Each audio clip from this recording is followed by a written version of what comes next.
The Gods of Mars by Edgar Rice Burroughs.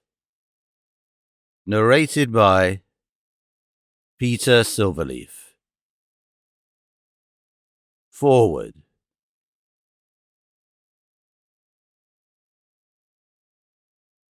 "12 years had passed since I had laid the body of my great-uncle, Captain John Carter of Virginia, away from the sight of men in that strange mausoleum in the old cemetery at Richmond. Often had I pondered on the odd instructions he had left me governing the construction of his mighty tomb, and especially those parts which directed that he be laid in an open casket, and that the ponderous mechanism which controlled the bolts of the vault's huge door be accessible only from the inside. 12 years had passed since I had read the remarkable manuscript of this remarkable man. This man who remembered no childhood, and could not even offer a vague guess as to his age, who was always young, and yet who had dandled my grandfather's great-grandfather upon his knee. This man who had spent 10 years upon the planet Mars, who had fought for the green men of Barsoom and fought against them, who had fought for and against the red men who had won the ever-beautiful Torres, Princess of Helium, for his wife, and for nearly 10 years had been a prince of the house of Tardos Mors, Jeddak of Helium. 12 years had passed since his body had been found upon the bluff before his cottage overlooking the Hudson, and oft times during these long years I had wondered if John Carter were really dead, or if he again roamed the dead sea bottoms of that dying planet, if he had returned to Barsoom to find that he had opened the frowning portals of the mighty atmosphere plant in time to save the countless millions who were dying of asphyxiation on that far-gone day that had seen him hurtled ruthlessly through 48 million miles of space back to Earth once more. I had wondered if he had found his black-haired princess, and the slender son he had dreamed was with her in the royal gardens of Tardos Mors, awaiting his return. Or had he found that he had been too late, and thus gone back to a living death upon a dead world? Or was he really dead after all, never to return either to his mother Earth or his beloved Mars? Thus was I lost in useless speculation one sultry August evening, when old Ben, my body servant, handed me a telegram. Tearing it open, I read, "Meet me tomorrow, Hotel Raleigh, Richmond. John Carter." Early the next morning I took the first train for Richmond, and within 2 hours was being ushered into the room occupied by John Carter. As I entered, he rose to greet me, his old-time cordial smile of welcome lighting his handsome face. Apparently he had not aged a minute, but was still the straight, clean-limbed fighting man of 30. His keen grey eyes were undimmed, and the only lines upon his face were the lines of iron character and determination that always had been there since first I remembered him, nearly 35 years before. "Well, nephew," he greeted me, "do you feel as though you were seeing a ghost, or suffering from the effects of too many of Uncle Ben's juleps?" "Juleps, I reckon," I replied, "for I certainly feel mighty good, but maybe it's just the sight of you again that affects me. You have been to Mars? Tell me. And Torres, you found her well and awaiting you?" "Yes, I have been to Barsoom again, but it's a long story, too long to tell in the limited time I have before I must return. I have learned the secret, nephew, and I may traverse the trackless void at my will, coming and going between the countless planets as I list, but my heart is always in Barsoom, and while it is there in the keeping of my Martian princess, I doubt that I shall ever again leave the dying world that is my life. I have come now because my affection for you prompted me to see you once more before you pass over forever into that other life that I shall never know, and which, though I have died thrice and shall die again tonight, as you know death, I am as unable to fathom as are you. Even the wise and mysterious Therns of Barsoom, that ancient cult which for countless ages has been credited with holding the secret of life and death in their impregnable fastnesses upon the hither slopes of the mountains of Ots, are as ignorant as we. I have proved it, though I near lost my life in the doing of it, but you shall read it all in the notes I have been making during the last 3 months that I have been back upon earth. He patted a swelling portfolio that lay on the table at his elbow. I know that you are interested and that you believe, and I know that the world too is interested, though they will not believe for many years. Yes, for many ages, since they cannot understand. Earthmen have not yet progressed to a point where they can comprehend the things that I have written in those notes. Give them what you wish of it, what you will think will not harm them, but do not feel aggrieved if they laugh at you. That night, I walked down to the cemetery with him. At the door of his vault, he turned and pressed my hand. "Goodbye, nephew," he said. "I may never see you again, for I doubt that I can ever bring myself to leave my wife and boy while they live, and the span of life upon Barsoom is often more than 1,000 years. He entered the vault. The great door swung slowly to. The ponderous bolts grated into place. The lock clicked. I have never seen Captain John Carter of Virginia since. But here is the story of his return to Mars on that other occasion, as I have gleaned it from the great mass of notes which he left for me upon the table of his room in the hotel at Richmond. There is much which I have left out, much which I have not dared to tell, but you will find the story of his second search for Dea Artoris, Princess of Helium, even more remarkable than was his first manuscript, which I gave to an unbelieving world a short time since, and through which we followed the Fighting Virginian across Dead Sea bottoms under the moons of Mars. E.R.B.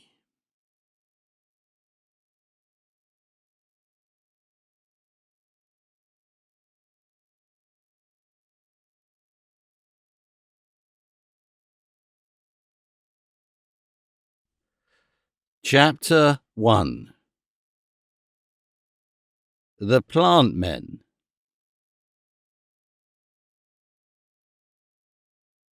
As I stood upon the bluff before my cottage on that clear cold night in the early part of March 1886, the noble Hudson flowing like the grey and silent spectre of a dead river below me, I felt again the strange, compelling influence of the mighty god of war, my beloved Mars, which for 10 long and lonesome years I had implored with outstretched arms to carry me back to my lost love.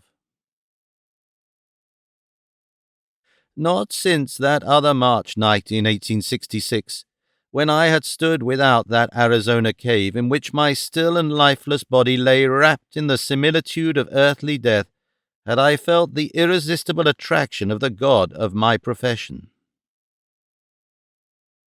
With arms outstretched toward the red eye of the great star, I stood praying for a return of that strange power which twice had drawn me through the immensity of space, praying as I had prayed on 1,000 nights before during the long 10 years that I had waited and hoped.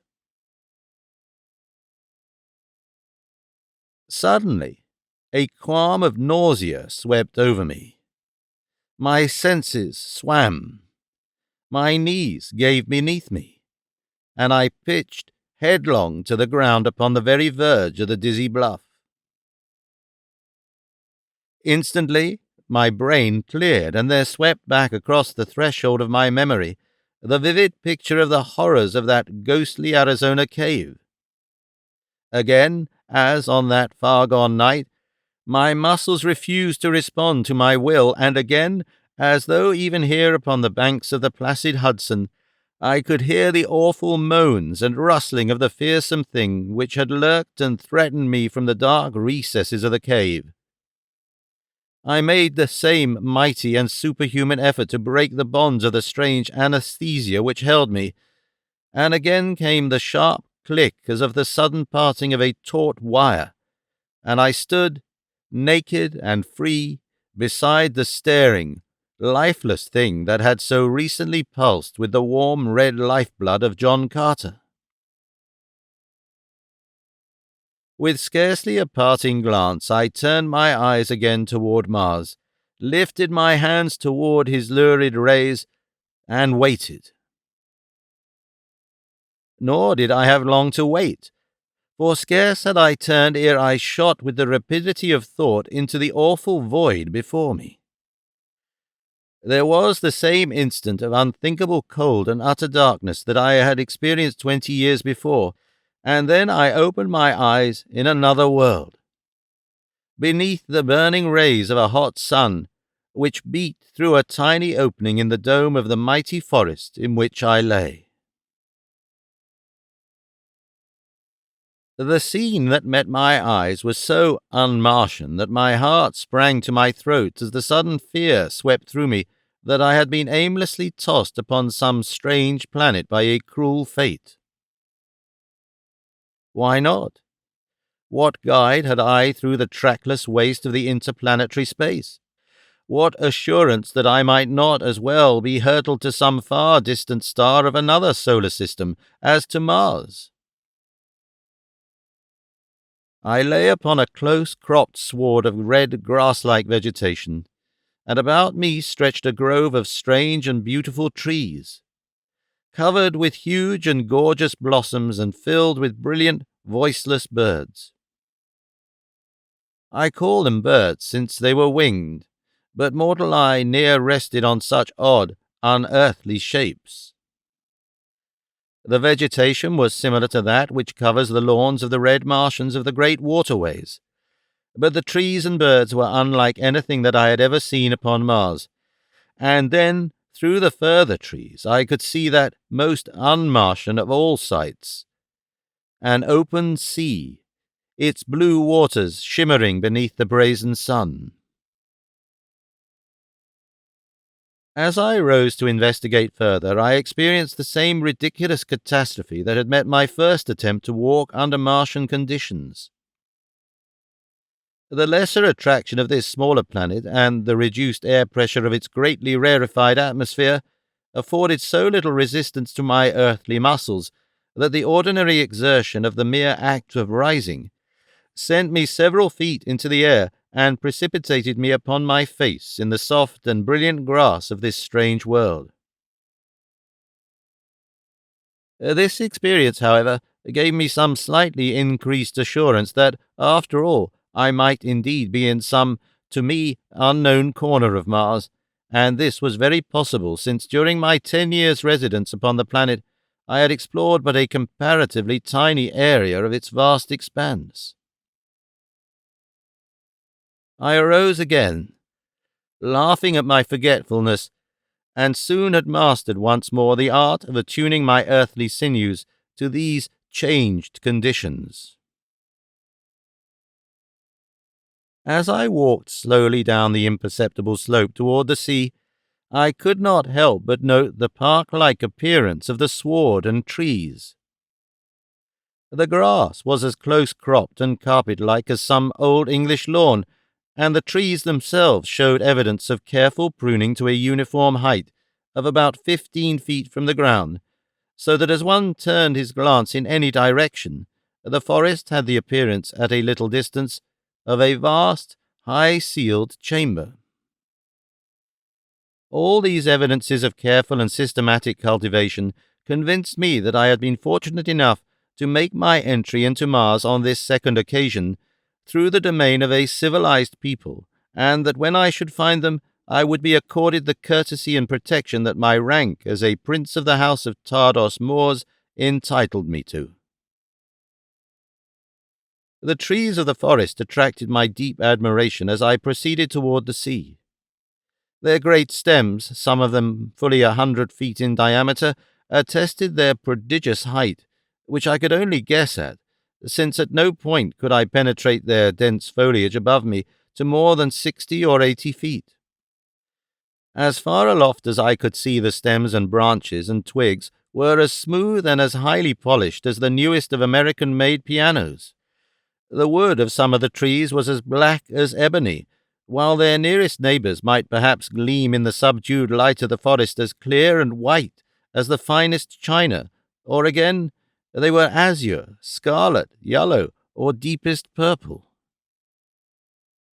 And in the same way was the foliage as gay and variegated as the stems, while the blooms that clustered thick upon them may not be described in any earthly tongue, and indeed might challenge the language of the gods.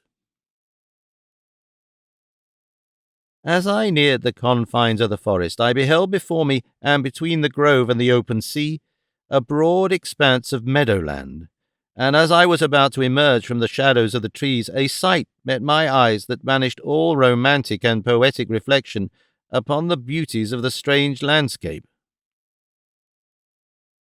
To my left, the sea extended as far as the eye could reach.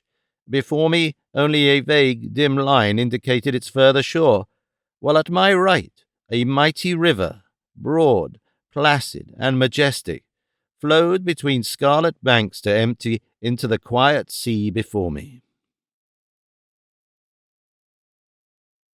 At a little distance up the river rose mighty perpendicular bluffs, from the very base of which the great river seemed to rise. But it was not these inspiring and magnificent evidences of nature's grandeur that took my immediate attention from the beauties of the forest. It was the sight of a score of figures moving slowly about the meadow near the bank of the mighty river.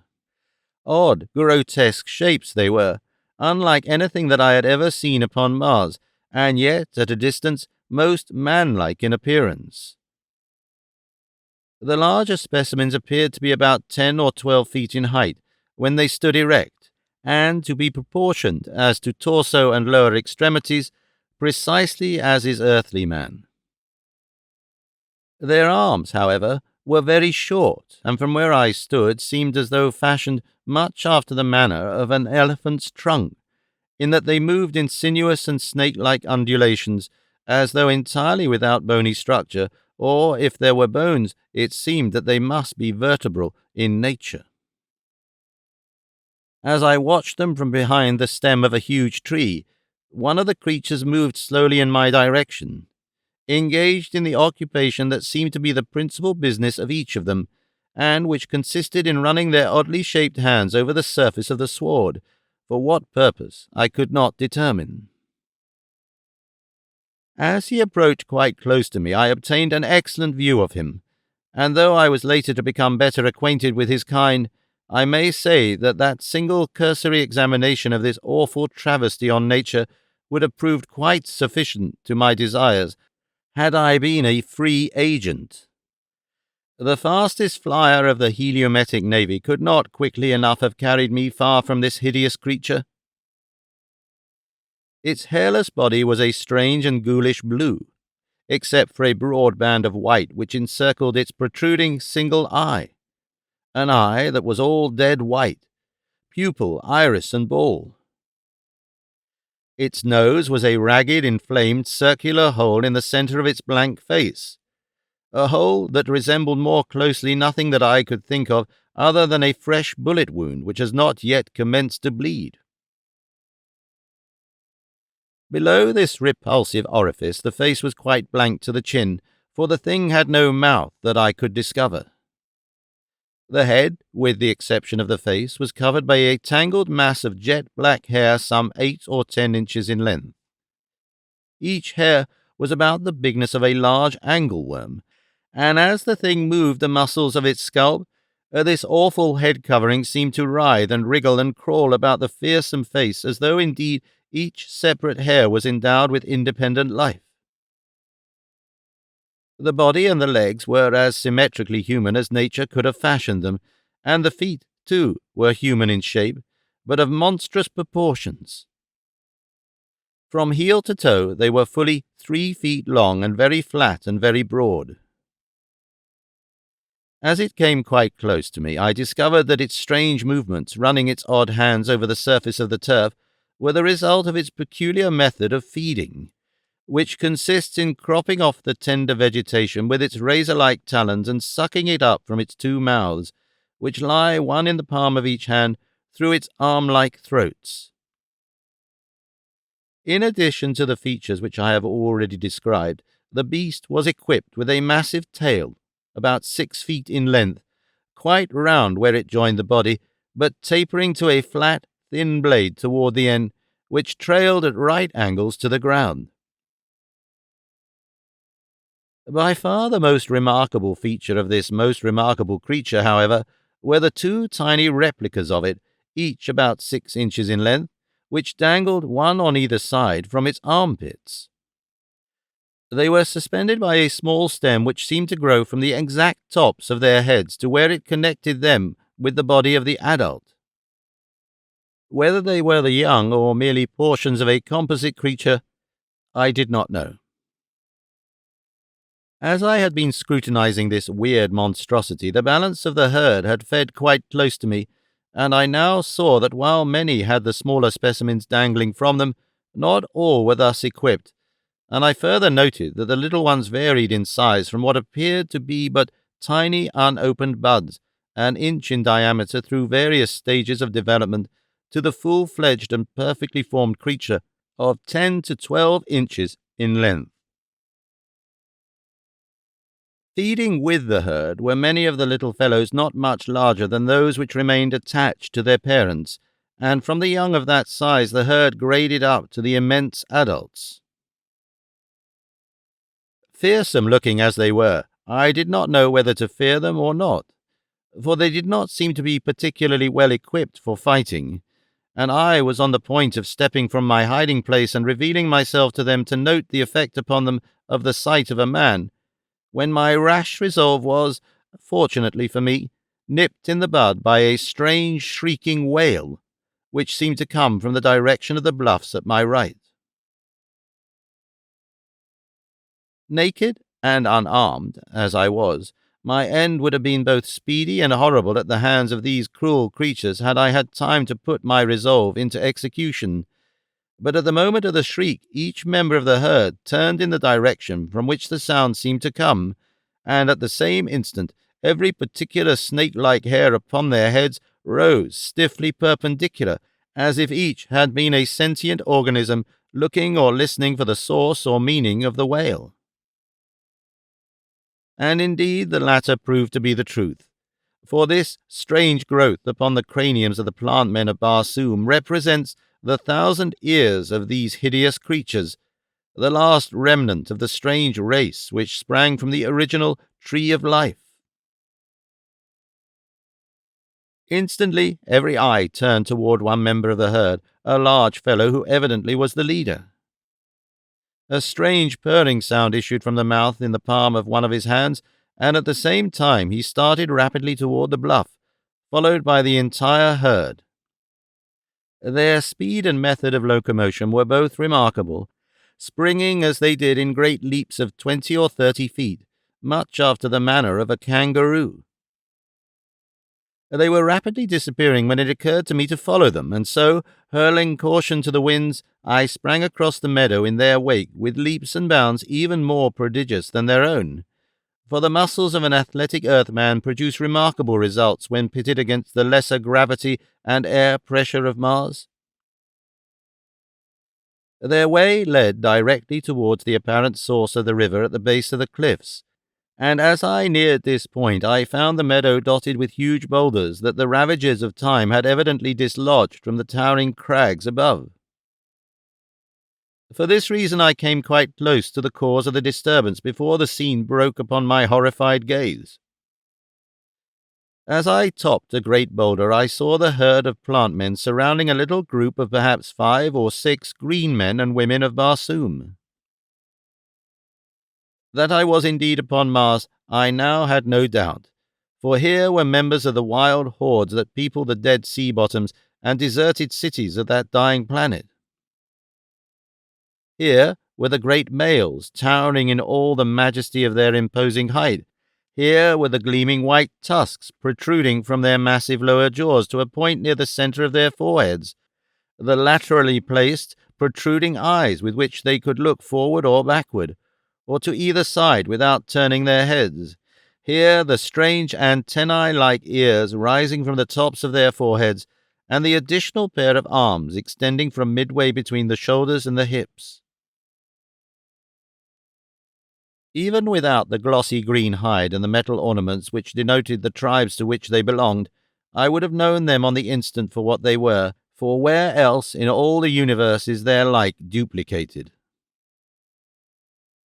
There were 2 men and 4 females in the party, and their ornaments denoted them as members of different hordes, a fact which tended to puzzle me infinitely, since the various hordes of green men of Barsoom are eternally at deadly war with one another, and never except on that single historic instance when the great Tars Tarkas of Thark gathered 150,000 green warriors from several hordes to march upon the doomed city of Zodanga to rescue Deotoris, Princess of Helium, from the clutches of Thankosis. Had I seen green Martians of different hordes associated in other than mortal combat. But now they stood back to back, facing in wide-eyed amazement the very evidently hostile demonstrations of a common enemy. Both men and women were armed with long swords and daggers, but no firearms were in evidence, else it had been short shrift for the gruesome plant men of Barsoom. Presently, the leader of the plant men charged the little party, and his method of attack was as remarkable as it was effective, and by its very strangeness was the more potent, since in the science of the green warriors there was no defence for this singular manner of attack, the like of which it was soon evident to me they were as unfamiliar with as they were with the monstrosities which confronted them. The plant man charged to within 12 feet of the party, and then, with a bound, rose as though to pass directly above their heads. His powerful tail was raised high to one side, and as he passed close above them, he brought it down in one terrific sweep that crushed a green warrior's skull as though it had been an eggshell. The balance of the frightful herd was now circling rapidly and with bewildering speed about the little knot of victims. Their prodigious bounds and the shrill, shrieking purr of their uncanny mouths were well calculated to confuse and terrorize their prey, so that as 2 of them leaped simultaneously from either side, the mighty sweep of those awful tails met with no resistance, and 2 more green Martians went down to an ignoble death. There were now but 1 warrior and 2 females left, and it seemed that it could be but a matter of seconds ere these also lay dead upon the scarlet sward. But as 2 more of the plant men charged, the warrior, who was now prepared by the experiences of the past few minutes, swung his mighty long sword aloft and met the hurtling bulk with a clean cut that clove one of the plant men from chin to groin. The other, however, dealt a single blow with his cruel tail that laid both of the females' crushed corpses upon the ground. As the green warrior saw the last of his companions go down, and at the same time perceived that the entire herd was charging him in a body, he rushed boldly to meet them, swinging his long sword in the terrific manner that I had so often seen the men of his kind wield it in their ferocious and almost continual warfare among their own race. Cutting and hewing to right and left, he laid an open path straight through the advancing plant men, and then commenced a mad race for the forest, in the shelter of which he evidently hoped that he might find a haven of refuge. He had turned for that portion of the forest which abutted on the cliffs, and thus the mad race was taking the entire party farther and farther from the boulder where I lay concealed. As I had watched the noble fight which the great warrior had put up against such enormous odds, my heart had swelled in admiration for him, and acting, as I am wont to do, more upon impulse than after mature deliberation, I instantly sprang from my sheltering rock and bounded quickly toward the bodies of the dead green Martians, a well-defined plan of action already formed. Half a dozen great leaps brought me to the spot, and another instant saw me again in my stride in quick pursuit of the hideous monsters that were rapidly gaining on the fleeing warrior. But this time I grasped a mighty longsword in my hand, and in my heart was the old bloodlust of the fighting man, and a red mist swam before my eyes, and I felt my lips respond to my heart in the old smile that has ever marked me in the midst of the joy of battle. Swift as I was none too soon, for the green warrior had been overtaken ere he had made half the distance to the forest, and now he stood with his back to a boulder, while the herd, temporarily balked, hissed and screeched about him. With their single eyes in the centre of their heads, and every eye turned upon their prey, they did not note my soundless approach, so that I was upon them with my great long sword, and 4 of them lay dead ere they knew that I was among them. For an instant they recoiled before my terrific onslaught, and in that instant the great warrior rose to the occasion and, springing to my side, laid to the right and left of him, as I had never seen but one other warrior do, with great circling strokes that formed a figure of 8 about him, and that never stopped until none stood living to oppose him, his keen blade passing through flesh and bone and metal as though each had been alike thin air. As we bent to the slaughter, far above us rose that shrill, weird cry which I had heard once before, and which had called the herd to the attack upon their victims. Again and again it rose, but we were too much engaged with the fierce and powerful creatures about us to attempt to search out even with our eyes the author of the horrid notes. Great tails lashed in frenzied anger about us, razor-like talons cut our limbs and bodies, and a green and sticky syrup, such as oozes from a crushed caterpillar, smeared us from head to foot, for every cut and thrust of our long swords brought spurts of this stuff upon us from the severed arteries of the plant-men, through which it courses in its sluggish viscidity in lieu of blood. Once I felt the great weight of one of the monsters upon my back, and as keen talons sank into my flesh, I experienced the frightful sensation of moist lips sucking the life-blood from the wounds to which the claws still clung. I was very much engaged with a ferocious fellow who was endeavouring to reach my throat from in front, while 2 more, one on either side, were lashing viciously at me with their tails. The green warrior was much put to it to hold his own, and I felt the unequal struggle could last but a moment longer when the huge fellow discovered my plight, and tearing himself from those that surrounded him, he raked the assailant from my back with a single sweep of his blade, and thus relieved, I had little difficulty with the others.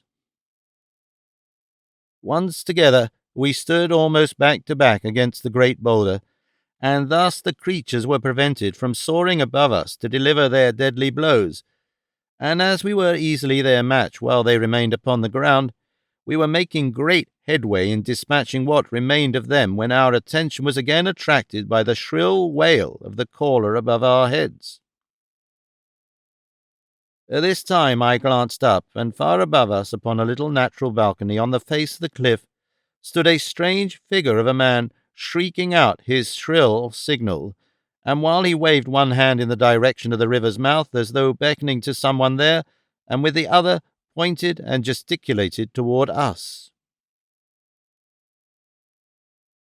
A glance in the direction toward which he was looking was sufficient to apprise me of his aims, and at the same time to fill me with the dread of dire apprehension, for, streaming in from all directions across the meadow, from out of the forest, and from the far distance of the flat land across the river, I could see converging upon us 100 different lines of wildly leaping creatures such as we were now engaged with, and with them some strange new monsters which ran with great swiftness, now erect and now upon all fours. "It will be a great death," I said to my companion. "Look." As he shot a quick glance in the direction I indicated, he smiled. "We may at least die fighting, as great warriors should, John Carter," he replied. We had just finished the last of our immediate antagonists as he spoke, and I turned in surprised wonderment at the sound of my name. And there, before my astonished eyes, I beheld the greatest of the green men of Barsoom, their shrewdest statesman, their mightiest general, my great and good friend, Tars Tarkas, Jeddak of Thark.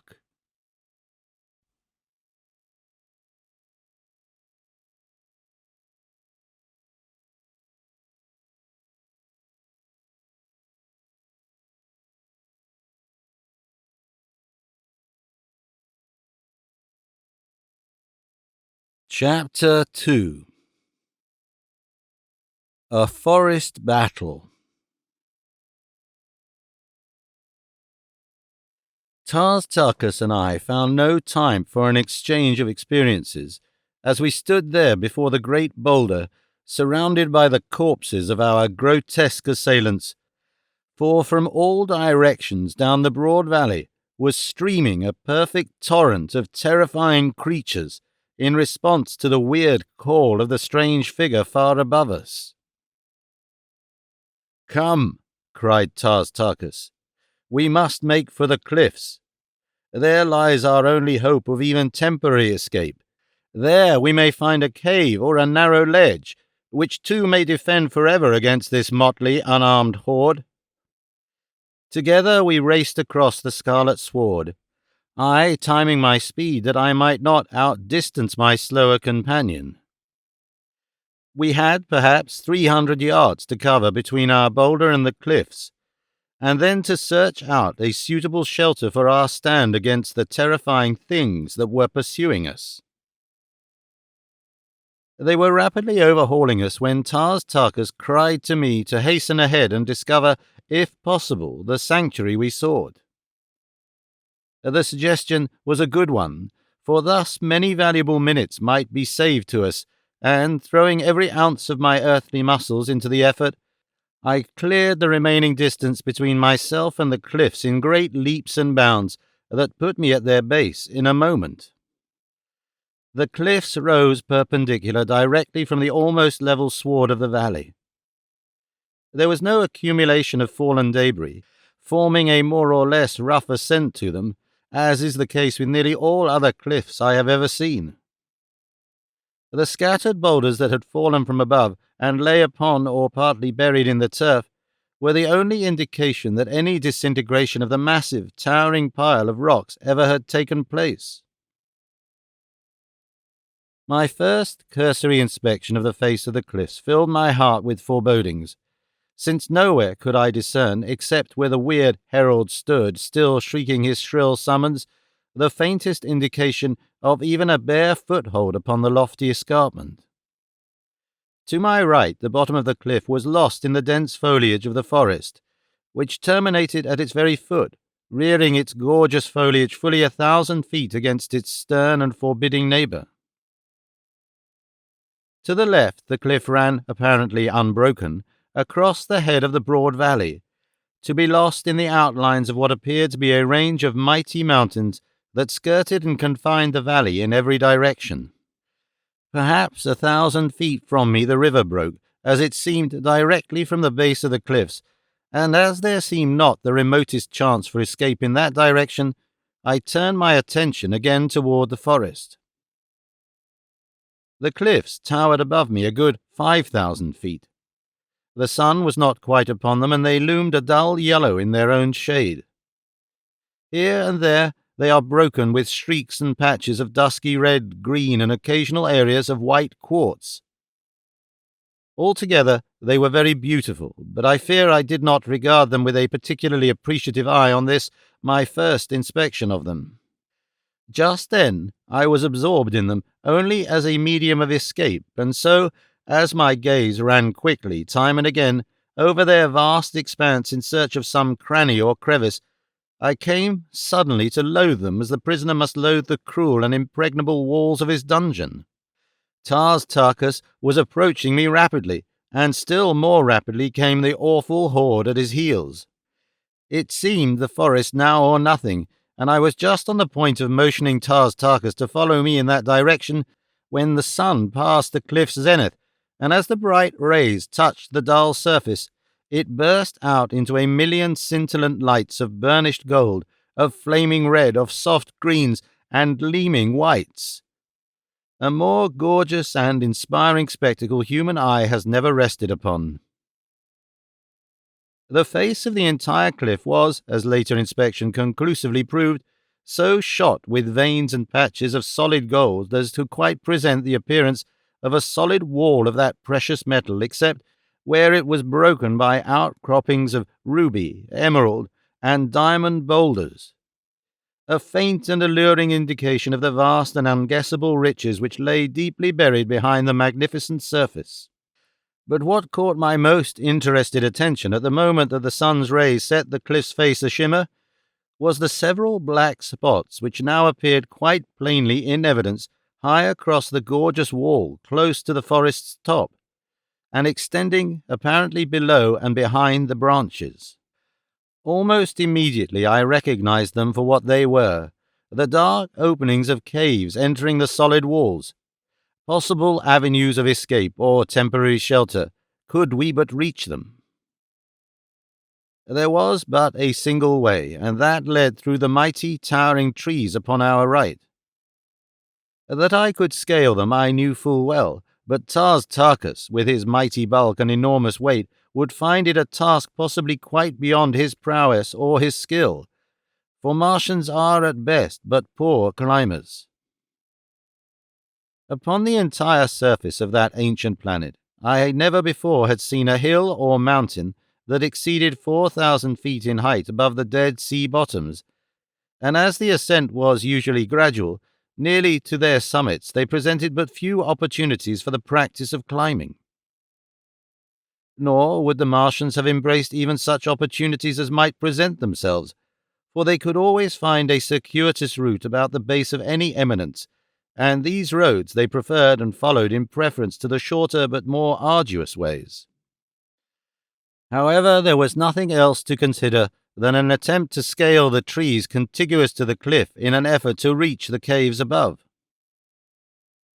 The Thark grasped the possibilities and the difficulties of the plan at once, but there was no alternative, and so we set out rapidly for the trees nearest the cliff. Our relentless pursuers were now close to us, so close that it seemed that it would be an utter impossibility for the Jeddak of Thark to reach the forest in advance of them, nor was there any considerable will in the efforts that Tarkas made, for the green men of Barsoom do not relish flight, nor ever before had I seen one fleeing from death in whatsoever form it might have confronted him. But that Tarkas was the bravest of the brave he had proven thousands of times, yes, tens of thousands in countless mortal combats with men and beasts. And so I knew there was another reason than fear of death behind his flight, as he knew that a greater power than pride or honor spurred me to escape these fierce destroyers. In my case it was love of the divine Dea Torres, and the cause of Thark's great and sudden love of life I could not fathom, for it is oftener that they seek death than life, these strange, cruel, loveless, unhappy people. At length, however, we reached the shadows of the forest, while right behind us sprang the swiftest of our pursuers, a giant plant man with claws outreaching to fasten his blood-sucking mouths upon us. He was, I should say, 100 yards in advance of his closest companion, And so I called to Tartarchus to ascend a great tree that brushed the cliff's face, while I dispatched the fellow, thus giving the less agile Thark an opportunity to reach the higher branches before the entire horde should be upon us and every vestige of escape cut off. But I had reckoned without a just appreciation either of the cunning of my immediate antagonist, or the swiftness with which his fellows were covering the distance which had separated them from me. As I raised my long sword to deal the creature its death thrust, it halted in its charge, and as my sword cut harmlessly through the empty air, the great tail of the thing swept with the power of a grizzly's arm across the sward and carried me bodily from my feet to the ground. In an instant the brute was upon me, but ere it could fasten its hideous mouths into my breast and throat, I grasped a writhing tentacle in either hand. The plant man was well muscled, heavy, and powerful, but my earthly sinews and greater agility, in conjunction with the deathly stranglehold I had upon him, would have given me, I think, an eventual victory had we had time to discuss the merits of our relative prowess uninterrupted. But as we strained and struggled about the tree into which Tartarchus was clambering with infinite difficulty, I suddenly caught a glimpse over the shoulder of my antagonist of the great swarm of pursuers that now were fairly upon me. Now, at last, I saw the nature of the other monsters who had come with the plant men in response to the weird calling of the man upon the cliff's face. They were that most dreaded of Martian creatures, great white apes of Barsoom. My former experiences upon Mars had familiarized me thoroughly with them and their methods, and I may say that of all the fearsome and terrible, weird and grotesque inhabitants of that strange world, it is the white apes that come nearest to familiarizing me with the sensation of fear. I think that the cause of this feeling which these apes engender within me is due to their remarkable resemblance in form to our Earthmen, which gives them a human appearance that is most uncanny when coupled with their enormous size. They stand 15 feet in height and walk erect upon their hind feet. Like the green Martians, they have an intermediary set of arms midway between their upper and lower limbs. Their eyes are very close set, but do not protrude as do those of the green men of Mars. Their ears are high set, but more laterally located than are the green men's, while their snouts and teeth are much like those of our African gorilla. Upon their heads grows an enormous shock of bristly hair. It was into the eyes of such as these and the terrible plant men that I gazed above the shoulder of my foe, and then, in a mighty wave of snarling, snapping, screaming, purring rage, they swept over me. And of all the sounds that assailed my ears as I went down beneath them, to me the most hideous was the horrid purring of the plant men. Instantly a score of cruel fangs and keen talons were sunk into my flesh. Cold, sucking lips fastened themselves upon my arteries. I struggled to free myself, and even though weighed down by these immense bodies, I succeeded in struggling to my feet, where, still grasping my long sword and shortening my grip upon it until I could use it as a dagger, I wrought such havoc among them that at one time I stood for an instant free.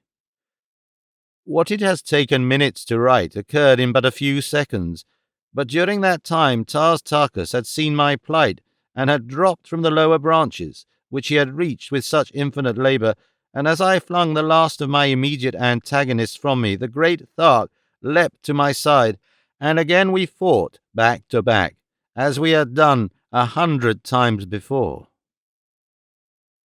Time and again the ferocious apes sprang in to close with us, and time and again we beat them back with our swords. The great tails of the plant men lashed with tremendous power about us as they charged from various directions or sprang with the agility of greyhounds above our heads. But every attack met a gleaming blade in sword hands that had been reputed for 20 years the best that Mars ever had known. For Tartarchus and John Carter were names that the fighting men of the world of warriors loved best to speak. But even the two best swords in a world of fighters can avail not forever against overwhelming numbers of fierce and savage brutes that know not what defeat means until cold steel teaches their hearts no longer to beat, and so, step by step, we were forced back. At length we stood against the giant tree that we had chosen for our ascent, and then, as charge after charge hurled its weight upon us, we gave back again and again, until we had been forced halfway around the huge base of the colossal trunk. Tartarchus was in the lead, and suddenly I heard a little cry of exultation from him. "Here is shelter for one at least, John Carter," he said, and glancing down I saw an opening in the base of the tree about 3 feet in diameter. "In with you, Tartarchus," I cried, but he would not go, saying that his bulk was too great for the little aperture, while I might slip in easily. "We shall both die if we remain without, John Carter. Here is a slight chance for one of us. Take it, and you may live to avenge me. It is useless for me to attempt to worm my way into so small an opening with this horde of demons besetting us on all sides." "Then we shall die together, Tartarchus," I replied, "for I shall not go first. Let me defend the opening while you get in. Then my smaller stature will permit me to slip in with you before they can prevent." We still were fighting furiously as we talked in broken sentences, punctured with vicious cuts and thrusts at our swarming enemy. At length he yielded, for it seemed the only way in which either of us might be saved from the ever-increasing numbers of our assailants, who were still swarming upon us from all directions across the broad valley. "It was ever your way, John Carter, to think last of your own life," he said, "but still more your way to command the lives and actions of others, even to the greatest of Jedaks who rule upon Barsoom." There was a grim smile upon his cruel, hard face as he, the greatest Jedak of them all, turned to obey the dictates of a creature of another world, of a man whose stature was less than half his own. "If you fail, John Carter," he said, "know that the cruel and heartless Thark to whom you taught the meaning of friendship will come out to die beside you." "As you will, my friend," I replied, "but quickly now, head first while I cover your retreat." He hesitated a little at that word, for never before in his whole life of continual strife had he turned his back upon aught than a dead or defeated enemy. "Haste, Tartarchus," I urged, "or we shall both go down to profitless defeat. I cannot hold them forever alone." As he dropped to the ground to force his way into the tree, the whole howling pack of hideous devils hurled themselves upon me. To right and left flew my shimmering blade, now green with the sticky juice of a plant man, now red with the crimson blood of a great white ape, but always flying from one opponent to another, hesitating but the barest fraction of a second to drink the lifeblood in the centre of some savage heart. And thus I fought as I never had fought before, against such frightful odds that I cannot realize even now that human muscles could have withstood that awful onslaught, that terrific weight of hurtling tons of ferocious, battling flesh. With the fear that we would escape them, the creatures redoubled their efforts to pull me down, and though the ground about me was piled high with their dead and dying comrades, they succeeded at last in overwhelming me, and I went down beneath them for the second time that day, and once again felt those awful sucking lips against my flesh. But scarce had I fallen ere I felt powerful hands grip my ankles, and in another second I was being drawn within the shelter of the tree's interior. For a moment it was a tug-of-war between Tartarchus and a great plant man, who clung tenaciously to my breast, but presently I got the point of my long sword beneath him, and with a mighty thrust pierced his vitals. Torn and bleeding from many cruel wounds, I lay panting upon the ground within the hollow of the tree, while Tartarchus defended the opening from the furious mob without. For an hour they howled about the tree, but after a few attempts to reach us they confined their efforts to terrorizing shrieks and screams, to horrid growling on the part of the great white apes, and the fearsome and indescribable purring by the plant men. At length, all but a score, who had apparently been left to prevent our escape, had left us, and our adventure seemed destined to result in a siege, the only outcome of which could be our death by starvation. For even should we be able to slip out after dark, whither in this unknown and hostile valley could we hope to turn our steps toward possible escape? As the attacks of our enemies ceased, and our eyes became accustomed to the semi-darkness of the interior of our strange retreat, I took the opportunity to explore our shelter. The tree was hollow to an extent of about 50 feet in diameter, and from its flat, hard floor I judged that it had often been used to domicile others before our occupancy. As I raised my eyes toward its roof to note the height, I saw far above me a faint glow of light. There was an opening above. If we could but reach it, we might still hope to make the shelter of the cliff caves. My eyes had now become quite used to the subdued light of the interior, and as I pursued my investigation, I presently came upon a rough ladder at the far side of the cave. Quickly I mounted it, only to find that it connected at the top with the lower of a series of horizontal wooden bars that spanned the now narrow and shaft-like interior of the tree's stem. These bars were set one above another about 3 feet apart, and formed a perfect ladder as far above me as I could see. Dropping to the floor once more, I detailed my discovery to Tarkus, who suggested that I explore aloft as far as I could go in safety while he guarded the entrance against a possible attack. As I hastened above to explore the strange shaft, I found that the ladder of horizontal bars mounted always as far above me as my eyes could reach, and as I ascended, the light from above grew brighter and brighter. For fully 500 feet I continued to climb, until at length I reached the opening in the stem which admitted the light. It was of about the same diameter as the entrance at the foot of the tree, and opened directly upon a large flat limb, the well-worn surface of which testified to its long-continued use as an avenue for some creature to and from this remarkable shaft. I did not venture out upon the limb for fear that I might be discovered and our retreat in this direction cut off, but instead hurried to retrace my steps to Tarkus.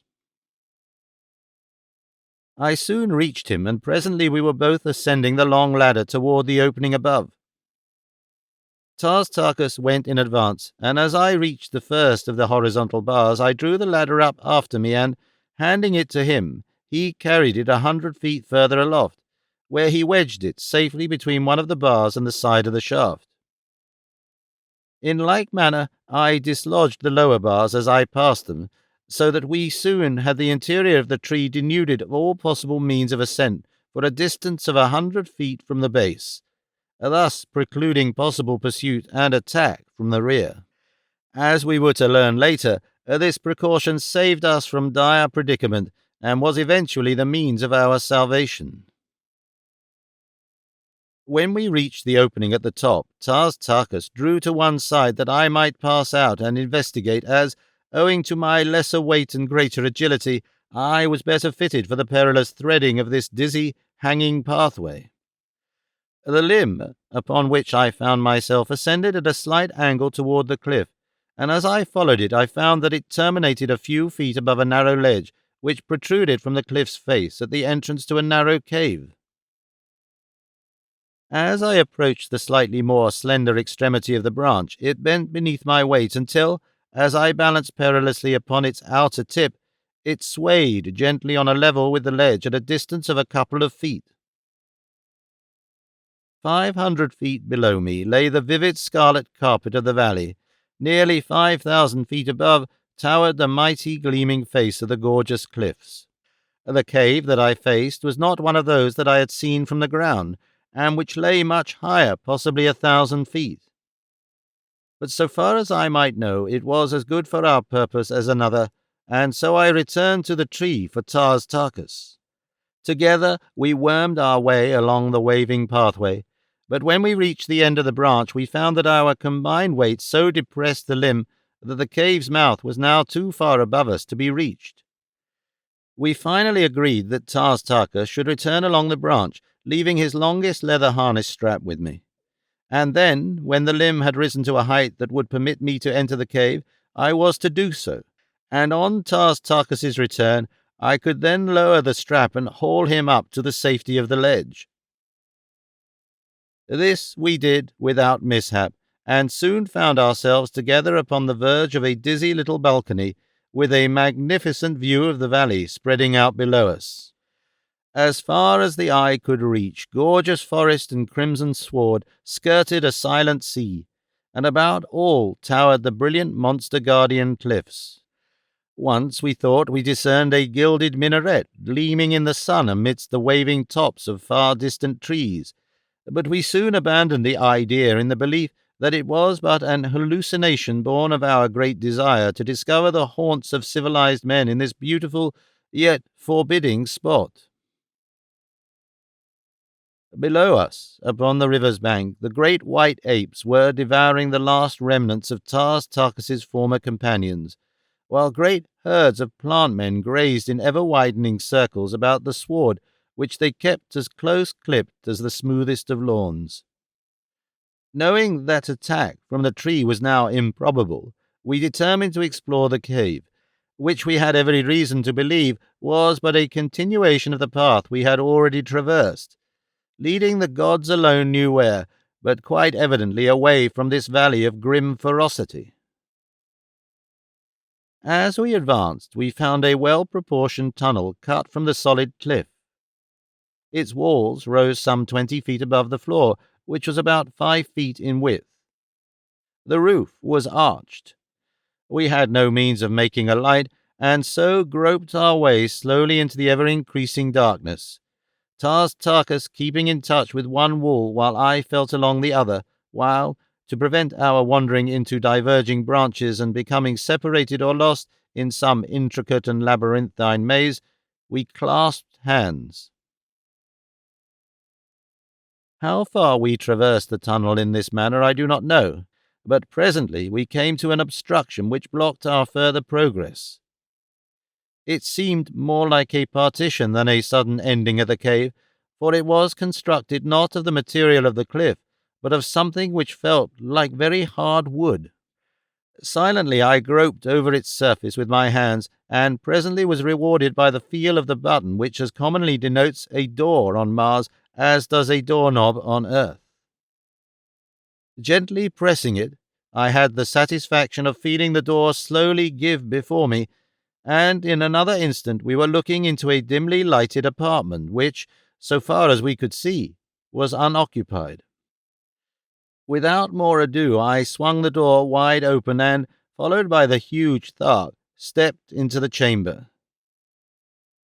As we stood for a moment in silence, gazing about the room, a slight noise behind caused me to turn quickly, when, to my astonishment, I saw the door close with a sharp click as though by an unseen hand.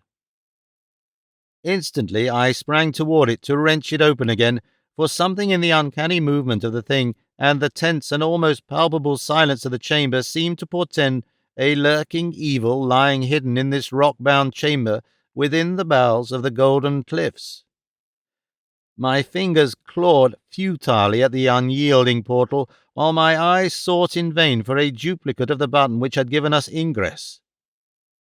And then, from unseen lips, a cruel and mocking peal of laughter rang through the desolate place.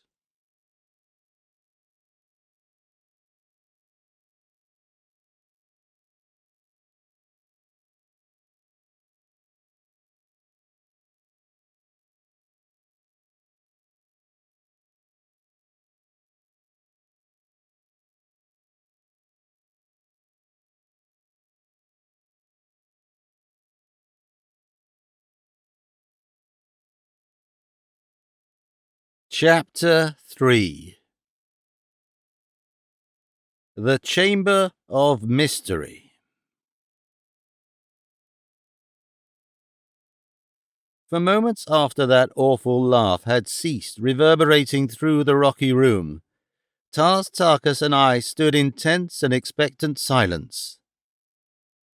But no further sound broke the stillness, nor within the range of our vision did aught move. At length Tartarchus laughed softly, after the manner of his strange kind when in the presence of the horrible or terrifying. It is not an hysterical laugh, but rather the genuine expression of the pleasure they derive from the things that move earthmen to loathing or to tears. Often and again have I seen them roll upon the ground in mad fits of uncontrollable mirth when witnessing the death agonies of women and little children beneath the torture of that hellish green Martian fate, the Great Games. I looked up at the Thark, a smile upon my own lips, for here in truth was greater need for a smiling face than a trembling chin. "What do you make of it all?" I asked. "Where in the deuce are we?" He looked at me in surprise. "Where are we?" he repeated. "Do you tell me, John Carter, that you know not where you be?" "That I am upon Barsoom is all that I can guess, and but for you and the great white apes I should not even guess that, for the sights I have seen this day are as unlike the things of my beloved Barsoom as I knew it 10 long years ago as they are unlike the world of my birth. No, Tartarchus, I know not where we be." "Where have you been since you opened the mighty portals of the atmosphere plant years ago, after the keeper had died and the engine stopped and all Barsoom was dying, that had not already died of asphyxiation? Your body even was never found, though the men of a whole world sought after it for years, though the Jeddak of Helium and his granddaughter your princess offered such fabulous rewards that even princes of royal blood joined in the search. There was but one conclusion to reach when all efforts to locate you had failed, and that you had taken the long, last pilgrimage down the mysterious river Is, to await in the valley door, upon the shores of the lost sea of Chorus, the beautiful Dea Torres, your princess. Why you had gone none could guess, for your princess still lived." "Thank God," I interrupted. "I did not dare to ask you, for I feared I might have been too late to save her. She was very low when I left her in the royal gardens of Tardos Moors that long-gone night, so very low that I scarcely hoped even then to reach the atmosphere plant ere her dear spirit had fled from me forever. And she lives yet?" "She lives, John Carter." "You have not told me where we are," I reminded him. "We are where I expected to find you, John Carter, and another. Many years ago you heard the story of the woman who taught me the thing that green Martians are reared to hate, the woman who taught me to love. You know the cruel tortures and the awful death her love won for her at the hands of the beast, Tal Haus. She, I thought, awaited me by the lost sea of Chorus. You know that it was left for a man from another world, for yourself, John Carter, to teach this cruel Thark what friendship is, and you, I thought, also roamed the carefree valley door.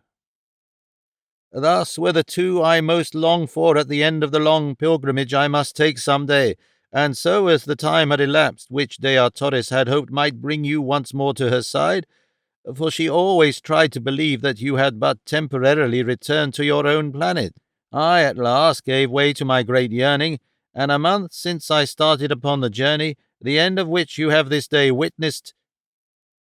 Do you understand now where you be, John Carter?"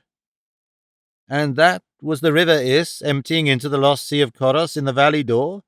I asked.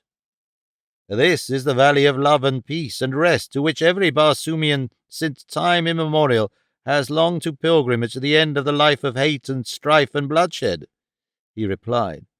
"This, John Carter, is heaven." His tone was cold and ironical, its bitterness but reflecting the terrible disappointment he had suffered. Such a fearful disillusionment, such a blasting of lifelong hopes and aspirations, such an uprooting of age-old tradition might have excused a vastly greater demonstration on the part of the Thark. I laid my hand upon his shoulder. "I am sorry," I said, nor did there seem aught else to say. Think, John Carter, of the countless billions of Barsoomians who have taken the voluntary pilgrimage down this cruel river since the beginning of time, only to fall into the ferocious clutches of the terrible creatures that today assailed us. There is an ancient legend that once a red man returned from the banks of the lost sea of Coros, returned from the valley door, back through the mysterious river Is, and the legend has it that he narrated a fearful blasphemy of horrid brutes that inhabited a valley of wondrous loveliness, brutes that pounced upon each Barsoomian as he terminated his pilgrimage and devoured him upon the banks of the lost sea, where he had looked to find love and peace and happiness. But the ancients killed the blasphemer, as tradition had ordained that any shall be killed who return from the bosom of the river of mystery. But now we know that it was no blasphemy, that the legend is a true one, and that the man told only of what he saw. But what does it profit us, John Carter, since even should we escape, we would also be treated as blasphemers? We are between the wild thought of certainty and the mad zitadar of fact. We can escape neither. As earthmen say, we are between the devil and the deep sea, Tars Tarkas, I replied, nor could I help but smile at our dilemma. There is naught that we can do but take things as they come, and at least have the satisfaction of knowing that whoever slays us eventually will have far greater numbers of their own dead to count than they will get in return. White ape or plant man, green Barsoomian or red man, whoever it shall be that takes the last toll from us will know that it is costly in lives to wipe out John Carter, Prince of the House of Tardos Mors, and Tars Tarkas, Jeddak of Thark at the same time. I could not help but laugh at his grim humour, and he joined in with me in one of those rare laughs of real enjoyment which was one of the attributes of this fierce Tharkian chief, which marked him from the others of his kind. "But about yourself, John Carter," he cried at last. "If you have not been here all these years, where indeed have you been? And how is it that I find you here today?" "I have been back to Earth," I replied. "For 10 long Earth years I have been praying and hoping for the day that would carry me once more to this grim old planet of yours, for which, with all its cruel and terrible customs, I feel a bond of sympathy and love even greater than for the world that gave me birth. For 10 years have I been enduring a living death of uncertainty and doubt as to whether Dear Torres lived, and now that for the first time in all these years my prayers have been answered and my doubt relieved, I find myself, through a cruel whim of fate, hurled into the one tiny spot of all Barsoom from which there is apparently no escape, and if there were, at a price which would put out forever the last flickering hope which I may cling to of seeing my princess again in this life. And you have seen today with what pitiful futility man yearns toward a material hereafter. Only a bare half-hour before I saw you battling with the plant men, I was standing in the moonlight upon the banks of a broad river that taps the eastern shore of Earth's most blessed land. I have answered you, my friend. Do you believe?" "I believe," replied Tars Tarkas, "though I cannot understand." As we talked, I had been searching the interior of the chamber with my eyes. It was perhaps 200 feet in length and half as broad, with what appeared to be a doorway in the centre of the wall directly opposite that through which we had entered. The apartment was hewn from the material of the cliff, showing mostly dull gold in the dim light which a single minute radium illuminator in the centre of the roof diffused throughout its great dimensions. Here and there polished surfaces of ruby, emerald, and diamond patched the golden walls and ceiling. The floor was of another material, very hard and worn by much use to the smoothness of glass. Aside from the 2 doors, I could discern no sign of other aperture, and as one we knew to be locked against us, I approached the other. As I extended my hand to search for the controlling button, that cruel and mocking laugh rang out once more, so close to me this time that I involuntarily shrank back, tightening my grip upon the hilt of my great sword. And then, from the far corner of the great chamber, a hollow voice chanted, "There is no hope. there is no hope. The dead return not.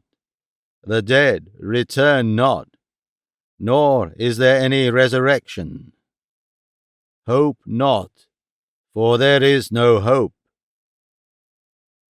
Though our eyes instantly turned toward the spot from which the voice seemed to emanate, there was no one in sight, and I must admit that cold shivers played along my spine, and the short hairs at the base of my head stiffened and rose up, as do those upon a hound's neck when in the night his eyes see those uncanny things which are hidden from the sight of man. Quickly I walked toward the mournful voice, but it had ceased ere I reached the further wall, and then from the other end of the chamber came another voice, shrill and piercing. "Fools, fools," it shrieked, "thinkest thou to defeat the eternal laws of life and death? Wouldst cheat the mysterious Isis, goddess of death, of her just dues? Did not her mighty messenger, the ancient Is, bear you upon her leaden bosom at your own behest to the valley door? Thinkest thou, O fools, that Isis wilt give up her own? Thinkest thou to escape from whence in all the countless ages but a single soul has fled? Go back the way thou camest, to the merciful moors of the children of the tree of life, or the gleaming fangs of the great white apes, for there lie speedy surcease from suffering. But insist in your own rash purpose to thread the mazes of the golden cliffs of the mountains of Ots, past the ramparts of the impregnable fortresses of the holy Therns, and upon your way death in its most frightful form will overtake you. A death so horrible that even the holy Therns themselves, who conceived both life and death, avert their eyes from its fiendishness and close their ears against the hideous shrieks of its victims. Go back, O fools, the way thou camest." And then the awful laugh broke out from another part of the chamber. "Most uncanny," I remarked, turning to Tarkus. "What shall we do?" he asked. "We cannot fight empty air. I would almost sooner return and face foes into whose flesh I may feel my blade bite, and know that I am selling my carcass dearly before I go down to that eternal oblivion which is evidently the fairest and most desirable eternity that mortal man has the right to hope for." "If, as you say, we cannot fight empty air, Tarkus," I replied, "neither, on the other hand, can empty air fight us. I, who have faced and conquered in my time thousands of sinewy warriors and tempered blades, shall not be turned back by wind, nor no more shall you, Thark." "But unseen voices may emanate from unseen and unseeable creatures who wield invisible blades," answered the green warrior. "Rot, Tarkus," I cried. "Those voices come from beings as real as you or as I. In their veins flows lifeblood that may be let as easily as ours, and the fact that they remain invisible to us is the best proof to my mind that they are mortal, nor overly courageous mortals at that. Think you, Tarkus, that John Carter will fly at the first shriek of cowardly foe who dare not come out into the open and face a good blade?" I had spoken in a loud voice that there might be no question that our would-be terrorizers should hear me, for I was tiring of this nerve-racking fiasco. It had occurred to me, too, that the whole business was but a plan to frighten us back into the valley of death from which we had escaped, that we might be quickly disposed of by the savage creatures there. For a long period there was silence. Then of a sudden a soft, stealthy sound behind me caused me to turn suddenly to behold a great many-legged banth creeping sinuously upon me. The banth is a fierce beast of prey that roams the low hills surrounding the dead seas of ancient Mars.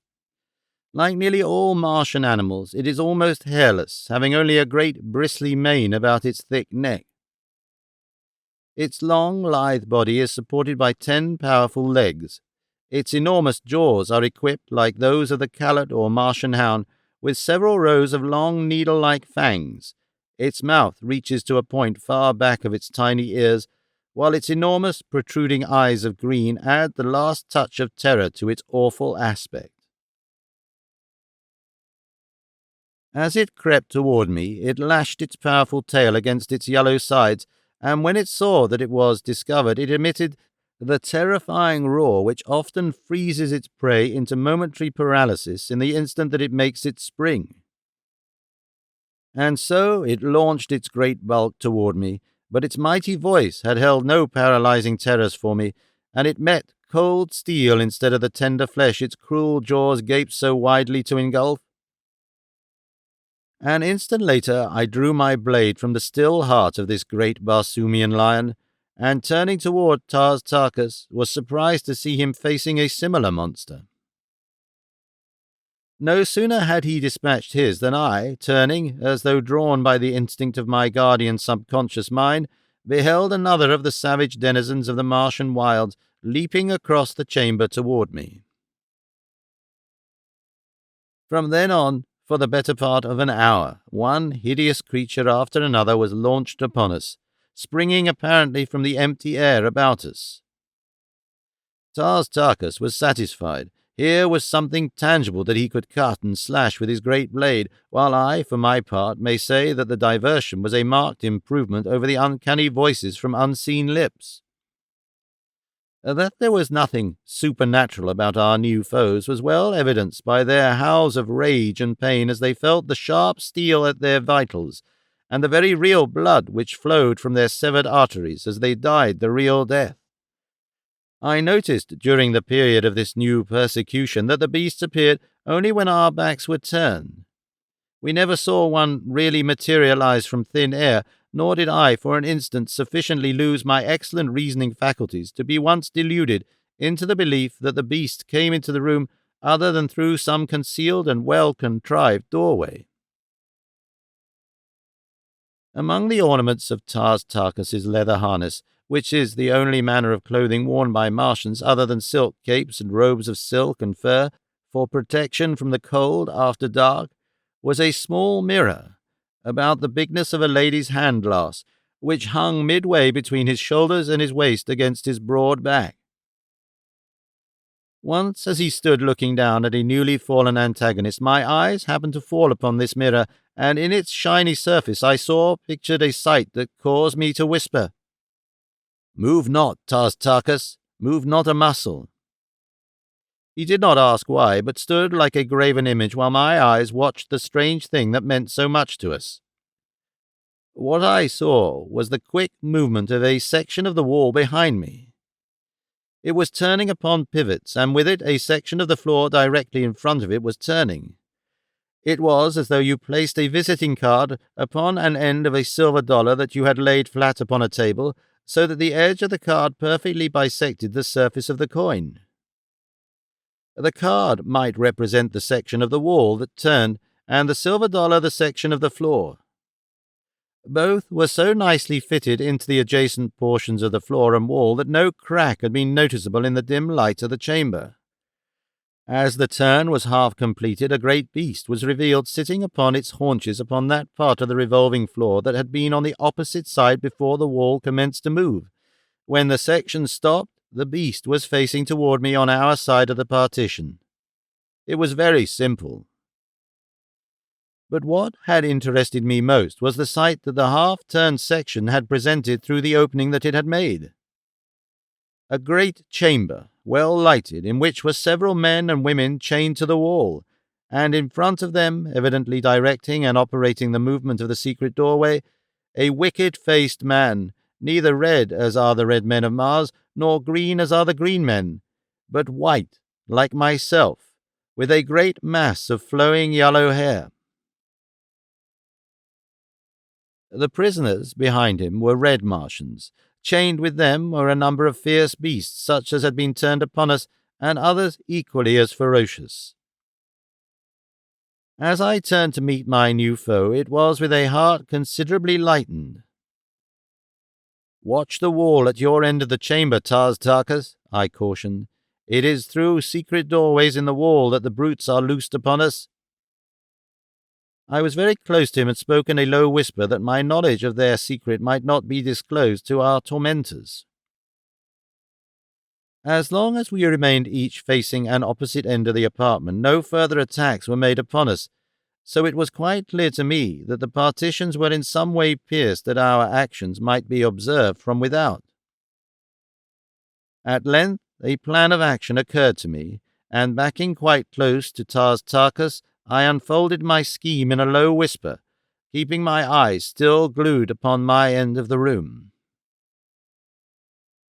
The great Thark grunted his assent to my proposition when I had done, and in accordance with my plan commenced backing toward the wall which I faced while I advanced slowly ahead of him. When we had reached a point some 10 feet from the secret doorway, I halted my companion, and cautioning him to remain absolutely motionless until I gave the prearranged signal, I quickly turned my back to the door through which I could almost feel the burning and baleful eyes of our would-be executioner. Instantly, my own eyes sought the mirror upon Tarkas's back, and in another second I was closely watching the section of the wall which had been disgorging its savage terrors upon us. I had not long to wait, for presently the golden surface commenced to move rapidly. Scarcely had it started than I gave the signal to Tarkas, simultaneously springing for the receding half of the pivoting door. In like manner, the Thark wheeled and leapt for the opening being made by the in-swinging section. A single bound carried me completely through into the adjoining room and brought me face to face with the fellow whose cruel face I had seen before. He was about my own height and well-muscled, and in every outward detail moulded precisely as our Earthmen. At his side hung a long sword, a short sword, a dagger, and one of the destructive radium revolvers that are common upon Mars. The fact that I was armed only with a long sword, and so according to the laws and ethics of battle everywhere upon Barsoom should only have been met with a similar or lesser weapon, seemed to have no effect upon the moral sense of my enemy, for he whipped out his revolver ere I scarce had touched the floor by his side, but an uppercut from my long sword sent it flying from his grasp before he could discharge it. Instantly he drew his long sword, and thus, evenly armed, we set to in earnest for one of the closest battles I ever have fought. The fellow was a marvellous swordsman, and evidently in practice, while I had not gripped the hilt of a sword for 10 long years before that morning. But it did not take me long to fall easily into my fighting stride, so that in a few minutes the man began to realize that he had at last met his match. His face became livid with rage as he found my guard impregnable, while blood flowed from a dozen minor wounds upon his face and body. "Who are you, white man?" he hissed. "That you are no Barsoomian from the outer world is evident from your color, and you are not of us." His last statement was almost a question. "What if I were from the Temple of Issus?" I hazarded on a wild guess.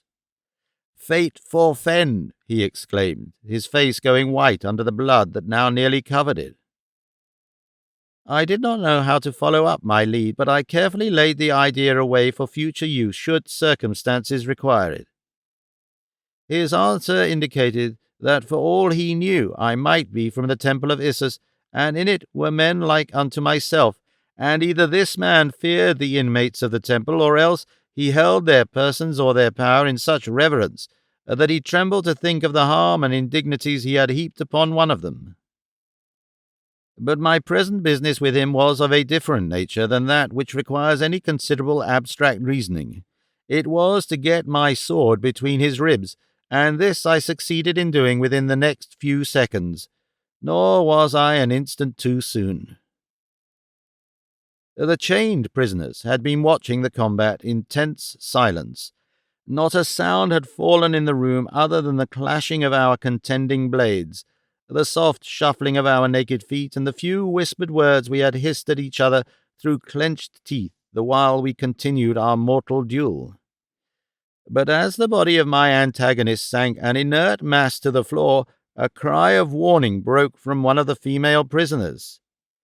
Turn behind you," she shrieked, and as I wheeled at the first note of her shrill cry, I found myself facing a second man of the same race as he who lay at my feet. The fellow had crept stealthily from a dark corridor and was almost upon me with raised sword ere I saw him. Tars Tarkus was nowhere in sight, and the secret panel in the wall through which I had come was closed. How I wished that he were by my side now! I had fought almost continuously for many hours.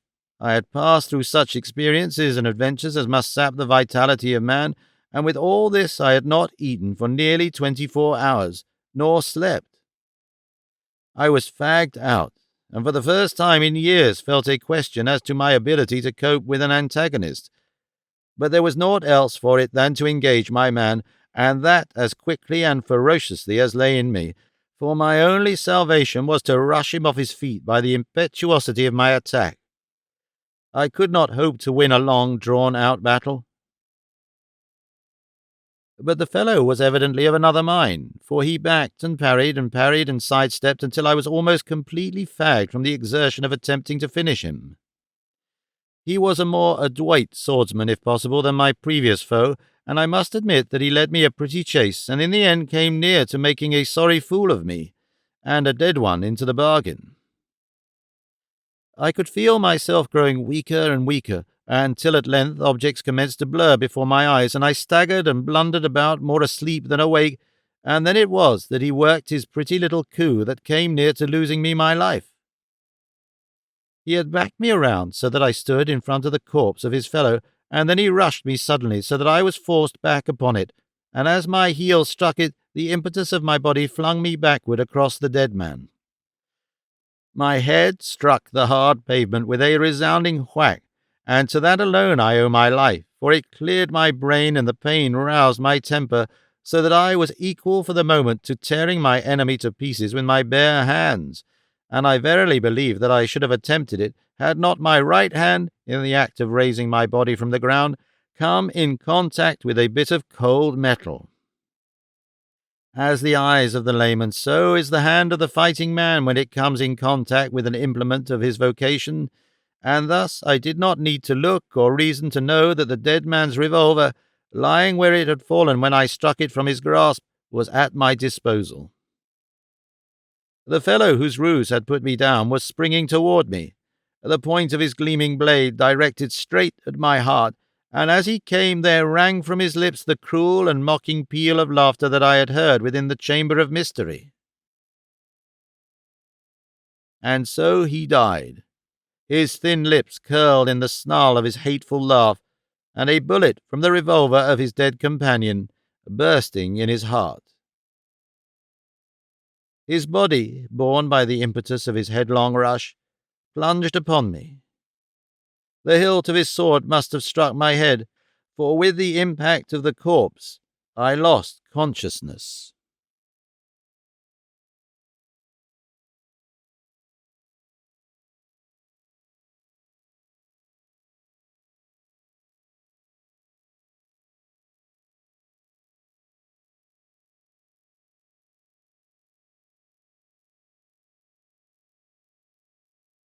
Chapter 4. Thuvia.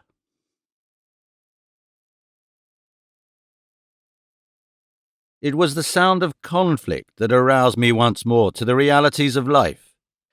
For a moment I could neither place my surroundings nor locate the sounds which had aroused me. And then, from beyond the blank wall beside which I lay, I heard the shuffling of feet, the snarling of grim beasts, the clank of metal accoutrements, and the heavy breathing of a man. As I rose to my feet, I glanced hurriedly about the chamber in which I had just encountered such a warm reception. The prisoners and the savage brutes rested in their chains by the opposite wall, eyeing me with varying expressions of curiosity, sullen rage, surprise, and hope. The latter emotion seemed plainly evident upon the handsome and intelligent face of the young red Martian woman whose cry of warning had been instrumental in saving my life. She was the perfect type of that remarkably beautiful race whose outward appearance is identical with the more godlike races of Earthmen, except that this higher race of Martians is of a light reddish copper color.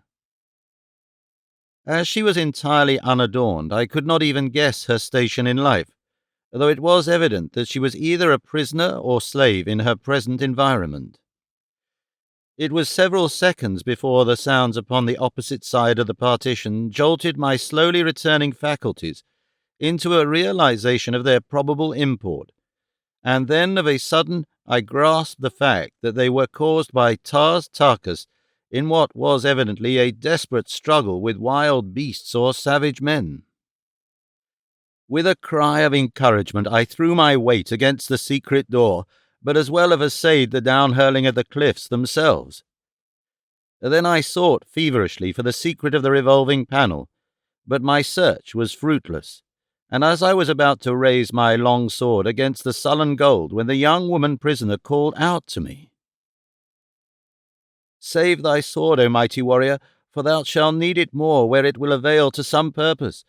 Shatter it not against senseless metal, which yields better to the lightest finger touch of one who knows its secret." "Know you the secret of it, then?" I asked. "Yes.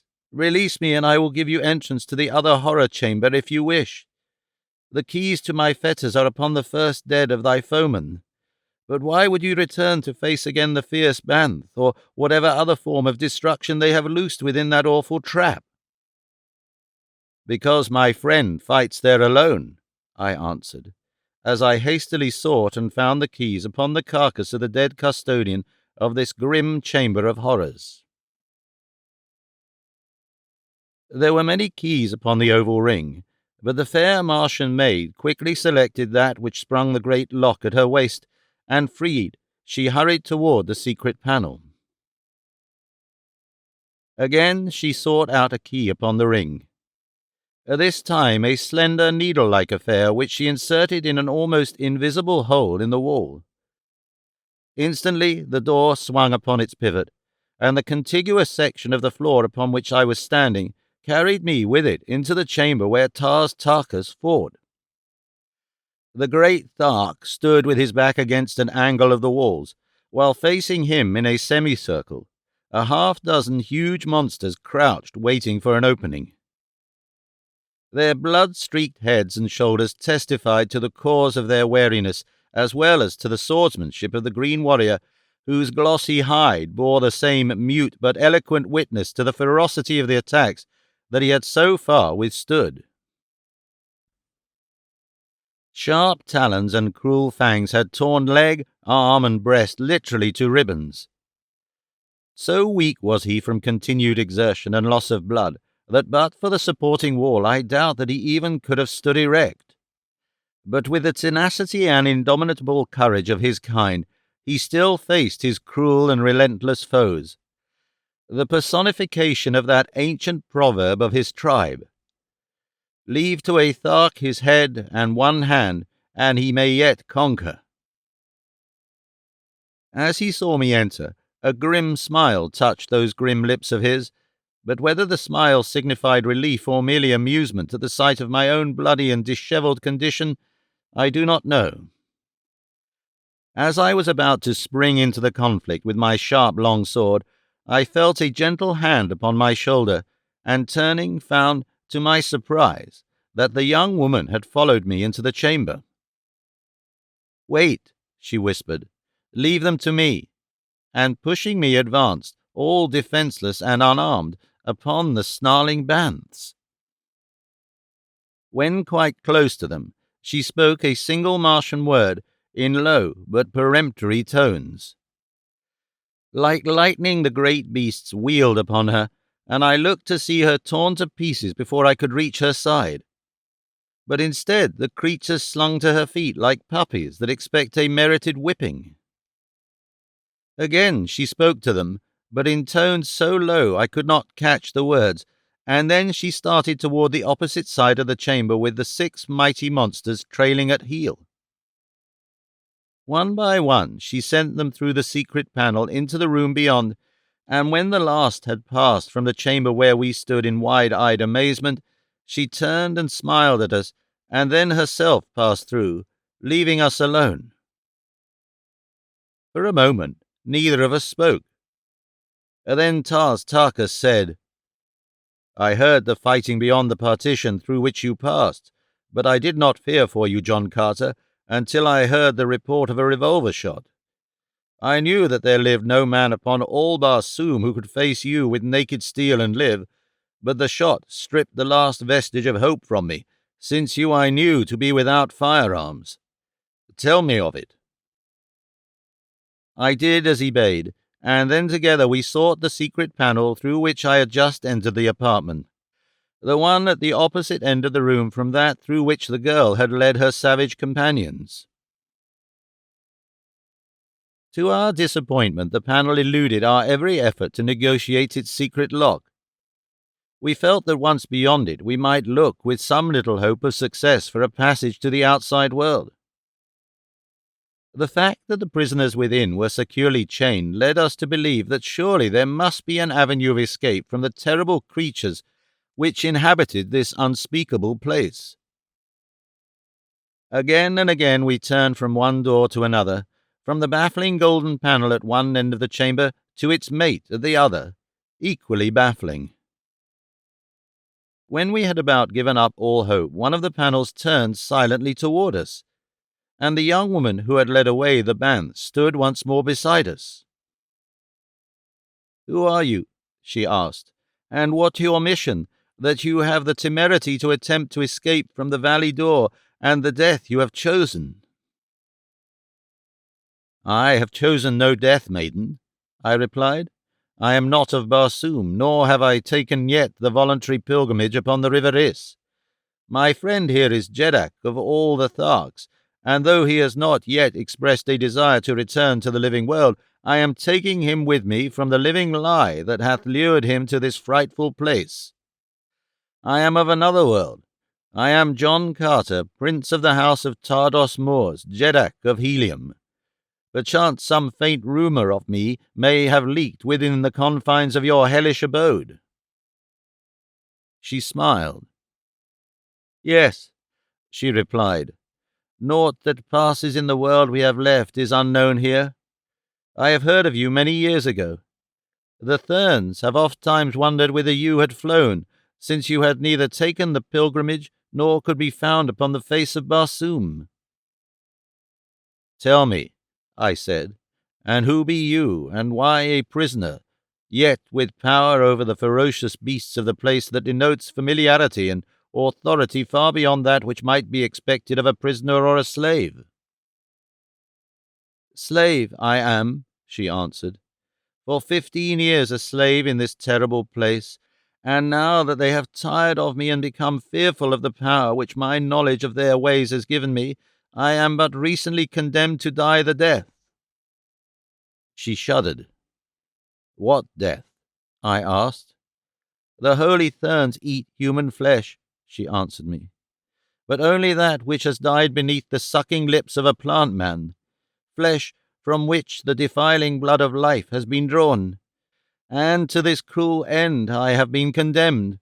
It was to be within a few hours, had your advent not caused an interruption of their plans."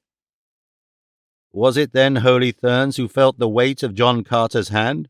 I asked. "Oh no. Those whom you laid low are lesser Therns, but of the same cruel and hateful race. The holy Therns abide upon the outer slopes of these grim hills, facing the broad world from which they harvest their victims and their spoils. Labyrinthine passages connect these caves with the luxurious palaces of the holy Therns, and through them pass upon their many duties the lesser Therns, and hordes of slaves and prisoners and fierce beasts, the grim inhabitants of this sunless world. There be within this vast network of winding passages and countless chambers men, women, and beasts who, born within its dim and gruesome underworld, have never seen the light of day, nor ever shall. They are kept to do the bidding of the race of Therns, to furnish at once their sport and their sustenance. Now and again, some hapless pilgrim, drifting out upon the silent sea from the cold Is, escapes the plant men and the great white apes that guard the temple of Issus and falls into the remorseless clutches of the Therns, or, as was my misfortune, is coveted by the holy Thern who chances to be upon watch in the balcony above the river, where it issues from the bowels of the mountains through the cliffs of gold to empty into the lost sea of Koros. All who reach the valley of Dor are, by custom, the rightful prey of the plant men and the apes, while their arms and ornaments become the portion of the Therns. But if one escapes the terrible denizens of the valley for even a few hours, the Therns may claim such a one as their own. And again, the holy Thern on watch, should he see a victim he covets, often tramples upon the rights of the unreasoning brutes of the valley and takes his prize by foul means, if he cannot gain it by fair. It is said that occasionally some deluded victim of Barsoomian superstition will so far escape the clutches of the countless enemies that beset his path from the moment that he emerges from the subterranean passage through which the Is flows for 1,000 miles before it enters the valley door, as to reach the very walls of the temple of Issus. But what fate awaits one there not even the holy Therns may guess, for who has passed within those gilded walls never has returned to unfold the mysteries they have held since the beginning of time. The temple of Issus is to the Therns what the valley door is imagined by the people of the outer world to be to them. It is the ultimate haven of peace, refuge, and happiness to which they pass after this life, and wherein an eternity of eternities is spent amidst the delights of the flesh which appeal most strongly to this race of mental giants and moral pygmies. The temple of Issus is, I take it, a heaven within a heaven, I said. Let us hope that there it will be meted to the Therns as they have meted it here unto others. Who knows? The girl murmured.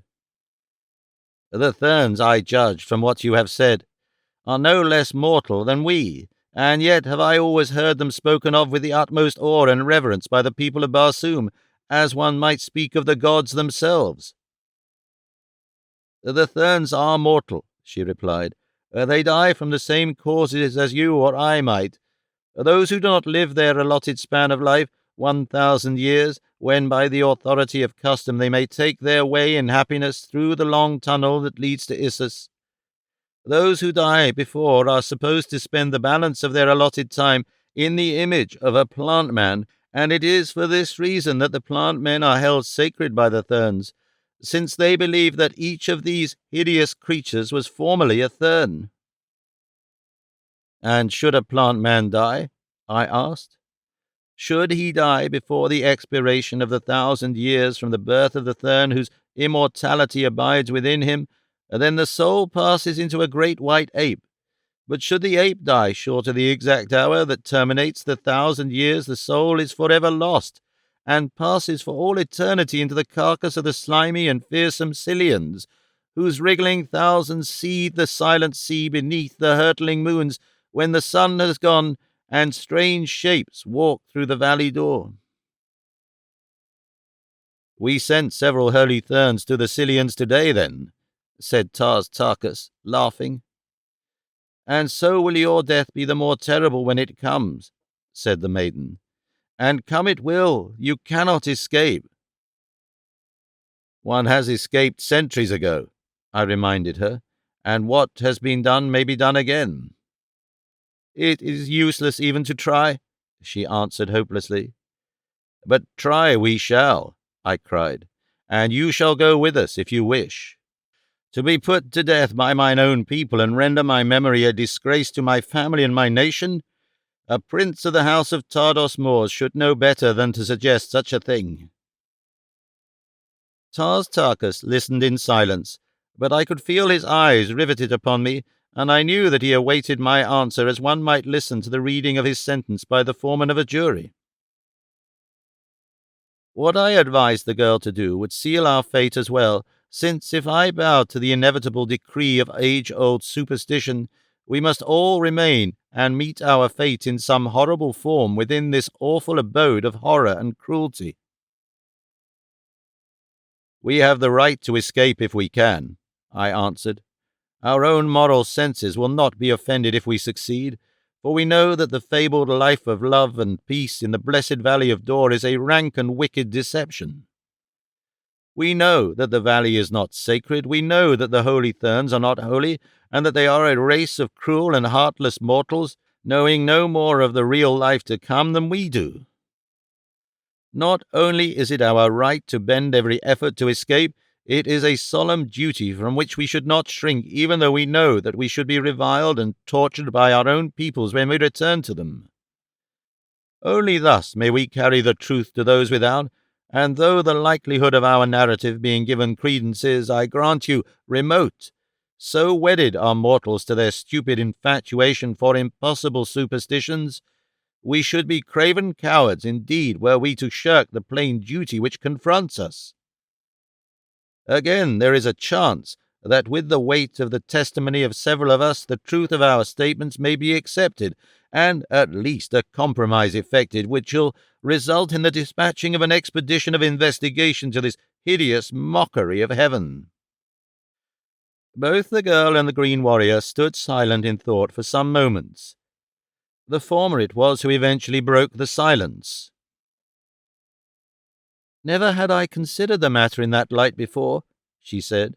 "Indeed, would I give my life 1,000 times if I could but save a single soul from the awful life that I have led in this cruel place. Yes, you are right, and I will go with you as far as we can go, but I doubt that we ever shall escape." I turned an inquiring glance toward the Tharg. "To the gates of Issus, or to the bottom of Chorus," spoke the green warrior. "To the snows to the north, or to the snows to the south. Tars Tarkas follows where John Carter leads. I have spoken." "Come then," I cried. "We must make the start, for we could not be further from escape than we now are in the heart of this mountain and within the 4 walls of this chamber of death." "Come then," said the girl, "but do not flatter yourself that you can find no worse place than this within the territory of the Therns." So saying, she swung the secret panel that separated us from the apartment in which I had found her, and we stepped through once more into the presence of the other prisoners. There were in all 10 red Martians, men and women, and when we had briefly explained our plan, they decided to join forces with us, though it was evident that it was with some considerable misgivings that they thus tempted fate by opposing an ancient superstition, even though each knew through cruel experience the fallacy of its entire fabric. Thuvia, the girl whom I had first freed, soon had the others at liberty. Tars Tarkas and I stripped the bodies of the 2 Therns of their weapons, which included swords, daggers, and 2 revolvers of the curious and deadly type manufactured by the Red Martians. We distributed the weapons as far as they would go among our followers, giving the firearms to 2 of the women, Thuvia being one so armed. With the latter as our guide, we set off rapidly but cautiously through a maze of passages, crossing great chambers hewn from the solid metal of the cliff, following winding corridors, ascending steep inclines, and now and again concealing ourselves in dark recesses at the sound of approaching footsteps. Our destination, Thuvia said, was a distant storeroom where arms and ammunition in plenty might be found. From there she was to lead us to the summit of the cliffs, from where it would require both wondrous wit and mighty fighting to win our way through the very heart of the stronghold of the Holy Therns to the world without. "And even then, O Prince," she cried, "the arm of the Holy Thern is long. It reaches to every nation of Barsoom. His secret temples are hidden in the heart of every community. Wherever we go, should we escape, we shall find that word of our coming has preceded us, and death awaits us before we may pollute the air with our blasphemies." We had proceeded for possibly an hour without serious interruption, and Thuvia had just whispered to me that we were approaching our first destination, when, on entering a great chamber, we came upon a man, evidently a Thern. He wore, in addition to his leathern trappings and jeweled ornaments, a great circlet of gold about his brow, in the exact centre of which was set an immense stone, the exact counterpart of that which I had seen upon the breast of the little old man at the Atmosphere plant nearly 20 years before. It is the one priceless jewel of Barsoom. Only two are known to exist, and these were worn as the insignia of their rank and position by the two old men in whose charge was placed the operation of the great engines which pump the artificial atmosphere to all parts of Mars from the huge atmosphere plant, the secret to whose mighty portals placed in my possession the ability to save from immediate extinction the life of a whole world.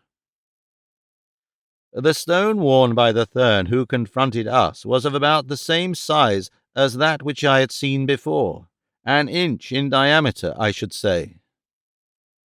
It scintillated 9 different and distinct rays, the 7 primary colours of our earthly prism, and the 2 rays which are unknown upon earth, but whose wondrous beauty is indescribable.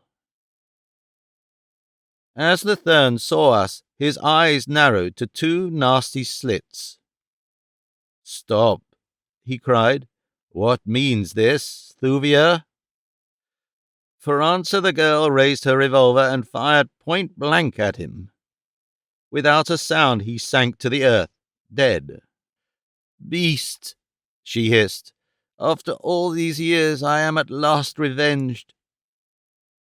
Then, as she turned toward me, evidently with a word of explanation on her lips, her eyes suddenly widened as they rested upon me, and with a little exclamation she started toward me. "Oh, Prince," she cried, "fate is indeed kind to us. The way is still difficult, but through this vile thing upon the floor we may yet win to the outer world. Noticest thou not the remarkable resemblance between this holy Thurn and thyself?"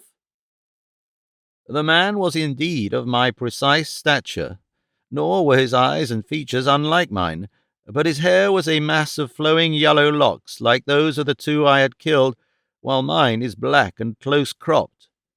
"What of the resemblance?" I asked the girl Thuvia. "Do you wish me with my black short hair to pose as a yellow-haired priest of this infernal cult?"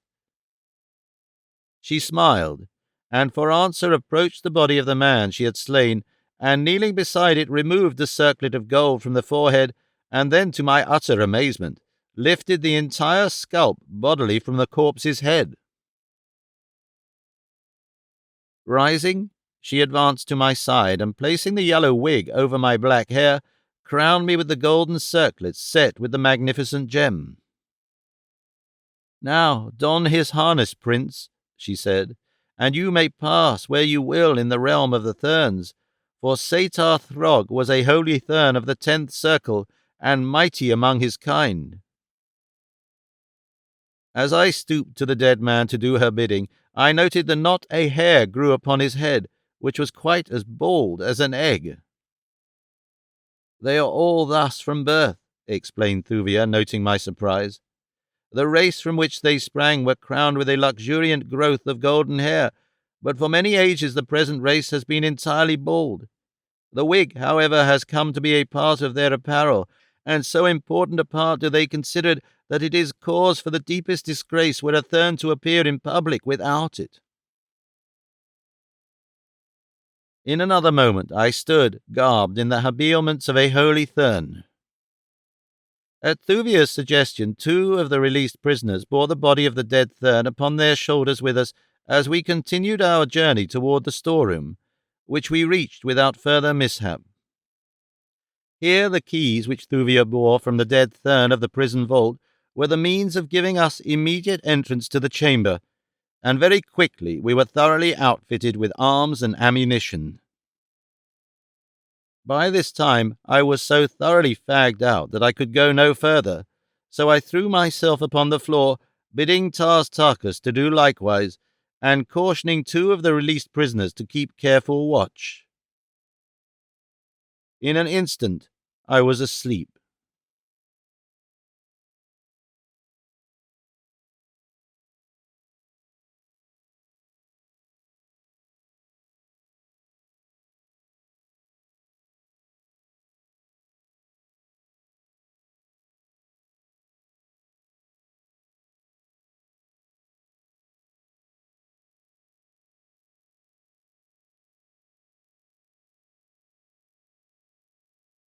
Chapter 5 Corridors of Peril. How long I slept upon the floor of the storeroom I do not know, but it must have been many hours. I was awakened with a start by cries of alarm, and scarce were my eyes opened, nor had I yet sufficiently collected my wits to quite realize where I was, when a fusillade of shots rang out, reverberating through the subterranean corridors in a series of deafening echoes. In an instant I was upon my feet. A dozen lesser Therns confronted us from a large doorway at the opposite end of the storeroom from which we had entered. About me lay the bodies of my companions, with the exception of Thuvir and Tarkas, who, like myself, had been asleep upon the floor and thus escaped the first raking fire. As I gained my feet, the Therns lowered their wicked rifles, their faces distorted in mingled chagrin, consternation, and alarm. Instantly I rose to the occasion. "What means this?" I cried in tones of fierce anger. "Is Sator Throg to be murdered by his own vassals?"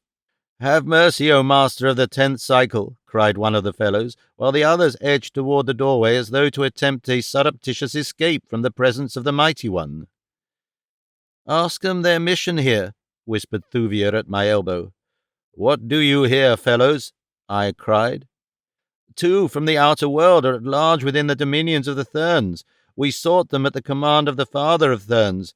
One was white with black hair, the other a huge green warrior." And here the fellow cast a suspicious glance toward Tarkas. "Here, then, is one of them," spoke Thuvir, indicating the Tharg, "and if you will look upon this dead man by the door, perhaps you will recognize the other. It was left for Sator Throg and his poor slaves to accomplish what the lesser Therns of the guard were unable to do. We have killed one and captured the other.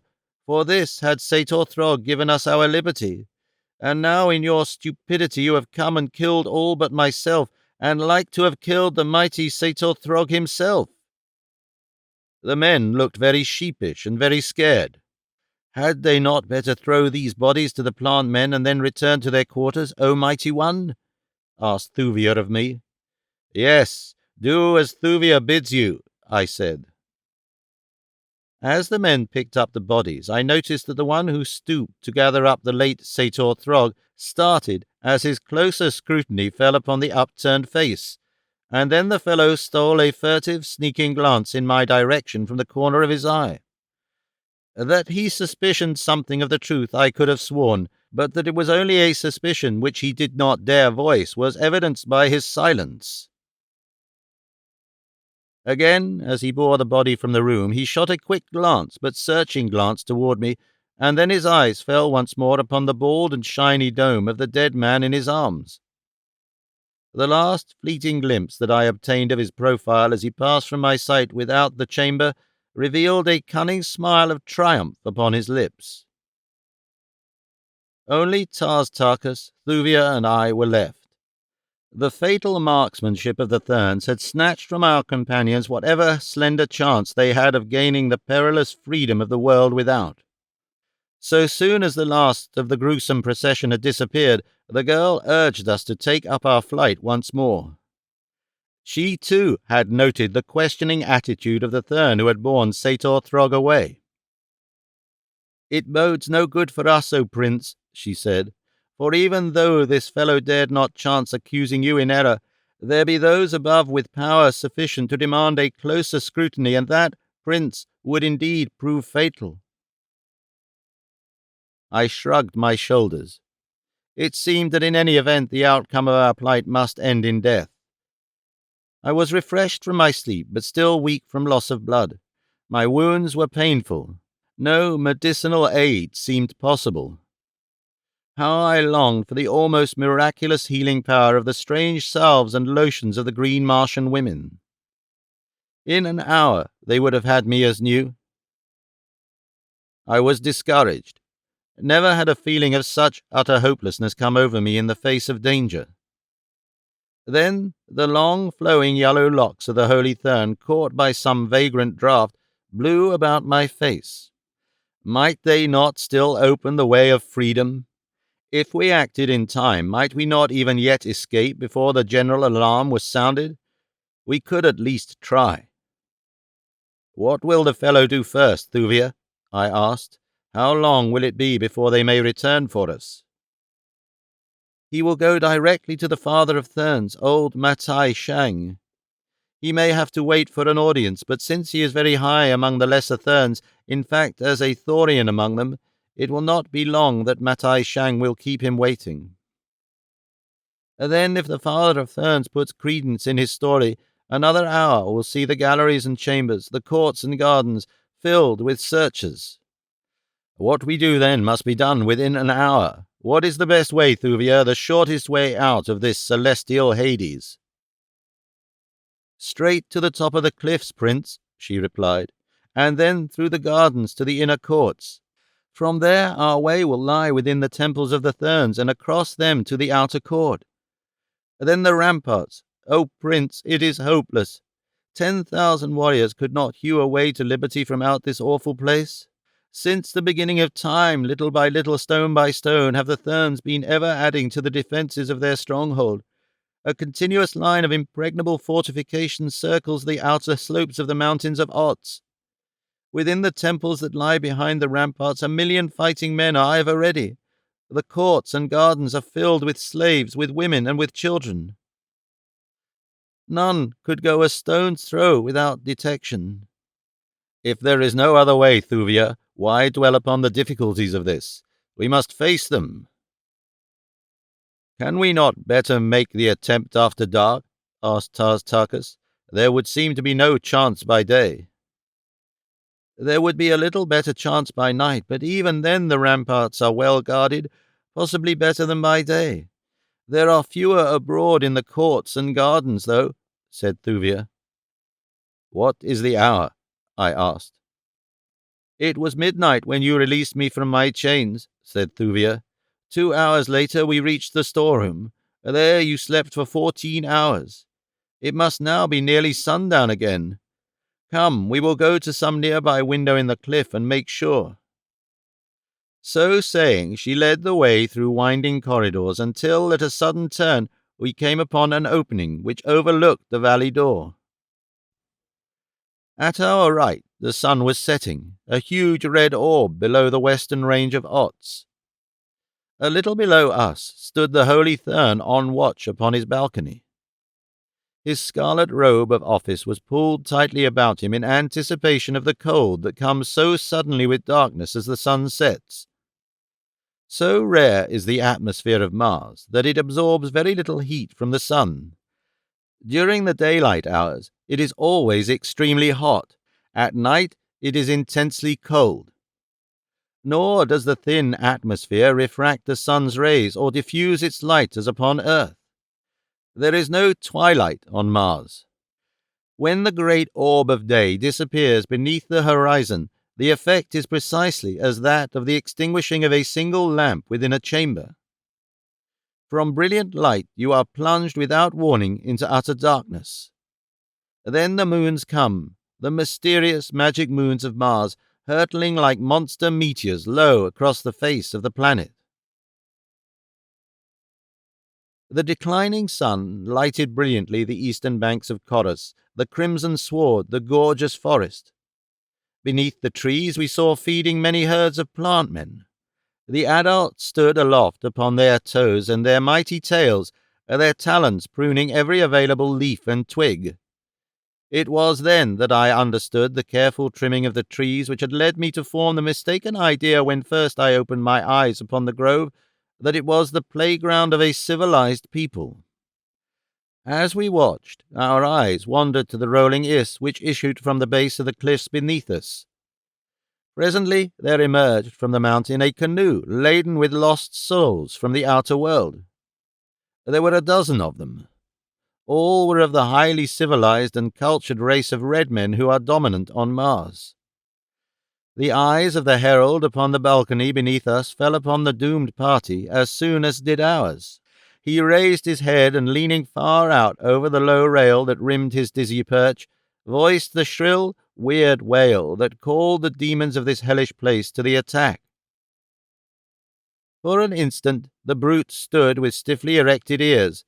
Then they poured from the grove toward the river's bank, covering the distance with great ungainly leaps. The party had landed and was standing on the sward as the awful horde came in sight. There was a brief and futile effort of defense. Then silence as the huge, repulsive shapes covered the bodies of their victims, and scores of sucking mouths fastened themselves to the flesh of their prey. I turned away in disgust. "Their part is soon over," said Thuvia. "The great white ape gets the flesh when the plant men have drained the arteries. Look, they are coming now." As I turned my eyes in the direction the girl indicated, I saw a dozen of the great white monsters running across the valley toward the river bank. Then the sun went down, and darkness that could almost be felt engulfed us. Thuvia lost no time in leading us toward the corridor which winds back and forth up through the cliffs toward the surface thousands of feet above the level on which we had been. Twice great bands, wandering loose through the galleries, blocked our progress, but in each instance Thuvia spoke a low word of command, and the snarling beasts slunk sullenly away. "If you can dissolve all our obstacles as easily as you master these fierce brutes, I can see no difficulties in our way," I said to the girl, smiling. "How do you do it?" She laughed and then shuddered. "I do not quite know," she said. "When first I came here, I angered Sator Throg because I repulsed him. He ordered me to be thrown into one of the great pits in the inner gardens. It was filled with bands. In my own country I had been accustomed to command. Something in my voice, I do not know what, cowed the beasts as they sprang to attack me. Instead of tearing me to pieces, as Sator Throg had desired, they fawned at my feet. So greatly were Sator Throg and his friends amused by the sight that they kept me to train and handle the terrible creatures. I know them all by name. There are many of them wandering through these lower regions. They are scavengers. Many prisoners die here in their chains. The banths solve the problem of sanitation, at least in this respect. In the gardens and temples above, they are kept in pits. The Therns fear them. It is because of the banths that they seldom venture below ground except as their duties call them." An idea occurred to me, suggested by what Thuvia had just said. "Why not take a number of banths and set them loose before us above ground?" I asked. Thuvia laughed. "It would distract attention from us, I am sure," she said. She commenced calling in a low sing-song voice that was half purr. She continued this as we wound our tedious way through the maze of subterranean passages and chambers. Presently soft, padded feet sounded close behind us, and as I turned I saw a pair of great green eyes shining in the dark shadows at our rear. From a diverging tunnel a sinuous, tawny form crept stealthily toward us. Low growls and angry snarls assailed our ears on every side as we hastened on, and one by one the ferocious creatures answered the call of their mistress. She spoke a word to each as it joined us. Like well-schooled terriers, they paced the corridors with us, but I could not help but note the lathering jowls, nor the hungry expressions with which they eyed Tars Tarkas and myself. Soon we were entirely surrounded by some 50 of the brutes. 2 walked close on either side of Thuvia as guards might walk. The sleek sides of others now and then touched my own naked limbs. It was a strange experience. The almost noiseless passage of naked human feet and padded paws. The golden walls splashed with precious stones, the dim light cast by the tiny radium bulbs set at considerable distances along the roof, the huge, maned beasts of prey crowding with low growls about us, the mighty green warrior towering high above us all, myself crowned with the priceless diadem of a holy Thern, and leading the procession, the beautiful girl, Thuvia. I shall not soon forget it. Presently we approached a great chamber more brightly lighted than the corridors. Thuvia halted us. Quietly she stole toward the entrance and glanced within. Then she motioned us to follow her. The room was filled with specimens of the strange beings that inhabit this underworld, a heterogeneous collection of hybrids, the offspring of the prisoners from the outside world, red and green Martians and the white race of Therns. Constant confinement below ground had wrought odd freaks upon their skins. They more resemble corpses than living beings. Many are deformed, others maimed, while the majority, Thuvia explained, are sightless.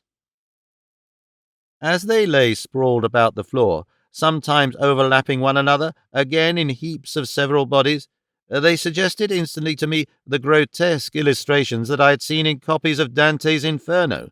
And what more fitting comparison? Was this not indeed a veritable hell, peopled by lost souls, dead and damned beyond all hope? Picking our way carefully, we threaded a winding path across the chamber, the great banths sniffing hungrily at the tempting prey spread before them in such tantalizing and defenseless profusion. Several times we passed the entrances to other chambers similarly peopled, and twice again we were compelled to cross directly through them. In others were chained prisoners and beasts. "Why is it we see no Therns?" I asked of Thuvia. "They seldom traverse the underworld at night, for then it is that the great banths prowl the dim corridors seeking their prey. The Therns fear the awful denizens of this cruel and hopeless world that they have fostered and allowed to grow beneath their feet. The prisoners even sometimes turn upon them and rend them. The Thern can never tell from what dark shadow an assassin may spring upon his back. By day it is different. Then the corridors and chambers are filled with guards passing to and fro. Slaves from the temples above come by hundreds to the granaries and storerooms. All is life then. You did not see it because I led you not in the beaten tracks, but through roundabout passages seldom used. Yet it is possible that we may meet a Thern even yet. They do occasionally find it necessary to come here after the sun has set. Because of this, I have moved with such great caution."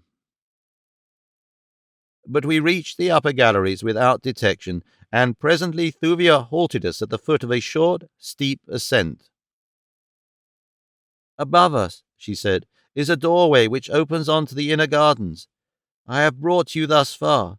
From here on for 4 miles to the outer ramparts our way will be beset by countless dangers. Guards patrol the courts, the temples, the gardens. Every inch of the ramparts themselves is beneath the eye of a sentry." I could not understand the necessity for such an enormous force of armed men about a spot so surrounded by mystery and superstition that not a soul upon Barsoom would have dared to approach it, even had they known its exact location. I questioned Thuvia, asking her what enemies the Therns could fear in their impregnable fortress. We had reached the doorway now, and Thuvia was opening it. "They fear the black pirates of Barsoom, O Prince," she said, "from whom may our first ancestors preserve us." The door swung open. The smell of growing things greeted my nostrils. The cool night air blew against my cheek. The great banths sniffed the unfamiliar odors, and then with a rush they broke past us with low growls, swarming across the gardens beneath the lurid light of the nearer moon. Suddenly a great cry arose from the roofs of the temples, a cry of alarm and warning that, taken up from point to point, ran off to the east and to the west, from temple, court, and rampart, until it sounded as a dim echo in the distance. The great Thark's long sword leapt from its scabbard. Thuvia shrank, shuddering to my side.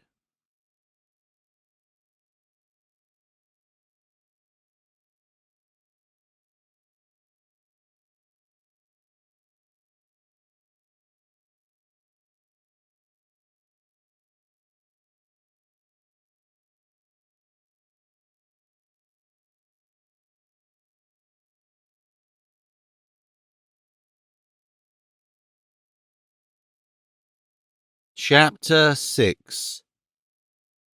The Black Pirates of Barsoom. "What is it?" I asked of the girl. For answer she pointed to the sky.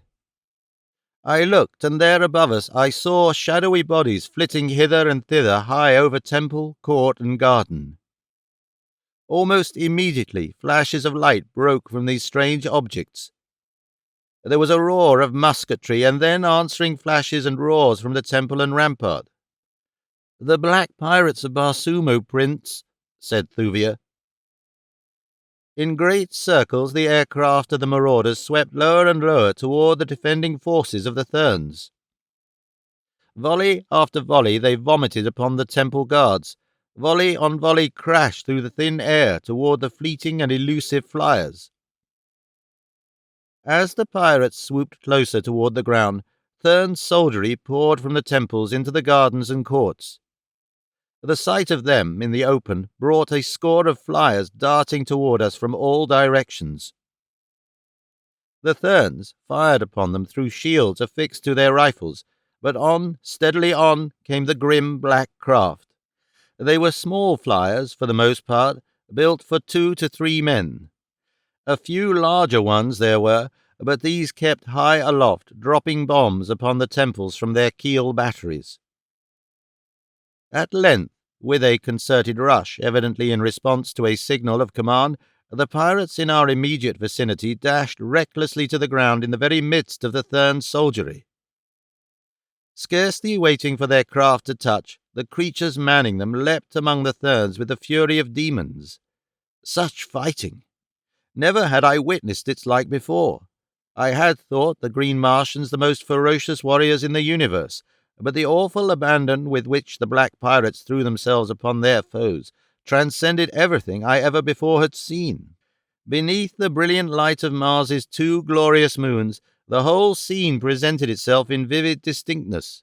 The golden-haired, white-skinned Therns battling with desperate courage in hand-to-hand conflict with their ebony-skinned foemen. Here a little knot of struggling warriors trampled a bed of gorgeous pimalia. There the curved sword of a black man found the heart of a Thern, and left its dead foeman at the foot of a wondrous statue carved from a living ruby. Yonder a dozen Therns pressed a single pirate back upon a bench of emerald, upon whose iridescent surface a strangely beautiful Barsoomian design was traced out in inlaid diamonds. A little to one side stood Thuvia, the Thark, and I. The tide of the battle had not reached us, but the fighters from time to time swung close enough that we might distinctly note them. The black pirates interested me immensely.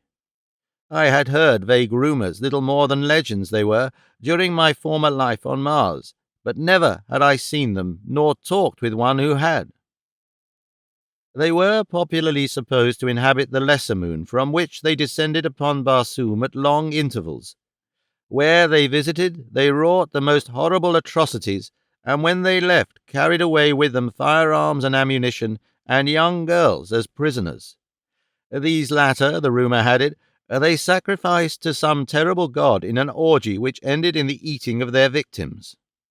I had an excellent opportunity to examine them, as the strife occasionally brought now one and now another close to where I stood. They were large men, possibly 6 feet and over in height. Their features were clear-cut and handsome in the extreme. Their eyes were well set and large, though a slight narrowness lent them a crafty appearance.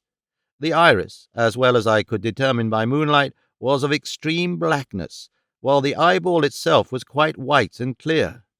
The physical structure of their bodies seemed identical with those of the Therns, the red men, and my own.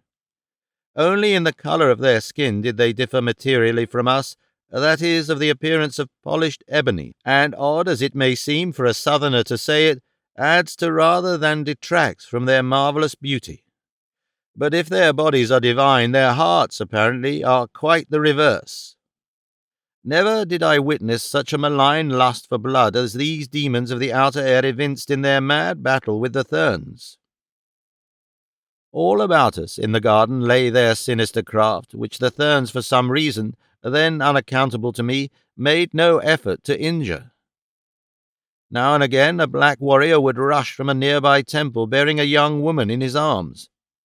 Straight for his flyer he would leap, while those of his comrades who fought nearby would rush to cover his escape. The Therns, on their side, would hasten to rescue the girl, and in an instant the two would be swallowed in the vortex of a maelstrom of yelling devils, hacking and hewing at one another like fiends incarnate. But always, it seemed, were the black pirates of Barsoom victorious, and the girl, brought miraculously unharmed through the conflict, borne away into the outer darkness upon the deck of a swift flyer.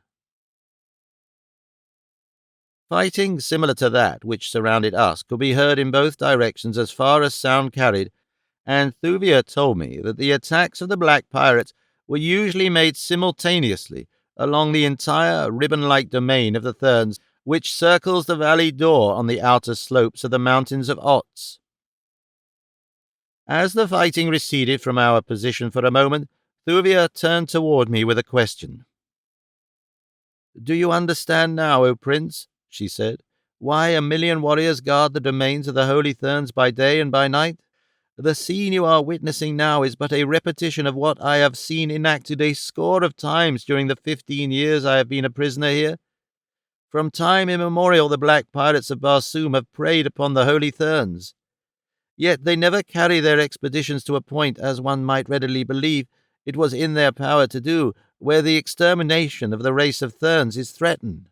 It is as though they but utilize the race as playthings with which they satisfy their ferocious lust for fighting, and from which they collect toll in arms and ammunition and in prisoners." "Why don't they jump in and destroy these flyers?" I asked. "That would soon put a stop to the attacks, or at least the blacks would scarce be so bold. Why, see how perfectly unguarded they leave their craft, as though they were lying safe in their own hangars at home." "The Therns do not dare. They tried it once, ages ago, but the next night, and for a whole moon thereafter, 1,000 great black battleships circled the mountains of Otz, pouring tons of projectiles upon the temples, the gardens, and the courts, until every Thern who was not killed was driven for safety into the subterranean galleries. The Therns know that they live at all only by the sufferance of the black men. They were near to extermination that once, and they will not venture risking it again." As she ceased talking, a new element was instilled into the conflict. It came from a source equally unlooked for by either Thern or pirate. The great bands which we had liberated in the garden had evidently been awed at first by the sound of the battle, the yelling of the warriors, and the loud report of rifle and bomb. But now they must have become angered by the continuous noise and excited by the smell of new blood, for all of a sudden a great form shot from a clump of low shrubbery into the midst of a struggling mass of humanity. A horrid scream of bestial rage broke from the bantha as he felt warm flesh beneath his powerful talons. As though his cry was but a signal to the others, the entire great pack hurled themselves among the fighters. Panic reigned in an instant. Thern and black man turned alike against the common enemy, for the banths showed no partiality toward either. The awful beasts bore down 100 men by the mere weight of their great bodies as they hurled themselves into the thick of the fight. Leaping and clawing, they moved down the warriors with their powerful paws, turning for an instant to rend their victims with frightful fangs. The scene was fascinating in its terribleness, but suddenly it came to me that we were wasting valuable time watching this conflict, which in itself might prove a means of our escape. The Therns were so engaged with their terrible assailants that now, if ever, escape should be comparatively easy. I turned to search for an opening through the contending hordes. If we could but reach the ramparts, we might find that the pirates somewhere had thinned the guarding forces and left a way open to us to the world without. As my eyes wandered about the garden, the sight of the hundreds of aircraft lying unguarded around us suggested the simplest avenue to freedom. Why, it had not occurred to me before. I was thoroughly familiar with the mechanism of every known make of flyer on Barsoom. For 9 years I had sailed and fought with the Navy of Helium. I had raced through space on the tiny one-man air scout, and I had commanded the greatest battleship that ever had floated in the thin air of dying Mars. To think, with me, is to act. Grasping Thuvia by the arm, I whispered to Tarkas to follow me. Quickly we glided toward a small flyer which lay furthest from the battling warriors. Another instant found us huddled on the tiny deck. My hand was on the starting lever. I pressed my thumb upon the button which controls the ray of repulsion, that splendid discovery of the Martians which permits them to navigate the thin atmosphere of their planet in huge ships that dwarf the dreadnoughts of our earthly navies into pitiful insignificance. The craft swayed slightly, but she did not move. Then a new cry of warning broke upon our ears. Turning, I saw a dozen black pirates dashing toward us from the melee. We had been discovered. With shrieks of rage, the demons sprang for us. With frenzied insistence, I continued to press the little button which should have sent us racing out into space, but still the vessel refused to budge. Then it came to me, the reason that she would not rise. We had stumbled upon a two-man flyer.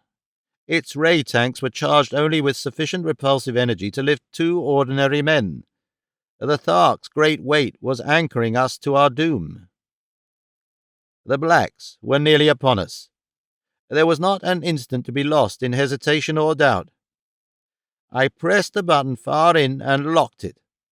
Then I set the lever at high speed, and as the blacks came yelling upon us, I slipped from the craft's deck and with drawn long sword met the attack. At the same moment a girl's shriek rang out behind me, and an instant later, as the blacks fell upon me, I heard, far above my head and faintly, in Thuvia's voice, "My prince, oh my prince, I would rather remain and die with—" But the rest was lost in the noise of my assailants. I knew, though, that my ruse had worked, and that temporarily at least Thuvia and Tarkas were safe, and the means of escape was theirs.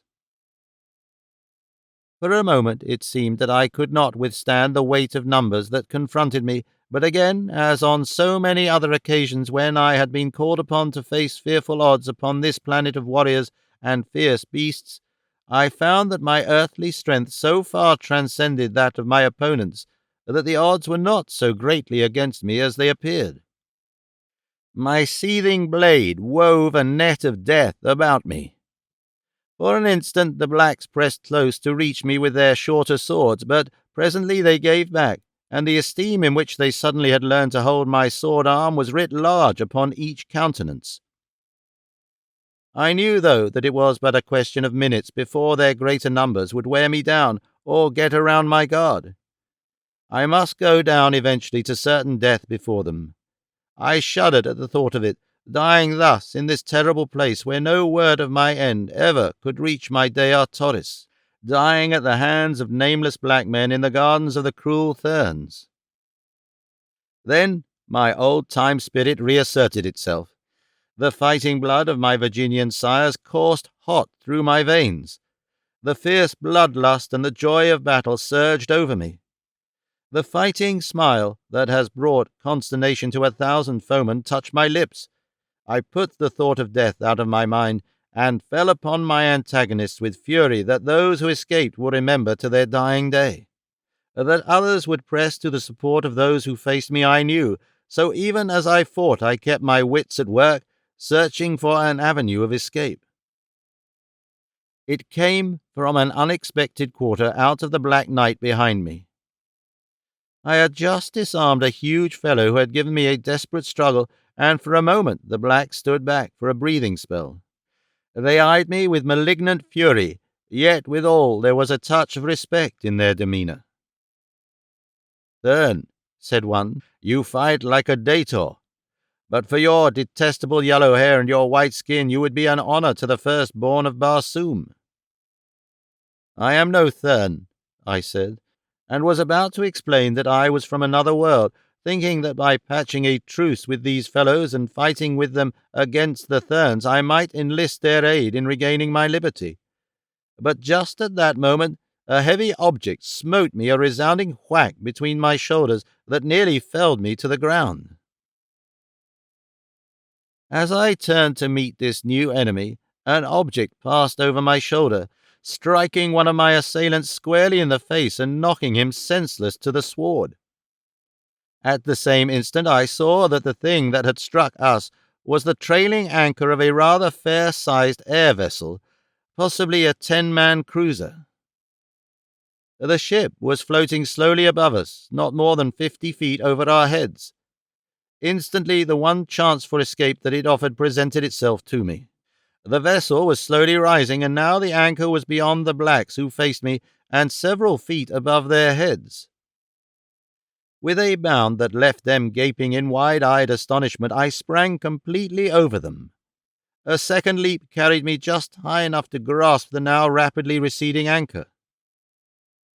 But I was successful, and there I hung by one hand, dragging through the branches of the higher vegetation of the gardens, while my late foeman shrieked and howled beneath me. Presently the vessel veered toward the west, and then swung gracefully to the south. In another instant I was carried beyond the crest of the golden cliffs, out over the valley door, where 6,000 feet below me the lost sea of Coros lay shimmering in the moonlight. Carefully I climbed to a sitting posture across the anchor's arms. I wondered if by chance the vessel might be deserted. I hoped so. Or possibly it might belong to a friendly people, and have wandered by accident, almost within the clutches of the pirates and the Therns. The fact that it was retreating from the scene of battle lent colour to this hypothesis. But I decided to know positively, and at once, so with the greatest caution, I commenced to climb slowly up the anchor chain toward the deck above me.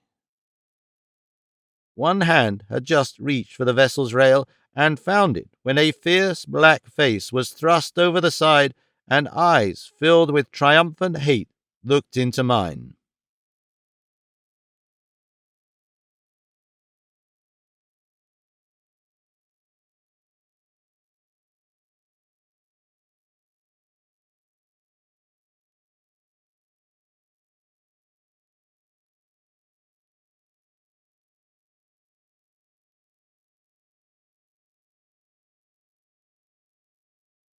Chapter 7.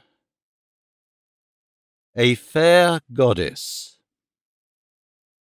For an instant the black pirate and I remained motionless, glaring into each other's eyes. Then a grim smile curled the handsome lips above me, as an ebony hand came slowly in sight from above the edge of the deck, and the cold, hollow eye of a revolver sought the center of my forehead. Simultaneously my free hand shot out for the black throat, just within reach, and the ebony finger tightened on the trigger. The pirate's hissing, "Die, cursed Thern," was half choked in his windpipe by my clutching fingers. The hammer fell with a futile click upon an empty chamber. Before he could fire again, I had pulled him so far over the edge of the deck that he was forced to drop his firearm and clutch the rail with both hands. My grasp upon his throat effectually prevented any outcry, and so we struggled in grim silence. He to tear away from my hold, I to drag him over to his death. His face was taking on a livid hue, his eyes were bulging from their sockets. It was evident to him that he soon must die unless he tore loose from the steel fingers that were choking the life from him. With a final effort, he threw himself further back upon the deck, at the same instant releasing his hold upon the rail to tear frantically with both hands at my fingers in an effort to drag them from his throat. That little second was all that I awaited. With one mighty downward surge, I swept him clear of the deck. His falling body came near to tearing me from the frail hold that my single free hand had upon the anchor chain, and plunging me with him to the waters of the sea below. I did not relinquish my grasp upon him, however, for I knew that a single shriek from those lips as he hurtled to his death in the silent waters of the sea would bring his comrades from above to avenge him. Instead, I held grimly to him, choking, ever choking, while his frantic struggles dragged me lower and lower toward the end of the chain. Gradually his contortions became spasmodic. lessening by degrees until they ceased entirely. Then I released my hold upon him, and in an instant he was swallowed by the black shadows far below. Again I climbed to the ship's rail. This time I succeeded in raising my eyes to the level of the deck, where I could take a careful survey of the conditions immediately confronting me. The nearer moon had passed below the horizon, but the clear effulgence of the farther satellite bathed the deck of the cruiser, bringing into sharp relief the bodies of 6 or 8 black men sprawled about in sleep. Huddled close to the base of a rapid-fire gun was a young white girl, securely bound. Her eyes were widespread in an expression of horrified anticipation and fixed directly upon me as I came in sight above the edge of the deck. Unutterable relief instantly filled them, as if they fell upon the mystic jewel which sparkled in the center of my stolen headpiece. She did not speak. Instead, her eyes warned me to beware the sleeping figures that surrounded her. Noiselessly I gained the deck. The girl nodded to me to approach her. As I bent low, she whispered to me to release her. "I can aid you," she said, "and you will need all the aid available when they awaken." "Some of them will awake in chorus," I replied, smiling. She caught the meaning of my words, and the cruelty of her answering smile horrified me. One is not astonished by cruelty in a hideous face, but when it touches the features of a goddess whose fine chiseled lineaments might more fittingly portray love and beauty, the contrast is appalling. Quickly I released her. "Give me a revolver," she whispered. "I can use that upon those your sword does not silence in time." I did as she bid, and then I turned toward the distasteful work that lay before me. This was no time for fine compunctions, nor for a chivalry that these cruel demons would neither appreciate nor reciprocate. Stealthily I approached the nearest sleeper. When he awoke, he was well on his journey to the bosom of Chorus. His piercing shriek as consciousness returned to him came faintly to us from the black depths beneath.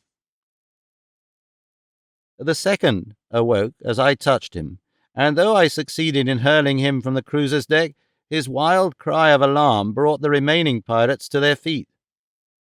There were 5 of them. As they arose, the girl's revolver spoke in sharp staccato, and one sank back to the deck again to rise no more. The others rushed madly upon me with drawn swords. The girl evidently dared not fire for fear of wounding me, but I saw her sneak stealthily and cat-like toward the flank of the attackers. Then they were on me. For a few minutes I experienced some of the hottest fighting I had ever passed through. The quarters were too small for footwork. It was stand your ground and give and take. At first I took considerably more than I gave, but presently I got beneath one fellow's guard and had the satisfaction of seeing him collapse upon the deck. The others redoubled their efforts. The crashing of their blades upon mine raised a terrific din that might have been heard for miles through the silent night. Sparks flew as steel smote steel, and then there was the dull and sickening sound of a shoulder bone parting beneath the keen edge of my Martian sword. 3 now faced me, but the girl was working her way to a point that would soon permit her to reduce the number by 1 at least. Then things happened with such amazing rapidity that I can scarce comprehend even now all that took place in that brief instant. The 3 rushed me, with the evident purpose of forcing me back the few steps that would carry my body over the rail into the void below. At the same instant the girl fired, and my sword arm made 2 moves. One man dropped with a bullet in his brain. A sword flew clattering across the deck and dropped over the edge beyond as I disarmed one of my opponents, and the third went down with my blade buried to the hilt in his breast, and 3 feet of it protruding from his back, and falling, wrenched the sword from my grasp. Disarmed myself, I now faced my remaining foeman, whose own sword lay somewhere thousands of feet below us, lost in the lost sea. The new conditions seemed to please my adversary, for a smile of satisfaction bared his gleaming teeth as he rushed at me barehanded. The great muscles which rolled beneath his glossy black hide evidently assured him that here was easy prey, not worth the trouble of drawing the dagger from his harness. I let him come almost upon me. Then I ducked beneath his outstretched arms, at the same time sidestepping to the right. Pivoting on my left toe, I swung a terrific right to his jaw, and, like a felled ox, he dropped in his tracks. A low, silvery laugh rang out behind me. "You are no Thurn," said the sweet voice of my companion, "for all your golden locks or the harness of Sator Throg. Never lived there upon all Barsoom before one who could fight as you have fought this night. Who are you?" "I am John Carter, Prince of the House of Tardor's Moors, Jeddak of Helium," I replied. "And whom," I added, "has the honour of serving been accorded me?" She hesitated a moment before speaking, then she asked, "You are no Thurn. Are you an enemy of the Thurns?" "I have been in the territory of the Thurns for a day and a half. During that entire time my life has been in constant danger. I have been harassed and persecuted. Armed men and fierce beasts have been set upon me. I had no quarrel with the Thurns before, but can you wonder that I feel no great love for them now? I have spoken." She looked at me intently for several minutes before she replied. It was as though she were attempting to read my inmost soul, to judge my character and my standards of chivalry in that long-drawn, searching gaze. Apparently, the inventory satisfied her. "I am Fidor, daughter of Matai Shang, holy Hecador of the Holy Thurns, father of Thurns, master of life and death upon Barsoom, brother of Issus, prince of life eternal." At that moment I noticed that the black I had dropped with my fist was commencing to show signs of returning consciousness. I sprang to his side. Stripping his harness from him, I securely bound his hands behind his back, and after similarly fastening his feet, tied him to a heavy gun carriage. "Why not the simpler way?" asked Fidor. "I do not understand. What simpler way?" I replied. With a slight shrug of her lovely shoulders, she made a gesture with her hands, personating the casting of something over the craft's side. "I am no murderer," I said. "I kill in self-defense only." She looked at me narrowly. Then she puckered those divine brows of hers and shook her head. She could not comprehend. Well, neither had my own Dea Torres been able to understand what to her had seemed a foolish and dangerous policy toward enemies. Upon Barsoom, quarter is neither asked nor given, and each dead man means so much more of the waning resources of this dying planet to be divided amongst those who survive. But there seemed a subtle difference here between the manner in which this girl contemplated the dispatching of an enemy and the tender-hearted regret of my own princess for the stern necessity which demanded it. I think that Fidor regretted the thrill that the spectacle would have afforded her rather than the fact that my decision left another enemy alive to threaten us. The man had now regained full possession of his faculties, and was regarding us intently from where he lay bound upon the deck. He was a handsome fellow, clean-limbed and powerful, with an intelligent face and features of such exquisite chiselling that Adonis himself might have envied him. The vessel, unguided, had been moving slowly across the valley, but now I thought it time to take the helm and direct her course. Only in a very general way could I guess the location of the valley door. That it was far south of the equator was evident from the constellations, but I was not sufficiently a Martian astronomer to come much closer than a rough guess without the splendid charts and delicate instruments with which, as an officer in the Heliumite Navy, I had formerly reckoned the positions of the vessels on which I sailed. that a northerly course would quickest lead me toward the more settled portions of the planet, immediately decided the direction that I should steer. Beneath my hand the cruiser swung gracefully about. Then the button which controlled the repulsive rays sent us soaring far out into space. With speed lever pulled to the last notch, we raced toward the north as we rose ever farther and farther above that terrible valley of death. As we passed at a dizzy height over the narrow domains of the Therns, the flash of powder far below bore mute witness to the ferocity of the battle that still raged along that cruel frontier. No sound of conflict reached our ears, for in the rarefied atmosphere of our great altitude no sound wave could penetrate. They were dissipated in thin air far below us. It became intensely cold. Breathing was difficult. The girl, Fidor, and the black pirate kept their eyes glued upon me. At length the girl spoke. "Unconsciousness comes quickly at this altitude," she said quietly. "Unless you are inviting death for us all, you had best drop, and that quickly." There was no fear in her voice. It was, as one might say, "You had better carry an umbrella. It is going to rain." I dropped the vessel quickly to a lower level. Nor was I a moment too soon. The girl had swooned. The black, too, was unconscious, while I myself retained my senses, I think only by sheer will.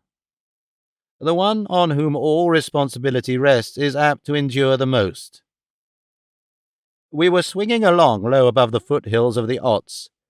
It was comparatively warm, and there was plenty of air for our starved lungs, so I was not surprised to see the black open his eyes, and a moment later the girl also. "It was a close call," she said. "It has taught me two things, though," I replied. "What?" "That even Fidor, daughter of the Master of Life and Death, is mortal," I said, smiling. "There is immortality only in Issus," she replied, "and Issus is for the race of Therns alone. Thus am I immortal." I caught a fleeting grin passing across the features of the black as he heard her words. I did not then understand why he smiled. Later I was to learn, and she too, in a most horrible manner. "If the other thing you have just learned," she continued, "has led to as erroneous deductions as the first, you are little richer in knowledge than you were before." "The other," I replied, "is that our dusky friend here does not hail from the nearer moon. He was like to have died at a few thousand feet above Barsoom. Had we continued the 5,000 miles that lie between Thuria and the planet, he would have been but the frozen memory of a man." Fidor looked at the black in evident astonishment. "If you are not of Thuria, then where?" she asked. He shrugged his shoulders and turned his eyes elsewhere, but did not reply. The girl stamped her little foot in a peremptory manner. "The daughter of Mai Tai Shang is not accustomed to having her queries remain unanswered," she said. "One of the lesser breed should feel honored that a member of the holy race that was born to inherit life eternal should deign even to notice him." Again the black smiled, that wicked, knowing smile. "Zodar, data of the firstborn of Barsoom, is accustomed to give commands, not to receive them," replied the black pirate. Then turning to me, "What are your intentions concerning me?" "I intend taking you both back to Helium," I said. "No harm will come to you.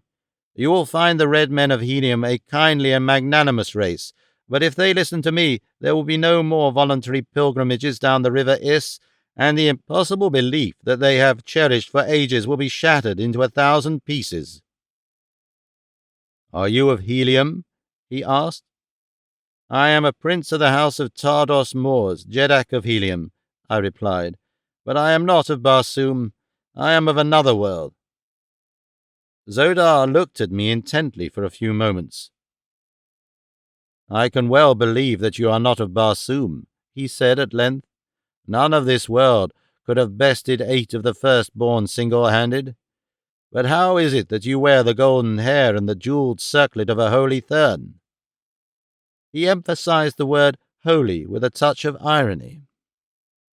"I had forgotten them," I said. "They are the spoils of conquest." And with a sweep of my hand I removed the disguise from my head. When the black's eyes fell on my close-cropped black hair, they opened in astonishment. Evidently he had looked for the bald pate of a thern. "You are indeed of another world," he said, a touch of awe in his voice.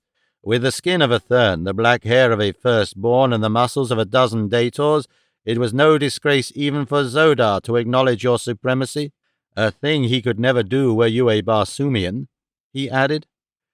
"You are travelling several laps ahead of me, my friend," I interrupted.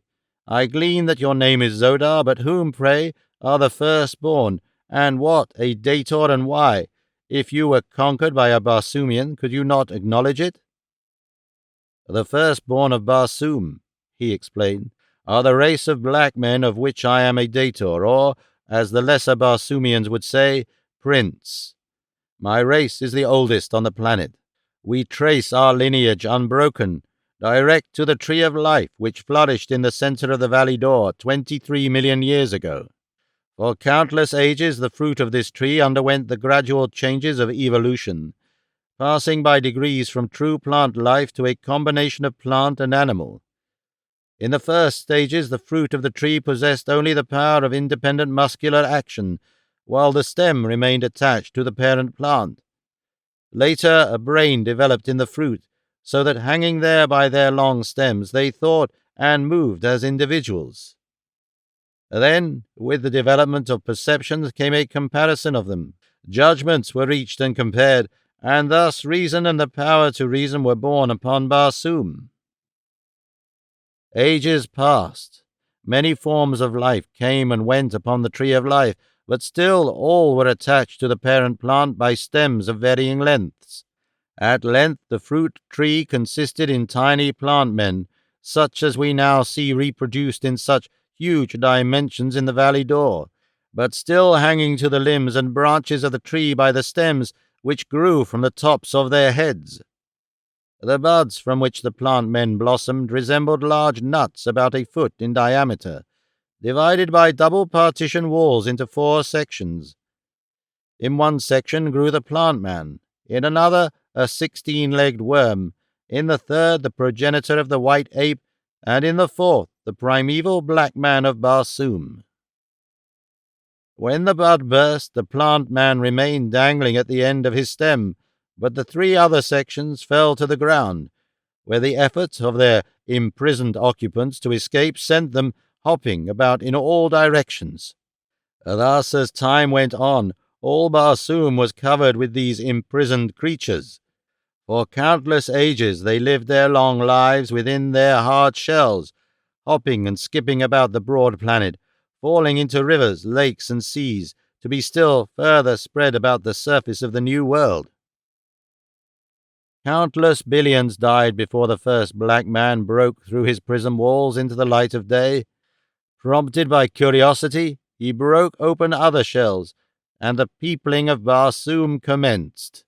The pure strain of the blood of this first black man has remained untainted by admixture with other creatures in the race of which I am a member. But from the 16-legged worm, the first ape and renegade black man, has sprung every other form of animal life upon Barsoom. The Therns, and he smiled maliciously as he spoke, are but the result of ages of evolution from the pure white ape of antiquity. They are a lower order still. There is but one race of true and immortal humans on Barsoom. It is the race of black men. The tree of life is dead, but before it died the plant men learned to detach themselves from it and roam the face of Barsoom with the other children of the first parent. Now their bisexuality permits them to reproduce themselves after the manner of true plants, but otherwise they have progressed but little in all the ages of their existence. Their actions and movements are largely matters of instinct and not guided to any great extent by reason, since the brain of a plant man is but a trifle larger than the end of your smallest finger. They live upon vegetation and the blood of animals, and their brain is just large enough to direct their movements in the direction of food, and to translate the food sensations which are carried to it from their eyes and ears. They have no sense of self-preservation, and so are entirely without fear in the face of danger. That is why they are such terrible antagonists in combat. I wondered why the black man took such pains to discourse thus at length to enemies upon the genesis of life Barsoomian.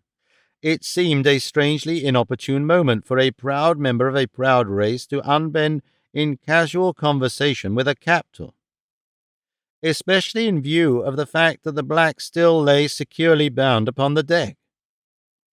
It was the faintest straying of his eye beyond me for the barest fraction of a second that explained his motive for thus dragging out my interest in his truly absorbing story. He lay a little forward of where I stood at the levers, and thus he faced the stern of the vessel as he addressed me. It was at the end of his description of the plant men that I caught his eye fixed momentarily upon something behind me. Nor could I be mistaken in the swift gleam of triumph that brightened those dark orbs for an instant. Some time before I had reduced our speed, for we had left the valley door many miles astern, and I felt comparatively safe. I turned an apprehensive glance behind me, and the sight that I saw froze the newborn hope of freedom that had been springing up within me. A great battleship, forging silent and unlighted through the dark night, loomed close astern.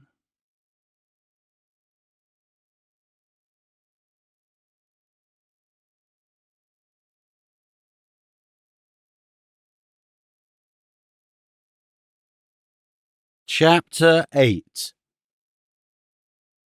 The Depths of Omion.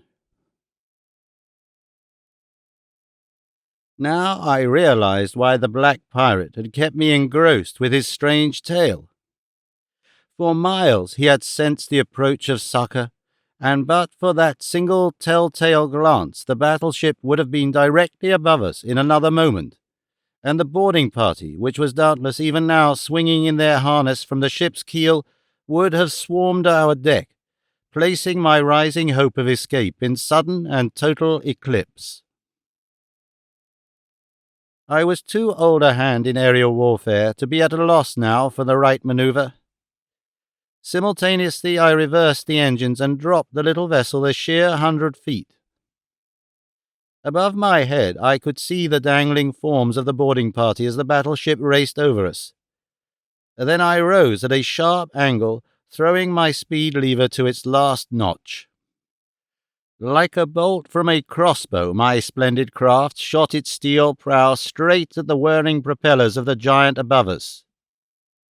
If I could but touch them, the huge bulk would be disabled for hours, and escape once more was possible. At the same instant the sun shot above the horizon, disclosing 100 grim, black faces peering over the stern of the battleship upon us. At sight of us, a shout of rage went up from 100 throats. Orders were shouted, but it was too late to save the giant propellers, and with a crash we rammed them.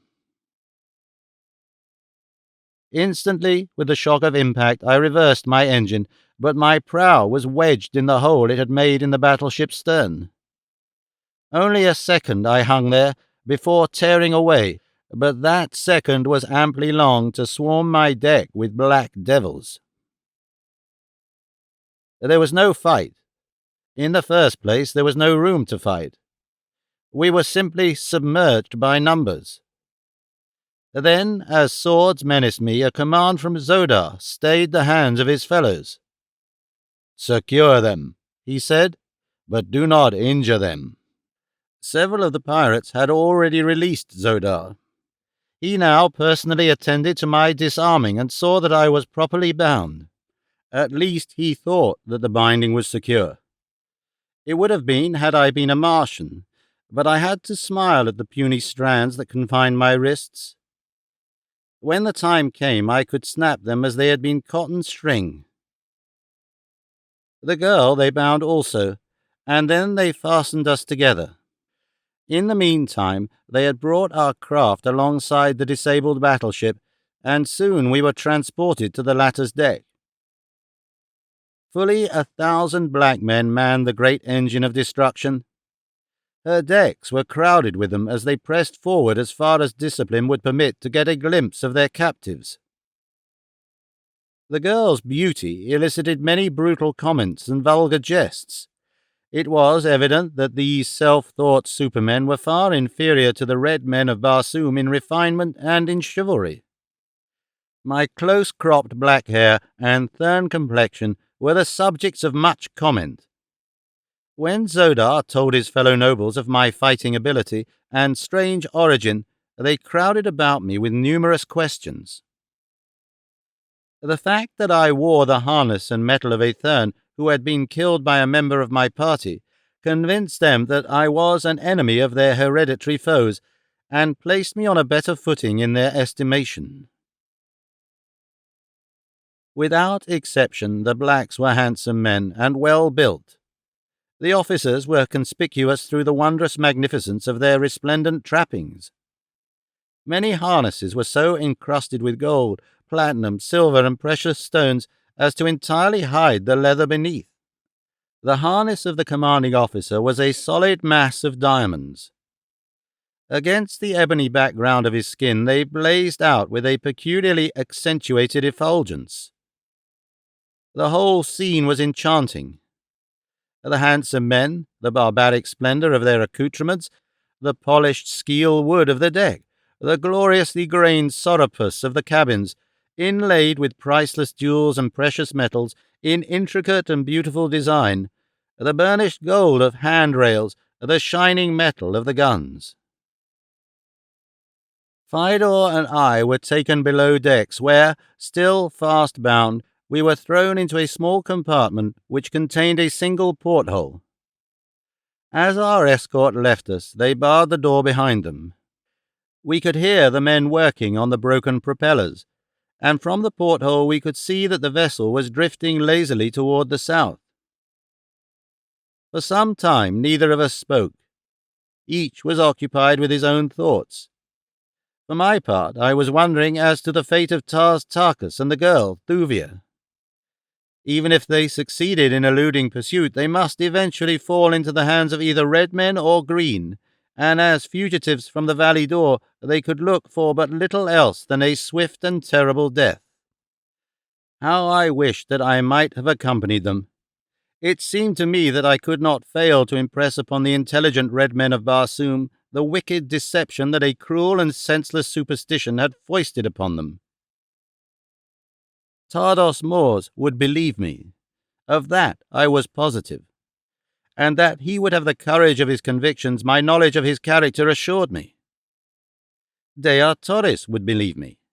Not a doubt as to that entered my head. Then there were 1,000 of my red and green warrior friends whom I knew would face eternal damnation gladly for my sake. Like Tarkas, where I led, they would follow. My only danger lay in that should I ever escape the black pirates, it might be to fall into the hands of unfriendly red or green men. Then it would mean short shrift for me. Well, there seemed little to worry about on that score, for the likelihood of my ever escaping the blacks was extremely remote. The girl and I were linked together by a rope which permitted us to move only about 3 or 4 feet from each other. When we had entered the compartment, we had seated ourselves upon a low bench beneath the portal. The bench was the only furniture of the room. It was of sorapus wood. The floor, ceiling, and walls were of carborundum aluminium, a light, impenetrable composition extensively utilized in the construction of Martian fighting ships. As I had sat meditating upon the future, my eyes had been riveted upon the portal which was just level with them as I sat. Suddenly, I looked toward Fidor. She was regarding me with a strange expression I had not before seen upon her face. She was very beautiful then. Instantly her white lids veiled her eyes, and I thought I discovered a delicate flush tinging her cheek. Evidently she was embarrassed at having been detected in the act of staring at a lesser creature, I thought. "Do you find the study of the lower orders interesting?" I asked, laughing. She looked up again with a nervous but relieved little laugh. "Oh, very," she said, "especially when they have such excellent profiles." It was my turn to flush, but I did not. I felt that she was poking fun at me, and I admired a brave heart that could look for humour on the road to death, and so I laughed with her. "Do you know where we are going?" she said. "To solve the mystery of the eternal hereafter, I imagine," I replied. "I am going to a worse fate than that," she said, with a little shudder. "What do you mean?" "I can only guess," she replied, "since no Thurn damsel of all the millions that have been stolen away by black pirates during the ages they have raided our domains has ever returned to narrate her experiences among them. That they never take a man prisoner lends strength to the belief that the fate of the girls they steal is worse than death." "Is it not a just retribution?" I could not help but ask. "What do you mean?" "Do not the Therns themselves do likewise with the poor creatures who take the voluntary pilgrimage down the river of mystery? Was not Thuvia for 15 years a plaything and a slave?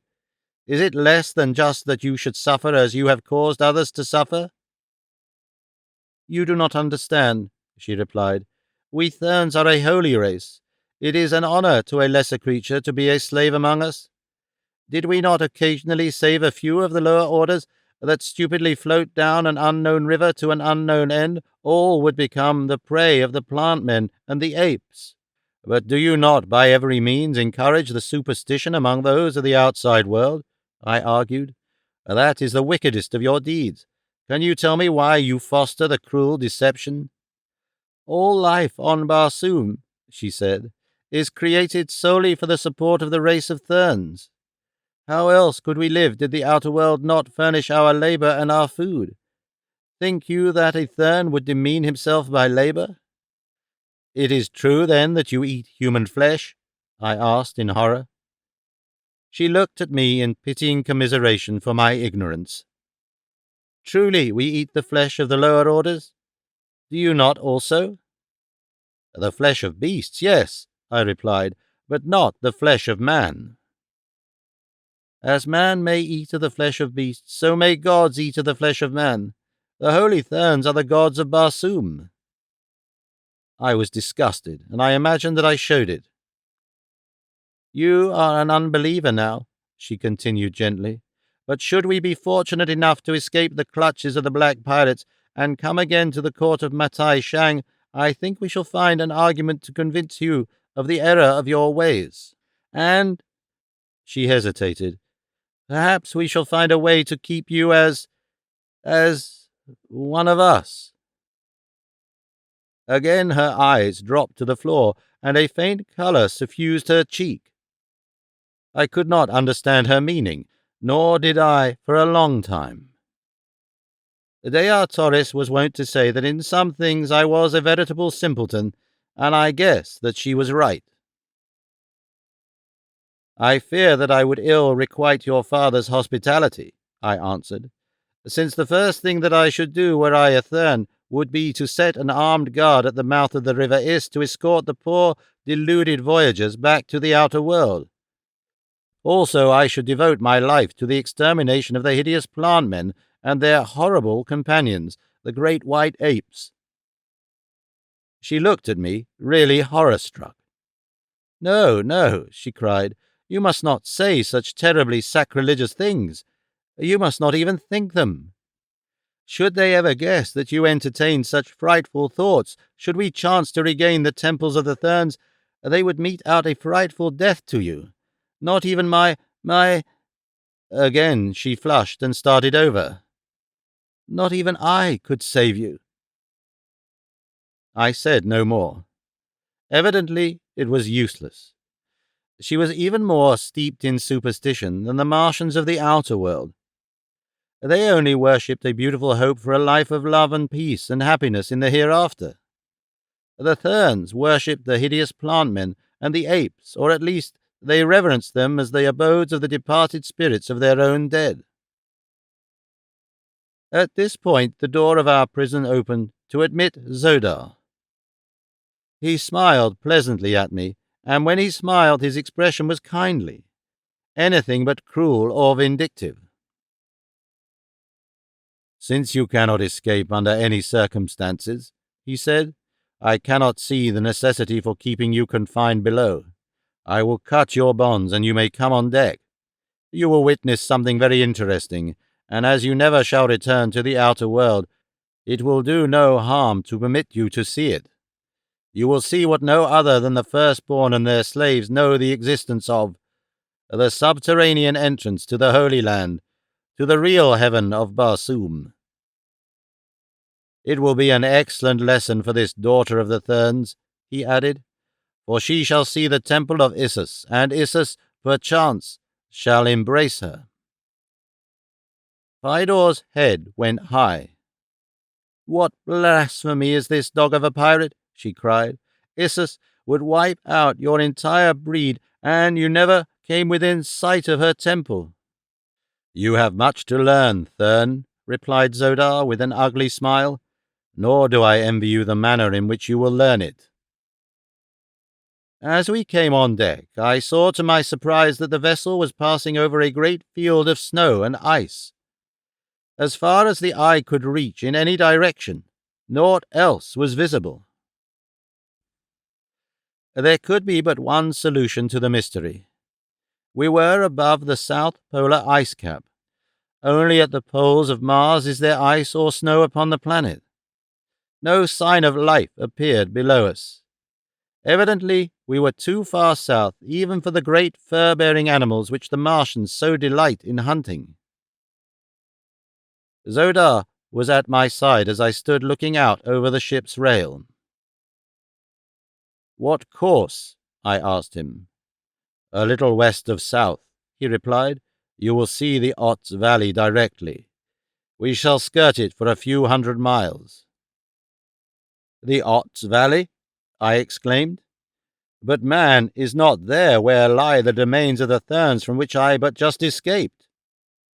"Yes," answered Zodar. "You crossed this ice field last night in the long chase that you led us. The Ots Valley lies in a mighty depression at the South Pole. It is sunk thousands of feet below the level of the surrounding country, like a great round bowl. 100 miles from its northern boundary rise the Ots Mountains, which circle the inner valley of Dor, in the exact center of which lies the lost Sea of Koros. On the shore of this sea stands the golden temple of Issus, in the land of the firstborn. It is there that we are bound." As I looked, I commenced to realize why it was that in all the ages only one had escaped from the valley door. My only wonder was that even the one had been successful.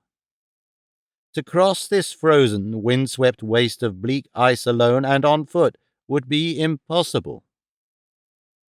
Only by airboat could the journey be made, I finished aloud. It was thus that one did escape the Therns in bygone times, but none has ever escaped the firstborn, said Zodar, with a touch of pride in his voice. We had now reached the southernmost extremity of the great ice barrier.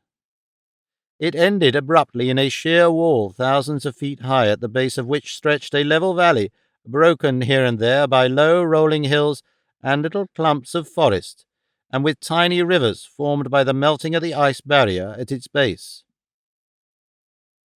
Once we had passed far above what seemed to be a deep canyon-like rift, stretching from the ice wall on the north across the valley as far as the eye could reach.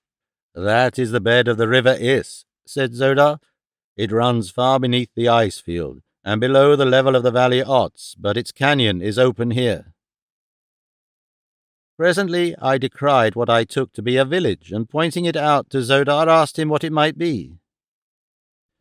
"It is a village of lost souls," he answered, laughing. "This strip between the ice barrier and the mountains is considered neutral ground. Some turn off from their voluntary pilgrimage down the Is, and scaling the awful walls of its canyon below us, stop in the valley. Also a slave now and then escapes from the Therns and makes his way hither. They do not attempt to recapture such, since there is no escape from this outer valley, and as a matter of fact, they fear the patrolling cruisers of the Firstborn too much to venture from their own domains. The poor creatures of this outer valley are not molested by us, since they have nothing that we desire, nor are they numerically strong enough to give us an interesting fight, so we too leave them alone. There are several villages of them, but they have increased in numbers but little in many years, since they are always warring among themselves. Now we swung a little north of west, leaving the Valley of Lost Souls, and shortly I discerned over our starboard bow what appeared to be a black mountain rising from the desolate waste of ice. It was not high, and seemed to have a flat top. Zodar had left us to attend to some duty on the vessel, and Fidor and I stood alone beside the rail. The girl had not once spoken since we had been brought to the deck. "Is what he has been telling me true?" I asked her. "In part, yes," she answered. "That about the outer valley is true, but what he says of the location of the Temple of Issus in the center of his country is false. If it is not false—" She hesitated. "Oh, it cannot be true, it cannot be true. For if it were true, then for countless ages have my people gone to torture and ignominious death at the hands of their cruel enemies, instead of to the beautiful life eternal that we have been taught to believe Issus holds for us. As the lesser Barsoomians of the outer world have been lured by you to the terrible valley door, so may it be that the Therns themselves have been lured by the Firstborn to an equally horrid fate," I suggested. "It would be a stern and awful retribution, Fidor, but a just one." "I cannot believe it," she said. "We shall see," I answered, and then we fell silent again, for we were rapidly approaching the Black Mountains, which in some indefinable way seemed linked with the answer to our problem. As we neared the dark, truncated cone, the vessel's speed was diminished until we barely moved. Then we topped the crest of the mountain, and below us I saw yawning the mouth of a huge circular well, the bottom of which was lost in inky blackness. The diameter of this enormous pit was fully 1,000 feet. The walls were smooth and appeared to be composed of a black, basaltic rock. For a moment the vessel hovered motionless directly above the center of the gaping void, then slowly she began to settle into the black chasm. Lower and lower she sank until, as darkness enveloped us, her lights were thrown on, and in the dim halo of her own radiance, the monster battleship dropped on and on, down into what seemed to me must be the very bowels of Barsoom. For quite half an hour we descended, and then the shaft terminated abruptly in the dome of a mighty subterranean world. Below us rose and fell the billows of a buried sea. A phosphorescent radiance illuminated the scene. Thousands of ships dotted the bosom of the ocean. Little islands rose here and there to support the strange and colorless vegetation of this strange world. Slowly, and with majestic grace, the battleship dropped until she rested on the water. Her great propellers had been drawn and housed during our descent of the shaft, and in their place had been run out the smaller but more powerful water propellers. As these commenced to revolve, the ship took up its journey once more, riding the new element as buoyantly and as safely as she had the air.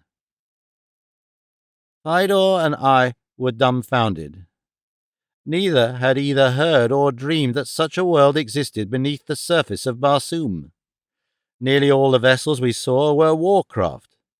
There were a few lighters and barges, but none of the great merchantmen such as ply the upper air between the cities of the outer world. "Here is the harbour of the navy of the Firstborn," said a voice behind us, and turning we saw Zodar watching us with an amused smile on his lips. This sea, he continued, is larger than Chorus. It receives the waters of the lesser sea above it. To keep it from filling above a certain level, we have 4 great pumping stations that force the oversupply back into the reservoirs far north from which the red men draw the water which irrigates their farmlands. A new light burst on me with this explanation. The red men had always considered it a miracle that caused great columns of water to spurt from the solid rock of their reservoir sides to increase the supply of the precious liquid which is so scarce in the outer world of Mars.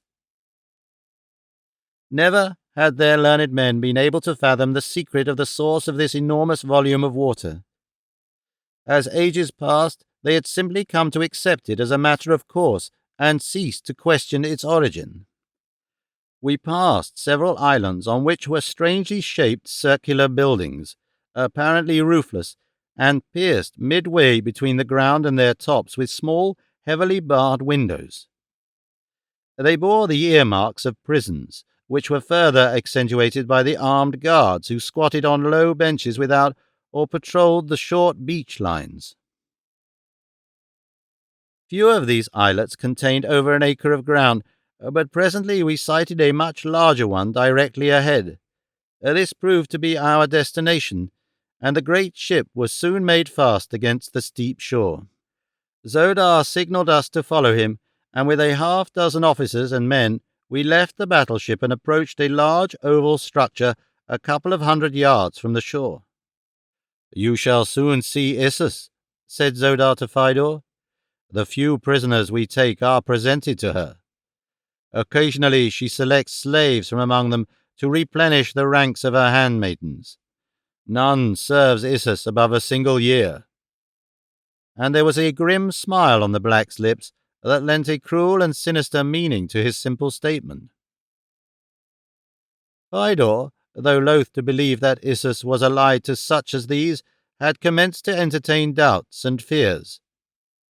She clung very closely to me, no longer the proud daughter of the master of life and death upon Barsoom, but a young and frightened girl in the power of relentless enemies. The building which we now entered was entirely roofless. In its centre was a long tank of water, set below the level of the floor like the swimming pool of a natatorium. Near one side of the pool floated an odd-looking black object. Whether it were some strange monster of these buried waters or a queer raft, I could not at once perceive. We were soon to know, however, for as we reached the edge of the pool directly above the thing, Zodar cried out a few words in a strange tongue. Immediately a hatch cover was raised from the surface of the object, and a black seaman sprang from the bows of the strange craft. Zodar addressed the seaman. "Transmit to your officer," he said, "the commands of Dator Zodar. Say to him that Dator Zodar, with officers and men, escorting 2 prisoners, would be transported to the gardens of Issus beside the Golden Temple." "Blessed be the shell of thy first ancestor, most noble Dator," replied the man. "It shall be done even as thou sayest." And raising both hands, palms backward, above his head after the manner of salute which is common to all races of Barsoom, he disappeared once more into the entrails of his ship. A moment later, an officer resplendent in the gorgeous trappings of his rank appeared on deck and welcomed Zodar to the vessel, and in the latter's wake we filed aboard and below.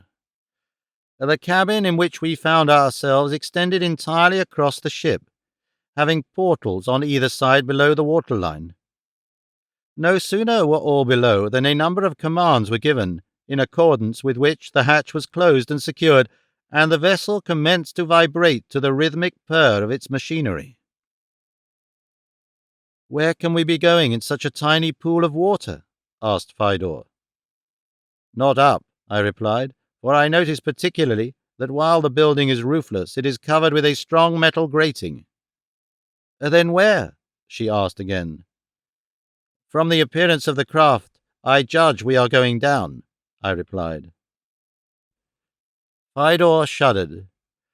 For such long ages have the waters of Barsoom seas been a thing of tradition, only that even this daughter of the Therns, born as she had been within sight of Mars's only remaining sea, had the same terror of deep water as is a common attribute of all Martians. Presently the sensation of sinking became very apparent. We were going down swiftly. Now we could hear the water rushing past the portals, and in the dim light that filtered through them to the water beyond, the swirling eddies were plainly visible. Phidor grasped my arm.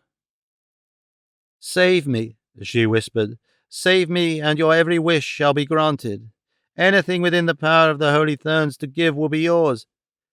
Phidor—" She stumbled a little here, and then in a very low voice, "Phidor already is yours." I felt very sorry for the poor child, and placed my hand over hers, where it rested on my arm. I presume my motive was misunderstood, for with a swift glance about the apartment to assure herself that we were alone, she threw both her arms about my neck and dragged my face down to hers.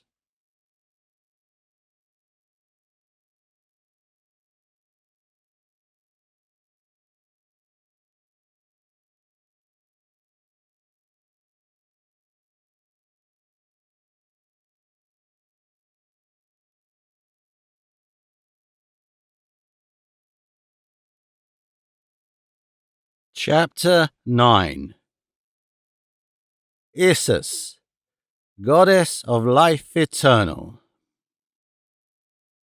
The confession of love which the girl's fright had wrung from her touched me deeply, but it humiliated me as well, since I felt that in some thoughtless word or act I had given her reason to believe that I reciprocated her affection. Never have I been much of a ladies' man, being more concerned with fighting and kindred arts, which have ever seemed to me more befitting a man than mooning over a scented glove 4 sizes too small for him, or kissing a dead flower that has begun to smell like a cabbage. So I was at quite a loss as to what to do or say. 1,000 times rather face the wild hordes of the Dead Sea bottoms than meet the eyes of this beautiful young girl and tell her the thing that I must tell her. But there was nothing else to be done, and so I did it. Very clumsily too, I fear. Gently I unclasped her hands from about my neck, and still holding them in mine, I told her the story of my love for Torres. That of all the women of 2 worlds that I had known and admired during my long life, she alone had I loved. The tale did not seem to please her. Like a tigress she sprang, panting, to her feet. Her beautiful face was distorted in an expression of horrible malevolence. Her eyes fairly blazed into mine. "Dog," she hissed, "dog of a blasphemer, think you that Phidor, daughter of Metai Shang, supplicates? She commands. What to her is your puny outer-world passion for the vile creature you choose in your other life? Phidor has glorified you with her love, and you have spurned her. 2,000 unthinkably atrocious deaths could not atone for the affront that you have put upon me.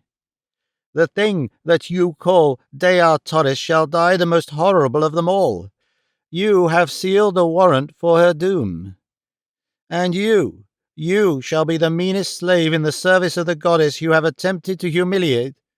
Tortures and ignominies shall be heaped upon you until you grovel at my feet, asking the boon of death.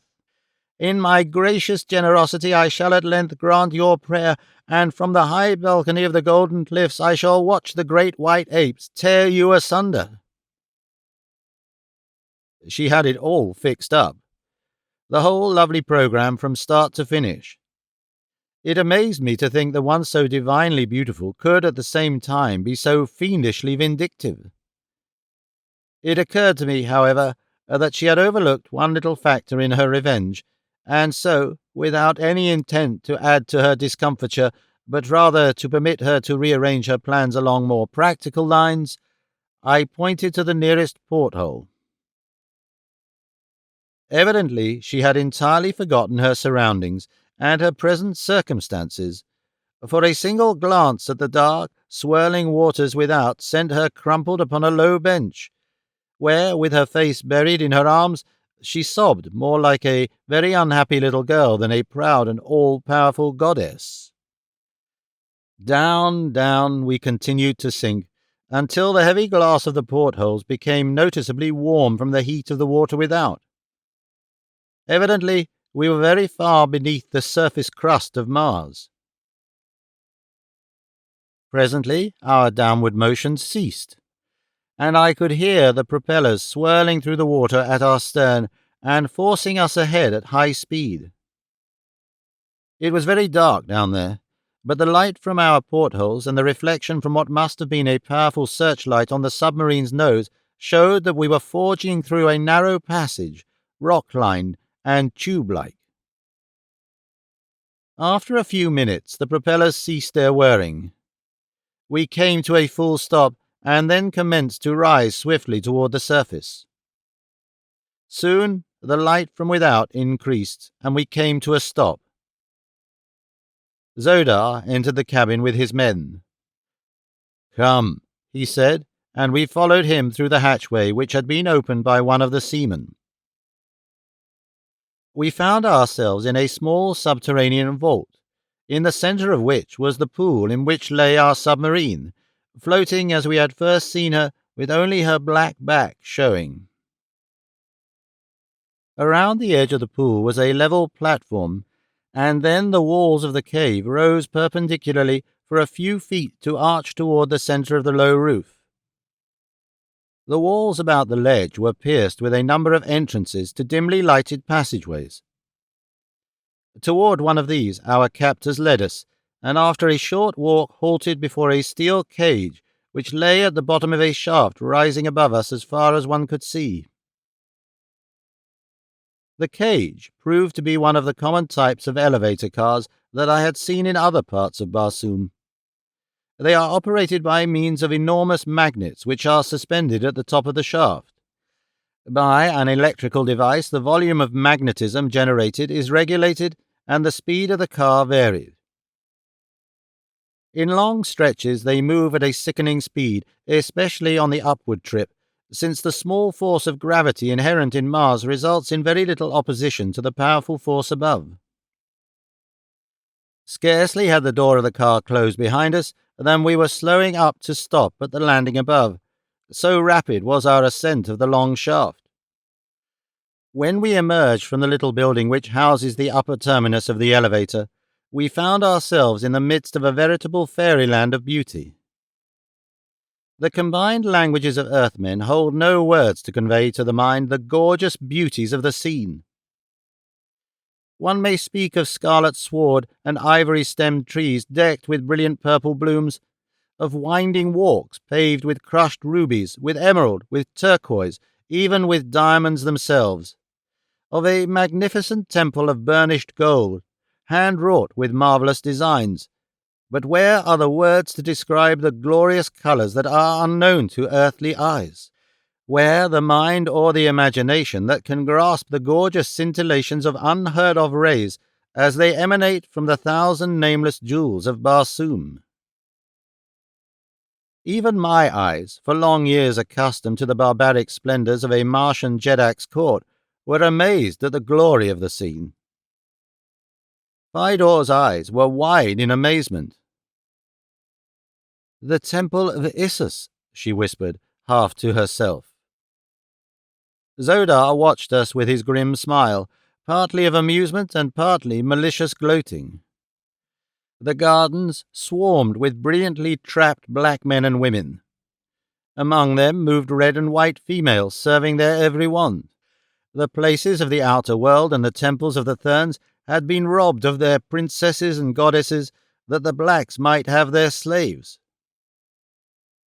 Through this scene we moved toward the temple. At the main entrance we were halted by a cordon of armed guards. Zodar spoke a few words to an officer who came forward to question us. Together they entered the temple, where they remained for some time. When they returned, it was to announce that Issus desired to look upon the daughter of Matai Shang and the strange creature from another world who had been a prince of Helium. Slowly we moved through endless corridors of unthinkable beauty, through magnificent apartments and noble halls. At length we were halted in a spacious chamber in the centre of the temple. One of the officers who had accompanied us advanced to a large door in the further end of the chamber. Here he must have made some sort of signal, for immediately the door opened and another richly trapped courtier emerged. We were then led up to the door, where we were directed to get down on our hands and knees, with our backs toward the room we were to enter. The doors were swung open, and after being cautioned not to turn our heads under penalty of instant death, we were commanded to back into the presence of Issus. Never have I been in so humiliating a position in my life, and only my love for Dea Torres and the hope which still clung to me that I might again see her kept me from rising to face the goddess of the firstborn and go down to my death like a gentleman, facing my foes with their blood mingling with mine. After we had crawled in this disgusting fashion for a matter of a couple of 100 feet, we were halted by our escort. "Let them rise," said a voice behind us, a thin, wavering voice, yet one that had evidently been accustomed to command for many years. "Rise," said our escort, "but do not face toward Issus." "The woman pleases me," said the thin, wavering voice again after a few moments of silence. "She shall serve me the allotted time. The man may return to the Isle of Shador, which lies against the northern shore of the Sea of Omion. Let the woman turn and look upon Issus, knowing that those of the lower orders who gaze upon the holy vision of her radiant face survive the blinding glory but a single year." I watched Fidor from the corner of my eye. She paled to a ghastly hue. Slowly, very slowly, she turned as though drawn by some invisible yet irresistible force. She was standing quite close to me, so close that her bare arm touched mine as she finally faced Issus, goddess of life eternal. I could not see the girl's face as her eyes rested for the first time on the supreme deity of Mars, but felt the shudder that ran through her in the trembling flesh of the arm that touched mine.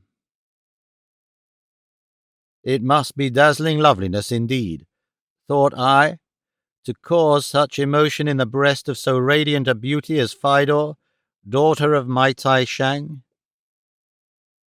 "Let the woman remain. Remove the man. Go." Thus spoke Issus, and the heavy hand of the officer fell upon my shoulder. In accordance with his instructions, I dropped to my hands and knees once more and crawled from the presence. It had been my first audience with the deity, but I am free to confess that I was not greatly impressed, other than with the ridiculous figure I cut scrambling about on my marrow bones.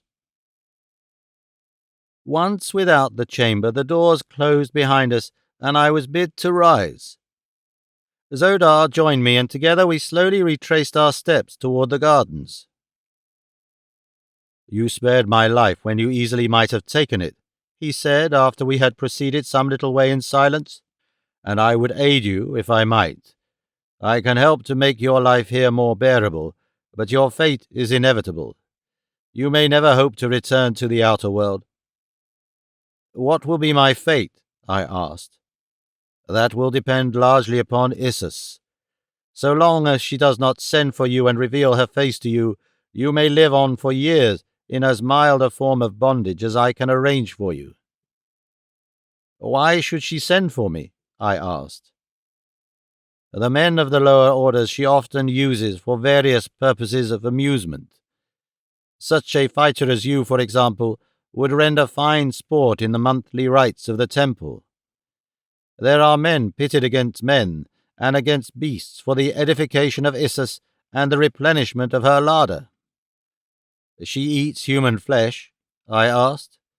Not in horror, however, for since my recently acquired knowledge of the holy Therns, I was prepared for anything in this still less accessible heaven, where all was evidently dictated by a single omnipotence, where ages of narrow fanaticism and self-worship had eradicated all the broader humanitarian instincts that the race might once have possessed.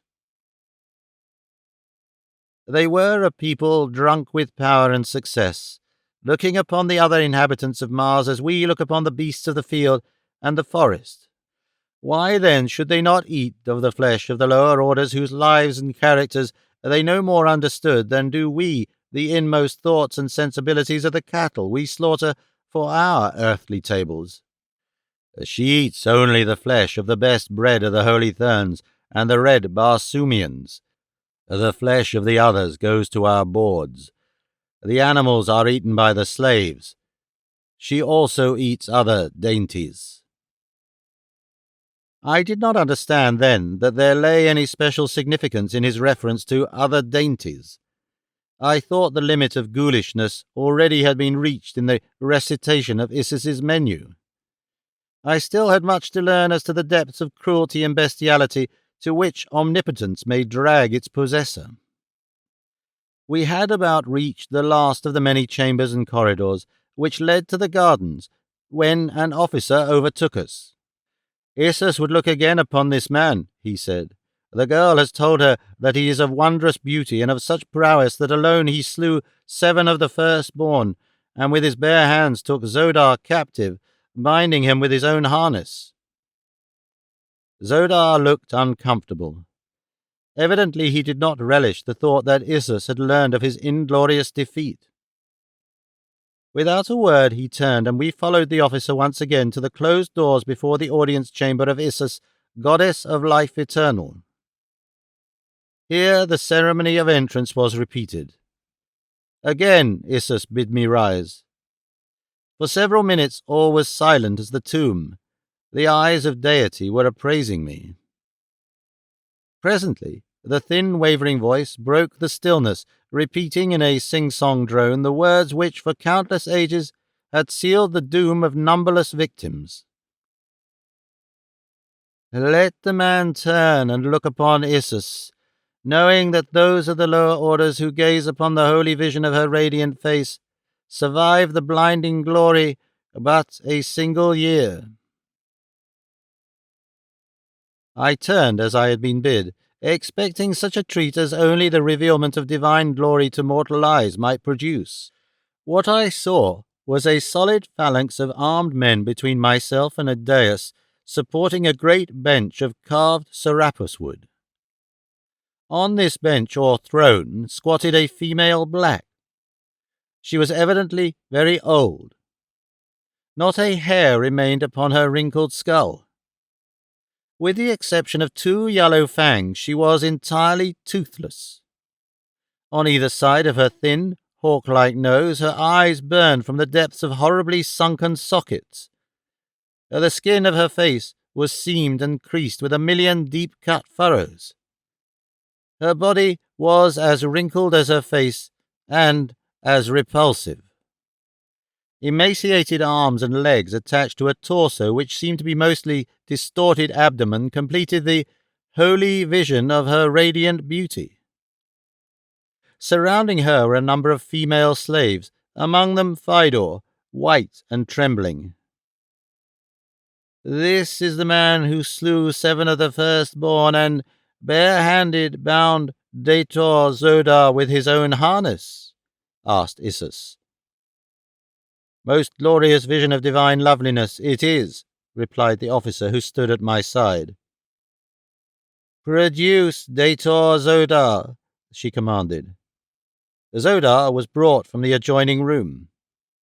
Issus glared at him, a baleful light in her hideous eyes. "And such as you are a Dator of the firstborn," she squealed. "For the disgrace you have brought upon the immortal race you shall be degraded to a rank below the lowest." No longer be you a dator, but for evermore a slave of slaves, to fetch and carry for the lower orders that serve in the gardens of Issus. Remove his harness. Cowards and slaves wear no trappings. Zodar stood stiffly erect. Not a muscle twitched, nor a tremor shook his giant frame as a soldier of the guard roughly stripped his gorgeous trappings from him. "Begone!" screamed the infuriated little old woman. "Begone, but instead of the light of the gardens of Issus, let you serve as a slave of this slave who conquered you in the prison of the Isle of Shador in the Sea of Omion. Take him away out of the sight of my divine eyes." Slowly, and with high-held head, the proud Zodar turned and stalked from the chamber. Issus rose and turned to leave the room by another exit. Turning to me, she said, "You shall be returned to Shador for the present. Later Issus will see the manner of your fighting. Go." Then she disappeared, followed by her retinue. Only Fidor lagged behind, and as I started to follow my guard toward the gardens, the girl came running after me. "Oh, do not leave me in this terrible place," she begged. "Forgive the things I said to you, my prince. I did not mean them. Only take me away with you. Let me share your imprisonment on Shador." Her words were an almost incoherent volley of thoughts, so rapidly she spoke. "You did not understand the honor that I did you. Among the Therns there is no marriage or giving in marriage, as among the lower orders of the outer world. We might have lived together forever in love and happiness. We have both looked upon Issus, and in a year we die. Let us live that year at least together in what measure of joy remains for the doomed." "If it was difficult for me to understand you, Fidor," I replied, "can you not understand that possibly it is equally difficult for you to understand the motives, the customs, and the social laws that guide me? I do not wish to hurt you, nor to seem to undervalue the honor which you have done me, but the thing you desire may not be. Regardless of the foolish belief of the peoples of the outer world, or of Holy Thurn or Ebon Firstborn, I am not dead. While I live, my heart beats for but one woman, the incomparable Dea Torres, Princess of Helium. When death overtakes me, my heart shall have ceased to beat, but what comes after that I know not. And in that I am as wise as Matai Shang, master of life and death upon Barsoom, or Issus, goddess of life eternal." Fidor stood looking at me intently for a moment. No anger showed in her eyes this time, only a pathetic expression of hopeless sorrow. "I do not understand," she said, and turning walked slowly in the direction of the door through which Issus and her retinue had passed. A moment later she had passed from my sight.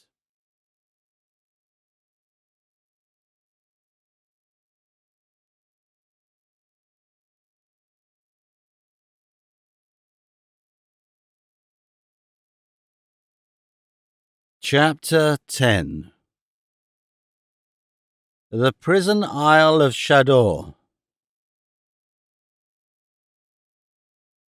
In the outer gardens, to which the guard now escorted me, I found Zodar surrounded by a crowd of noble blacks.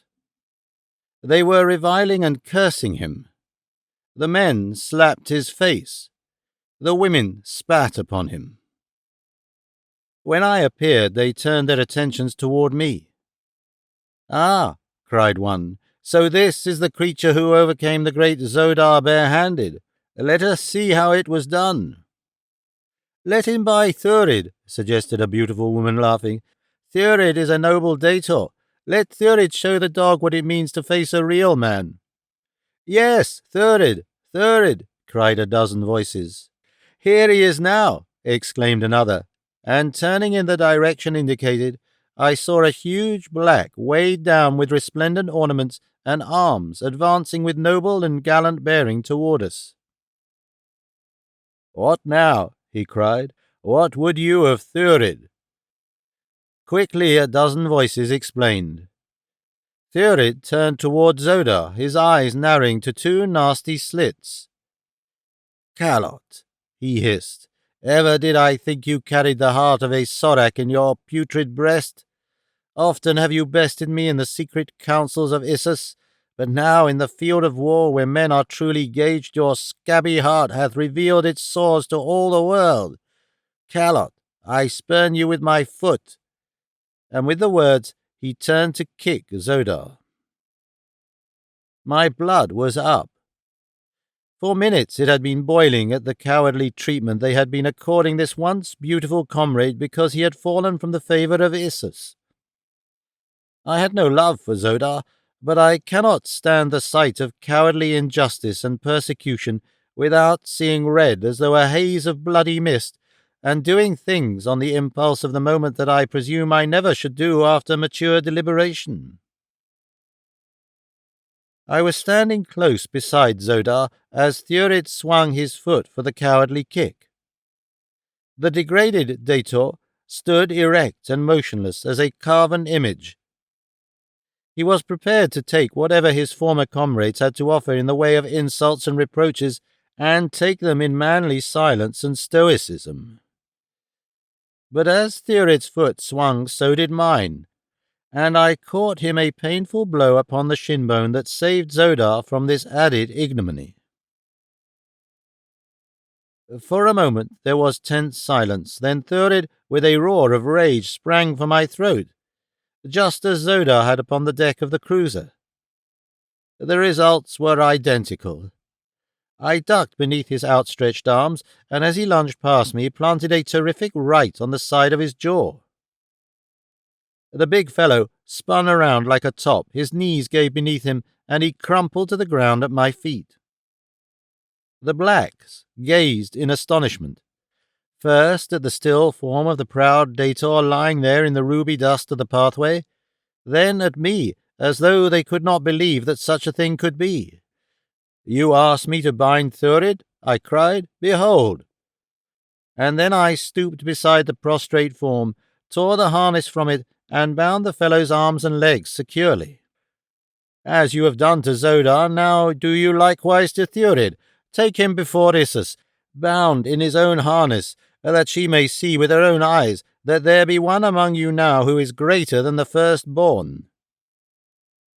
"Who are you?" whispered the woman who had first suggested that I attempt to bind Theorid. "I am a citizen of two worlds. Captain John Carter of Virginia, Prince of the House of Tardos Mors, Jeddak of Helium. Take this man to your goddess, as I have said, and tell her, too, that as I have done to Zodar and Theorid, so also can I do to the mightiest of her Dators. With naked hands, with long sword or with short sword, I challenge the flower of her fighting men to combat." "Come," said the officer who was guarding me back to Shador. "My orders are imperative. There is to be no delay. Zodar, come you also." There was little of disrespect in the tone that the man used in addressing either Zodar or myself. It was evident that he felt less contempt for the former Dator since he had witnessed the ease with which I disposed of the powerful Theorid. That his respect for me was greater than it should have been for a slave was quite apparent from the fact that during the balance of the return journey he walked or stood always behind me, a drawn short sword in his hand. The return to the Sea of Omion was uneventful. We dropped down the awful shaft in the same car that had brought us to the surface. There we entered the submarine, taking the long dive to the tunnel far beneath the upper world. Then through the tunnel and up again to the pool from which we had our first introduction to the wonderful passageway from Omion to the Temple of Issus. From the island of the submarine we were transported on a small cruiser to the distant Isle of Shador. Here we found a small stone prison and a guard of 6 blacks. There was no ceremony wasted in completing our incarceration. One of the blacks opened the door of the prison with a huge key. We walked in, the door closed behind us, the lock grated, and with the sound there swept over me again that terrible feeling of hopelessness that I had felt in the chamber of mystery in the golden cliffs beneath the gardens of the holy Therns. Then Tars Tarkas had been with me, but now I was utterly alone in so far as friendly companionship was concerned. I fell to wondering about the fate of the great Thark and of his beautiful companion, the girl, Thuvia. Even should they by some miracle have escaped and been received and spared by a friendly nation, what hope had I of the succour which I knew they would gladly extend if it lay in their power? They could not guess my whereabouts or my fate, for none on all Barsoom ever dream of such a place as this. Nor would it have advantaged me any had they known the exact location of my prison, for who could hope to penetrate to this buried sea in the face of the mighty navy of the firstborn? No, my case was hopeless. Well, I would make the best of it, and, rising, I swept aside the brooding despair that had been endeavouring to claim me. With the idea of exploring my prison, I started to look around. Zodar sat, with bowed head, upon a low stone bench near the centre of the room in which we were. He had not spoken since Issus had degraded him. The building was roofless, the walls rising to a height of about 30 feet. Halfway up were a couple of small, heavily barred windows. The prison was divided into several rooms by partitions 20 feet high. There was no one in the room which we occupied, but 2 doors which led to other rooms were opened. I entered one of these rooms, but found it vacant. Thus I continued through several of the chambers until in the last one I found a young red Martian boy sleeping upon the stone bench which constituted the only furniture of any of the prison cells. Evidently he was the only other prisoner. As he slept, I leaned over and looked at him. There was something strangely familiar about his face, and yet I could not place him. His features were very regular and, like the proportions of his graceful limbs and body, beautiful in the extreme. He was very light in colour for a red man, but in other respects he seemed a typical specimen of this handsome race. I did not awaken him, for sleep in prison is such a priceless boon that I have seen men transformed into raging brutes when robbed by one of their fellow prisoners of a few precious moments of it. Returning to my own cell, I found Zodar still sitting in the same position in which I had left him. "Man," I cried, "it will profit you nothing to mope thus. It were no disgrace to be bested by John Carter. You have seen that in the ease with which I accounted for Thurid. You knew it before when on the cruiser's deck you saw me slay 3 of your comrades." "I would that you had dispatched me at the same time," he said. "Come, come," I cried. "There is hope yet. Neither of us is dead. We are great fighters. Why not win to freedom?" He looked at me in amazement. "You know not of what you speak," he replied. "Issus is omnipotent. Issus is omniscient. She hears now the words you speak. She knows the thoughts you think. It is sacrilege even to dream of breaking her commands." "Rot, Zodar," I ejaculated impatiently. He sprang to his feet in horror. "The curse of Issus will fall upon you," he cried. "In another instant you will be smitten down, writhing to your death in horrible agony." "Do you believe that, Zodar?" I asked. "Of course. Who would dare doubt?" "I doubt, yes, and further I deny," I said. "Why, Zodar, you tell me that she even knows my thoughts. The red men have all had that power for ages. And another wonderful power. They can shut their minds so that none may read their thoughts. I learned the first secret years ago. The other I never had to learn, since upon all Barsoom is none who can read what passes in the secret chambers of my brain. Your goddess cannot read my thoughts, nor can she read yours when you are out of sight unless you will it. Had she been able to read mine, I am afraid that her pride would have suffered a rather severe shock when I turned at her command to gaze upon the holy vision of her radiant face. "What do you mean?" he whispered in an affrighted voice, so low that I could scarcely hear him. "I mean that I thought her the most repulsive and vilely hideous creature my eyes ever had rested upon." For a moment he eyed me in horror-stricken amazement, and then, with a cry of "Blasphemer!"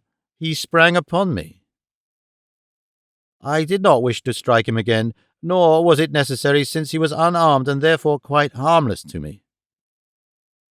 As he came, I grasped his left wrist with my left hand, and swinging my right arm about his left shoulder, caught him beneath the chin with my elbow and bore him backward across my thigh. There he hung, helpless for a moment, glaring up at me in impotent rage. "Zodar," I said, "let us be friends. For a year, possibly, we may be forced to live together in the narrow confines of this tiny room. I am sorry to have offended you, but I could not dream that one who had suffered from the cruel injustice of Issus still could believe her divine. I will say a few more words, Zodar, with no intent to wound your feelings further, but rather that you may give thought to the fact that while we live we are still more the arbiters of our own fate than is any god. Issus, you see, has not struck me dead, nor is she rescuing her faithful Zodar from the clutches of the unbeliever who defamed her fair beauty. No, Zodar, your Issus is a mortal old woman. Once out of her clutches, and she cannot harm you. With your knowledge of this strange land and my knowledge of the outer world, two such fighting men as you and I should be able to win our way to freedom. Even though we died in the attempt, would not our memories be fairer than, as though we remained in servile fear to be butchered by a cruel and unjust tyrant? Call her goddess or mortal, as you will." As I finished, I raised Zodar to his feet and released him. He did not renew the attack upon me, nor did he speak. Instead, he walked toward the bench and, sinking down upon it, remained lost in deep thought for hours. A long time afterward, I heard a soft sound at the doorway leading to one of the other apartments, and, looking up, beheld the red Martian youth gazing intently at us. "Kaor," I cried, after the red Martian manner of greeting. "Kaor," he replied, "what do you here?" "I await my death, I presume," I replied with a wry smile. He too smiled, a brave and winning smile. "I also," he said. "Mine will come soon. I looked upon the radiant beauty of Issus nearly a year since. It has always been a source of keen wonder to me that I did not drop dead at the first sight of that hideous countenance and her belly. By my first ancestor, but never was there so grotesque a figure in all the universe. That they should call such a one goddess of life eternal, goddess of death, mother of the nearer moon, and 50 other equally impossible titles is quite beyond me." "How came you here?" I asked. "It is very simple. I was flying a one-man air scout far to the south when the brilliant idea occurred to me that I should like to search for the lost Sea of Koros, which tradition places near to the South Pole. I must have inherited from my father a wild lust for adventure, as well as a hollow where my bump of reverence should be. I had reached the area of eternal ice when my port propeller jammed, and I dropped to the ground to make repairs. Before I knew it, the air was black with flyers, and 100 of these first-born devils were leaping to the ground all about me. With drawn swords they made for me, but before I went down beneath them they had tasted of the steel of my father's sword, and I had given such an account of myself as I know would have pleased my sire had he lived to witness it." "Your father is dead?" I asked. "He died before the shell broke to let me step out into a world that has been very good to me. But for the sorrow that I had never the honour to know my father, I have been very happy. My only sorrow now is that my mother must mourn me as she has for 10 long years mourned my father." "Who was your father?" I asked. He was about to reply when the outer door of our prison opened, and a burly guard entered and ordered him to his own quarters for the night, locking the door after him as he passed through into the further chamber. "It is Issus's wish that you two be confined in the same room," said the guard when he had returned to our cell. This cowardly slave is to serve you well, he said to me, indicating Zodar with a wave of his hand. If he does not, you are to beat him into submission. It is Isis's wish that you heap upon him every indignity and degradation of which you can conceive. And with these words he left us. Zodar still sat with his face buried in his hands. I walked to his side and placed my hand upon his shoulder. Zodar, I said, you have heard the commands of Isis, but you need not fear that I shall attempt to put them into execution. You are a brave man, Zodar. It is your own affair if you wish to be persecuted and humiliated, but were I you, I should assert my manhood and defy my enemies. I have been thinking very hard, John Carter, he said, of all the new ideas you gave me a few hours since.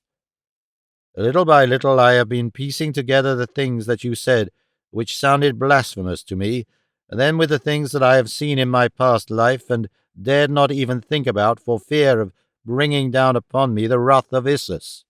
I believe now that she is a fraud, no more divine than you or I. More am I willing to concede.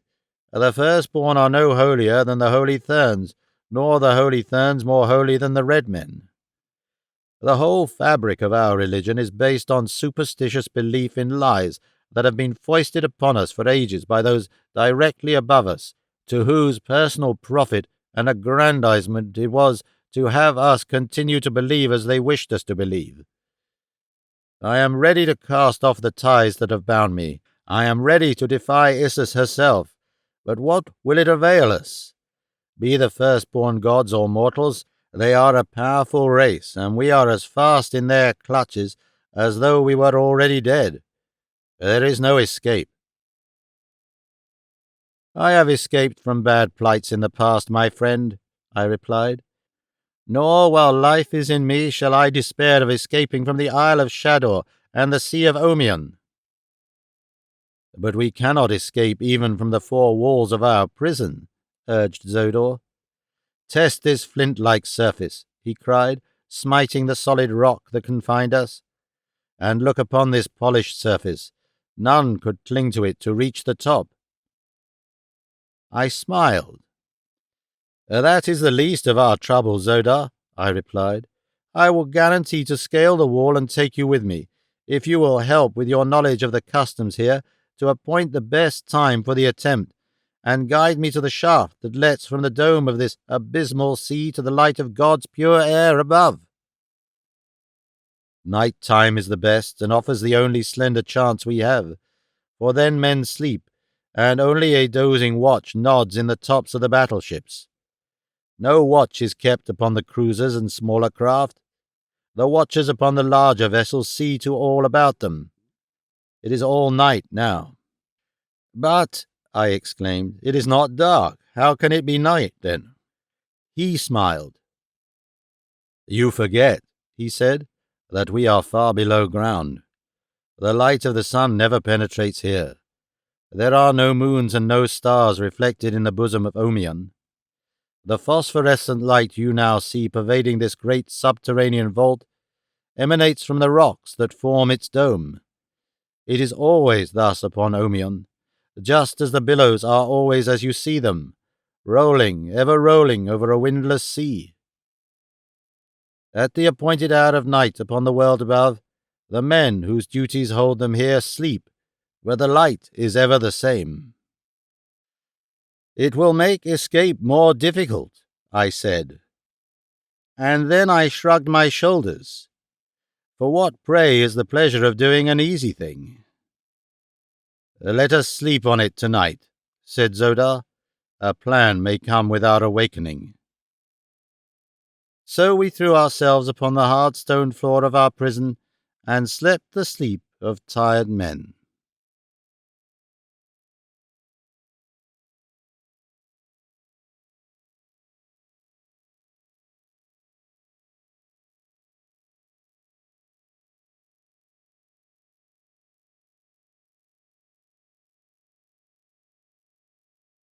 Chapter 11.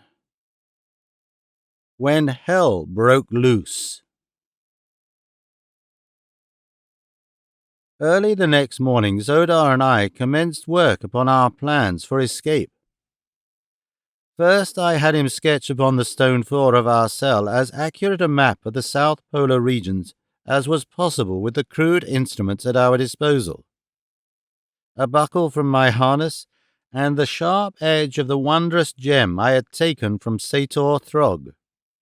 From this I computed the general direction of helium and the distance at which it lay from the opening which led to Omion. Then I had him draw a map of Omion, indicating plainly the position of Shador and of the opening in the dome which led to the outer world. These I studied until they were indelibly imprinted in my memory. From Zodar I learned the duties and customs of the guards who patrolled Shador.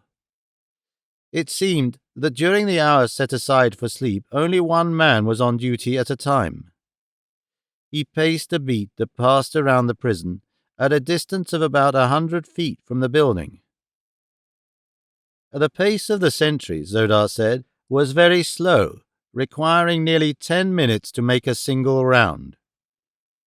This meant that for practically 5 minutes at a time each side of the prison was unguarded as the sentry pursued his snail-like pace upon the opposite side.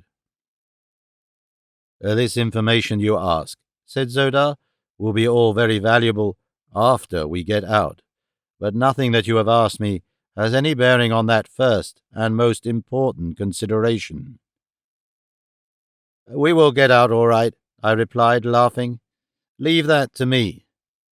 When shall we make the attempt? He asked. The first night that finds a small craft moored near the shore of Shador, I replied. But how will you know that any craft is moored near Shador? The windows are far beyond our reach. Not so, friend Zodar, look. With a bound I sprang to the bars of the window opposite us, and took a quick survey of the scene without. Several small craft and 2 large battleships lay within 100 yards of Shador. Tonight, I thought, and was just about to voice my decision to Zodar when, without warning, the door of our prison opened and a guard stepped in. If the fellow saw me there, our chances of escape might quickly go glimmering, for I knew that they would put me in irons if they had the slightest conception of the wonderful agility which my earthly muscles gave me upon Mars. The man had entered and was standing facing the center of the room, so that his back was toward me. 5 feet above me was the top of a partition wall separating our cell from the next. There was my only chance to escape detection. If the fellow turned, I was lost, nor could I have dropped to the floor undetected, since he was so nearly below me that I would have struck him had I done so. "Where is the white man?" cried the guard of Zodar. "Issus commands his presence." He started to turn to see if I were in another part of the cell. I scrambled up the iron grating of the window until I could catch a good footing on the sill with one foot, and then I let go my hold and sprang for the partition top. "What was that?" I heard the deep voice of the black bellow as my metal grated against the stone wall as I slipped over, and then I dropped lightly to the floor of the cell beyond. "Where is the white slave?" again cried the guard. "I know not," replied Zodar. "He was here even as you entered. I am not his keeper. Go find him." The black grumbled something that I could not understand, and then I heard him unlocking the door into one of the other cells on the farther side. Listening intently, I caught the sound as the door closed behind him. Then I sprang once more to the top of the partition and dropped into my own cell beside the astonished Zodar. "Do you see now how we will escape?" I asked him in a whisper. "I see how you may," he replied, "but I am no wiser than before as to how I am to pass these walls. Certain it is that I cannot bounce over them as you do." We heard the guard moving about from cell to cell, and finally, his rounds completed, he again entered ours. When his eyes fell upon me, they fairly bulged from his head. "By the shell of my first ancestor," he roared, "where have you been?" "I have been in prison since you put me here yesterday," I answered. "I was in this room when you entered. You had better look to your eyesight." He glared at me in mingled rage and relief. "Come," he said, "Issus commands your presence." He conducted me outside the prison, leaving Zodar behind. There we found several other guards, and with them the red Martian youth who occupied another cell upon Shador. The journey I had taken to the Temple of Issus on the preceding day was repeated. The guards kept the red boy and myself separated, so that we had no opportunity to continue the conversation that had been interrupted the previous night. The youth's face had haunted me. Where had I seen him before? There was something strangely familiar in every line of him, in his carriage, his manner of speaking, his gestures. I could have sworn that I knew him, and yet I knew too that I had never seen him before. When we reached the gardens of Issus, we were led away from the temple instead of toward it. The way wound through enchanted parks to a mighty wall that towered 100 feet in air. Massive gates gave egress upon a small plain surrounded by the same gorgeous forest that I had seen at the foot of the Golden Cliffs. Crowds of blacks were strolling in the same direction that our guards were leading us, and with them mingled my old friends the plant men and great white apes. The brutal beasts moved among the crowd as pet dogs might. If they were in the way, the blacks pushed them roughly to one side, or whacked them with the flat of a sword, and the animals slunk away as in great fear. Presently we came upon our destination, a great amphitheatre situated at the further edge of the plain and about half a mile beyond the garden walls. Through a massive arched gateway the blacks poured in to take their seats, while our guards led us to a smaller entrance near one end of the structure. Through this we passed into an enclosure beneath the seats, where we found a number of other prisoners herded together under guard. Some of them were in irons, but for the most part they seemed sufficiently awed by the presence of their guards to preclude any possibility of attempted escape. During the trip from Shador I had had no opportunity to talk with my fellow prisoner, but now that we were safely within the barred paddock our guards abated their watchfulness, with the result that I found myself able to approach the red Martian youth, for whom I felt such a strange attraction. "What is the object of this assembly?" I asked him. "Are we to fight for the edification of the firstborn, or is it something worse than that?" "It is a part of the monthly rites of Issus," he replied, "in which black men wash the sins from their souls in the blood of men from the outer world. If perchance the black is killed, it is evidence of his disloyalty to Issus, the unpardonable sin. If he lives through the contest, he is held acquitted of the charge that forced the sentence of the rites, as it is called upon him. The forms of combat vary. A number of us may be pitted together against an equal number, or twice the number of blacks, or singly we may be sent forth to face wild beasts or some famous black warrior." "And if we are victorious?" I asked. "What then? Freedom?" He laughed. "Freedom, forsooth. The only freedom for us is death. None who enters the domains of the firstborn ever leave. If we prove able fighters, we are permitted to fight often. If we are not mighty fighters," he shrugged his shoulders, "sooner or later we die in the arena." "And you have fought often?" I asked. "Very often," he replied. "It is my only pleasure. Some 100 black devils have I accounted for during nearly a year of the rites of Issus. My mother would be very proud could she only know how well I have maintained the traditions of my father's prowess." "Your father must have been a mighty warrior," I said. "I have known most of the warriors of Barsoom in my time. Doubtless I knew him. Who was he?" "My father was—" "Come, calots," cried the rough voice of a guard. "To the slaughter with you!" And roughly we were hustled to the steep incline that led to the chambers far below, which let out upon the arena. The amphitheatre, like all I had ever seen upon Barsoom, was built in a large excavation. Only the highest seats, which formed the low wall surrounding the pit, were above the level of the ground. The arena itself was far below the surface.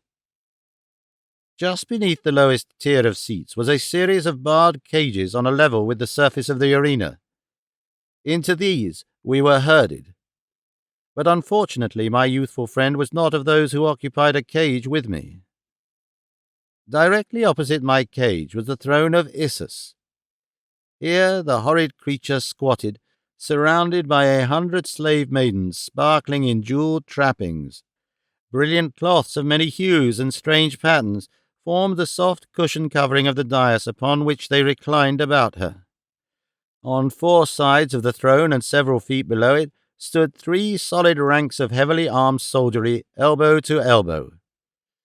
In front of these were the high dignitaries of this mock heaven, gleaming blacks bedecked with precious stones, upon their foreheads the insignia of their rank set in circles of gold. On both sides of the throne stretched a solid mass of humanity from top to bottom of the amphitheatre. There were as many women as men, and each was clothed in the wondrously wrought harness of his station and his house. With each black was from 1 to 3 slaves, drawn from the domains of the Therns and from the outer world. The blacks are all noble. There is no peasantry among the firstborn.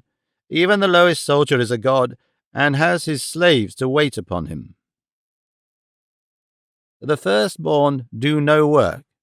The men fight, that is a sacred privilege and duty, to fight and die for Issus. The women do nothing, absolutely nothing. Slaves wash them, slaves dress them, slaves feed them. There are some even who have slaves that talk for them, and I saw one who sat during the rites with closed eyes while a slave narrated to her the events that were transpiring within the arena. The first event of the day was the tribute to Issus. It marked the end of those poor unfortunates who had looked upon the divine glory of the goddess a full year before. There were 10 of them, splendid beauties from the proud courts of mighty Jedaks and from the temples of the holy Therns. For a year they had served in the retinue of Issus. Today they were to pay the price of this divine preferment with their lives. Tomorrow they would grace the tables of the court functionaries. A huge black entered the arena with the young women. Carefully he inspected them, felt of their limbs and poked them in the ribs. Presently he selected one of their number, whom he led before the throne of Issus. He addressed some words to the goddess which I could not hear. Issus nodded her head. The black raised his hands above his head in token of salute, grasped the girl by the wrist, and dragged her from the arena through a small doorway below the throne. "Issus will dine well tonight," said a prisoner beside me. "What do you mean?" I asked. "That was her dinner that old Thabis is taking to the kitchens. Didst not note how carefully he selected the plumpest and tenderest of the lot?" I growled out my curses on the monster sitting opposite us on the gorgeous throne. "Fume not," admonished my companion. "You will see far worse than that if you live even a month among the firstborn." I turned again in time to see the gate of a nearby cage thrown open and 3 monstrous white apes spring into the arena. The girls shrank in a frightened group in the center of the enclosure. One was on her knees with imploring hands outstretched toward Issus, but the hideous deity only leaned further forward in keener anticipation of the entertainment to come. At length the apes spied the huddled knot of terror-stricken maidens, and with demoniacal shrieks of bestial frenzy charged upon them. A wave of mad fury surged over me. The cruel cowardliness of the power-drunk creature whose malignant mind conceived such frightful forms of torture stirred to their uttermost depths my resentment and my manhood. The blood-red haze that presaged death to my foes swam before my eyes. The guard lolled before the unbarred gate of the cage which confined me. What need of bars, indeed, to keep those poor victims from rushing into the arena which the edict of the gods had appointed as their death place? A single blow sent the black unconscious to the ground. Snatching up his long sword, I sprang into the arena. The apes were almost upon the maidens, but a couple of mighty bounds were all my earthly muscles required to carry me to the center of the sand-strewn floor. For an instant, silence reigned in the great amphitheater. Then a wild shout arose from the cages of the doomed. My long sword circled whirring through the air, and a great ape sprawled headless at the feet of the fainting girls. The other apes turned now upon me, and as I stood facing them, a sullen roar from the audience answered the wild cheers from the cages. From the tail of my eye I saw a score of guards rushing across the glistening sand toward me. Then a figure broke from one of the cages behind them. It was the youth whose personality so fascinated me. He paused a moment before the cages, with upraised sword. "Come, men of the outer world," he shouted, "let us make our deaths worthwhile, and at the back of this unknown warrior turn this day's tribute to Issus into an orgy of revenge that will echo through the ages and cause blackskins to blanch at each repetition of the rites of Issus. Come, the racks without your cages are filled with blades." Without waiting to note the outcome of his plea, he turned and bounded toward me. For every cage that harbored red men, a thunderous shout went up in answer to his exhortation. The inner guards went down beneath the howling mobs, and the cages vomited forth their inmates hot with the lust to kill. The racks that stood without were stripped of the swords with which the prisoners were to have been armed to enter their allotted combats, and a swarm of determined warriors sped to our support. The great apes, towering in all their 15 feet of height, had gone down before my sword, while the charging guards were still some distance away. Close behind them pursued the youth. At my back were the young girls, and as it was in their service that I fought, I remained standing there to meet my inevitable death, but with the determination to give such an account of myself as would long be remembered in the land of the firstborn. I noted the marvelous speed of the young red man as he raced after the guards. Never had I seen such speed in any Martian. His leaps and bounds were little short of those which my earthly muscles had produced to create such awe and respect on the part of the green Martians into whose hands I had fallen on that long-gone day that had seen my first advent upon Mars. The guards had not reached me when he fell upon them from the rear, and as they turned, thinking from the fierceness of his onslaught that a dozen were attacking them, I rushed them from my side. In the rapid fighting that followed, I had little chance to note aught else than the movement of my immediate adversaries, but now and again I caught a fleeting glimpse of a purring sword and a lightly springing figure of sinewy steel that filled my heart with a strange yearning and a mighty but unaccountable pride. On the handsome face of the boy a grim smile played, and ever and anon he threw a taunting challenge to the foes that faced him. In this and other ways his manner of fighting was similar to that which had always marked me on the field of combat. Perhaps it was this vague likeness which made me love the boy, while the awful havoc that his sword played amongst the blacks filled my soul with a tremendous respect for him. For my part, I was fighting as I had fought 1,000 times before, now sidestepping a wicked thrust, now stepping quickly in to let my sword's point drink deep in a foeman's heart before it buried itself in the throat of his companion. We were having a merry time of it, we two, when a great body of Issus's own guards were ordered into the arena.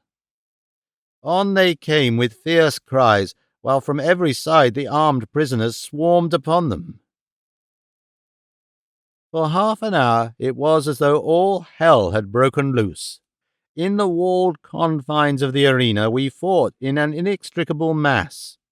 Howling, cursing, blood-streaked demons, and ever the sword of the young red man flashed beside me. Slowly, and by repeated commands, I had succeeded in drawing the prisoners into a rough formation about us, so that at last we formed into a rude circle in the centre of which were the doomed maids. Many had gone down on both sides, but by far the greater havoc had been wrought in the ranks of the guards of Issus. I could see messengers running swiftly through the audience, and as they passed the nobles there, unsheathed their swords and sprang into the arena. They were going to annihilate us by force of numbers. That was quite evidently their plan. I caught a glimpse of Issus leaning far forward upon her throne, her hideous countenance distorted in a horrid grimace of hate and rage, in which I thought I could distinguish an expression of fear. It was that face that inspired me to the thing that followed. Quickly, I ordered 50 of the prisoners to drop back behind us and form a new circle about the maidens. "Remain and protect them until I return," I commanded. Then, turning to those who formed the outer line, I cried, "Down with Issus! Follow me to the throne! We will reap vengeance where vengeance is deserved." The youth at my side was the first to take up the cry of "Down with Issus!" and then at my back and from all sides rose a hoarse shout, "To the throne! To the throne!" As one man we moved, an irresistible fighting mass, over the bodies of dead and dying foes toward the gorgeous throne of the Martian deity. Hordes of the doughtiest fighting men of the firstborn poured from the audience to check our progress. We mowed them down before us as they had been paper men. "To the seats, some of you!" I cried as we approached the arena's barrier wall. 10 of us can take the throne, for I had seen that Issus's guards had for the most part entered the fray within the arena. On both sides of me the prisoners broke to left and right for the seats, vaulting the low wall with dripping swords, lusting for the crowded victims who awaited them. In another moment the entire amphitheatre was filled with the shrieks of the dying and the wounded, mingled with the clash of arms and triumphant shouts of the victors. Side by side the young red man and I, with perhaps a dozen others, fought our way to the foot of the throne. The remaining guards, reinforced by the high dignitaries and nobles of the firstborn, closed in between us and Issus, who sat leaning far forward upon her carved sorapus bench, now screaming high-pitched commands to her following, now hurling blighting curses upon those who sought to desecrate her godhood. The frightened slaves about her trembled in wide-eyed expectancy, knowing not whether to pray for our victory or our defeat. Several among them, proud daughters no doubt of some of Barsoom's noblest warriors, snatched swords from the hands of the fallen and fell upon the guards of Issus, but they were soon cut down, glorious martyrs to a hopeless cause. The men with us fought well, but never since Tarkas and I fought out that long hot afternoon shoulder to shoulder against the hordes of Warhoon in the Dead Sea bottom before Thark had I seen two men fight to such good purpose and with such unconquerable ferocity as the young red man and I fought that day before the throne of Issus, goddess of death and of life eternal. Man by man who stood between us and the carven sorapus wood-bench went down before our blades. Others swarmed in to fill the breach, but inch by inch, foot by foot, we won nearer and nearer to our goal. Presently a cry went up from a section of the stands nearby. "Rise, slaves! Rise, slaves!" It rose and fell until it swelled to a mighty volume of sound that swept in great billows around the entire amphitheatre. For an instant, as though by common assent, we ceased our fighting to look for the meaning of this new note, nor did it take but a moment to translate its significance. In all parts of the structure the female slaves were falling upon their masters with whatever weapon came first to hand.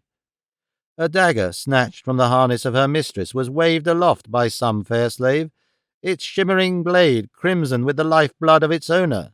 Swords plucked from the bodies of the dead about them. Heavy ornaments which could be turned into bludgeons, such were the implements with which these fair women wreaked the long-pent vengeance which at best could but partially recompense them for the unspeakable cruelties and indignities which their black masters had heaped upon them. And those who could find no other weapons used their strong fingers and their gleaming teeth. It was at once a sight to make one shudder and to cheer, but in a brief second we were engaged once more in our battle, with only the unquenchable battle of the women to remind us that they still fought. Rise, slaves! Rise, slaves! Only a single thin rank of men now stood between us and Issus. Her face was blue with terror. Foam flecked her lips. She seemed too paralyzed with fear to move. Only the youth and I fought now. The others all had fallen, and I was like to have gone down too from a nasty long-sword cut, had not a hand reached out from behind my adversary and clutched his elbow as the blade was falling upon me. The youth sprang to my side and ran his sword through the fellow before he could recover to deliver another blow. I should have died even then but for that, as my sword was tight wedged in the breastbone of a dator of the firstborn. As the fellow went down, I snatched his sword from him, and over his prostrate body looked into the eyes of the one whose quick hand had saved me from the first cut of his sword. It was Phidor, daughter of Maitai Shang. "Fly, my prince," she cried. "It is useless to fight them longer. All within the arena are dead. All who charged the throne are dead but you and this youth. Only among the seats are there left any of your fighting men, and they and the slave women are fast being cut down. Listen! You can scarce hear the battle cry of the women now, for nearly all are dead. For each one of you there are 10,000 blacks within the domains of the firstborn. Break for the open and the sea of Chorus. With your mighty sword arm you may yet win to the golden cliffs and the templed gardens of the holy Therns. There, tell your story to Maitai Shang, my father. He will keep you, and together you may find a way to rescue me. Fly, while there is yet a bare chance for flight." But that was not my mission, nor could I see much to be preferred in the cruel hospitality of the holy Therns to that of the firstborn.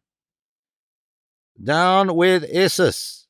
I shouted, and together the boy and I took up the fight once more. 2 blacks went down with our swords in their vitals, and we stood face to face with Issus. As my sword went up to end her horrid career, her paralysis left her, and with an ear-piercing shriek she turned to flee. Directly behind her a black gulf suddenly yawned in the flooring of the dais. She sprang for the opening with the youth and I close at her heels. Her scattered guard rallied at her cry and rushed for us. A blow fell upon the head of the youth. He staggered and would have fallen, but I caught him in my left arm and turned to face an infuriated mob of religious fanatics crazed by the affront I had put upon their goddess, just as Issus disappeared into the black depths beneath me.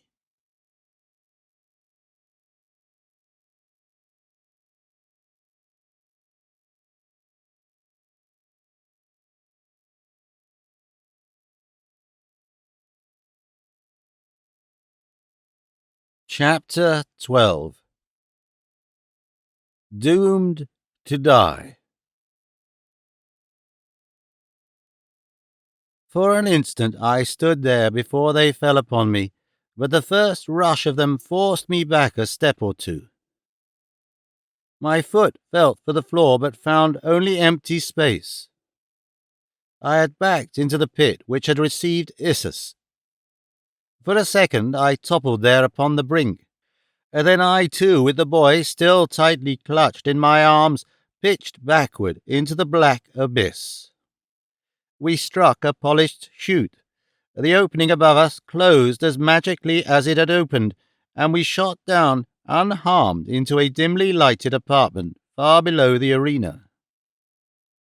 As I rose to my feet, the first thing I saw was the malignant countenance of Issus, glaring at me through the heavy bars of a grated door at one side of the chamber.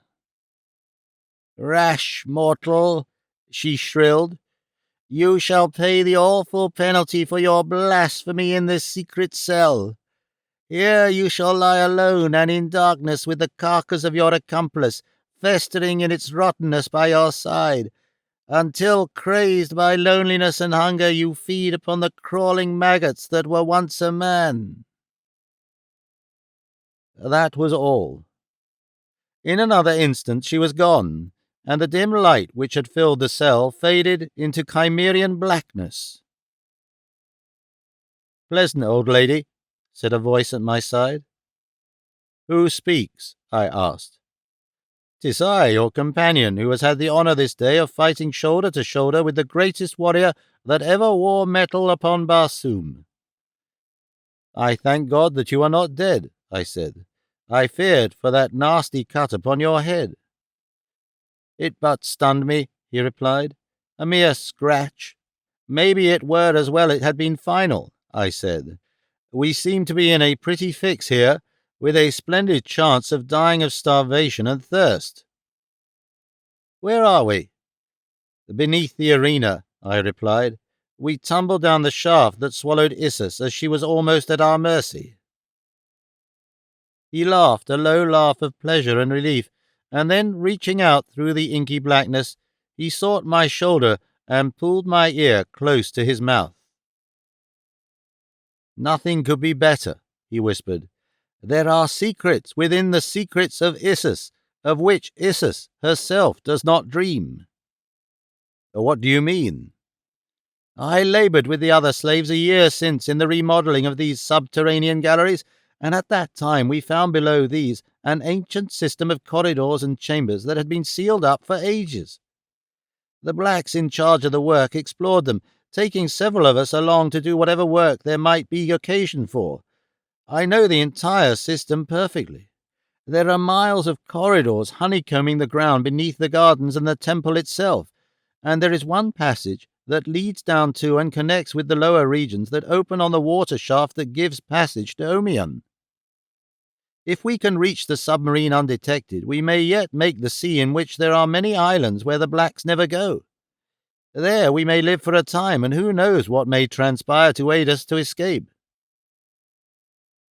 He had spoken all in a low whisper, evidently fearing spying ears even here, and so I answered him in the same subdued tone. "Lead back to Shador, my friend," I whispered. "Zodar the Black is there. We were to attempt our escape together, so I cannot desert him." "No," said the boy, "one cannot desert a friend. It were better to be recaptured ourselves than that." Then he commenced groping his way about the floor of the dark chamber, searching for the trap that led to the corridors beneath.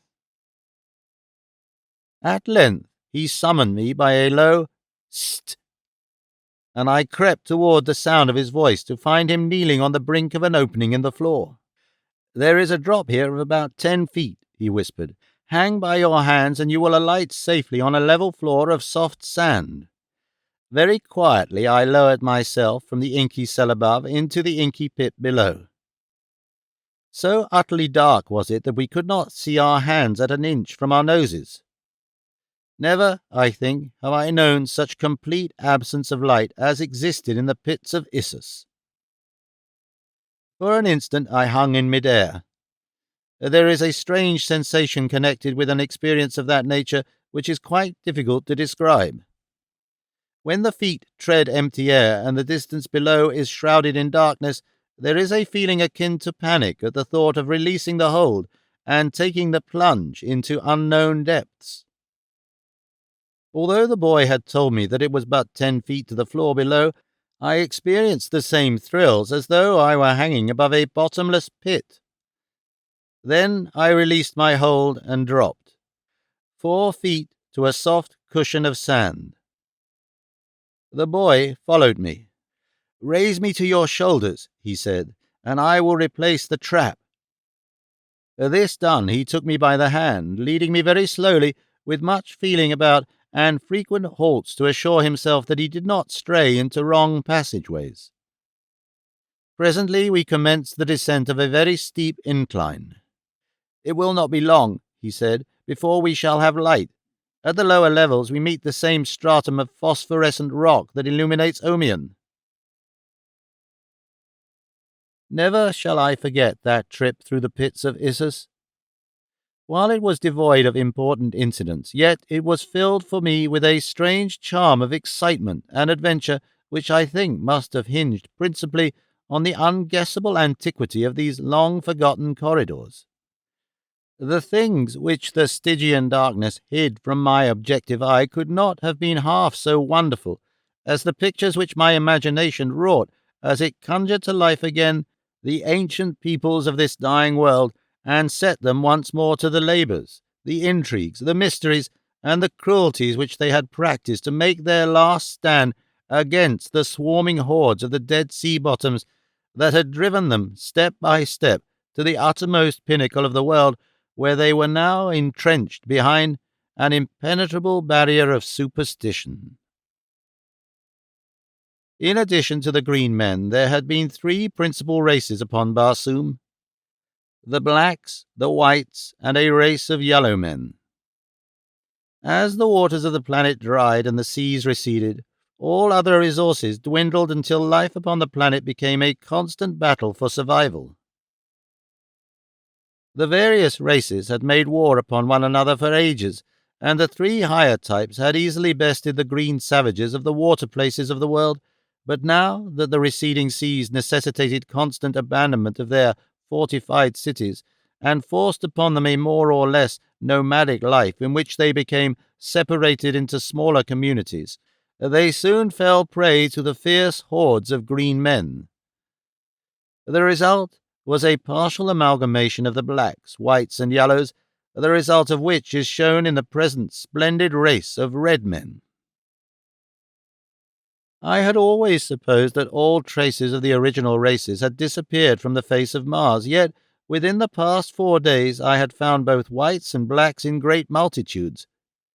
Could it be possible that in some far-off corner of the planet there still existed a remnant of the ancient race of yellow men?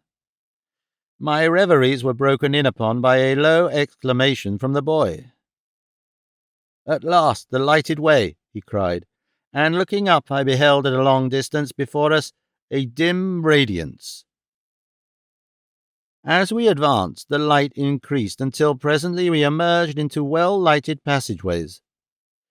From then on our progress was rapid until we came suddenly to the end of a corridor that led directly upon the ledge surrounding the pool of the submarine. The craft lay at her moorings with uncovered hatch. Raising his finger to his lips and then tapping his sword in a significant manner, the youth crept noiselessly toward the vessel. I was close at his heels. Silently we dropped to the deserted deck and on hands and knees crawled toward the hatchway. A stealthy glance below revealed no guard in sight, and so, with the quickness and the soundlessness of cats, we dropped together into the main cabin of the submarine. Even here was no sign of life. Quickly we covered and secured the hatch. Then the boy stepped into the pilot-house, touched a button, and the boat sank amid swirling waters toward the bottom of the shaft.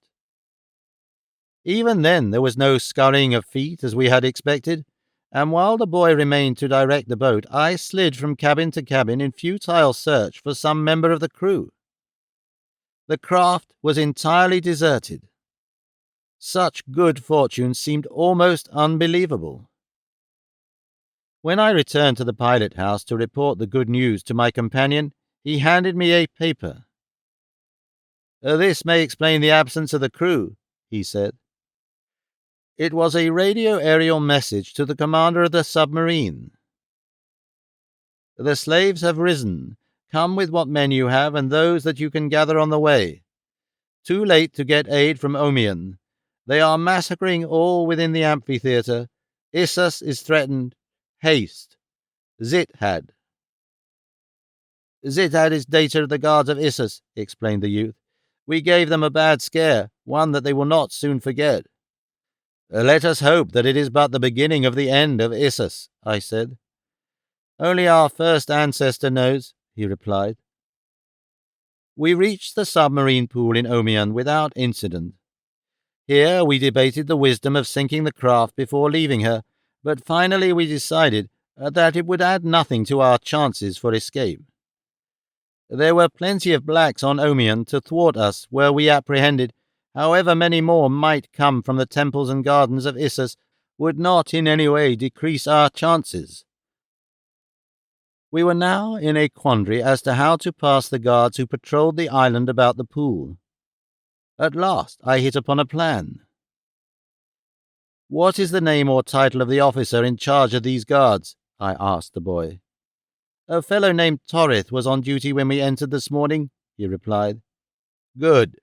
And what is the name of the commander of the submarine?" "Yersted." I found a dispatch blank in the cabin and wrote the following order. "Data Torith, return these 2 slaves at once to Shador. Yersted." "That will be the simpler way to return," I said, smiling as I handed the forged order to the boy.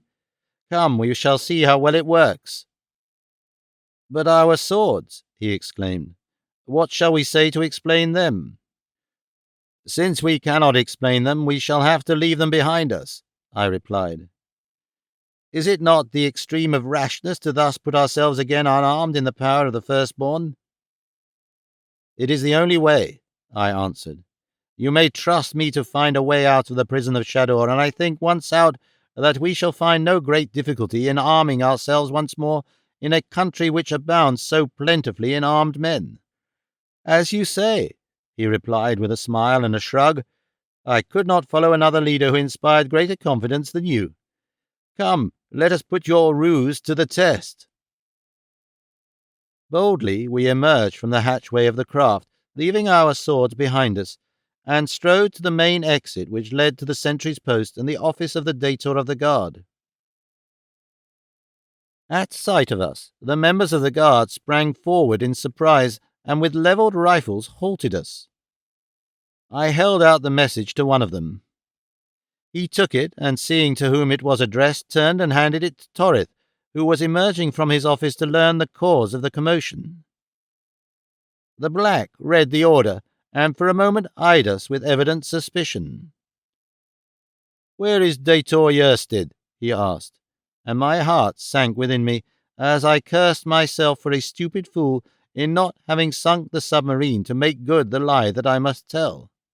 "His orders were to return immediately to the temple landing," I replied.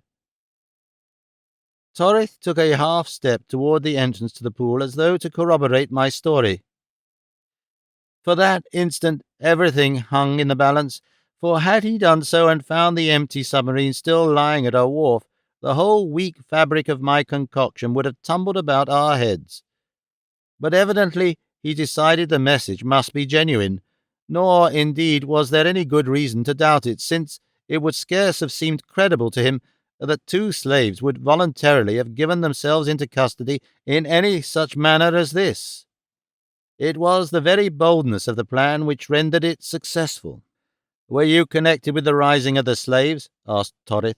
"We have just had meagre reports of some such event." "All were involved," I replied, "but it amounted to little. The guards quickly overcame and killed the majority of us." He seemed satisfied with this reply. "Take them to Shador," he ordered, turning to one of his subordinates. We entered a small boat lying beside the island, and in a few minutes were disembarking upon Shador. Here we were returned to our respective cells, I with Zodar, the boy by himself, and behind locked doors we were again prisoners of the firstborn.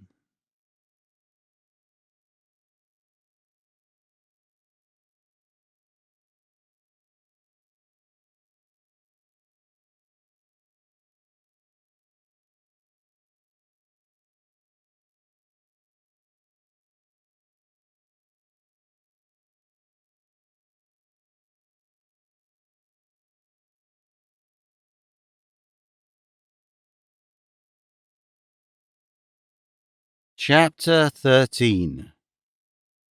A Break for Liberty. Zodar listened in incredulous astonishment to my narration of the events which had transpired within the arena at the rites of Issus. He could scarce conceive, even though he had already professed his doubt as to the deity of Issus, that one could threaten her with sword in hand and not be blasted into 1,000 fragments by the mere fury of her divine wrath. "It is the final proof," he said at last. No more is needed to completely shatter the last remnant of my superstitious belief in the divinity of Isis. She is only a wicked old woman, wielding a mighty power for evil through machinations that have kept her own people and all Barsoom in religious ignorance for ages. She is still all-powerful here, however, I replied, so it behooves us to leave at the first moment that appears at all propitious. I hope that you may find a propitious moment, he said with a laugh, for it is certain that in all my life I have never seen one in which a prisoner of the firstborn might escape. Tonight will do as well as any, I replied. It will be soon night, said Zodar. How may I aid in the adventure? Can you swim? I asked him. No slimy Cillian that haunts the depths of Chorus is more at home in water than is Zodar, he replied. Good. The Red One in all probability cannot swim, I said, since there is scarce enough water in all their domains to float the tiniest craft. One of us, therefore, will have to support him through the sea to the craft we select. I had hoped that we might make the entire distance below the surface, but I fear that the Red Youth could not thus perform the trip. Even the bravest of the brave among them are terrorized at the mere thought of deep water, for it has been ages since their forebears saw a lake, a river, or a sea. The Red One is to accompany us? Asked Zodar. Yes. It is well. 3 swords are better than 2, especially when the third is as mighty as this fellow's. I have seen him battle in the arena at the rites of Isis many times. Never until I saw you fight had I seen one who seemed unconquerable, even in the face of great odds. One might think you two master and pupil, or father and son. Come to recall his face, there is a resemblance between you. It is very marked when you fight. There is the same grim smile, the same maddening contempt for your adversary apparent in every movement of your bodies and in every changing expression of your faces. Be that as it may, Zodar, he is a great fighter.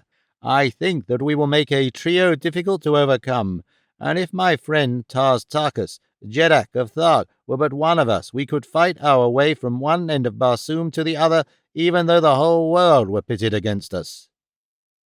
It will be, said Zodar, when they find from whence you have come.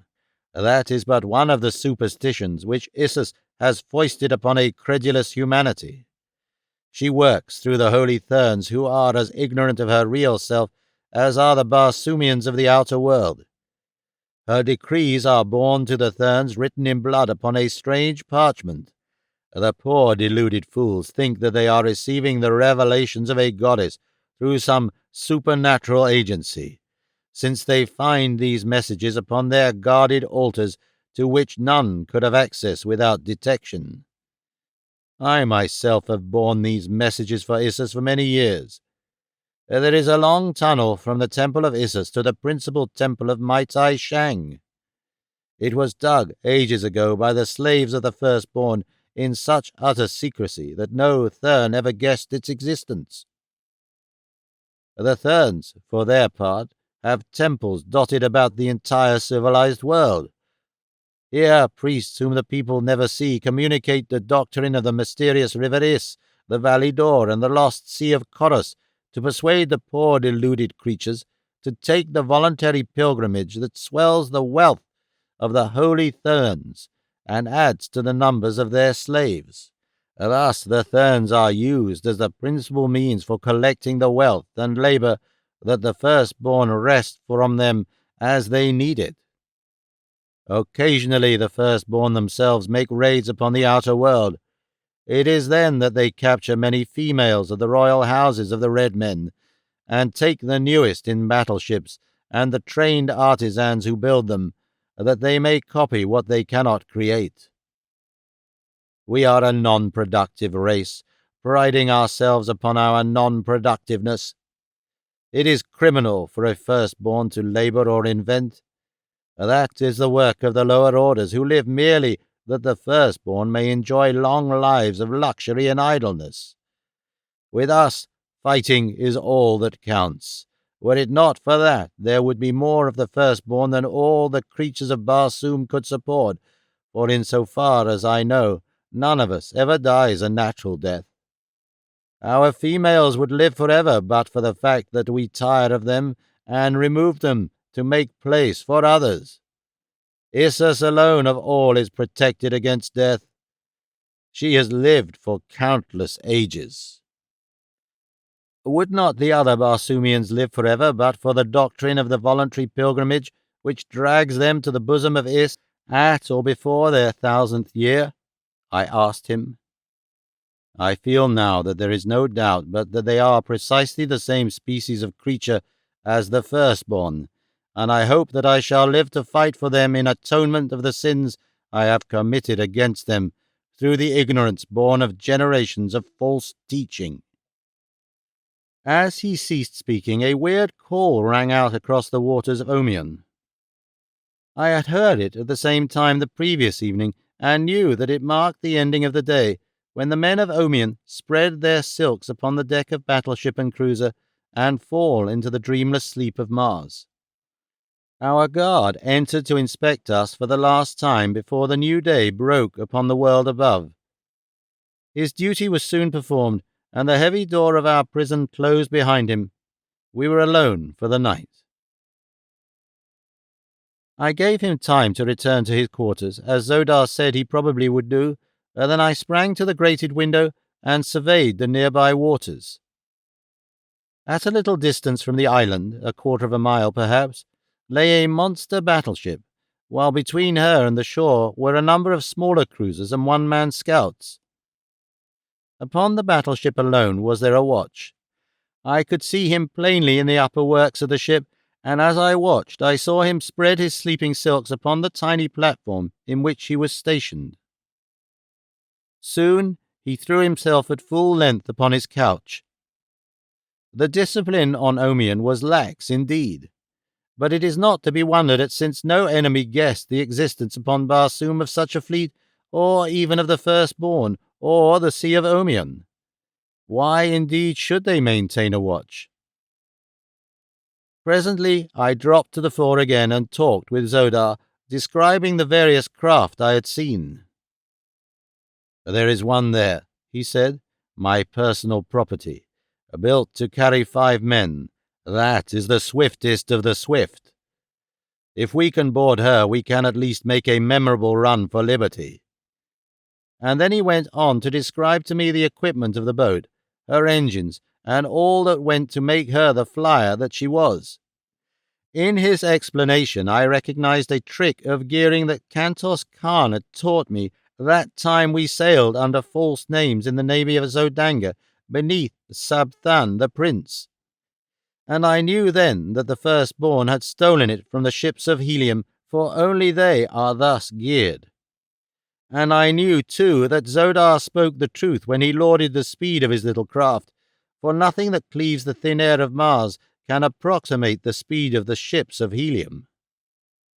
We decided to wait for an hour at least until all the stragglers had sought their silks.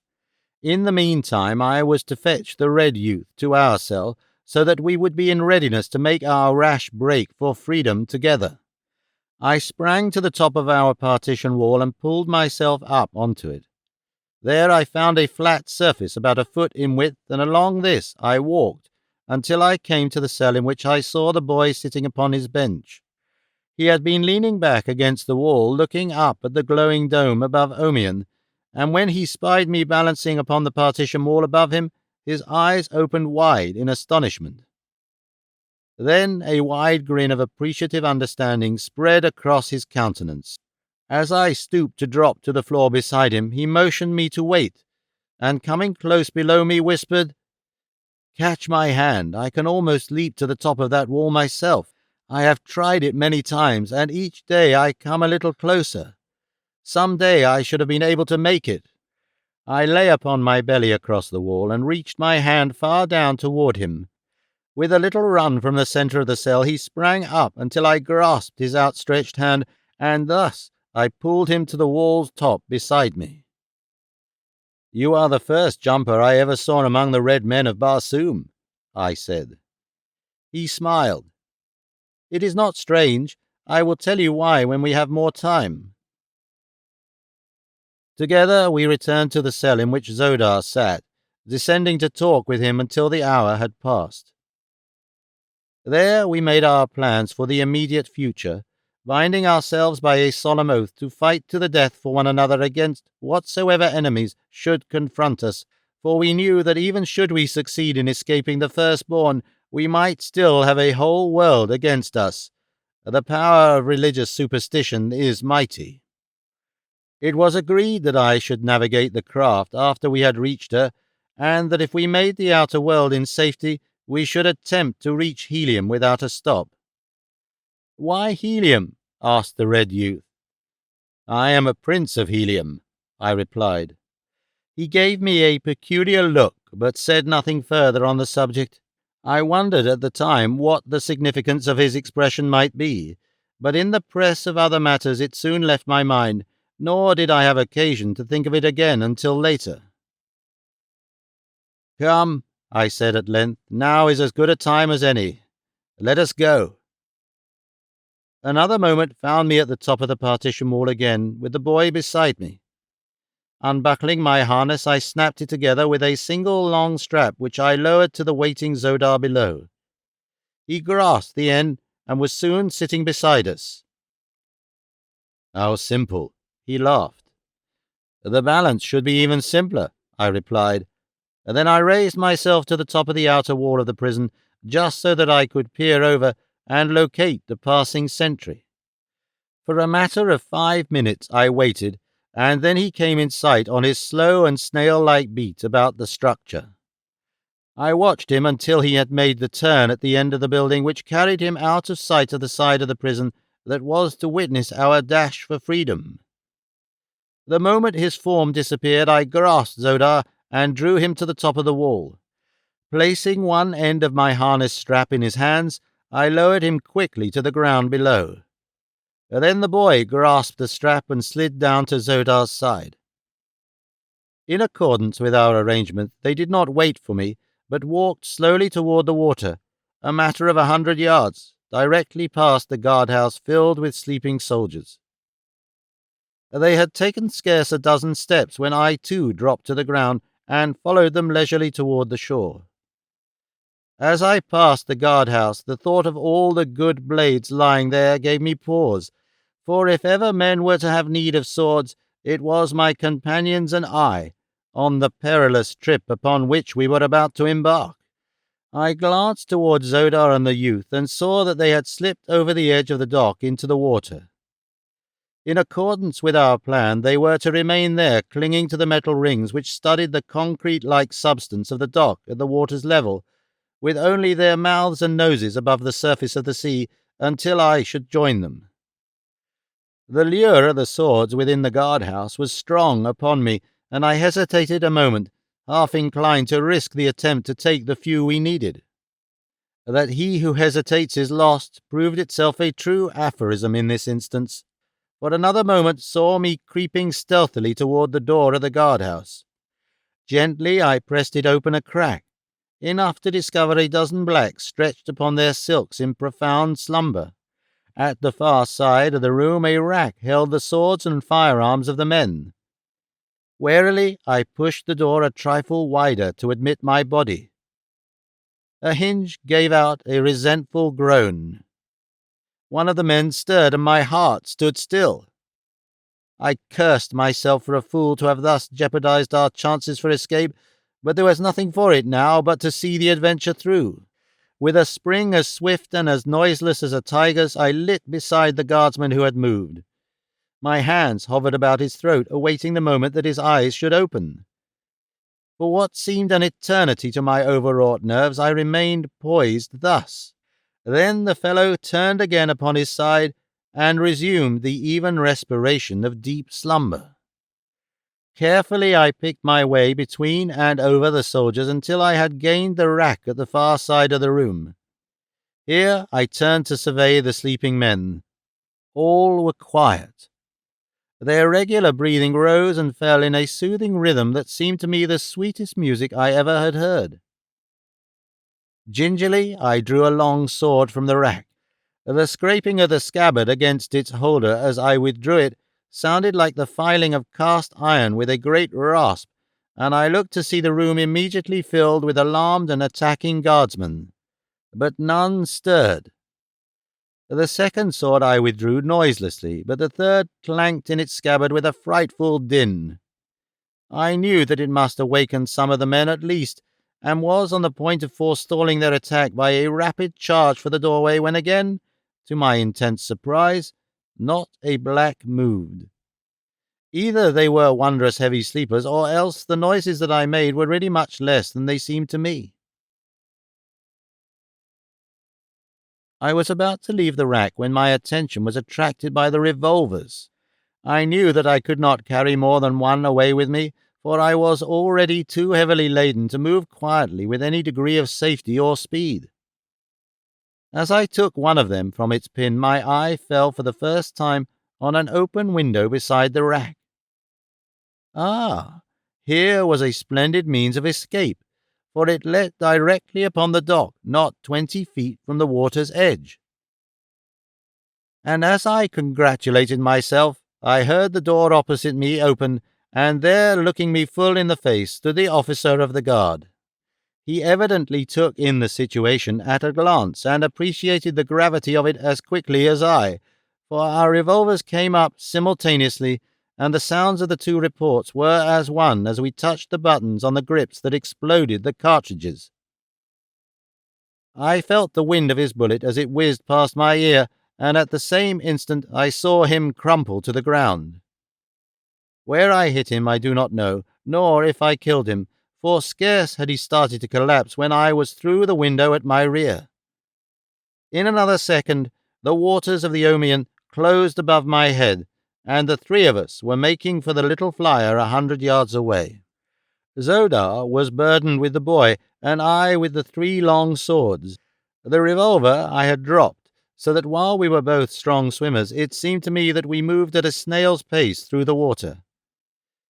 I was swimming entirely beneath the surface, but Zodar was compelled to rise often to let the youth breathe, so it was a wonder that we were not discovered long before we were.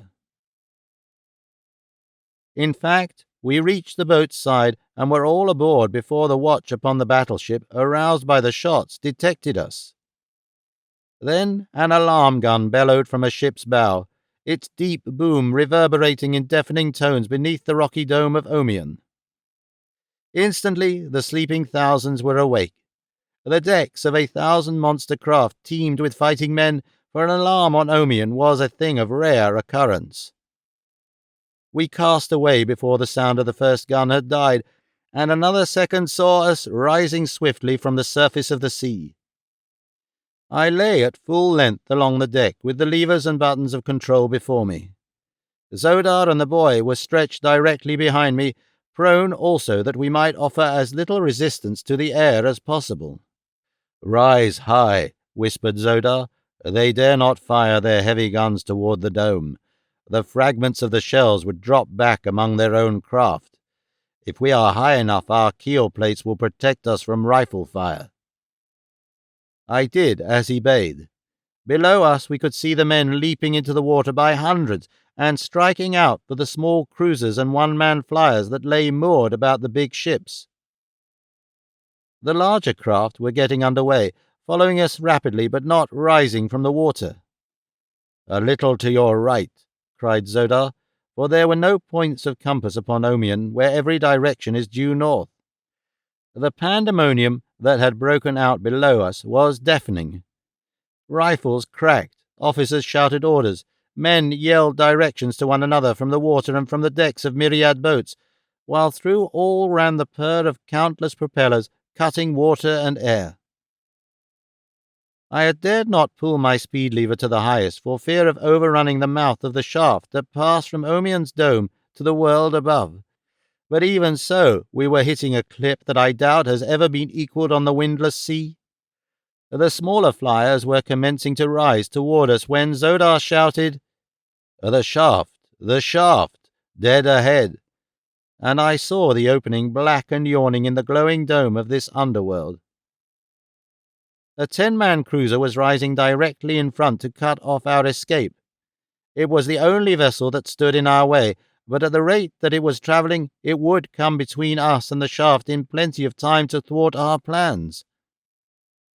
It was rising at an angle of about 45 degrees dead ahead of us, with the evident intention of combing us with grappling hooks from above as it skimmed low over our deck. There was but one forlorn hope for us, and I took it.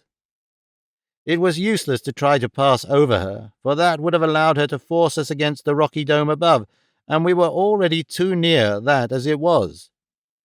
To have attempted to dive below her would have put us entirely at her mercy, and precisely where she wanted us. On either side, 100 other menacing craft were hastening toward us. The alternative was filled with risk. In fact, it was all risk, with but a slender chance of success. As we neared the cruiser, I rose as though to pass above her, so that she would do just what she did do, rise at a steeper angle to force me still higher. Then, as we were almost upon her, I yelled to my companions to hold tight, and throwing the little vessel into her highest speed, I deflected her bows at the same instant until we were running horizontally and at terrific velocity straight for the cruiser's keel. The commander may have seen my intentions then, but it was too late. Almost at the instant of impact I turned my bows upward, and then with a shattering jolt we were in collision. What I had hoped for happened. The cruiser, already tilted at a perilous angle, was carried completely over backward by the impact of my smaller vessel. Her crew fell, twisting and screaming through the air to the water far below, while the cruiser, her propellers still madly churning, dived swiftly head-foremost after them to the bottom of the Sea of Omion. The collision crushed our steel bows, and notwithstanding every effort on our part, came near to hurling us from the deck. As it was, we landed in a wildly clutching heap at the very extremity of the flyer, where Zodar and I succeeded in grasping the handrail, but the boy would have plunged overboard had I not fortunately grasped his ankle as he was already partially over. Unguided, our vessel careened wildly in its mad flight, rising ever nearer the rocks above. It took but an instant, however, for me to regain the levers, and with the roof barely 50 feet above, I turned her nose once more into the horizontal plane and headed her again for the black mouth of the shaft. The collision had retarded our progress, and now 100 swift scouts were close upon us. Zodar had told me that ascending the shaft by virtue of our repulsive rays alone would give our enemies their best chance to overtake us, since our propellers would be idle, and in rising we would be outclassed by many of our pursuers. The swifter craft are seldom equipped with large buoyancy tanks, since the added bulk of them tends to reduce a vessel's speed. As many boats were now quite close to us, it was inevitable that we would be quickly overhauled in the shaft and captured or killed in short order. To me there always seems a way to gain the opposite side of an obstacle. If we cannot pass over it, or below it, or around it, why then there is but a single alternative left, and that is to pass through it. I could not get around the fact that many of these other boats could rise faster than ours by the fact of their greater buoyancy, but I was none the less determined to reach the outer world far in advance of them, or die a death of my own choosing in event of failure. "Reverse!" screamed Zodar behind me. "For the love of your first ancestor, reverse! We are at the shaft." "Hold tight," I screamed in reply. "Grasp the boy and hold tight. We are going straight up the shaft." The words were scarce out of my mouth as we swept beneath the pitch-black opening. I threw the bow hard up, dragged the speed lever to its last notch, and clutching a stanchion with one hand and the steering wheel with the other, hung on like grim death and consigned my soul to its author. I heard a little exclamation of surprise from Zodar, followed by a grim laugh. The boy laughed too and said something which I could not catch for the whistling of the wind of our awful speed. I looked above my head, hoping to catch the gleam of stars by which I could direct our course and hold the hurtling thing that bore us true to the centre of the shaft. To have touched the side at the speed we were making would doubtless have resulted in instant death for us all. But not a star showed above, only utter and impenetrable darkness. Then I glanced below me, and there I saw a rapidly diminishing circle of light, the mouth of the opening above the phosphorescent radiance of Omion. By this I steered, endeavouring to keep the circle of light below me ever perfect. At best it was but a slender cord that held us from destruction, and I think that I steered that night more by intuition and blind faith than by skill or reason. We were not long in the shaft, and possibly the very fact of our enormous speed saved us, for evidently we started in the right direction, and so quickly were we out again that we had no time to alter our course. Omion lies perhaps 2 miles below the surface crust of Mars.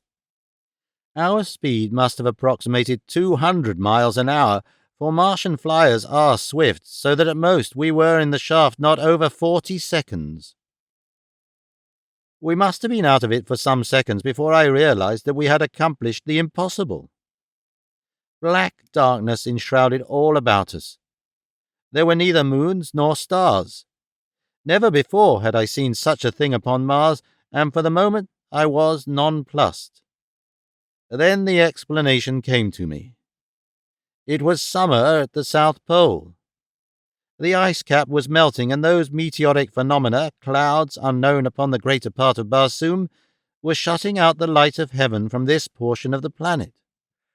Fortunate indeed it was for us, nor did it take me long to grasp the opportunity for escape which this happy condition offered us. Keeping the boat's nose at a stiff angle, I raced her for the impenetrable curtain which nature had hung above this dying world to shut us out from the sight of our pursuing enemies. We plunged through the cold, damp fog without diminishing our speed, and in a moment emerged into the glorious light of the 2 moons and the million stars. I dropped into a horizontal course and headed due north. Our enemies were a good half-hour behind us, with no conception of our direction. We had performed the miraculous, and come through 1,000 dangers unscathed. We had escaped from the land of the firstborn. No other prisoners in all the ages of Barsoom had done this thing, and now, as I looked back upon it, it did not seem to have been so difficult after all. I said as much to Zodar over my shoulder. "It is very wonderful, nevertheless," he replied. "No one else could have accomplished it but John Carter." At the sound of that name, the boy jumped to his feet. "John Carter?" he cried. "John Carter? Why, man, John Carter, Prince of Helium, has been dead for years. I am his son."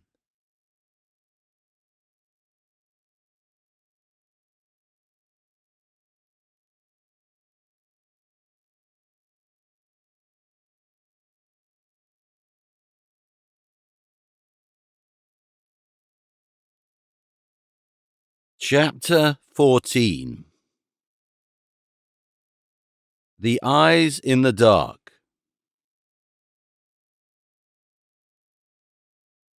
My son! I could not believe my ears. Slowly I rose and faced the handsome youth. Now that I looked at him closely, I commenced to see why his face and personality had attracted me so strongly.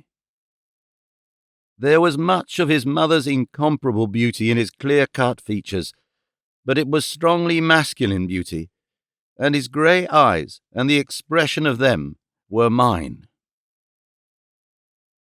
The boy stood facing me, half hope and half uncertainty in his look. "Tell me of your mother," I said. "Tell me all you can of the years that I have been robbed by a relentless fate of her dear companionship." With a cry of pleasure he sprang toward me and threw his arms about my neck, and for a brief moment as I held my boy close to me, the tears welled to my eyes, and I was like to have choked after the manner of some maudlin fool. But I do not regret it, nor am I ashamed. A long life has taught me that a man may seem weak where women and children are concerned, and yet be anything but a weakling in the sterner avenues of life. "Your stature, your manner, the terrible ferocity of your swordsmanship," said the boy, "are as my mother has described them to me 1,000 times. But even with such evidence I could scarce credit the truth of what seemed so improbable to me, however much I desired it to be true. Do you know what thing it was that convinced me more than all the others?" "What, my boy?" I asked. "Your first words to me. They were of my mother. None else but the man who loved her as she has told me my father did would have thought first of her. For long years, my son, I can scarce recall a moment that the radiant vision of your mother's face has not been ever before me. Tell me of her." "Those who have known her longest say that she has not changed, unless it be to grow more beautiful, were that possible. Only when she thinks I am not about to see her, her face grows very sad, and oh, so wistful. She thinks ever of you, my father, and all Helium mourns with her and for her. Her grandfather's people love her. They loved you also, and fairly worship your memory as the saviour of Barsoom.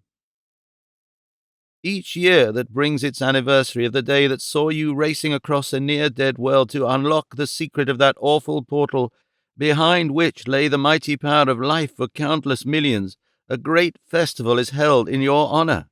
But there are tears mingled with the thanksgiving, tears of real regret that the author of the happiness is not with them to share the joy of living he died to give them. Upon all Barsoom there is no greater name than John Carter." "And by what name has your mother called you, my boy?" I asked. "The people of Helium asked that I be named with my father's name, but my mother said no, that you and she had chosen a name for me together, and that your wish must be honored before all others, so the name that she called me is the one that you desired, a combination of hers and yours. Carthoris." Zodar had been at the wheel as I talked with my son, and now he called to me. "She is dropping badly by the head, John Carter," he said. "So long as we were rising at a stiff angle, it was not noticeable, but now that I am trying to keep a horizontal course, it is different. The wound in her bow has opened one of her forward ray tanks." It was true, and after I had examined the damage, I found it a much graver matter than I had anticipated. Not only was the forced angle at which we were compelled to maintain the bow in order to keep a horizontal course greatly impeding our speed, but at the rate that we were losing our repulsive rays from the forward tanks, it was but a question of an hour or more when we would be floating stern up and helpless. We had slightly reduced our speed with the dawning of a sense of security, but now I took the helm once more and pulled the noble little engine wide open, so that again we raced north at terrific velocity. In the meantime, Carthoris and Zodar, with tools in hand, were puttering with the great rent in the bow in a hopeless endeavour to stem the tide of escaping rays. It was still dark when we passed the northern boundary of the ice cap and the area of clouds. Below us lay a typical Martian landscape. Rolling ochre sea bottom of long dead seas, low surrounding hills, with here and there the grim and silent cities of the dead past. Great piles of mighty architecture tenanted by age-old memories of a once powerful race and by the great white apes of Barsoom. It was becoming more and more difficult to maintain our little vessel in a horizontal position. Lower and lower sagged the bow until it became necessary to stop the engine to prevent our flight terminating in a swift dive to the ground. As the sun rose and the light of a new day swept away the darkness of night, Our craft gave a final spasmodic plunge, turned half upon her side, and then with deck tilting at a sickening angle swung in a low circle, her bow dropping further below her stern each moment. To handrail and stanchion we clung, and finally, as we saw the end approaching, snapped the buckles of our harness to the rings at her sides. In another moment the deck reared at an angle of 90 degrees, and we hung in our leather with feet dangling 1,000 yards above the ground. I was swinging quite close to the controlling devices, so I reached out to the lever that directed the rays of repulsion. The boat responded to the touch, and very gently we began to sink toward the ground. It was fully half an hour before we touched. Directly north of us rose a rather lofty range of hills, toward which we decided to make our way, since they afforded greater opportunity for concealment from the pursuers we were confident might stumble in this direction. An hour later found us in the time-rounded gullies of the hills, amid the beautiful flowering plants that abound in the arid waste places of Barsoom. There we found numbers of huge milk-giving shrubs, that strange plant which serves in great part as food and drink for the wild hordes of green men. It was indeed a boon to us, for we all were nearly famished. Beneath a cluster of these, which afforded perfect concealment from wandering air scouts, we lay down to sleep, for me the first time in many hours. This was the beginning of my 5th day upon Barsoom, since I had found myself suddenly translated from my cottage on the Hudson to Dore, the valley beautiful, the valley hideous. In all this time I had slept but twice, though once the clock around within the storehouse of the Therns. It was mid-afternoon when I was awakened by someone seizing my hand and covering it with kisses. With a start, I opened my eyes to look into the beautiful face of Thuvia. My prince, she cried, in an ecstasy of happiness. 'Tis you whom I had mourned as dead. My ancestors have been good to me. I have not lived in vain. The girl's voice awoke Zodar and Carthoris. The boy gazed upon the woman in surprise, but she did not seem to realize the presence of another than I. She would have thrown her arms about my neck and smothered me with caresses, had I not gently but firmly disengaged myself. Come, Thuvia, I said soothingly. You are overwrought by the danger and hardships you have passed through. You forget yourself, as you forget that I am the husband of the Princess of Helium. I forget nothing, my prince, she replied. You have spoken no word of love to me, nor do I expect that you ever shall, but nothing can prevent me loving you. I would not take the place of Deartoris. My greatest ambition is to serve you, my prince, for ever as your slave. No greater boon could I ask, no greater honor could I crave, no greater happiness could I hope. As I have before said, I am no ladies' man, and I must admit that I seldom have felt so uncomfortable and embarrassed as I did that moment. While I was quite familiar with the Martian custom which allows female slaves to Martian men, whose high and chivalrous honor is always ample protection for every woman in his household, yet I had never myself chosen other than men as my body servants. And I ever return to Helium, Thuvia, I said. You shall go with me, but as an honored equal and not as a slave.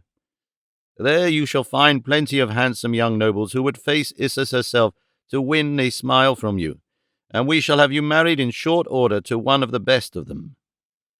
Forget your foolish gratitude-begotten infatuation, which your innocence has mistaken for love. I like your friendship better, Thuvia. You are my master, and it shall be as you say, she replied simply, but there was a note of sadness in her voice. How came you here, Thuvia? I asked. And where is Tarkas? The great Thark, I fear, is dead, she replied sadly. He was a mighty fighter, but a multitude of green warriors of another horde than his overwhelmed him. The last that I saw of him, they were bearing him wounded and bleeding to the deserted city from which they had sallied to attack us." "You are not sure that he is dead, then?" I asked. "And where is this city of which you speak?" "It is just beyond this range of hills. The vessel in which you so nobly resigned a place that we might find escape defied our small skill in navigation, with the result that we drifted aimlessly about for 2 days. Then we decided to abandon the craft and attempt to make our way on foot to the nearest waterway. Yesterday we crossed these hills and came upon the dead city beyond. We had passed within its streets and were walking toward the central portion, when, at an intersecting avenue, we saw a body of green warriors approaching. Tars Tarkas was in advance, and they saw him, but me they did not see. The Thark sprang back to my side and forced me into an adjacent doorway, where he told me to remain in hiding until I could escape, making my way to Helium if possible. "There will be no escape for me now," he said, "for these be the Warhoon of the South. When they have seen my mettle, it will be to the death." Then he stepped out to meet them. Ah, my prince, such fighting! For an hour they swarmed about him, until the Warhoon dead formed a hill where he had stood, but at last they overwhelmed him, those behind pushing the foremost upon him until there remained no space to swing his great sword. Then he stumbled and went down, and they rolled over him like a huge wave. When they carried him away toward the heart of the city, he was dead, I think, for I did not see him move. "Before we go farther, we must be sure," I said. "I cannot leave Tars Tarkas alive among the Warhoons. Tonight I shall enter the city and make sure." "And I shall go with you," spoke Carthoris. "And I," said Zodar. "Neither one of you shall go," I replied. "It is work that requires stealth and strategy, not force. One man alone may succeed where more would invite disaster. I shall go alone. If I need your help, I will return for you." They did not like it, but both were good soldiers, and it had been agreed that I should command.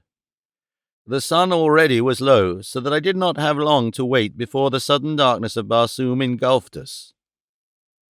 With a parting word of instructions to Carthoris and Zodar, in case I should not return, I bade them all farewell and set forth at a rapid dog-trot toward the city.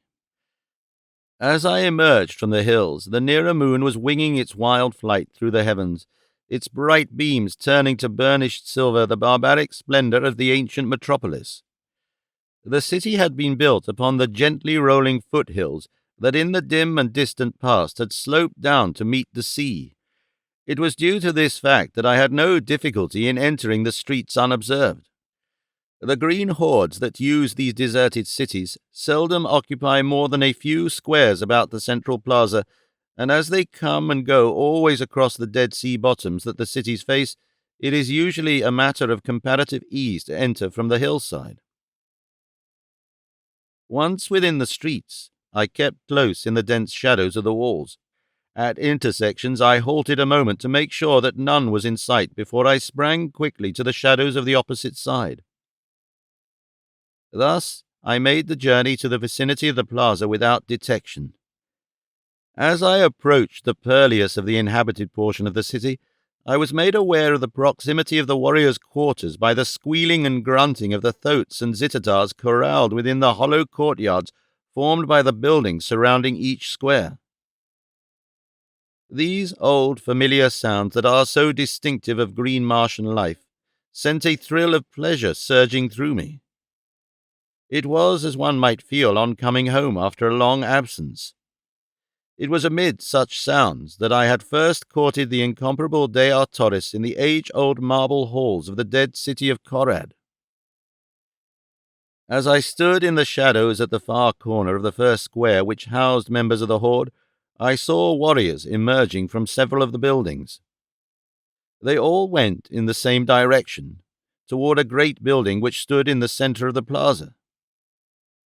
My knowledge of green Martian customs convinced me that this was either the quarters of the principal chieftain or contained the audience chamber wherein the Jedak met his Jeds and lesser chieftains. In either event, it was evident that something was afoot which might have a bearing on the recent capture of Tars Tarkas. To reach this building, which I now felt it imperative that I do, I must needs traverse the entire length of one square and cross a broad avenue and a portion of the plaza. From the noises of the animals which came from every courtyard about me, I knew that there were many people in the surrounding buildings, probably several communities of the great horde of the war hoons of the south. To pass undetected among all these people was in itself a difficult task, but if I was to find and rescue the great Thark, I must expect even more formidable obstacles before success could be mine. I had entered the city from the south and now stood on the corner of the avenue through which I had passed, and the first intersecting avenue south of the plaza. The buildings upon the south side of this square did not appear to be inhabited, as I could see no lights, and so I decided to gain the inner courtyard through one of them. Nothing occurred to interrupt my progress through the deserted pile I chose, and I came into the inner court close to the rear walls of the east buildings without detection. Within the court, a great herd of thoats and zitidars moved restlessly about, cropping the moss-like ochre vegetation which overgrows practically the entire uncultivated area of Mars.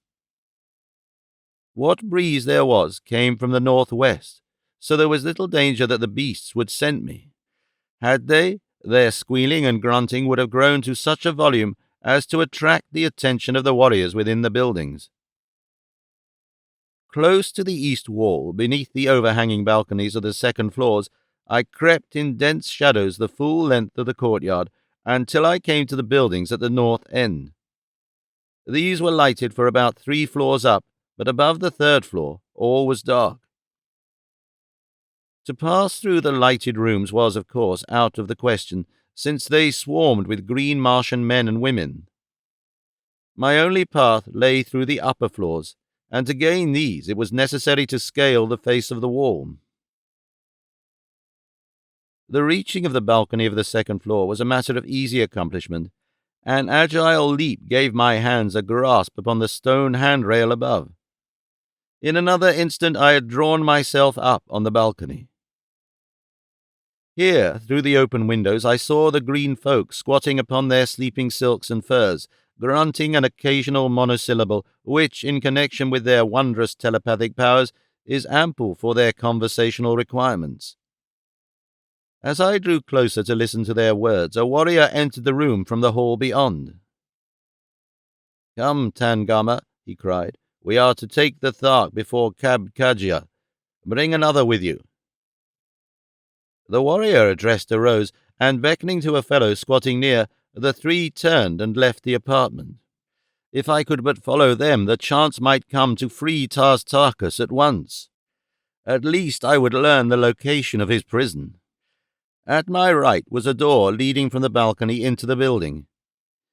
It was at the end of an unlighted hall, and on the impulse of the moment I stepped within. The hall was broad and led straight through to the front of the building. On either side were the doorways of the various apartments which lined it. I had no more than entered the corridor than I saw the 3 warriors at the other end, those whom I had just seen leaving the apartment. Then a turn to the right took them from my sight again. Quickly I hastened along the hallway in pursuit. My gait was reckless, but I felt that fate had been kind indeed to throw such an opportunity within my grasp, and I could not afford to allow it to elude me now. At the far end of the corridor I found a spiral stairway leading to the floors above and below. The 3 had evidently left the floor by this avenue. That they had gone down and not up I was sure from my knowledge of these ancient buildings and the methods of the war hoons. I myself had once been a prisoner of the cruel hordes of northern Warhoon, and the memory of the underground dungeon in which I lay still is vivid in my memory. And so I felt certain that Tartarchus lay in the dark pits beneath some nearby building, and that in that direction I should find the trail of the 3 warriors leading to his cell. Nor was I wrong. At the bottom of the runway, or rather at the landing on the floor below, I saw that the shaft descended into the pits beneath, and as I glanced down, the flickering light of a torch revealed the presence of the three I was trailing. Down they went toward the pits beneath the structure, and at a safe distance behind I followed the flicker of their torch. The way led through a maze of tortuous corridors, unlighted save for the wavering light they carried. We had gone perhaps 100 yards when the party turned abruptly through a doorway at their right. I hastened on as rapidly as I dared through the darkness until I reached the point at which they had left the corridor. There, through an open door, I saw them removing the chains that secured the great Thark, Tars Tarkas, to the wall. Hustling him roughly between them, they came immediately from the chamber, so quickly, in fact, that I was near to being apprehended. But I managed to run along the corridor in the direction I had been going in my pursuit of them, far enough to be without the radius of their meagre light as they emerged from the cell. I had naturally assumed that they would return with Tars Tarkas the same way they had come, which would have carried them away from me. But to my chagrin, they wheeled directly in my direction as they left the room. There was nothing for me but to hasten on in advance and keep out of the light of their torch. I dared not attempt to halt in the darkness of any of the many intersecting corridors, for I knew nothing of the direction they might take. Chance was as likely as not to carry me into the very corridor they might choose to enter. The sensation of moving rapidly through these dark passages was far from reassuring. I knew not at what moment I might plunge headlong into some terrible pit, or meet with some of the ghoulish creatures that inhabit these lower worlds beneath the dead cities of dying Mars. There filtered to me a faint distant radiance from the torch of the men behind, just enough to permit me to trace the direction of the winding passageways directly before me, and so keep me from dashing myself against the walls at the turns. Presently, I came to a place where 5 corridors diverged from a common point. I had hastened along one of them for some little distance when suddenly the faint light of the torch disappeared from behind me. I paused to listen for sounds of the party behind me, but the silence was as utter as the silence of the tomb. Quickly I realized that the warriors had taken one of the other corridors with their prisoner, and so I hastened back with a feeling of considerable relief to take up a much safer and more desirable position behind them. It was much slower work returning, however, than it had been coming, for now the darkness was as utter as the silence. It was necessary to feel every foot of the way back with my hand against the side wall, that I might not pass the spot where the 5 roads radiated. After what seemed an eternity to me, I reached the place and recognized it by groping across the entrances to the several corridors until I had counted 5 of them. In not one, however, showed the faintest sign of light. I listened intently, but the naked feet of the green men sent back no guiding echoes, though presently I thought I detected the clank of sidearms in the far distance of the middle corridor. Up this, then, I hastened, searching for the light and stopping to listen occasionally for a repetition of the sound, but soon I was forced to admit that I must have been following a blind lead, as only darkness and silence rewarded my efforts. Again, I retraced my steps toward the parting of the ways, when, to my surprise, I came upon the entrance to 3 diverging corridors, any one of which I might have traversed in my hasty dash after the false clue I had been following. Here was a pretty fix indeed. Once back at the point where the 5 passageways met, I might wait with some assurance for the return of the warriors with Tars Tarkas. My knowledge of their customs lent colour to the belief that he was but being escorted to the audience chamber to have sentence passed upon him. I had not the slightest doubt but that they would preserve so doughty a warrior as the great Thark for the rare sport he would furnish at the great games. But unless I could find my way back to that point, the chances were most excellent that I would wander for days through the awful blackness until, overcome by thirst and hunger, I lay down to die, or... What was that? A faint shuffling sounded behind me, and as I cast a hasty glance over my shoulder, my blood froze in my veins for the thing I saw there. It was not so much fear of the present danger as it was the horrifying memories it recalled of that time I near went mad over the corpse of the man I had killed in the dungeons of the Warhoons, when blazing eyes came out of the dark recesses and dragged the thing that had been a man from my clutches, and I heard it scraping over the stone of my prison as they bore it away to their terrible feast. And now, in these black pits of the other Warhoons, I looked into those same fiery eyes, blazing at me through the terrible darkness, revealing no sign of the beast behind them. I think that the most fearsome attribute of these awesome creatures is their silence and the fact that one never sees them. Nothing but those baleful eyes glaring unblinkingly out of the dark void behind. Grasping my long sword tightly in my hand, I backed slowly along the corridor away from the thing that watched me, but ever as I retreated, the eyes advanced. Nor was there any sound, not even the sound of breathing, except the occasional shuffling sound as of the dragging of a dead limb that had first attracted my attention. On and on I went, but I could not escape my sinister pursuer. Suddenly, I heard the shuffling noise at my right and, looking, saw another pair of eyes, evidently approaching from an intersecting corridor. As I started to renew my slow retreat, I heard the noise repeated behind me, and then before I could turn, I heard it again at my left. The things were all about me. They had me surrounded at the intersection of two corridors. Retreat was cut off in all directions unless I chose to charge one of the beasts. Even then I had no doubt but that the others would hurl themselves upon my back. I could not even guess the size or nature of the weird creatures. That they were of goodly proportions I guessed from the fact that the eyes were on a level with my own. Why is it that darkness so magnifies our dangers? By day I would have charged the great banth itself, had I thought it necessary, but hemmed in by the darkness of these silent pits, I hesitated before a pair of eyes. Soon I saw that the matter shortly would be taken entirely from my hands, for the eyes at my right were moving slowly nearer me, as were those at my feet and those behind and before me. Gradually they were closing in upon me, but still that awful, stealthy silence. For what seemed hours, the eyes approached, gradually closer and closer, until I felt that I should go mad for the horror of it. I had been constantly turning this way and that to prevent any sudden rush from behind, until I was fairly worn out. At length I could endure it no longer, and, taking a fresh grasp upon my long sword, I turned suddenly and charged down upon one of my tormentors.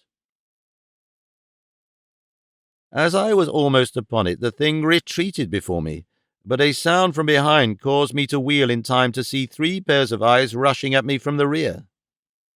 With a cry of rage I turned to meet the cowardly beasts, but as I advanced they retreated, as had their fellow. Another glance over my shoulder discovered the first eye sneaking on me again, and again I charged, only to see the eyes retreat before me, and hear the muffled rush of the 3 at my back. Thus we continued, the eyes always a little closer in the end than they had been before, until I thought that I should go mad with the terrible strain of the ordeal. That they were waiting to spring upon my back seemed evident, and that it would not be long before they succeeded was equally apparent, for I could not endure the wear of this repeated charge and counter-charge indefinitely. In fact, I could feel myself weakening from the mental and physical strain I had been undergoing. At that moment I caught another glimpse from the corner of my eye of the single pair of eyes at my back making a sudden rush upon me. I turned to meet the charge. There was a quick rush of the 3 from the other direction, but I determined to pursue the single pair until I should have at least settled my account with one of the beasts, and thus be relieved of the strain of meeting attacks from both directions. There was no sound in the corridor, only that of my own breathing, yet I knew that those 3 uncanny creatures were almost upon me. The eyes in front were not retreating so rapidly now. I was almost within sword reach of them. I raised my sword arm to deal the blow that should free me, and then I felt a heavy body upon my back. A cold, moist, slimy something fastened itself upon my throat. I stumbled and went down.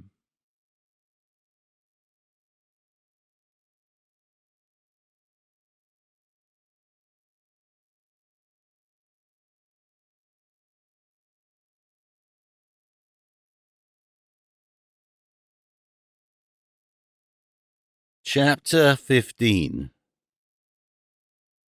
Flight and Pursuit. I could not have been unconscious more than a few seconds, and yet I know that I was unconscious. For the next thing I realized was that a growing radiance was illuminating the corridor about me, and the eyes were gone. I was unharmed except for a slight bruise upon my forehead, where it had struck the stone flagging as I fell. I sprang to my feet to ascertain the cause of the light. It came from a torch in the hand of one of a party of 4 green warriors who were coming rapidly down the corridor toward me. They had not yet seen me, and so I lost no time in slipping into the first intersecting corridor that I could find. This time, however, I did not advance so far away from the main corridor as on the other occasion that had resulted in my losing Tarkas and his guards. The party came rapidly toward the opening of the passageway in which I crouched against the wall. As they passed by, I breathed a sigh of relief. I had not been discovered, and best of all, the party was the same that I had followed into the pits.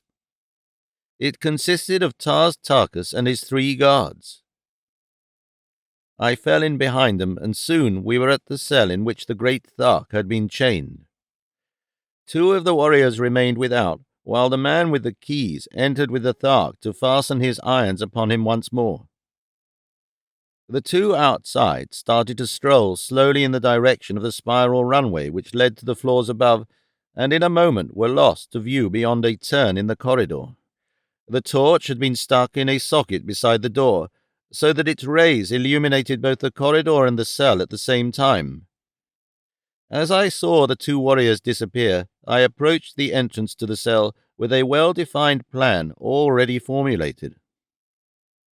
While I disliked the thought of carrying out the thing that I had decided upon, there seemed no alternative if Tarkas and I were to go back together to my little camp in the hills. Keeping near the wall, I came quite close to the door to Tarkas's cell, and there I stood with my long sword above my head, grasped with both hands that I might bring it down in one quick cut upon the skull of the jailer as he emerged. I disliked to dwell upon what followed after I heard the footsteps of the man as he approached the doorway. It is enough that within another minute or 2, Tarkas, wearing the metal of a war-hewn chief, was hurrying down the corridor toward the spiral runway, bearing the war-hoon's torch to light his way. A dozen paces behind him followed John Carter, Prince of Helium. The 2 companions of the man who lay now beside the door of the cell that had been Tarkas's had just started to ascend the runway as the Thark came in view.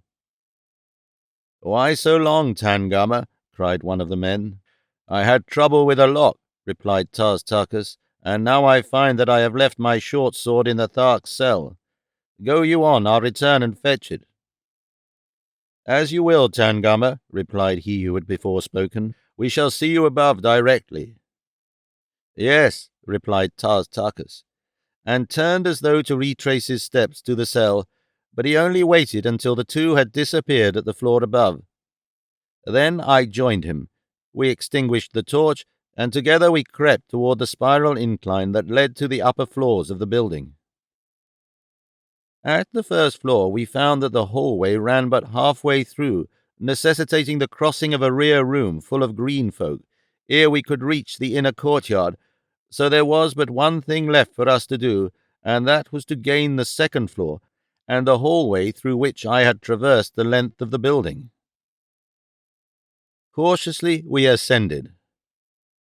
We could hear the sounds of conversation coming from the room above, but the hall still was unlighted. nor was anyone in sight as we gained the top of the runway. Together we threaded the long hall and reached the balcony overlooking the courtyard without being detected. At our right was the window letting into the room in which I had seen Tangama and the other warriors as they started to Tarkas's cell earlier in the evening. His companions had returned here, and we now overheard a portion of their conversation. "What can be detaining Tangama?" asked one. "He certainly could not be all this time fetching his short sword from the Thark's cell," spoke another. "His short sword?" asked a woman. "What mean you?" "Tangama left his short sword in the Thark's cell," explained the first speaker, "and left us at the runway to return and get it." "Tangama wore no short sword this night," said the woman. "It was broken in today's battle with the Thark, and Tangama gave it to me to repair. See, I have it here." And as she spoke, she drew Tangama's short sword from beneath her sleeping silks and furs. The warriors sprang to their feet. "There is something amiss here," cried one. "'Tis even what I myself thought when Tangama left us at the runway," said another. "Methought that his voice sounded strangely. Come, let us hasten to the pits." We waited to hear no more. Slinging my harness into a long single strap, I lowered Tarkas to the courtyard beneath, and an instant later dropped to his side. We had spoken scarcely a dozen words since I had felled Tangama at the cell door and seen in the torch's light the expression of utter bewilderment upon the great Thark's face. "By this time," he had said, "I should have learned to wonder at nothing which John Carter accomplishes." That was all. He did not need to tell me that he appreciated the friendship which had prompted me to risk my life to rescue him, nor did he need to say that he was glad to see me. This fierce green warrior had been the first to greet me that day, now 20 years gone, which had witnessed my first advent upon Mars. He had met me with levelled spear and cruel hatred in his heart as he charged down upon me, bending low at the side of his mighty throat, as I stood beside the incubator of his horde upon the Dead Sea bottom beyond Korad. And now, among the inhabitants of two worlds, I counted none a better friend than Tarkas, Jeddak of the Tharks. As we reached the courtyard, we stood in the shadows beneath the balcony for a moment to discuss our plans. "There be 5 now in the party, Tarkas," I said. "Thuvia, Zodar, Carthoris, and ourselves. We shall need 5 thoats to bear us." "Carthoris," he cried. "Your son?" "Yes. I found him in the prison of Shador on the Sea of Omion, in the land of the firstborn. I know not any of these places, John Carter. Be they upon Barsoom?" "Upon and below, my friend, but wait until we shall have made good our escape, and you shall hear the strangest narrative that ever a Barsoomian of the outer world gave ear to. Now we must steal our thoats and be well away to the north before these fellows discover how we have tricked them." In safety, we reached the great gates at the far end of the courtyard, through which it was necessary to take our thoats to the avenue beyond. It is no easy matter to handle 5 of these great, fierce beasts, which by nature are as wild and ferocious as their masters, and held in subjection by cruelty and brute force alone. As we approached them, they sniffed our unfamiliar scent, and with squeals of rage circled about us. Their long, massive necks, upreared, raised their great, gaping mouths high above our heads. They are fearsome-appearing brutes at best, but when they are aroused, they are fully as dangerous as they look. The thoat stands a good 10 feet at the shoulder. His hide is sleek and hairless, and of a dark slate color on back and sides, shading down his 8 legs to a vivid yellow at the huge, padded, nail-less feet. The belly is pure white. A broad, flat tail, larger at the tip than at the root, completes the picture of this ferocious green Martian mount, a fit war steed for these warlike people. As the thoats are guided by telepathic means alone, there is no need for rein or bridle, and so our object now was to find two that would obey our unspoken commands. As they charged about us, we succeeded in mastering them sufficiently to prevent any concerted attack upon us, but the din of their squealing was certain to bring investigating warriors into the courtyard were it to continue much longer. At length I was successful in reaching the side of one great brute, and ere he knew what I was about, I was firmly seated astride his glossy back. A moment later, Tarkas had caught and mounted another, and then between us we herded 3 or 4 more toward the great gates. Tarkas rode ahead, and, leaning down to the latch, threw the barriers open, while I held the loose thoats from breaking back to the herd. Then, together, we rode through into the avenue with our stolen mounts, and, without waiting to close the gates, hurried off toward the southern boundary of the city. Thus far, our escape had been little short of marvelous, nor did our good fortune desert us, for we passed the outer purlieus of the dead city and came to our camp without hearing even the faintest sound of pursuit. Here a low whistle, the prearranged signal, apprised the balance of our party that I was returning, and we were met by the 3 with every manifestation of enthusiastic rejoicing. But little time was wasted in narration of our adventure. Tarkas and Cathoris exchanged the dignified and formal greetings common upon Barsoom, but I could tell intuitively that the Thark loved my boy, and that Cathoris reciprocated his affection. Zodar and the Green Jeddak were formally presented to each other. Then Thuvia was lifted to the least fractious thoat, Zodar and Cathoris mounted 2 others, and we set out at a rapid pace toward the east. At the far extremity of the city we circled toward the north, and under the glorious rays of the 2 moons we sped noiselessly across the Dead Sea bottom, away from the Wahoons and the Firstborn, but to what new dangers and adventures we knew not. Toward noon of the following day we halted to rest our mounts and ourselves. The beasts we hobbled, that they might move slowly about, cropping the ochre moss-like vegetation, which constitutes both food and drink for them on the march. Thuvia volunteered to remain on watch while the balance of the party slept for an hour. It seemed to me that I had but closed my eyes when I felt her hand upon my shoulder and heard her soft voice warning me of a new danger. "Arise, O Prince," she whispered. "There be that behind us which has the appearance of a great body of pursuers." The girl stood pointing in the direction from whence we had come, and as I arose and looked, I too thought that I could detect a thin dark line on the far horizon. I awoke the others. Tarkas, whose giant stature towered high above the rest of us, could see the farthest. "It is a great body of mounted men," he said, "and they are travelling at high speed." There was no time to be lost. We sprang to our hobbled thoats, freed them, and mounted. And then we turned our faces once more toward the north and took our flight again at the highest speed of our slowest beast. For the balance of the day and all the following night we raced across that ochre wilderness with the pursuers at our back ever gaining upon us. Slowly but surely they were lessening the distance between us. Just before dark they had been close enough for us to plainly distinguish that they were green Martians, and all during the long night we distinctly heard the clanking of their accoutrements behind us. As the sun rose on the second day of our flight, it disclosed the pursuing horde not a half a mile in our rear.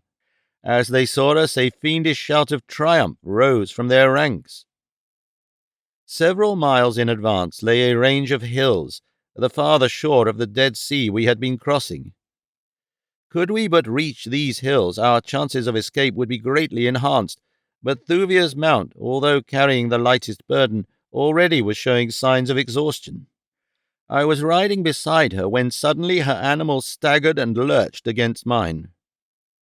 I saw that he was going down, but ere he fell I snatched the girl from his back and swung her to a place upon my own thoat behind me, where she clung with her arms about me. This double burden soon proved too much for my already overtaxed beast, and thus our speed was terribly diminished, for the others would proceed no faster than the slowest of us could go. In that little party there was not one who would desert another, yet we were of different countries, different colors, different races, different religions, and one of us was of a different world. We were quite close to the hills, but the Warhoons were gaining so rapidly that we had given up all hope of reaching them in time. Thuvia and I were in the rear, for our beast was lagging more and more. Suddenly I felt the girl's warm lips press a kiss upon my shoulder. "For thy sake, O my prince," she murmured. Then her arms slipped from about my waist, and she was gone. I turned and saw that she had deliberately slipped to the ground in the very path of the cruel demons who pursued us, thinking that by lightening the burden of my mount it might thus be enabled to bear me to the safety of the hills.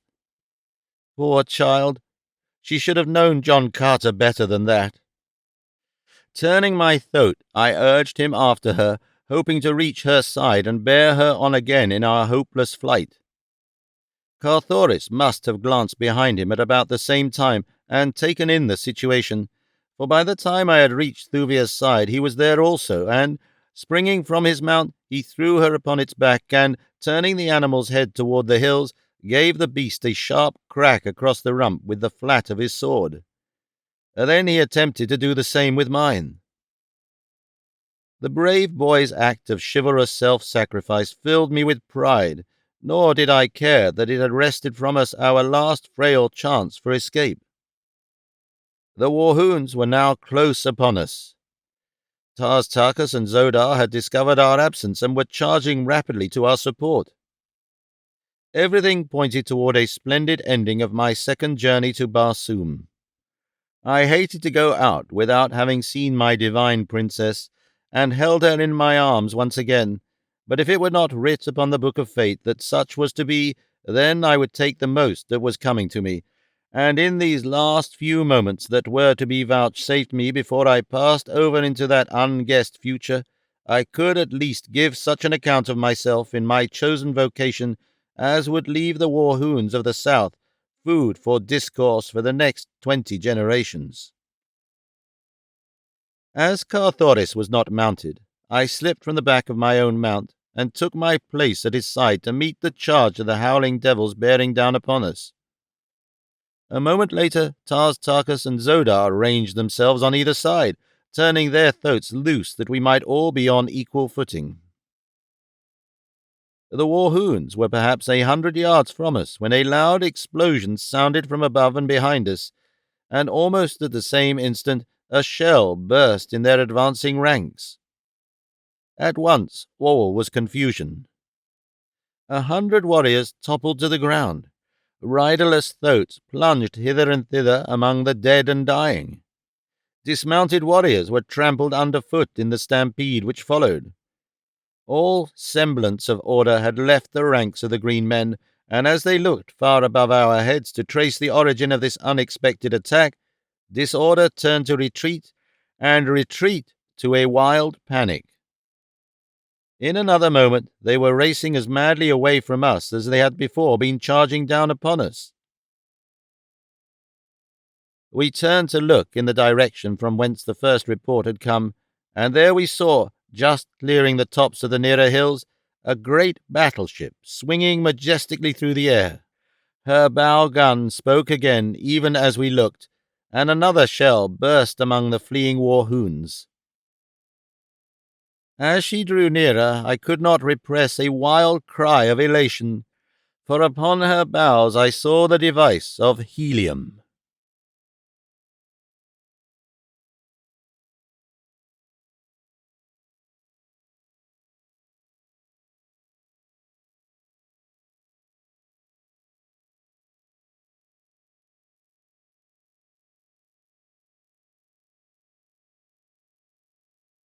Chapter 16.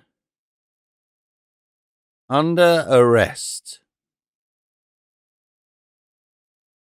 As Carthoris, Zodar, Tarkas, and I stood gazing at the magnificent vessel which meant so much to all of us, We saw a second, and then a third top the summit of the hills and glide gracefully after their sister.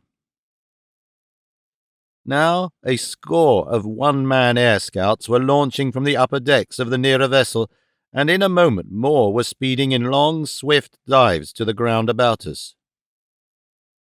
In another instant we were surrounded by armed sailors, and an officer had stepped forward to address us, when his eyes fell upon Carthoris. With an exclamation of surprised pleasure, he sprang forward and, placing his hands upon the boy's shoulder, called him by name. "Carthoris, my prince," he cried. "Cao, Cao, Hor Vastus greets the son of Deartoris, princess of Helium, and of her husband John Carter. Where have you been, O my prince? All Helium has been plunged in sorrow. Terrible have been the calamities that have befallen your great-grandsire's mighty nation since the fatal day that saw you leave our midst." "Grieve not, my good Horvastus," cried Carthoris, "since I bring not back myself alone to cheer my mother's heart and the hearts of my beloved people, but also one whom all Barsoom loved best, her greatest warrior and her saviour, John Carter, Prince of Helium."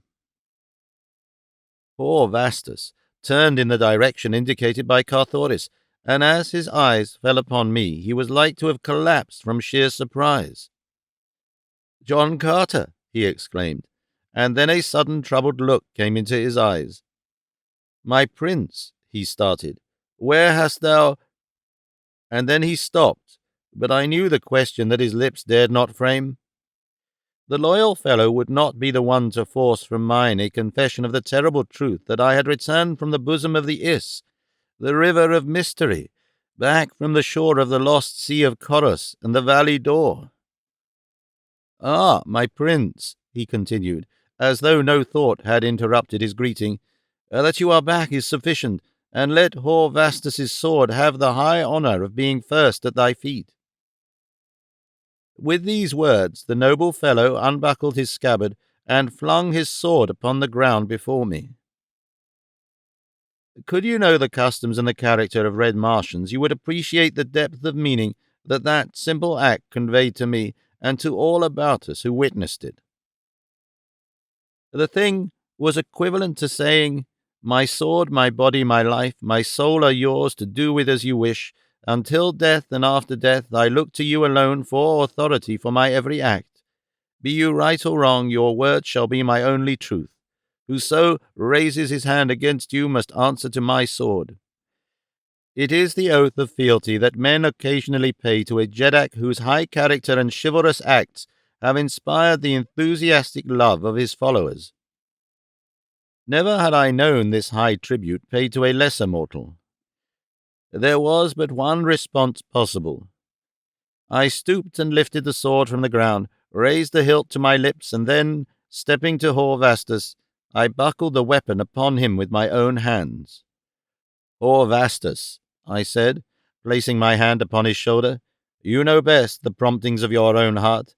That I shall need your sword I have little doubt, but accept from John Carter upon his sacred honour the assurance that he will never call upon you to draw this sword other than in the cause of truth, justice, and righteousness." "That I knew, my prince," he replied, "ere ever I threw my beloved blade at thy feet." As we spoke, other flyers came and went between the ground and the battleship, and presently a larger boat was launched from above, one capable of carrying a dozen persons, perhaps, and dropped lightly near us. As she touched, an officer sprang from her deck to the ground, and, advancing to Hor Vastus, saluted. "Kantos Khan desires that this party, whom we have rescued, be brought immediately to the deck of the Zavarian," he said. As we approached the little craft, I looked about for the members of my party, and for the first time noticed that Thuvia was not among them. Questioning elicited the fact that none had seen her since Carthoris had sent her thoat galloping madly toward the hills, in the hope of carrying her out of harm's way. Immediately Hor Vastus dispatched a dozen air scouts in as many directions to search for her. It could not be possible that she had gone far since we had last seen her. We others stepped to the deck of the craft that had been sent to fetch us, and a moment later were upon the Zavarian. The first man to greet me was Kantos Khan himself. My old friend had won to the highest place in the navy of Helium, but he was still to me the same brave comrade who had shared with me the privations of a war-hewn dungeon, the terrible atrocities of the great games, and later the dangers of our search for Deotoris within the hostile city of Zodanga. Then I had been an unknown wanderer upon a strange planet, and he a simple padwar in the navy of Helium. Today he commanded all Helium's great terrors of the skies, and I was a prince of the house of Tardos Mors, Jeddak of Helium. He did not ask me where I had been. Like Hor Vastus, he too dreaded the truth and would not be the one to wrest a statement from me. That it must come some time he well knew, but until it came he seemed satisfied to but know that I was with him once more. He greeted Carthoris and Tartarchus with the keenest delight, but he asked neither where he had been. He could scarcely keep his hands off the boy. "You do not know, John Carter," he said to me, "how we of Helium love this son of yours. It is as though all the great love we bore his noble father and his poor mother had been centered in him. When it became known that he was lost, 10 million people wept." "What mean you, Kantos Khan?" I whispered, "by his poor mother?" For the words had seemed to carry a sinister meaning which I could not fathom. He drew me to one side. "For a year," he said, "ever since Carthoris disappeared, Deotoris has grieved and mourned for her lost boy. The blow of years ago, when you did not return from the atmosphere plant, was lessened to some extent by the duties of motherhood, for your son broke his white shell that very night. That she suffered terribly then all Helium knew, for did not all Helium suffer with her the loss of her lord? But with the boy gone, there was nothing left, and after expedition upon expedition returned with the same hopeless tale of no clue as to his whereabouts, our beloved princess drooped lower and lower, until all who saw her felt that it could be but a matter of days ere she went to join her loved ones within the precincts of the valley door. As a last resort, Mors Kayak, her father, and Tardos Mors, her grandfather, took command of 2 mighty expeditions, and a month ago sailed away to explore every inch of ground in the northern hemisphere of Barsoom. For 2 weeks no word has come back from them, but rumors were rife that they had met with a terrible disaster, and that all were dead. About this time Zat Aras renewed his importunities for her hand in marriage. He has been forever after her since you disappeared. She hated him and feared him, but with both her father and grandfather gone, Zat Aras was very powerful, for he is still Jed of Zodanga, to which position you will remember Tardos Mors appointed him after you had refused the honor. He had a secret audience with her 6 days ago. What took place none knows, but the next day Deotoris had disappeared, and with her had gone a dozen of her household guard and body servants, including Sola, the Green Woman, Tartarchus' daughter, you recall. No word left they of their intentions, but it is always thus with those who go upon the voluntary pilgrimage from which none returns. We cannot think aught than that Deotoris has sought the icy bosom of Is, and that her devoted servants have chosen to accompany her. Zat Aras was at Helium when she disappeared. He commands this fleet which has been searching for her since. No trace of her have we found, and I fear that it be a futile quest." While we talked, Hor Vastus's flyers were returning to the Zavarian. Not one, however, had discovered a trace of Thuvia.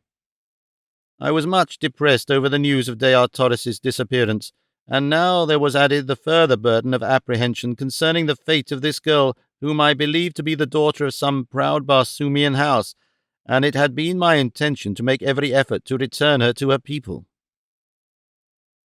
I was about to ask Kantos Khan to prosecute a further search for her, when a flyer from the flagship of the fleet arrived at the Zavarian with an officer bearing a message to Kantos Khan from Aras. My friend read the dispatch and then turned to me. Zat Aras commands me to bring our prisoners before him. There is naught else to do. He is supreme in Helium, yet it would be far more in keeping with the chivalry and good taste were he to come hither and greet the saviour of Barsoom with the honours that are his due. You know full well, my friend, I said, smiling, that Zat Aras has good cause to hate me. Nothing would please him better than to humiliate me and then to kill me. Now that he has so excellent an excuse, let us go and see if he has the courage to take advantage of it. Summoning Carthoris, Tartarchus, and Zodar, we entered the small flyer with Kantos Khan and Zat Aras's officer, and in a moment were stepping to the deck of Zat Aras's flagship. As we approached the Jed of Zodanga, no sign of greeting or recognition crossed his face. Not even to Carthoris did he vouchsafe a friendly word. His attitude was cold, haughty, and uncompromising. "Ka'or, Zat Aras," I said in greeting, but he did not respond. "Why were these prisoners not disarmed?" he asked to Kantos Khan. They are not prisoners, Zat Aras," replied the officer. "Two of them are of Helium's noblest family. Tartarchus, Jedak of Thar, is Tardos Mor's best beloved ally. The other is a friend and companion of the Prince of Helium. That is enough for me to know." "It is not enough for me, however," retorted Zat Aras. "More must I hear from those who have taken the pilgrimage than their names. Where have you been, John Carter?" "I have just come from the Valley of Dor and the land of the firstborn, Zat Aras," I replied. "Ah!" he exclaimed in evident pleasure. "You do not deny it, then. You have returned from the bosom of Is." "I have come back from a land of false hope, from a valley of torture and death. With my companions I have escaped from the hideous clutches of lying fiends. I have come back to the Barsoom that I saved from a painless death to again save her, but this time from death in its most frightful form." "Cease, blasphemer!" cried Zat Aras. "Hope not to save thy cowardly carcass by inventing horrid lies too." But he got no further. One does not call John Carter coward and liar thus lightly, and Zat Aras should have known it. Before a hand could be raised to stop me, I was at his side, and one hand grasped his throat.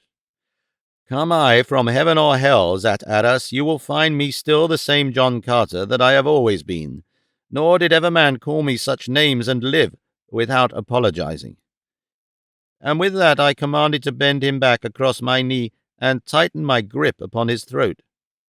"Seize him!" cried Zat Aras, and a dozen officers sprang forward to assist him. Kantos Khan came close and whispered to me, "Desist, I beg of you. It will but involve us all, for I cannot see these men lay hands upon you without aiding you. My officers and men will join me, and we shall have a mutiny then that may lead to the revolution. For the sake of Tardos Mors and Helium, desist." At his words I released Zat Aras, and, turning my back upon him, walked toward the ship's rail.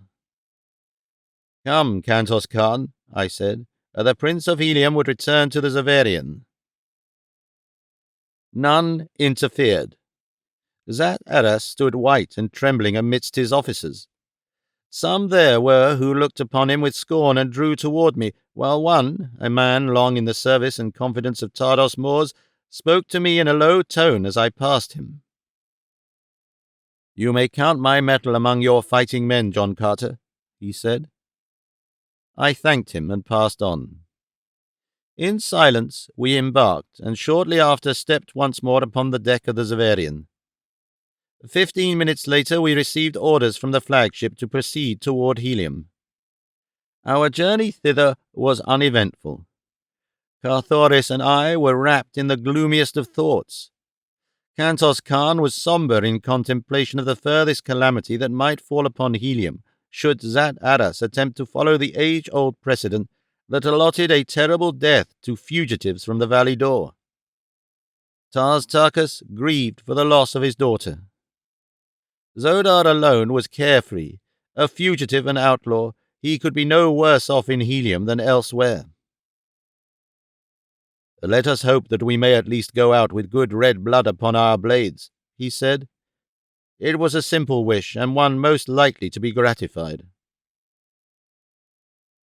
Among the officers of the Xaverian I thought I could discern division into factions ere we had reached Helium. There were those who gathered about Carthoris and myself whenever the opportunity presented, while about an equal number held aloof from us. They offered us only the most courteous treatment, but were evidently bound by their superstitious belief in the doctrine of Dor and Is and Chorus. I could not blame them, for I knew how strong a hold a creed, however ridiculous it may be, may gain upon an otherwise intelligent people. By returning from Dor, we had committed a sacrilege. By recounting our adventures there and stating the facts as they existed, we had outraged the religion of their fathers. We were blasphemers, lying heretics. Even those who still clung to us from personal love and loyalty, I think, did so in the face of the fact that at heart they questioned our veracity. It is very hard to accept a new religion for an old, no matter how alluring the promise of the new may be, but to reject the old as a tissue of falsehoods without being offered anything in its stead is indeed a most difficult thing to ask of any people. Kantos Khan would not talk of our experiences among the Therns and the firstborn. "It is enough," he said, "that I jeopardize my life here and hereafter by countenancing you at all. Do not ask me to add still further to my sins by listening to what I have always been taught was the rankest heresy." I knew that sooner or later the time must come when our friends and enemies would be forced to declare themselves openly. When we reached Helium there must be an accounting, and if Tardos Mors had not returned I feared that the enmity of Zat Aras might weigh heavily against us, for he represented the government of Helium. To take sides against him were equivalent to treason. The majority of the troops would doubtless follow the lead of their officers, and I knew that many of the highest and most powerful men of both land and air forces would cleave to John Carter in the face of God, man, or devil. On the other hand, the majority of the populace unquestionably would demand that we pay the penalty of our sacrilege. The outlook seemed dark from whatever angle I viewed it, but my mind was so torn with anguish at the thought of Dea Torres that I realized now that I gave the terrible question of Helium's plight but scant attention at that time. There was always before me, day and night, a horrible nightmare of the frightful scenes through which I knew my princess might even then be passing. The horrid plant-men, the ferocious white apes. At times I would cover my face with my hands in a vain effort to shut out the fearful thing from my mind. It was in the forenoon that we arrived above the mile-high Scarlet Tower which marks Greater Helium from her twin city. As we descended in great circles toward the Navy docks, a mighty multitude could be seen surging in the streets beneath. Helium had been notified by radio aerogram of our approach. From the deck of the Xaverian, we four, Cathoris, Tarstarchus, Zodar, and I, were transferred to a lesser flyer to be transported to quarters within the Temple of Reward. It is here that Martian justice is meted to benefactor and malefactor. Here the hero is decorated. Here the felon is condemned. We were taken into the temple from the landing stage upon the roof, so that we did not pass among the people at all, as is customary. Always before I had seen prisoners of note or returned wanderers of eminence paraded from the gate of Jedax to the Temple of Reward, up the broad avenue of ancestors through dense crowds of jeering or cheering citizens. I knew that Zat Aras dared not trust the people near to us, for he feared that their love of Carthoris and myself might break into a demonstration which would wipe out their superstitious horror of the crime we were to be charged with. What his plans were I could only guess, but that they were sinister was evidenced by the fact that only his most trusted servitors accompanied us upon the flyer to the Temple of Reward. We were lodged in a room upon the south side of the temple, overlooking the avenue of ancestors down which we could see the full length to the gate of Jedax 5 miles away. The people in the temple plaza and in the streets for a distance of a full mile were standing as close packed as it was possible for them to get. They were very orderly. There were neither scoffs nor plaudits, and when they saw us at the window above them, there were many who buried their faces in their arms and wept. Late in the afternoon, a messenger arrived from Zat Aras to inform us that we would be tried by an impartial body of nobles in the great hall of the temple at the first Zode on the following day, or about 8:40 a.m. Earth time. Wherever Captain Carter has used Martian measurements of time, distance, weight, and the like, I have translated them into as nearly their equivalent in earthly values as is possible. His notes contain many Martian tables and a great volume of scientific data, but since the International Astronomical Society is at present engaged in classifying, investigating, and verifying this vast fund of remarkable and valuable information, I have felt that it will add nothing to the interest of Captain Carter's story or to the sum total of human knowledge to maintain a strict adherence to the original manuscript in these matters, while it might readily confuse the reader and detract from the interest of the history.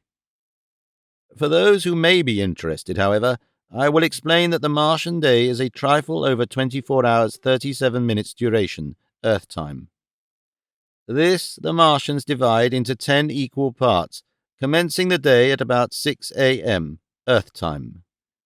The zodes are divided into 50 shorter periods, each of which in turn is composed of 200 brief periods of time, about equivalent to the earthly second. The Barsoomian table of time, as here given, is but a part of the full table appearing in Captain Carter's notes. Table: 200 tals, 1 zat. 50 zats, 1 zode. 10 zodes, 1 revolution of Mars upon its axis.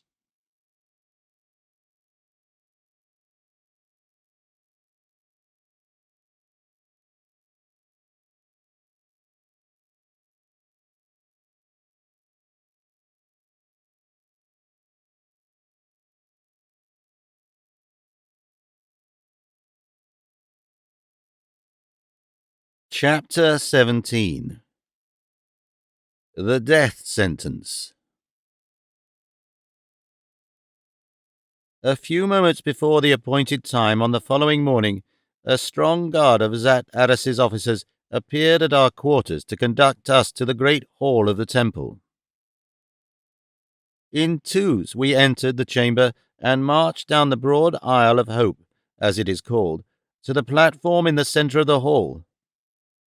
Before and behind us marched armed guards, while 3 solid ranks of Zodangan soldiery lined either side of the aisle from the entrance to the rostrum. As we reached the raised enclosure, I saw our judges. As is the custom upon Barsoom, there were 31, supposedly selected by lot from men of the noble class, for nobles were on trial. But to my amazement, I saw no single friendly face among them. Practically all were Zodangans, and it was I to whom Zodanga owed her defeat at the hands of the Green Hordes and her subsequent vassalage to Helium. There could be little justice here for John Carter or his son, or for the great Thark who had commanded the savage tribesmen who overran Zodanga's broad avenues, looting, burning, and murdering. About us, the vast circular Colosseum was packed to its full capacity. All classes were represented, all ages and both sexes. As we entered the hall, the hum of subdued conversation ceased until, as we halted upon the platform, or throne of righteousness, the silence of death enveloped the 10,000 spectators. The judges were seated in a great circle about the periphery of the circular platform. We were assigned seats with our backs toward a small platform in the exact center of the larger one. This placed us facing the judges and the audience. Upon the smaller platform, each would take his place while his case was being heard. Zat Aras himself sat in the golden chair of the presiding magistrate. As we were seated and our guards retired to the foot of the stairway leading to the platform, he arose and called my name. "John Carter," he cried, "take your place upon the pedestal of truth to be judged impartially according to your acts, and here to know the reward you have earned thereby." Then, turning to and fro toward the audience, he narrated the acts upon the value of which my reward was to be determined. "Know you, O judges and people of Helium," he said, "that John Carter, one time Prince of Helium, has returned by his own statement from the valley door, and even from the temple of Issus itself. That, in the presence of many men of Helium, he has blasphemed against the sacred Is, against the valley door, and the lost sea of Chorus, and the holy Therns themselves, and even against Issus, goddess of death and of life eternal. And know you further, by witness of thine own eyes that see him here now upon the pedestal of truth, that he has indeed returned from these sacred precincts in the face of our ancient customs, and in violation of the sanctity of our ancient religion. He who be once dead may not live again. He who attempts it must be made dead forever. Judges, your duty lies plain before you. Here can be no testimony in contravention of truth. What reward shall be meted to John Carter in accordance with the acts he has committed?" "Death!" shouted one of the judges. And then a man sprang to his feet in the audience, and raising his hand on high, cried, "Justice! Justice! Justice!" It was Kantos Khan, and as all eyes turned toward him, he leapt past the Zodangan soldiery and sprang upon the platform. "What manner of justice be this?" he cried to Zat Aras. "The defendant has not been heard, nor has he had an opportunity to call others in his behalf. In the name of the people of Helium, I demand fair and impartial treatment for the Prince of Helium." A great cry arose from the audience then, "Justice! Justice! Justice!" And Zat Aras dared not deny them. "Speak, then," he snarled, turning to me, "but blaspheme not against the things that are sacred upon Barsoom." "Men of Helium," I cried, turning to the spectators and speaking over the heads of my judges, "how can John Carter expect justice from the men of Zodanga? He cannot, nor does he ask it. It is to the men of Helium that he states his case, nor does he appeal for mercy to any. It is not in his own cause that he speaks now, it is in thine. In the cause of your wives and daughters, and of wives and daughters yet unborn. It is to save them from the unthinkably atrocious indignities that I have seen heaped upon the fair women of Barsoom in the place men call the Temple of Issus. It is to save them from the sucking embrace of the plant men, from the fangs of the great white apes of Dor, from the cruel lust of the holy Therns, from all that the cold, dead Is carries them to from homes of love and life and happiness. Sits there no man who does not know the history of John Carter? How he came among you from another world and rose from a prisoner among the green men, through torture and persecution, to a place high among the highest of Barsoom? Nor ever did you know John Carter to lie in his own behalf, or to say aught that might harm the people of Barsoom, or to speak lightly of the strange religion which he respected without understanding. There be no man here or elsewhere upon Barsoom today who does not owe his life directly to a single act of mine, in which I sacrificed myself and the happiness of my princess that you might live. And so, men of Helium, I think that I have the right to demand that I be heard, that I be believed, and that you let me serve you and save you from the false hereafter of Dor and Issus, as I saved you from the real death that other day. It is to you of Helium that I speak now. When I am done, let the men of Zodanga have their will with me. Zat Aras has taken my sword from me, so the men of Zodanga no longer fear me. Will you listen? Speak, John Carter, Prince of Helium, cried a great noble from the audience, and the multitude echoed his permission, until the building rocked with the noise of their demonstration. Zat-Aras knew better than to interfere with such a sentiment as was expressed that day in the Temple of Reward, and so for 2 hours I talked with the people of Helium. But when I had finished, Zat-Aras arose and, turning to the judges, said in a low voice, "My nobles, you have heard John Carter's plea. Every opportunity has been given to him to prove his innocence if he be not guilty, but instead he has but utilized the time in further blasphemy. What, gentlemen, is your verdict?" "Death to the blasphemer!" cried one, springing to his feet, and in an instant the entire 31 judges were on their feet with upraised swords in token of the unanimity of their verdict. If the people did not hear Zat-Aras's charge, they certainly did hear the verdict of the tribunal. A sullen murmur rose louder and louder about the packed Colosseum, and then Kantos Khan, who had not left the platform since first he had taken his place near me, raised his hand for silence. When he could be heard, he spoke to the people in a cool and level voice. "You have heard the fate that the men of Zodanga would meet to Helium's noblest hero. It may be the duty of the men of Helium to accept the verdict as final. Let each man according to his own heart. Here is the answer of Kantos Khan, head of the navy of Helium, to Zat-Aras and his judges." And with that, he unbuckled his scabbard and threw his sword at my feet. In an instant, soldiers and citizens, officers and nobles were crowding past the soldiers of Zodanga and forcing their way to the throne of righteousness. 100 men surged up on the platform, and 100 blades rattled and clanked to the floor at my feet. Zat-Aras and his officers were furious, but they were helpless. One by one I raised the swords to my lips and buckled them again upon their owners. "Come," said Kantos Khan, "we will escort John Carter and his party to his own palace." And they formed about us and started toward the stairs leading to the Isle of Hope. "Stop!" cried Zat-Aras. "Soldiers of Helium, let no prisoner leave the throne of righteousness." The soldiery from Zodanga were the only organized body of Heliometic troops within the temple, so Zat-Aras was confident that his orders would be obeyed, but I do not think that he looked for the opposition that was raised the moment the soldiers advanced toward the throne.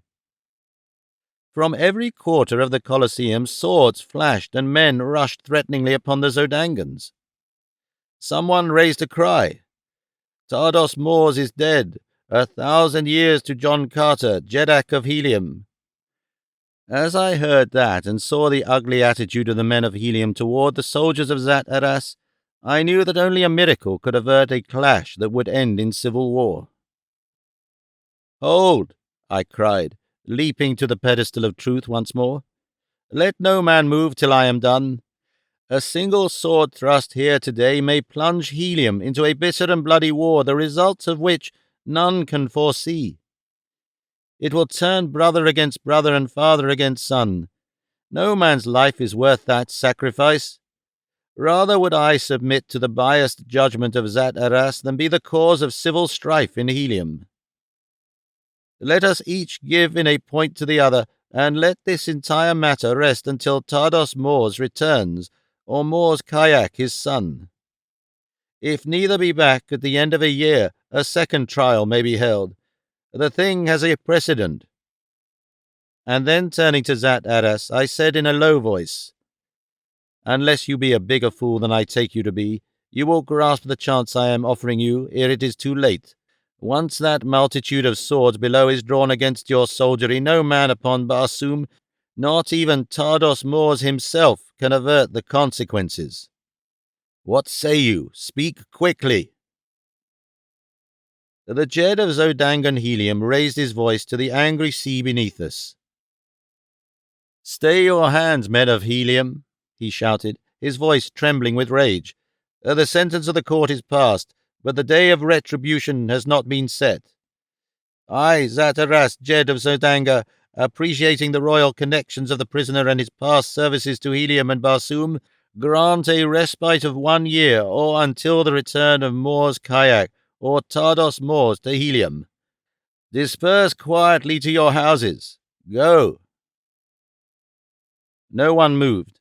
Instead, they stood in tense silence with their eyes fastened upon me, as though waiting for a signal to attack.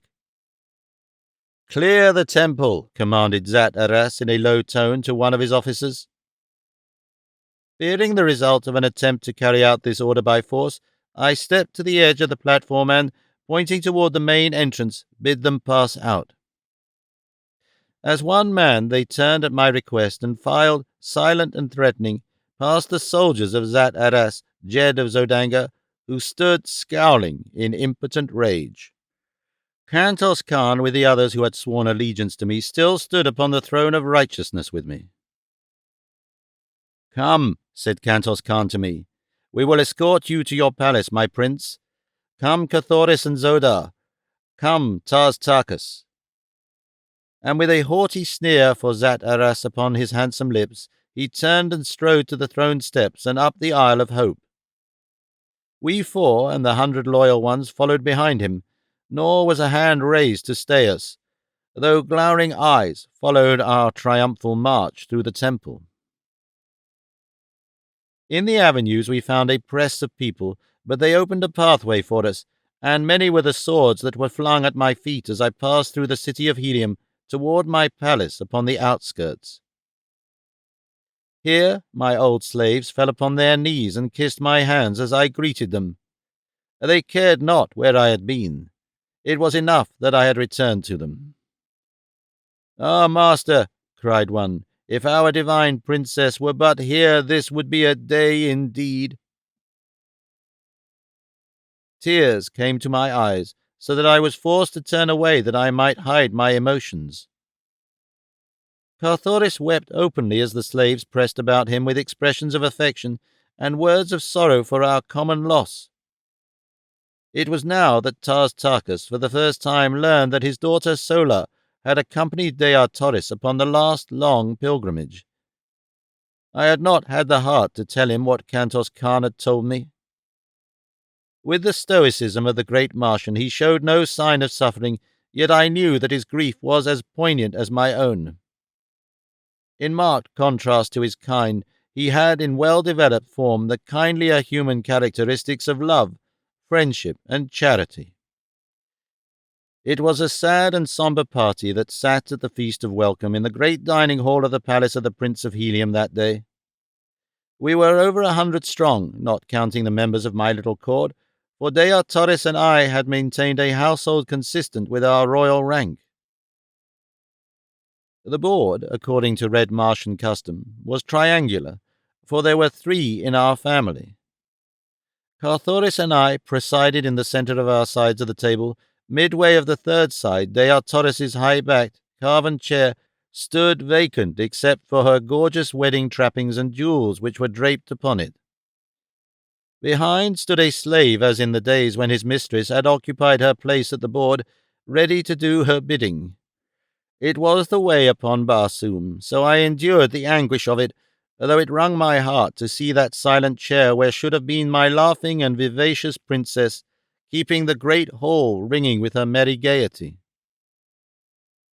At my right sat Kantos Khan, while to the right of Deartoris's empty place, Taz Tarkas sat in a huge chair before a raised section of the board which years ago I had had constructed to meet the requirements of his mighty bulk.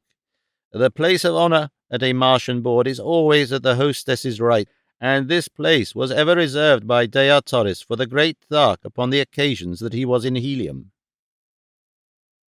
Poor Vastus sat in the seat of honor upon Carthoris's side of the table. There was little general conversation.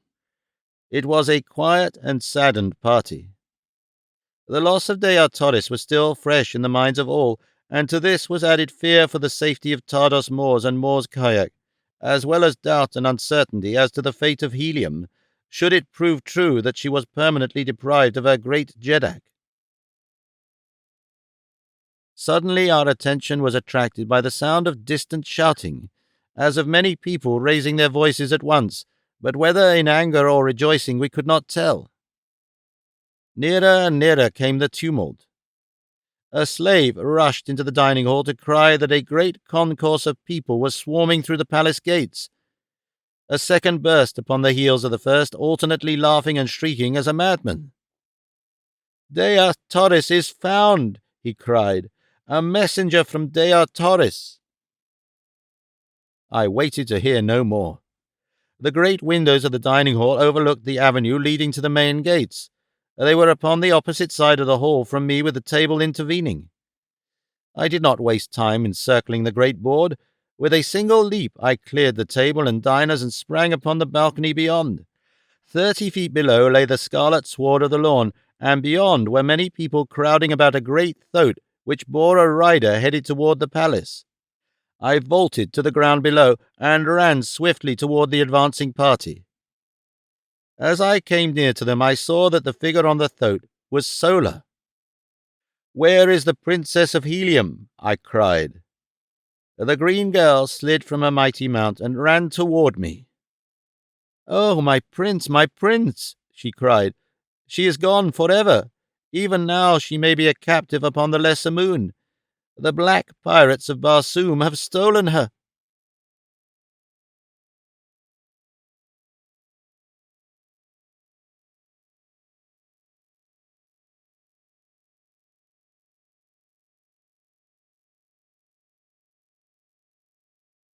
Chapter 18. Sola's Story. Once within the palace, I drew Sola to the dining hall, and, when she had greeted her father after the formal manner of the green men, she told the story of the pilgrimage and capture of Dea Torres.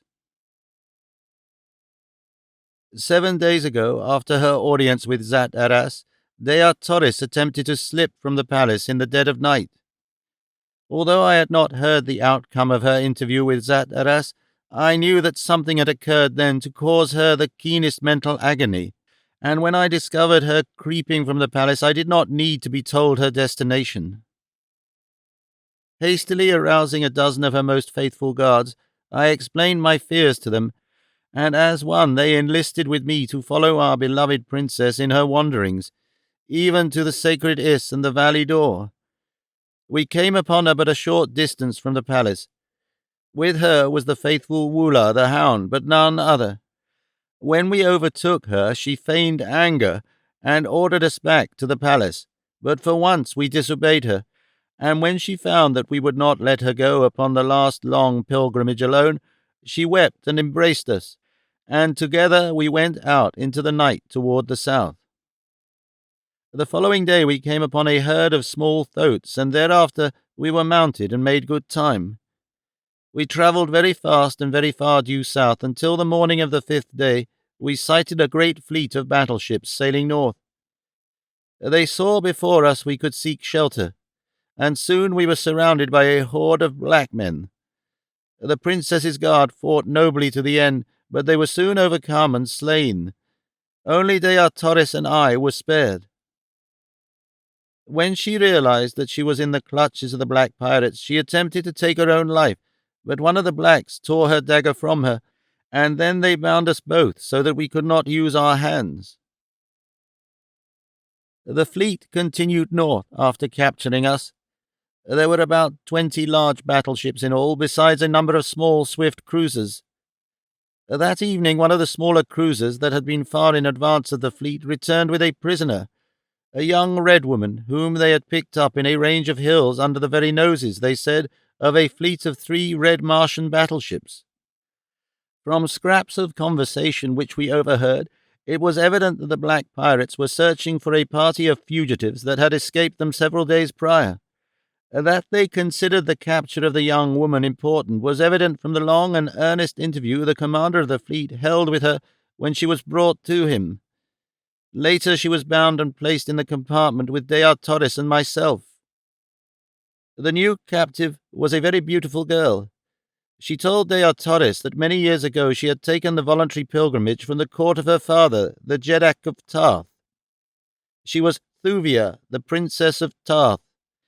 And then she asked Dea Torres who she might be, And when she heard, she fell upon her knees and kissed Deiotarus's fettered hands, and told her that very morning she had been with John Carter, Prince of Helium, and Carthoris, her son. Deiotarus could not believe her at first, but finally, when the girl had narrated all the strange adventures that had befallen her since she had met John Carter, and told her of the things John Carter and Carthoris and Zodar had narrated of their adventures in the land of the firstborn, Deiotarus knew that it could be none other than the Prince of Helium, for who, she said, upon all Barsoom other than John Carter could have done the deeds you tell of? And when Thuvia told Deiotarus of her love for John Carter, and his loyalty and devotion to the princess of his choice, Deiotarus broke down and wept, cursing Zat Aras and the cruel fate that had driven her from Helium but a few brief days before the return of her beloved lord. "I do not blame you for loving him, Thuvia," she said, "and that your affection for him is pure and sincere I can well believe from the candour of your avowal of it to me. The fleet continued north, nearly to Helium, but last night they evidently realized that John Carter had indeed escaped them, and so they turned toward the south once more. Shortly thereafter a guard entered our compartment and dragged me to the deck. There is no place in the land of the firstborn for a green one," he said, and with that he gave me a terrific shove that carried me toppling from the deck of the battleship. Evidently this seemed to him the easiest way of ridding the vessel of my presence and killing me at the same time. But a kind of fate intervened, and by a miracle I escaped with but slight bruises. The ship was moving slowly at the time, and as I lunged overboard into the darkness beneath, I shuddered at the awful plunge I thought awaited me, for all day the fleet had sailed thousands of feet above the ground, but to my utter surprise I struck upon a soft mass of vegetation not 20 feet from the deck of the ship. In fact, the keel of the vessel must have been grazing the surface of the ground at the time. I lay all night where I had fallen, and the next morning brought an explanation of the fortunate coincidence that had saved me from a terrible death. As the sun rose, I saw a vast panorama of sea bottom and distant hills lying far below me. I was upon the highest peak of a lofty range. The fleet in the darkness of the preceding night had barely grazed the crest of the hills, and in the brief span that they hovered close to the surface the blackguard had pitched me, as he supposed, to my death. A few miles west of me was a great waterway. When I reached it, I found to my delight that it belonged to Helium. Here a thoat was procured for me. The rest you know. For many minutes none spoke. Deiotarus in the clutches of the firstborn. I shuddered at the thought, but of a sudden the old fire of unconquerable self-confidence surged through me. I sprang to my feet, and with back-thrown shoulders and upraised sword took a solemn vow to reach, rescue, and revenge my princess. 100 swords leapt from 100 scabbards, and 100 fighting men sprang to the tabletop and pledged me their lives and fortunes to the expedition. Already my plans were formulated. I thanked each loyal friend, and leaving Carthoris to entertain them, withdrew to my own audience chamber with Kantos Khan, Tars Tarkas, Zodar, and Hor Vastus. Here we discussed the details of our expedition until long after dark. Zodar was positive that Issus would choose both Deiotarus and Thuvia to serve her for a year. For that length of time at least they will be comparatively safe, he said, and we will at least know where to look for them. In the matter of equipping a fleet to enter Omion, the details were left to Kantos Khan and Zodar. The former agreed to take such vessels as we required into dock as rapidly as possible, where Zodar would direct their equipment with water propellers. For many years the Black had been in charge of the refitting of captured battleships that they might navigate Omion, and so was familiar with the construction of the propellers, housings, and the auxiliary gearing required. It was estimated that it would require 6 months to complete our preparations in view of the fact that the utmost secrecy must be maintained to keep the project from the ears of Zat Aras. Kantos Khan was confident now that the man's ambitions were fully aroused, and that nothing short of the title of Jeddak of Helium would satisfy him. I doubt, he said, if he would even welcome Deartoris's return, for it would mean another nearer the throne than he. With you and Carthoris out of the way, there would be little to prevent him from assuming the title of Jeddak, and you may rest assured that so long as he is supreme here, there is no safety for either of you. There is a way, cried Horvastus, to thwart him effectually and forever. What? I asked. He smiled. I shall whisper it here, but some day I shall stand upon the dome of the Temple of Reward and shout it to cheering multitudes below. What do you mean? Asked Kantos Khan. John Carter, Jeddak of Helium, said Horvastus in a low voice. The eyes of my companions lighted, and grim smiles of pleasure and anticipation overspread their faces as each eye turned toward me questioningly. But I shook my head. No, my friends, I said, smiling. I thank you, but it cannot be. Not yet, at least. When we know that Tardos Mors and Mors Kayak are gone to return no more, if I be here, then I shall join you all to see that the people of Helium are permitted to choose fairly their next Jeddak. Whom they choose may count upon the loyalty of my sword, nor shall I seek the honour for myself. Until then, Tardos Mors is Jeddak of Helium, and Zat Arras is his representative. As you will, John Carter, said Horvastus. But what was that? He whispered, pointing toward the window overlooking the gardens. The words were scarce out of his mouth ere he had sprung to the balcony without. There he goes, he cried excitedly. The guards, below there, the guards. We were close behind him, and all saw the figure of a man run quickly across a little piece of sward and disappear in the shrubbery beyond. He was on the balcony when I first saw him, cried Horvastus.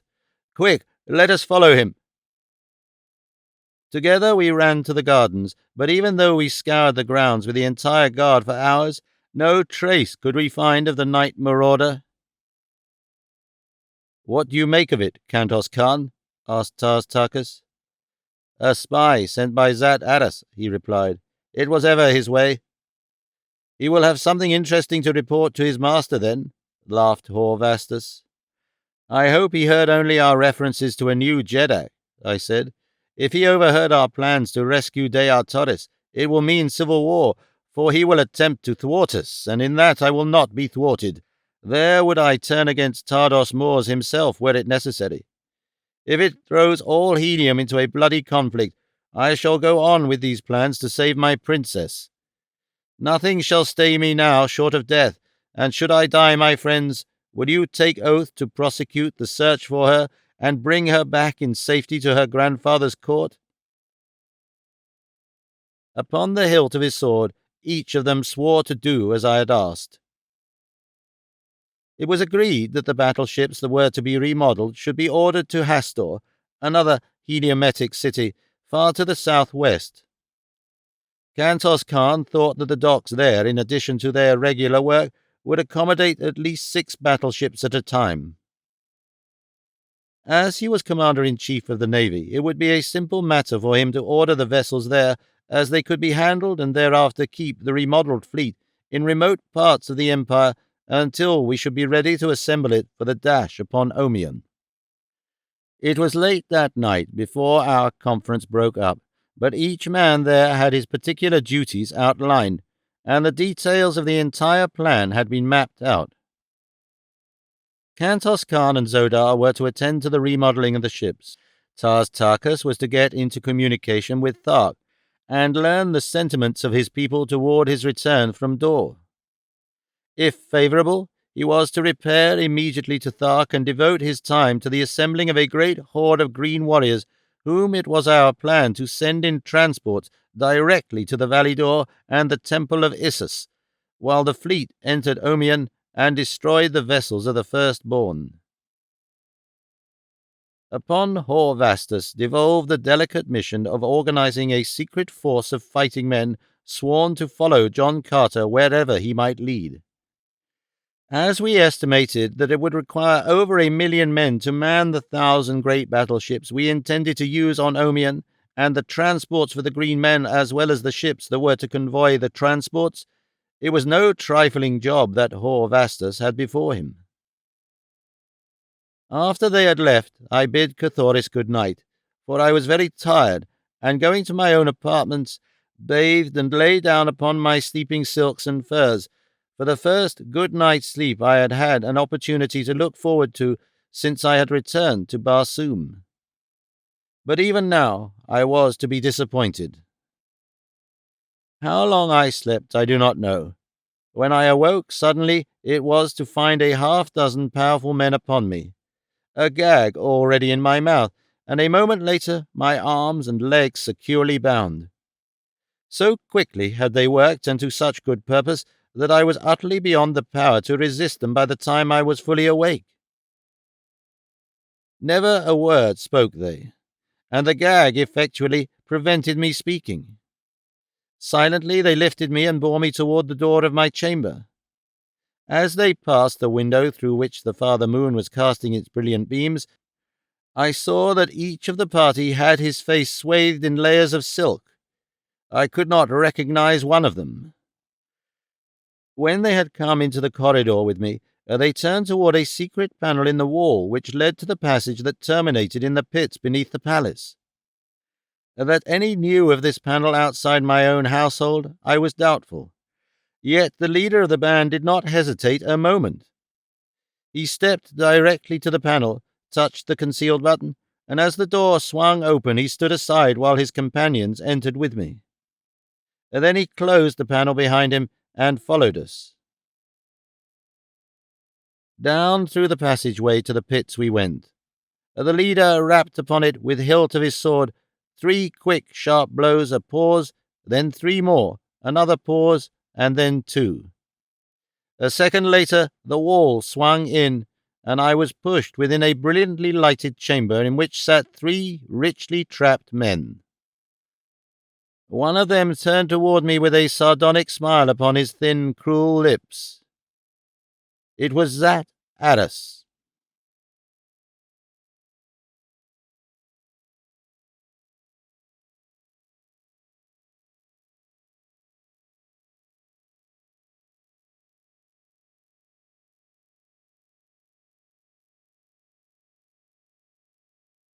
Chapter 19.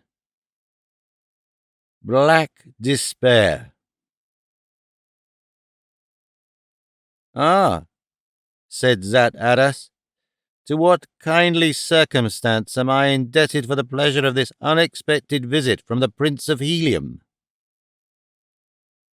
While he was speaking, one of my guards had removed the gag from my mouth, but I made no reply to Zat Addis, simply standing there in silence with level gaze fixed upon the Jed of Zodanga. And I doubt not that my expression was coloured by the contempt I felt for the man. The eyes of those within the chamber were fixed first upon me and then upon Zat Addis, until finally a flush of anger crept slowly over his face. "You may go," he said to those who had brought me, and when only his 2 companions and ourselves were left in the chamber, he spoke to me again in a voice of ice, very slowly and deliberately, with many pauses, as though he would choose his words cautiously. "John Carter," he said, "by the edict of custom, by the law of our religion, and by the verdict of an impartial court, you are condemned to die. The people cannot save you. I alone may accomplish that. You are absolutely in my power to do with as I wish.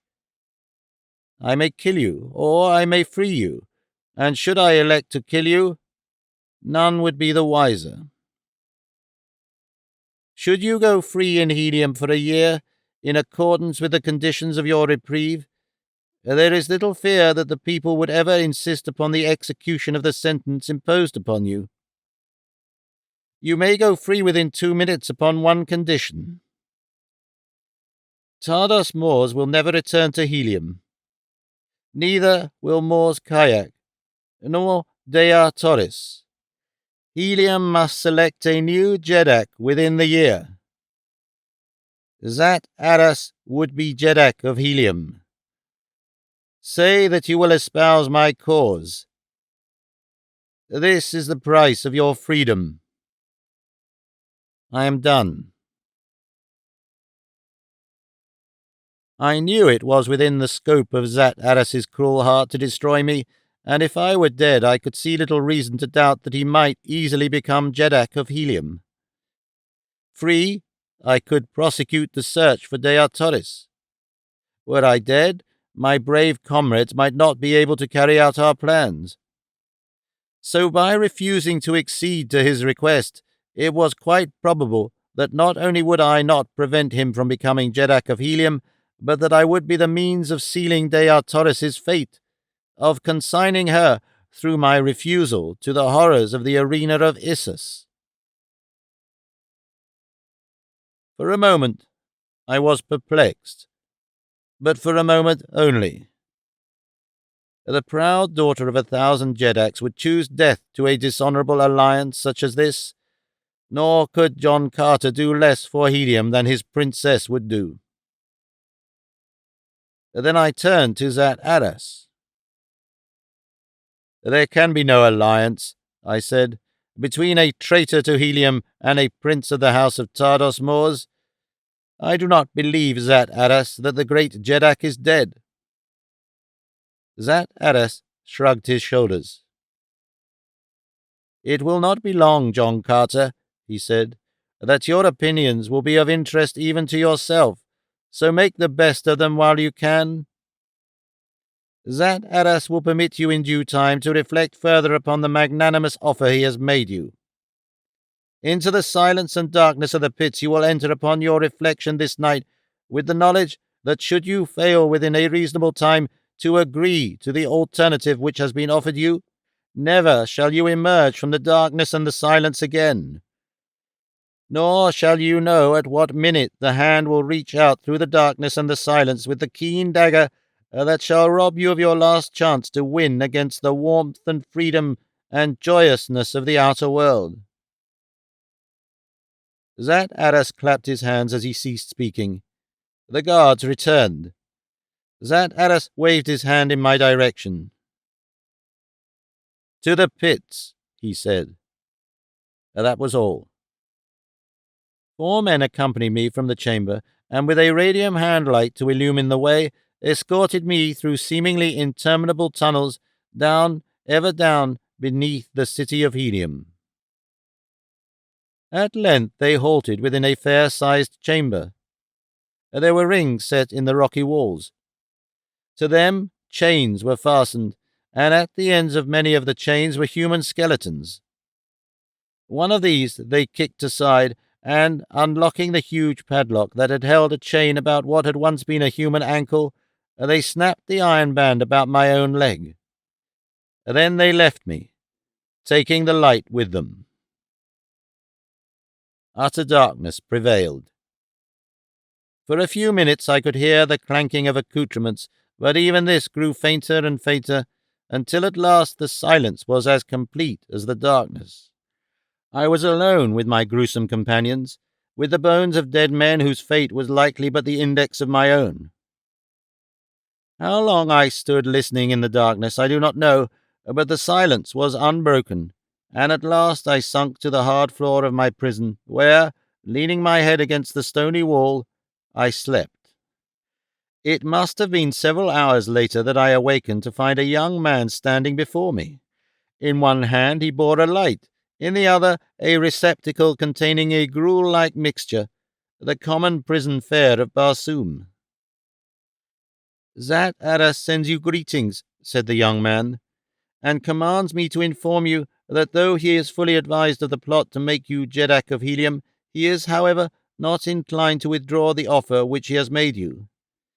To gain your freedom, you have but to request me to advise Zat Aras that you accept the terms of his proposition. I but shook my head. The youth said no more, and after placing the food upon the floor at my side, returned up the corridor, taking the light with him. Twice a day for many days this youth came to my cell with food, and ever the same greetings from Zat Aras. For a long time I tried to engage him in conversation upon other matters, but he would not talk, and so at length I desisted. For months I sought to devise methods to inform Carthoris of my whereabouts.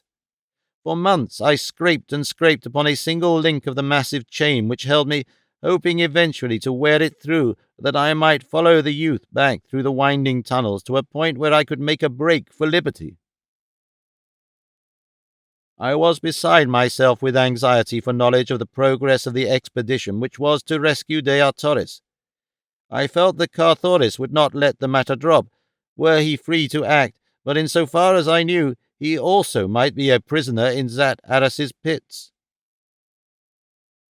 That Zat Aras's spy had overheard our conversation relative to the selection of a new Jeddak, I knew, and scarcely a half-dozen minutes prior we had discussed the details of the plan to rescue de Artoris. The chances were that that matter, too, was well known to him. Carthoris, Kantos Khan, Tartakas, Horvastus, and Zodar might even now be the victims of Zat Aras's assassins, or else his prisoners. I determined to make at least one more effort to learn something, and to this end I adopted strategy when next the youth came to my cell. I had noticed that he was a handsome fellow, about the size and age of Carthoris, and I had also noticed that his shabby trappings but illy comported with his dignified and noble bearing. It was with these observations as a basis that I opened my negotiations with him upon his next subsequent visit. "You have been very kind to me during my imprisonment here," I said to him, "and as I feel that I have at best but a very short time to live, I wish, ere it is too late, to furnish substantial testimony of my appreciation of all that you have done to render my imprisonment bearable. Promptly you have brought my food each day, seeing that it was pure and of sufficient quantity. Never, by word or deed, have you attempted to take advantage of my defencelessness condition to insult or torture me. You have been uniformly courteous and considerate. It is this, more than any other thing, which prompts my feeling of gratitude and my desire to give you some slight token of it. In the guard-room of my palace are many fine trappings. Go thou there and select the harness which most pleases you. It shall be yours. All I ask is that you wear it, that I may know that my wish has been realized. Tell me that you will do it." The boy's eyes had lighted with pleasure as I spoke, and I saw him glance from his rusty trappings to the magnificence of my own. For a moment he stood in thought before he spoke, and for that moment my heart fairly ceased beating. So much for me was there which hung upon the substance of his answer. And I went to the palace of the Prince of Helium with any such demand, that they would laugh at me, and into the bargain would more than likely throw me head foremost into the avenue. No, it cannot be, though I thank you for the offer. What if Zat Aras even dreamed that I contemplated such a thing, he would have my heart cut out of me. There can be no harm in it, my boy, I urged. By night you may go to my palace with a note from me to Carthoris my son. You may read the note before you deliver it, that you may know that it contains nothing harmful to Zat Aras. My son will be discreet, and so none but us three need know. It is very simple, and such a harmless act that it could be condemned by no one." Again he stood silently in deep thought. "And there is a jewelled short sword which I took from the body of a northern Jeddak. When you get the harness, see that Carthoris gives you that also. With it, and the harness which you may select, there will be no more handsomely accoutred warrior in all Zodanga. Bring writing materials when you come next to my cell, and within a few hours we shall see you garbed in a style befitting your birth and carriage." Still in thought, and without speaking, he turned and left me. I could not guess what his decision might be, and for hours I sat fretting over the outcome of the matter. If he accepted a message to Carthoris, it would mean to me that Carthoris still lived and was free. If the youth returned wearing the harness and the sword, I would know that Carthoris had received my note, and that he knew that I still lived. That the bearer of the note was a Zodangan would be sufficient to explain to Carthoris that I was a prisoner of Zat Aras. It was with feelings of excited expectancy, which I could scarce hide, that I heard the youth's approach upon the occasion of his next regular visit. I did not speak beyond my accustomed greeting of him. As he placed the food upon the floor by my side, he also deposited writing materials at the same time. My heart fairly bounded for joy. I had won my point. For a moment I looked at the materials in feigned surprise, but soon I permitted an expression of dawning comprehension to come into my face, and then, picking them up, I penned a brief order to Carthoris to deliver to Parthak a harness of his selection and the short sword which I described. That was all. But it meant everything to me and to Carthoris. I laid the note open upon the floor. Parthak picked it up and, without a word, left me. As nearly as I could estimate, I had at this time been in the pits for 300 days. If anything was to be done to save Deartoris, it must be done quickly, for, were she not already dead, her end must soon come, since those whom Issus chose lived but a single year. The next time I heard approaching footsteps, I could scarce await to see if Parthak wore the harness and the sword, but judge, if you can, my chagrin and disappointment when I saw that he who bore my food was not Parthak.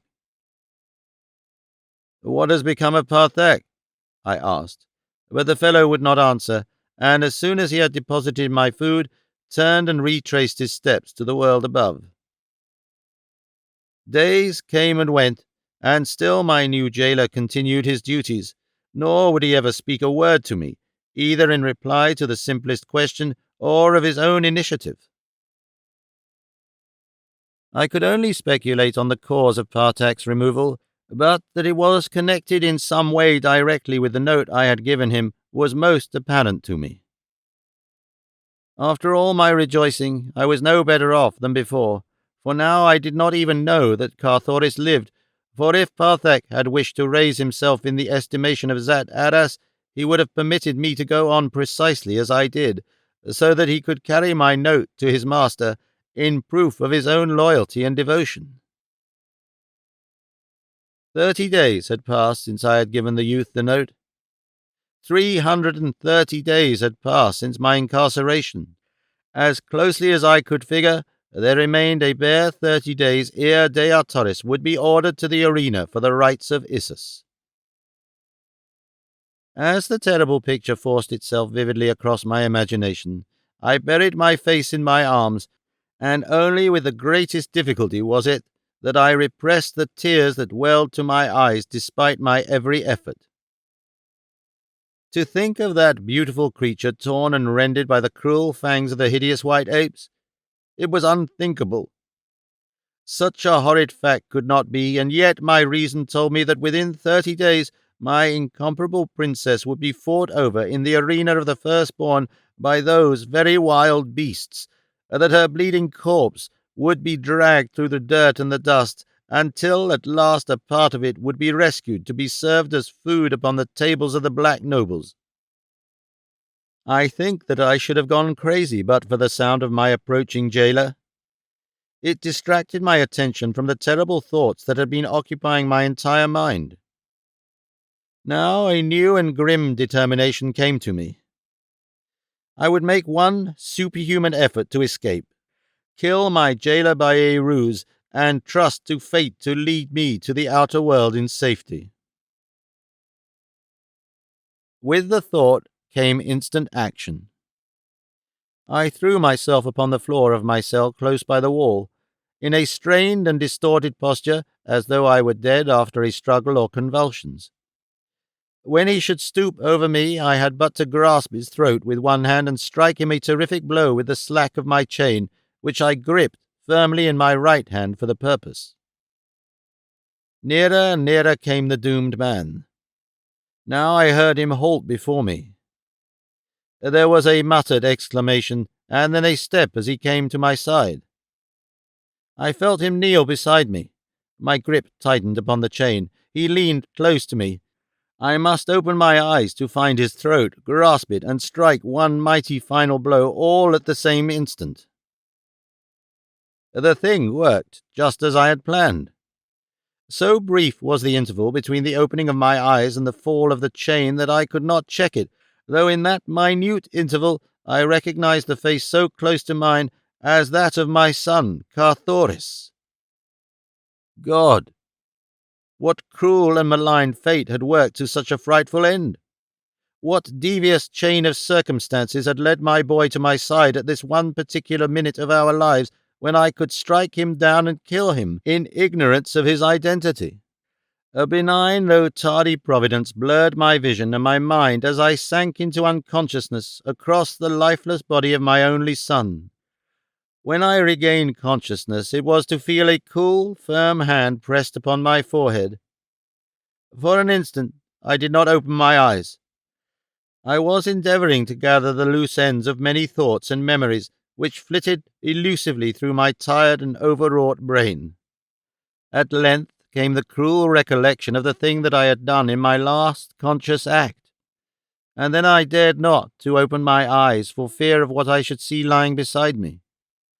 I wondered who it could be who ministered to me. Carthoris must have had a companion whom I had not seen. Well, I must face the inevitable sometime, so why not now? And with a sigh, I opened my eyes. Leaning over me was Carthoris, a great bruise upon his forehead where the chain had struck, but alive, thank God, alive. There was no one with him. Reaching out my arms, I took my boy within them, and if ever there arose from any planet a fervent prayer of gratitude, it was there beneath the crust of dying Mars as I thanked the eternal mystery for my son's life. The brief instant in which I had seen and recognized Carthoris before the chain fell must have been ample to check the force of the blow. He told me that he had lain unconscious for a time. How long he did not know. "How came you here at all?" I asked, mystified that he had found me without a guide. "It was by your wit in apprising me of your existence and imprisonment through the youth Parthak.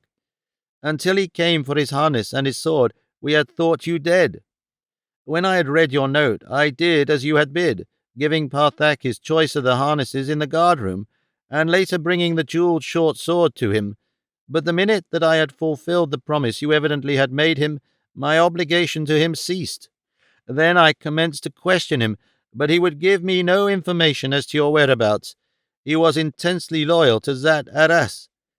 Finally, I gave him a fair choice between freedom and the pits beneath the palace. The price of freedom to be full information as to where you were imprisoned and directions which would lead us to you, but still he maintained his stubborn partisanship. Despairing, I had him removed to the pits, where he still is. No threats of torture or death, no bribes, however fabulous, would move him. His only reply to all our importunities was that whenever Parthak died, were it tomorrow or 1,000 years since, no man could truly say, 'A traitor is gone to his deserts.' Finally, Zodar, who is a fiend for subtle craftiness, evolved a plan whereby he might worm the information from him. And so I caused Horvastus to be harnessed in the metal of a Zodangan soldier and chained in Parthak's cell beside him. For 15 days the noble Horvastus has languished in the darkness of the pits, but not in vain. Little by little he won the confidence and friendship of the Zodangan, until only today Parthak, thinking that he was speaking not only to a countryman, but to a dear friend, revealed to Horvastus the exact cell in which you lay. It took but a short time to locate the plans of the pits of helium among the official papers. To come to you, though, was a trifle more difficult matter. As you know, while all the pits beneath the city are connected, there are but single entrances from those beneath each section and its neighbours, and that at the upper level just underneath the ground. Of course, these openings which lead from contiguous pits to those beneath government buildings are always guarded, and so, while I easily came to the entrance to the pits beneath the palace which Zat Aras is occupying, I found there a Zodangan soldier on guard. There I left him when I had gone by, but his soul was no longer with him. And here I am, just in time to be nearly killed by you," he ended, laughing. As he talked, Cortharis had been working at the lock which held my fetters, and now, with an exclamation of pleasure, he dropped the end of the chain to the floor, and I stood up once more, freed from the galling irons I'd chafed in for almost a year. He had brought a long sword and a dagger for me, and thus armed we set out upon the return journey to my palace. At the point where we left the pits of Zat Aras, we found the body of the guard Cathoris had slain. It had not yet been discovered, and in order to still further delay search and mystify the Jed's people, we carried the body with us for a short distance, hiding it in a tiny cell off the main corridor of the pits beneath an adjoining estate. Some half-hour later we came to the pits beneath our own palace, and soon thereafter emerged into the audience chamber itself, where we found Kantos Khan, Tars Tarkas, Hor Vastus, and Zodar awaiting us most impatiently. No time was lost in fruitless recounting of my imprisonment. What I desired to know was how well the plans we had laid nearly a year ago had been carried out. "It has taken much longer than we had expected," replied Kantos Khan. "The fact that we were compelled to maintain utter secrecy has handicapped us terribly. Zat Aras's spies are everywhere, yet, to the best of my knowledge, no word of our real plans has reached the villain's ear. Tonight there lies about the great docks at Hastor a fleet of 1,000 of the mightiest battleships that ever sailed above Barsoom, and each equipped to navigate the air of Omion and the waters of Omion itself. Upon each battleship there are 5 10-man cruisers and 10 5-man scouts and 100 one-man scouts. In all, 116,000 craft, fitted with both air and water propellers. At Thar lie the transports for the green warriors of Tars Tarkas, 900 large troopships, and with them their convoys. 7 days ago all was in readiness, but we waited in the hope that by so doing your rescue might be encompassed in time for you to command the expedition. It is well we waited, my prince." "How is it, Tars Tarkas," I asked, "that the men of Thark take not the accustomed action against one who returns from the bosom of Is?" "They sent a council of 50 chieftains to talk with me here," replied the Tharg. "We are a just people, and when I had told them the entire story, they were as one man in agreeing that their action toward me would be guided by the action of Helium toward John Carter. In the meantime, at their request, I was to resume my throne as Jeddak of Thark, that I might negotiate with neighboring hordes for warriors to compose the land forces of the expedition. I have done that which I agreed. 250,000 fighting men gathered from the ice cap at the north to the ice cap at the south, and representing 1,000 different communities, from 100 wild and warlike hordes, fill the great city of Thark tonight. They are ready to sail for the land of the firstborn when I give the word, and fight there until I bid them stop. All they ask is the loot they take and transportation to their own territories when the fighting and the looting are over. I am done." "And thou, Horvastus," I asked, "what has been thy success?" "1 million veteran fighting men from Helium's thin waterways man the battleships, the transports, and the convoys," he replied. "Each is sworn to loyalty and secrecy, nor enough recruited from a single district to cause suspicion." "Good," I cried. "Each has done his duty, and now, Kantos Khan, may we not repair at once to Hastor and get under way before tomorrow's sun?" "We should lose no time, Prince," replied Kantos Khan. "Already the people of Hastor are questioning the purpose of so great a fleet fully manned with fighting men.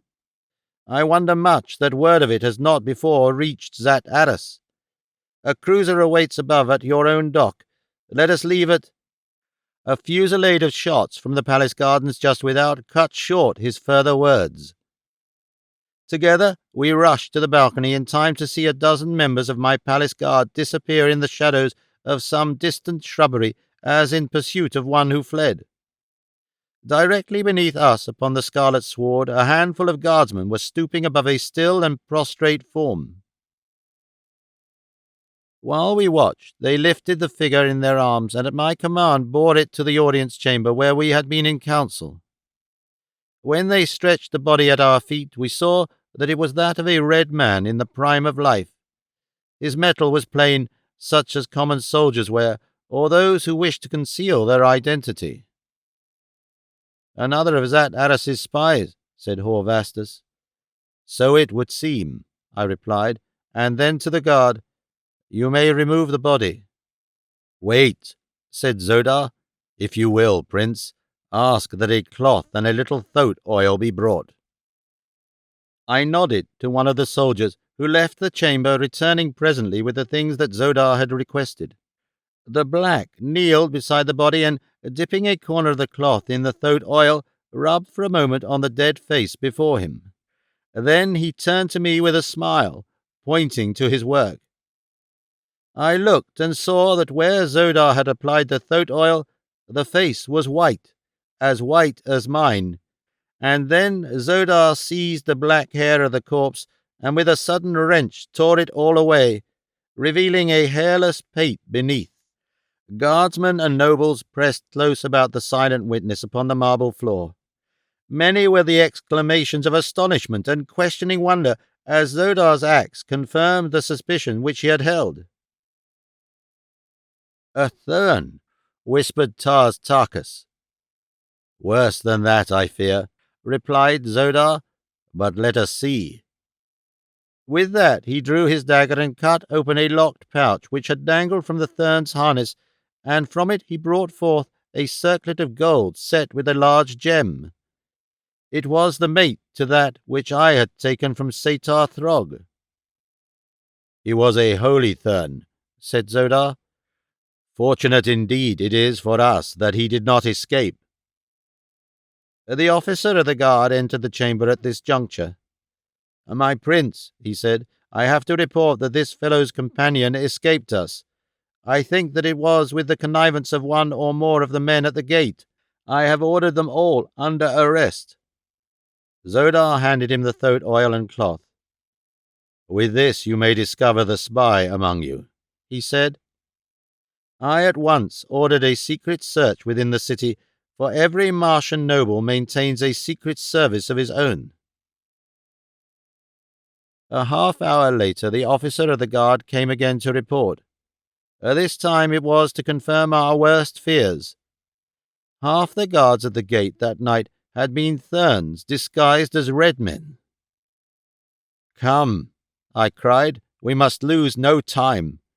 On to Hastur at once. Should the Therns attempt to check us at the southern verge of the ice cap, it may result in the wrecking of all our plans and the total destruction of the expedition." 10 minutes later, we were speeding through the night toward Hastur, prepared to strike the first blow for the preservation of Dea Torres.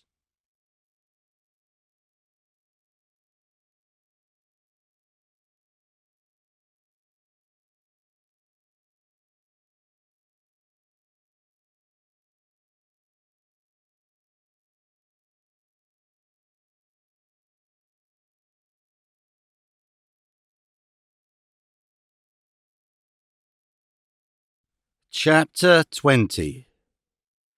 The Air Battle. 2 hours after leaving my palace at Helium, or about midnight, Kantos Khan, Zodar, and I arrived at Hastur. Carthoris, Tars Tarkas, and Horvastus had gone directly to Thark upon another cruiser. The transports were to get under way immediately and move slowly south. The fleet of battleships would overtake them on the morning of the second day. At Hastur we found all in readiness, and so perfectly had Kantos Khan planned every detail of the campaign that within 10 minutes of our arrival the first of the fleet had soared aloft from its dock, and thereafter, at the rate of 1 a second, the great ships floated gracefully out into the night to form a long, thin line which stretched for miles toward the south. It was not until after we had entered the cabin of Kantos Khan that I thought to ask the date, for up to now I was not positive how long I had lain in the pits of Zat Aras. And when Kantos Khan told me, I realized with a pang of dismay that I had misreckoned the time while I lay in the utter darkness of my cell. 365 days had passed. It was too late to save Dea Torres. The expedition was no longer one of rescue, but of revenge. I did not remind Kantos Khan of the terrible fact that ere we could hope to enter the temple of Issus, the Princess of Helium would be no more. In so far as I knew, she might already be dead, for I did not know the exact date on which she first viewed Issus. What now the value of burdening my friends with my added personal sorrows? They had shared quite enough of them with me in the past. Hereafter I would keep my grief to myself, and so I said nothing to any other of the fact that we were too late. The expedition could yet do much if it could but teach the people of Barsoom the facts of the cruel deception that had been worked upon them for countless ages, and thus save thousands each year from the horrid fate that awaited them at the conclusion of the voluntary pilgrimage. If it could open to the red men the fair valley door, it would have accomplished much, and in the land of lost souls, between the mountains of Ots and the ice barrier, were many broad acres that needed no irrigation to bear rich harvests. Here at the bottom of a dying world was the only naturally productive area upon its surface. Here alone were dews and rains. Here alone was an open sea. Here was water in plenty. And all this was but the stamping ground of fierce brutes, and from its beauteous and fertile expanse the wicked remnants of two once mighty races barred all the other millions of Barsoom. Could I but succeed in once breaking down the barrier of religious superstition which had kept the red races from this El Dorado, it would be a fitting memorial to the immortal virtues of my princess. I should have again served Barsoom, and Dea Torres's martyrdom would not have been in vain. On the morning of the second day, we raised the great fleet of transports and their consorts at the first flood of dawn, and soon were near enough to exchange signals. I may mention here that radio aerograms are seldom if ever used in wartime, or for the transmission of secret dispatches at any time, for as often as one nation discovers a new cipher or invents a new instrument for wireless purposes, its neighbors bend every effort until they are able to intercept and translate the messages.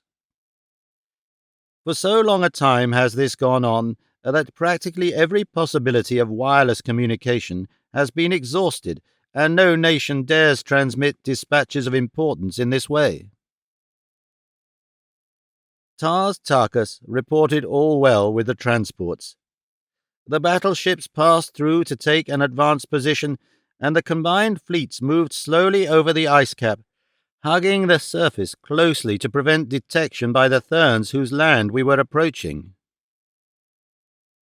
Far in advance of all, a thin line of one-man air scouts protected us from surprise, and on either side they flanked us, while a smaller number brought up the rear some 20 miles behind the transports. In this formation we had progressed toward the entrance to Omion for several hours, when one of our scouts returned from the front to report that the cone-like summit of the entrance was in sight. At almost the same instant, another scout from the left flank came racing toward the flagship. His very speed bespoke the importance of his information. Kantos Khan and I awaited him upon the little forward deck which corresponds with the bridge of earthly battleships. Scarcely had his tiny flyer come to rest upon the broad landing deck of the flagship, ere he was bounding up the stairway to the deck where we stood. "A great fleet of battleships south-southeast, my prince," he cried, There must be several thousands, and they are bearing down directly upon us. The Thurn spies were not in the palace of John Carter for nothing, said Kantos Khan to me. Your orders, Prince? Dispatch 10 battleships to guard the entrance to Omian, with orders to let no hostile enter or leave the shaft. That will bottle up the great fleet of the Firstborn. Form the balance of the battleships into a great V, with the apex pointing directly south-southeast. Order the transports surrounded by their convoys to follow closely in the wake of the battleships until the point of the V has entered the enemy's line. Then the V must open outward at the apex. The battleships of each leg engage the enemy fiercely and drive him back to form a lane through his line, into which the transports, with their convoys, must race at top speed, that they may gain a position above the temples and gardens of the Therns. Here let them land and teach the Holy Therns such a lesson in ferocious warfare as they will not forget for countless ages. It had not been my intention to be distracted from the main issue of the campaign, but we must settle this attack with the Therns once and for all, or there will be no peace for us while our fleet remains near Dor, and our chances of ever returning to the outer world will be greatly minimized. Kantos Khan saluted and turned to deliver my instructions to his waiting aides. In an incredibly short space of time, the formation of the battleships changed in accordance with my commands. The 10 that were to guard the way to Omian were speeding toward their destination, and the troop ships and convoys were closing up in preparation for the spurt through the lane. The order of full speed ahead was given. The fleet sprang through the air like coursing greyhounds, and in another moment the ships of the enemy were in full view.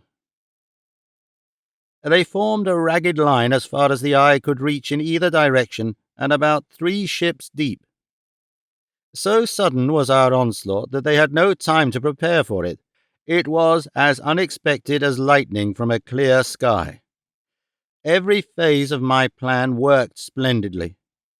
Our huge ships mowed their way entirely through the line of Thurn battlecraft.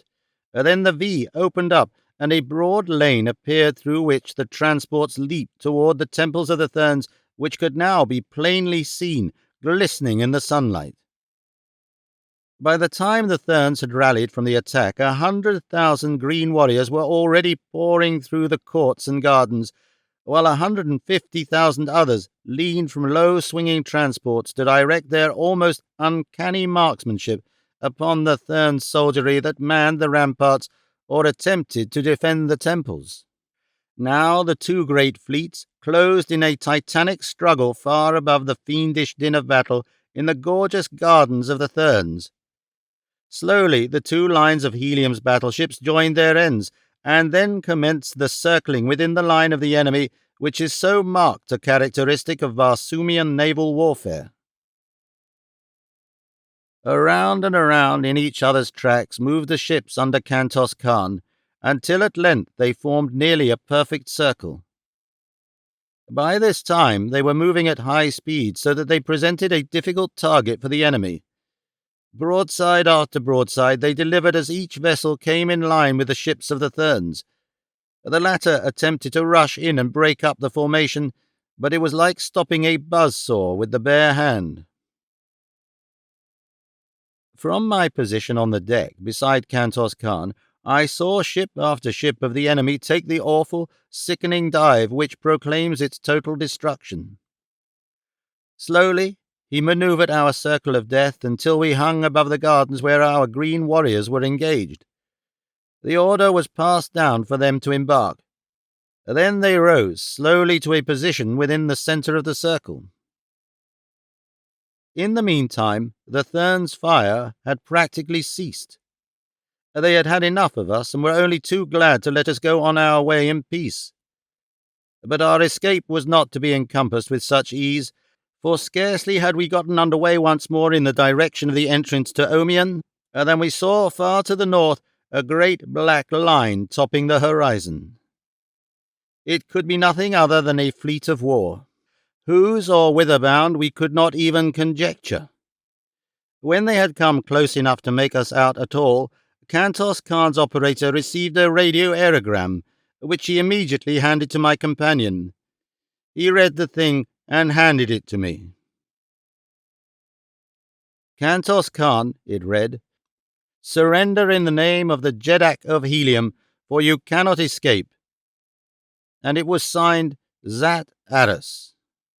The Therns must have caught and translated the message almost as soon as did we, for they immediately renewed hostilities when they realized that we were soon to be set upon by other enemies. Before Zat Aras had approached near enough to fire a shot, we were again hotly engaged with the Thern fleet, and as soon as he drew near, he too commenced to pour a terrific fusillade of heavy shot into us. Ship after ship reeled and staggered into uselessness beneath the pitiless fire that we were undergoing. The thing could not last much longer. I ordered the transports to descend again into the gardens of the Therns. Wreak your vengeance to the utmost, was my message to the Green Allies, for by night there will be none left to avenge your wrongs. Presently I saw the 10 battleships that had been ordered to hold the shaft of Omion. They were returning at full speed, firing their stern batteries almost continuously. There could be but one explanation. They were being pursued by another hostile fleet. Well, the situation could be no worse. The expedition already was doomed. No man that had embarked upon it would return across that dreary ice cap. How I wished that I might face Zat Aras with my long sword for just an instant before I died. It was he who had caused our failure. As I watched the oncoming 10, I saw their pursuers race swiftly into sight. It was another great fleet. For a moment I could not believe my eyes, but finally I was forced to admit that the most fatal calamity had overtaken the expedition, for the fleet I saw was none other than the fleet of the firstborn, that should have been safely bottled up in Omion. What a series of misfortunes and disasters! What awful fate hovered over me, that I should have been so terribly thwarted at every angle of my search for my lost love? Could it be possible that the curse of Issus was upon me? That there was indeed some malign divinity in that hideous carcass? I would not believe it, and throwing back my shoulders, I ran to the deck below to join my men in repelling boarders from one of the Thern craft that had grappled us broadside. In the wild lust of hand-to-hand combat, my old dauntless hopefulness returned, and as Thern after Thern went down beneath my blade, I could almost feel that we should win success in the end, even from apparent failure. My presence among the men so greatly inspirited them that they fell upon the luckless wights with such terrible ferocity that within a few moments we had turned the tables upon them, and a second later, as we swarmed their own decks, I had the satisfaction of seeing their commander take the long leap from the bows of his vessel in token of surrender and defeat. Then I joined Kantos Khan. He had been watching what had taken place on the deck below, and it seemed to have given him a new thought. Immediately he passed an order to one of his officers, and presently the colours of the Prince of Helium broke from every point of the flagship. A great cheer arose from the men of our own ship, a cheer that was taken up by every other vessel of our expedition as they in turn broke my colours from their upper works. Then Kantos Khan sprang his coup. A signal legible to every sailor of all the fleets engaged in that fierce struggle was strung aloft upon the flagship. Men of Helium for the Prince of Helium against all his enemies, it read. Presently my colours broke from one of Zat Aras's ships, then from another and another. On some we could see fierce battles waging between the Zodangan soldiery and the Heliumistic crews, but eventually the two colours of the Prince of Helium floated above every ship that had followed Zat Aras upon our trail. Only his flagship flew them not. Zat Aras had brought 5,000 ships. The sky was black with 3 enormous fleets. It was Helium against the field now, and the fight had settled to countless individual duels. There could be little or no maneuvering of fleets in that crowded, fire-split sky. Zat Aras's flagship was close to my own. I could see the thin features of the man from where I stood. His Zodangan crew was pouring broadside after broadside into us, and we were returning their fire with equal ferocity. Closer and closer came the two vessels until but a few yards intervened. Grapplers and boarders lined the contiguous rails of each. We were preparing for the death struggle with our hated enemy. There was but a yard between the two mighty ships as the first grappling irons were hurled. I rushed to the deck to be with my men as they boarded. Just as the vessels came together with a slight shock, I forced my way through the lines and was the first to spring to the deck of Zat Aras's ship. After me poured a yelling, cheering, cursing throng of Helium's best fighting men. Nothing could withstand them in the fever of battle lust which enthralled them. Down went the Zodangans before that surging tide of war, and as my men cleared the lower decks, I sprang to the forward deck where stood Zat Aras. "You are my prisoner, Zat Aras," I cried. "Yield, and you shall have quarter." For a moment I could not tell whether he contemplated acceding to my demand or facing me with drawn sword. For an instant he stood hesitating, and then, throwing down his arms, he turned and rushed to the opposite side of the deck. Before I could overtake him, he had sprung to the rail and hurled himself head foremost into the awful depths below. And thus came Zat Aras, Jed of Zodanga, to his end. On and on went that strange battle. The Therns and Blacks had not combined against us. Wherever Thern's ship met ship of the Firstborn was a battle royal, and in this I thought I saw our salvation. Wherever messages could be passed between us that could not be intercepted by our enemies, I passed the word that all our vessels were to withdraw from the fight as rapidly as possible, taking a position to the west and south of the combatants. I also sent an air scout to the fighting green men in the gardens below to re-embark, and to the transports to join us. My commanders were further instructed that when engaged with an enemy to draw him as rapidly as possible toward a ship of his hereditary foeman, and by careful manoeuvring to force the two to engage, thus leaving himself free to withdraw. This stratagem worked to perfection, and just before the sun went down I had the satisfaction of seeing all that was left of my once mighty fleet gathered nearly 20 miles southwest of the still terrific battle between the Blacks and Whites. I now transferred Zodar to another battleship and sent him with all the transports and 5,000 battleships directly overhead to the Temple of Issus. Carthoris and I, with Kantos Khan, took the remaining ships and headed for the entrance to Omion.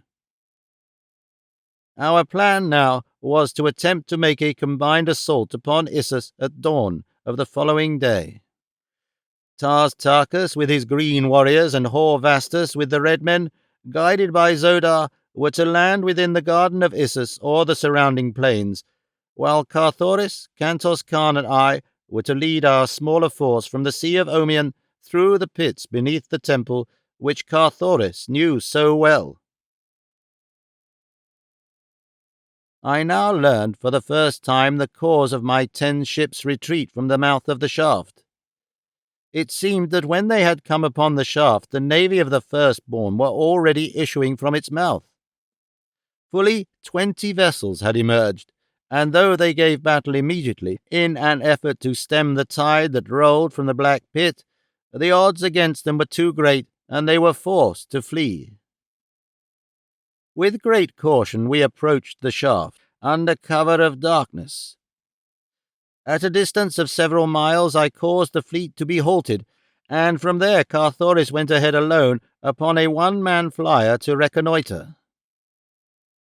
In perhaps half an hour he returned to report that there was no sign of a patrol boat or of the enemy in any form, and so we moved swiftly and noiselessly forward once more toward Omion.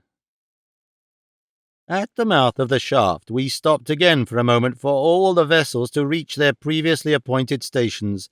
Then, with the flagship, I dropped quickly into the black depths, while one by one the other vessels followed me in quick succession.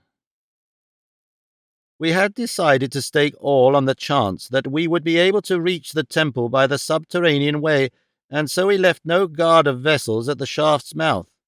Nor would it have profited us any to have done so, for we did not have sufficient force all told to have withstood the vast navy of the firstborn had they returned to engage us. For the safety of our entrance upon Omion, we depended largely upon the very boldness of it, believing that it would be some little time before the firstborn on guard there would realize that it was an enemy, and not their own returning fleet that was entering the vault of the buried sea. And such proved to be the case. In fact, 400 of my fleet of 500 rested safely upon the bosom of Omion before the first shot was fired. The battle was short and hot, but there could have been but one outcome, for the firstborn, in the carelessness of fancied security, had left but a handful of ancient and obsolete hulks to guard their mighty harbour. It was at Carthoris's suggestion that we landed our prisoners under guard upon a couple of the larger islands, and then towed the ships of the firstborn to the shaft, where we managed to wedge a number of them securely in the interior of the great well. Then we turned on the buoyant rays in the balance of them, and let them rise by themselves to further block the passage to Omion as they came into contact with the vessels already lodged there. We now felt that it would be some time at least before the returning firstborn could reach the surface of Omion, and that we would have ample opportunity to make for the subterranean passages which lead to Issus. One of the first steps I took was to hasten personally with a good-sized force to the island of the submarine, which I took without resistance on the part of the small guard there. I found the submarine in its pool, and at once placed a strong guard upon it and the island, where I remained to wait the coming of Carthoris and the others. Among the prisoners was Yersted, commander of the submarine. He recognized me from the 3 trips that I had taken with him during my captivity among the firstborn. "How does it seem," I asked him, "to have the tables turned, to be prisoner of your erstwhile captive?" He smiled, a very grim and smile pregnant with hidden meaning. "It will not be for long, John Carter," he replied. "We have been expecting you, and we are prepared." "So it would appear," I answered, "for you were all ready to become my prisoners with scarce a blow struck on either side." "The fleet must have missed you," he said, "but it will return to Omion, and then that will be a very different matter for John Carter." "I do not know that the fleet has missed me as yet," I said, but of course he did not grasp my meaning, and only looked puzzled. "Many prisoners travel to Issus in your grim craft, Yersted?" I asked. "Very many," he assented. "Might you remember one whom men called Dea Torres?" "Well, indeed, for her great beauty, and then, too, for the fact that she was wife to the first mortal that ever escaped from Issus through all the countless ages of her godhood, and the way that Issus remembers her best as the wife of one and the mother of another who raised their hands against the goddess of life eternal." I shuddered for fear of the cowardly revenge that I knew Issus might have taken upon the innocent Dea Torres for the sacrilege of her son and her husband. "And where is Dea Torres now?" I asked, knowing that he would say the words I most dreaded, but yet I loved her so that I could not refrain from hearing even the worst about her fate, so that it fell from the lips of one who had seen her but recently. It was to me as though it brought her closer to me. "Yesterday the monthly rites of Issus were held," replied Yersted, "and I saw her then sitting in her accustomed place at the foot of Issus." What? I cried. She is not dead, then? Why, no, replied the black. It has been no year since she gazed upon the divine glory of the radiant face of— No year? I interrupted. Why, no, insisted Yersted. It cannot have been upward of 370 or 80 days. A great light burst upon me. How stupid I had been! I could scarcely retain an outward exhibition of my great joy. Why had I forgotten the great difference in the length of Martian and earthly years? The 10 earth years I had spent upon Barsoom had encompassed but 5 years and 96 days of Martian time, whose days are 41 minutes longer than ours, and whose years number 687 days. I am in time. I am in time. The words surged through my brain again and again, until at last I must have voiced them audibly, for Yersted shook his head. In time to save your princess? He asked, and then, without waiting for my reply, No, John Carter, Issus will not give up her own. She knows that you are coming, and ere ever a vandal foot is set within the precincts of the temple of Issus, if such a calamity should befall, De Torres will be put away forever from the last faint hope of rescue. You mean that she will be killed merely to thwart me? I asked. Not that, other than as a last resort, he replied. Hast ever heard of the Temple of the Sun? It is there that they will put her. It lies far within the inner court of the Temple of Issus, a little temple that raises a thin spire far above the spires and minarets of the great temple that surrounds it. Beneath it, in the ground, there lies the main body of the temple, consisting in 687 circular chambers, one below another. To each chamber a single corridor leads through solid rock from the pits of Issus. As the entire Temple of the Sun revolves once with each revolution of Barsoom about the sun, but once each year does the entrance to each separate chamber come opposite the mouth of the corridor, which forms its only link to the world without. Here Issus puts those who displease her, but whom she does not care to execute forthwith.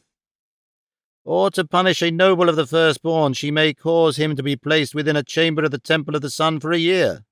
Ofttimes she imprisons an executioner with the condemned, that death may come in a certain horrible form upon a given day, or again, but enough food is deposited in the chamber to sustain life, but the number of days that Issus has allotted for mental anguish. Thus will De Torres die, and her fate will be sealed by the first alien foot that crosses the threshold of Issus. So I was to be thwarted in the end, although I had performed the miraculous and come within a few short moments of my divine princess, yet was I as far from her as when I stood upon the banks of the Hudson, 48 million miles away.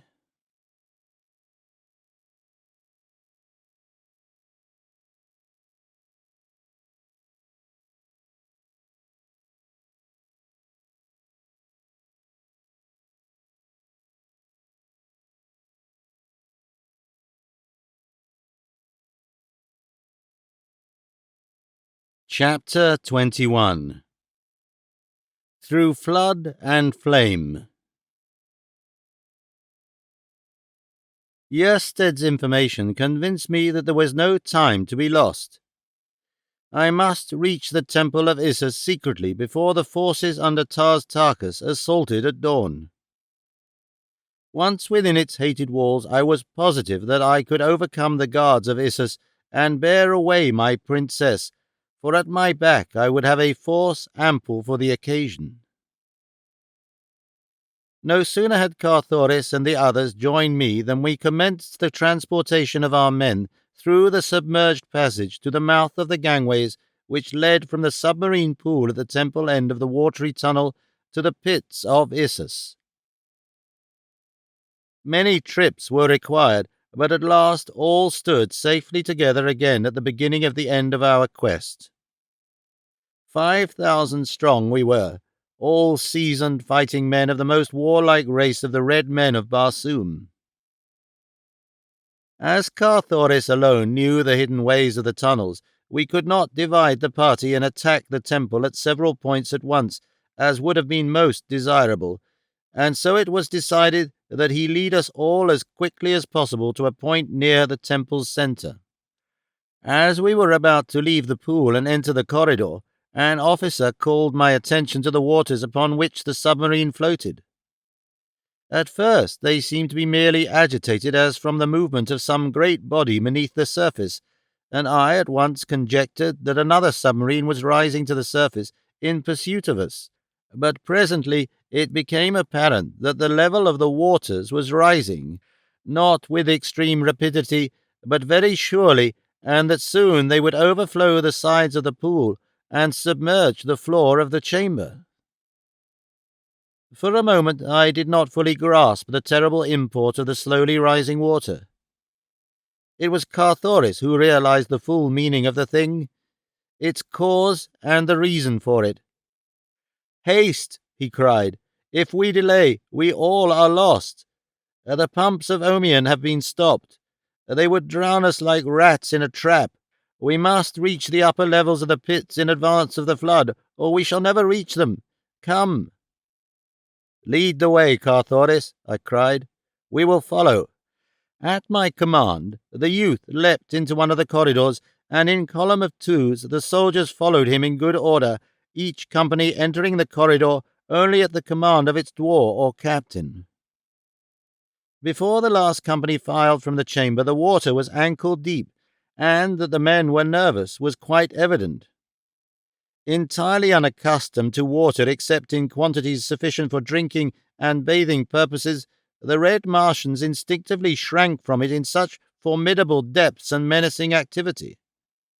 That they were undaunted while it swirled and eddied about their ankles spoke well for their bravery and their discipline.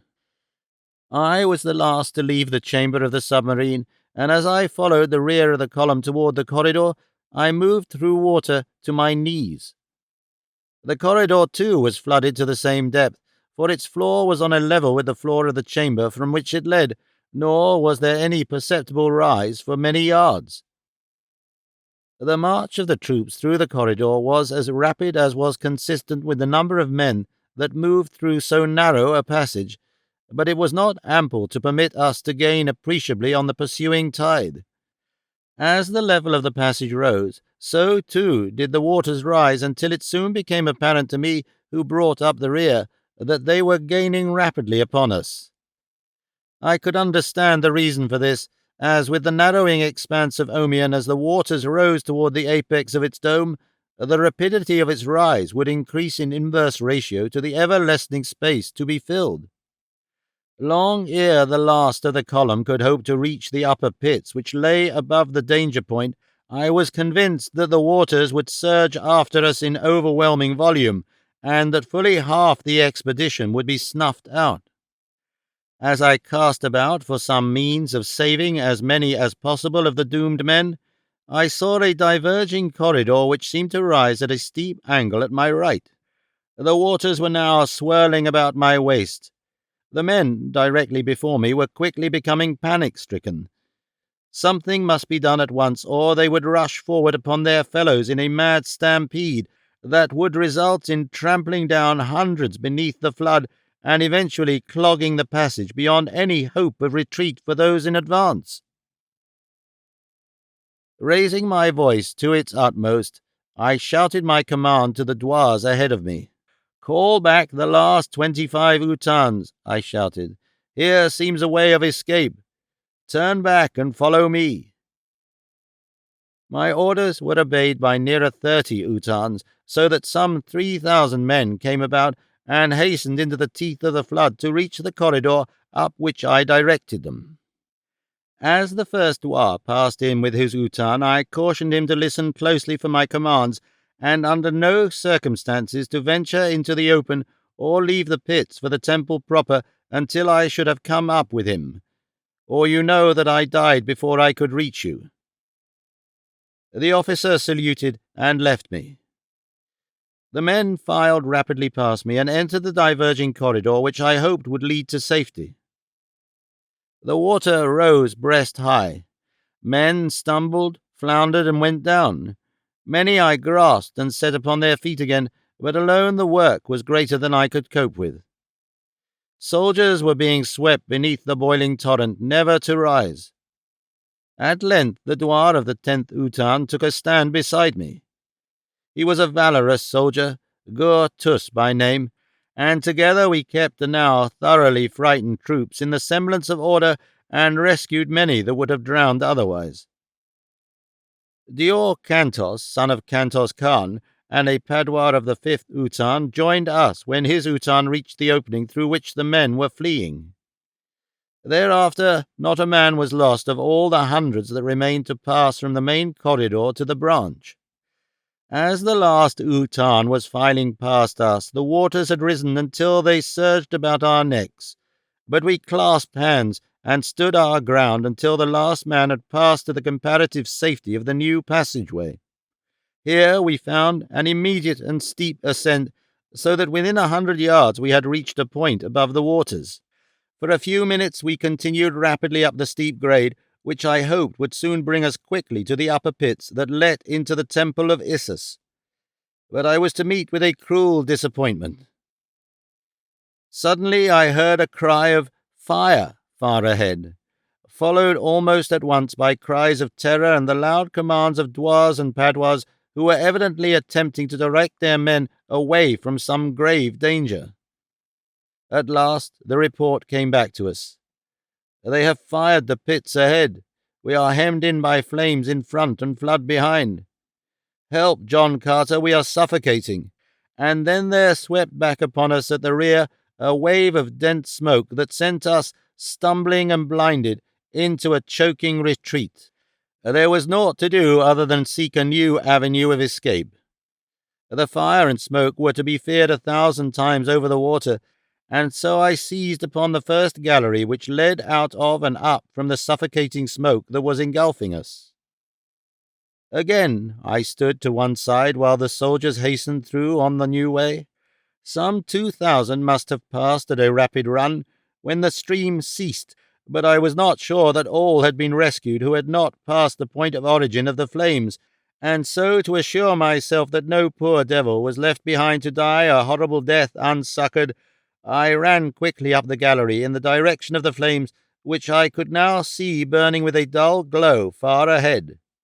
It was hot and stifling work, but at last I reached a point where the fire lit up the corridor sufficiently for me to see that no soldier of helium lay between me and the conflagration. What was in it or upon the far side I could not know, nor could any man have passed through that seething hell of chemicals and lived to learn. Having satisfied my sense of duty, I turned and ran rapidly back to the corridor through which my men had passed. To my horror, however, I found that my retreat in this direction had been blocked. Across the mouth of the corridor stood a massive steel grating that had evidently been lowered from its resting place above for the purpose of effectually cutting off my escape. That our principal movements were known to the firstborn I could not have doubted, in view of the attack of the fleet upon us the day before, nor could the stopping of the pumps of Omion at the psychological moment have been due to chance, nor the starting of a chemical combustion within the one corridor through which we were advancing upon the temple of Issus been due to aught than well-calculated design. And now the dropping of the steel gate to pen me effectually between fire and flood seemed to indicate that invisible eyes were upon us at every moment. What chance had I, then, to rescue de Artoris were I to be compelled to fight foes who never showed themselves? 1,000 times I berated myself for being drawn into such a trap as I might have known these pits easily could be. Now I saw that it would have been much better to have kept our force intact and made a concerted attack upon the temple from the valley side, trusting to chance and our great fighting ability to have overwhelmed the firstborn and compelled the safe delivery of de Artoris to me. The smoke from the fire was forcing me further and further back down the corridor toward the waters which I could hear surging through the darkness. With my men had gone the last torch. Nor was this corridor lighted by the radiance of phosphorescent rock, as were those of the lower levels. It was this fact that assured me that I was not far from the upper pits which lie directly beneath the temple. Finally, I felt the lapping waters about my feet. The smoke was thick behind me. My suffering was intense. There seemed but one thing to do, and that to choose the easier death which confronted me, and so I moved on down the corridor until the cold waters of Omion closed about me, and I swam on through utter blackness toward what? The instinct of self-preservation is strong even when one, unafraid and in the possession of his highest reasoning faculties, knows that death, positive and unalterable, lies just ahead. And so I swam slowly on, waiting for my head to touch the top of the corridor, which would mean that I had reached the limit of my flight and the point where I must sink forever to an unmarked grave. But to my surprise, I ran against a blank wall before I reached a point where the waters came to the roof of the corridor. Could I be mistaken? I felt around. No, I had come to the main corridor, and still there was a breathing space between the surface of the water and the rocky ceiling above. And then I turned up the main corridor in the direction that Carthoris and the head of the column had passed a half-hour before. On and on I swam, my heart growing lighter at every stroke, for I knew that I was approaching closer and closer to the point where there would be no chance that the waters ahead could be deeper than they were about me. I was positive that I must soon feel the solid floor beneath my feet again, and that once more my chance would come to reach the temple of Issus and the side of the fair prisoner who languished there. But even as hope was at its highest, I felt the sudden shock of contact as my head struck the rocks above. The worst, then, had come to me. I had reached one of those rare places where a Martian tunnel dips suddenly to a lower level. Somewhere beyond I knew that it rose again, but of what value was that to me, since I did not know how great the distance that it maintained a level entirely beneath the surface of the water? There was but a single forlorn hope, and I took it. Filling my lungs with air, I dived beneath the surface and swam through the inky, icy blackness, on and on, along the submerged gallery. Time and time again I rose with upstretched hand, only to feel the disappointing rocks close above me. Not for much longer would my lungs withstand the strain upon them. I felt that I must soon succumb, nor was there any retreating now that I had gone this far. I knew positively that I could never endure to retrace my path now to the point from which I had felt the waters close above my head. Death stared me in the face, nor ever can I recall a time that I so distinctly felt the icy breath from his dead lips upon my brow. One more frantic effort I made with my fast-ebbing strength. Weakly I rose for the last time. My tortured lungs gasped for the breath that would fill them with a strange and numbing element, but instead I felt the revivifying breath of life-giving air surge through my starving nostrils into my dying lungs. I was saved. A few more strokes brought me to a point where my feet touched the floor, and soon thereafter I was above the water level entirely, and racing like mad along the corridor, searching for the first doorway that would lead me to Issus. If I could not have Deatoris again, I was at least determined to avenge her death, nor would any life satisfy me other than that of the fiend incarnate who was the cause of such immeasurable suffering upon Barsoom. Sooner than I had expected, I came to what appeared to me to be a sudden exit into the temple above. It was at the right side of the corridor, which ran on, probably, to other entrances to the pile above. To me, one point was as good as another.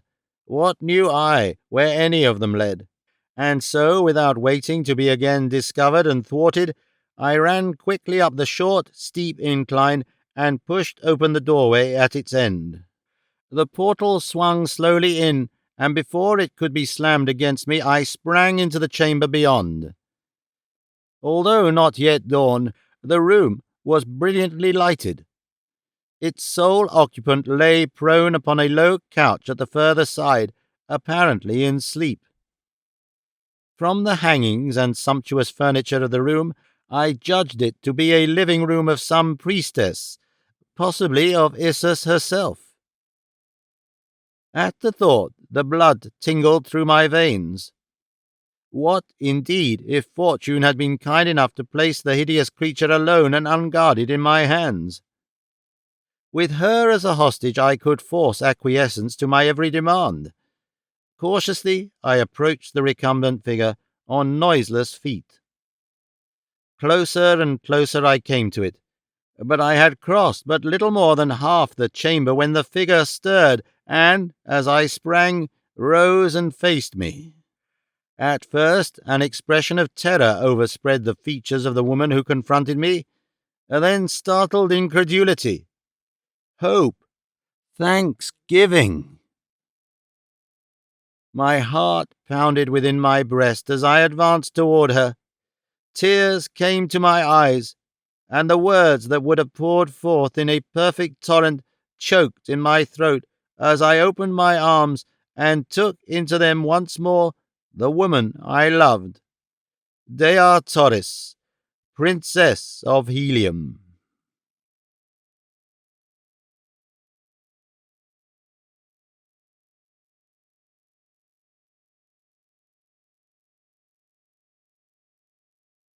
Chapter 22.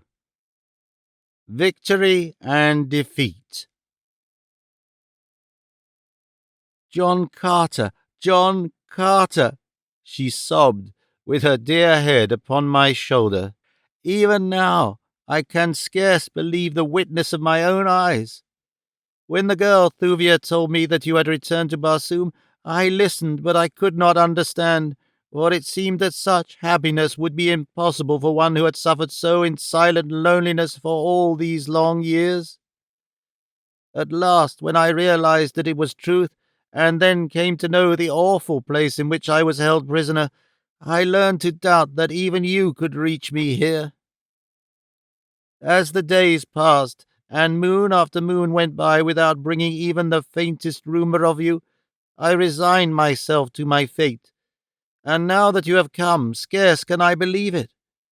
For an hour I have heard the sounds of conflict within the palace. I knew not what they meant, but I have hoped against hope that it might be the men of Helium, headed by my prince. And tell me, what of Carthoris, our son? He was with me less than an hour since, Dea Torres, I replied. It must have been he whose men you have heard battling within the precincts of the temple. Where is Isis? I asked suddenly. Dea Torres shrugged her shoulders. She sent me under guard to this room just before the fighting began within the temple halls. She said that she would send for me later. She seemed very angry and somewhat fearful. Never have I seen her act in so uncertain and almost terrified a manner. Now I know that it must have been because she had learned that John Carter, Prince of Helium, was approaching to demand an accounting for her of the imprisonment of his princess.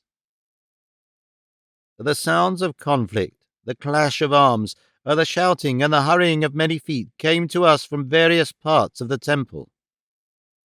I knew that I was needed there, but I dared not leave Dea Torres, nor dared I take her with me into the turmoil and danger of battle.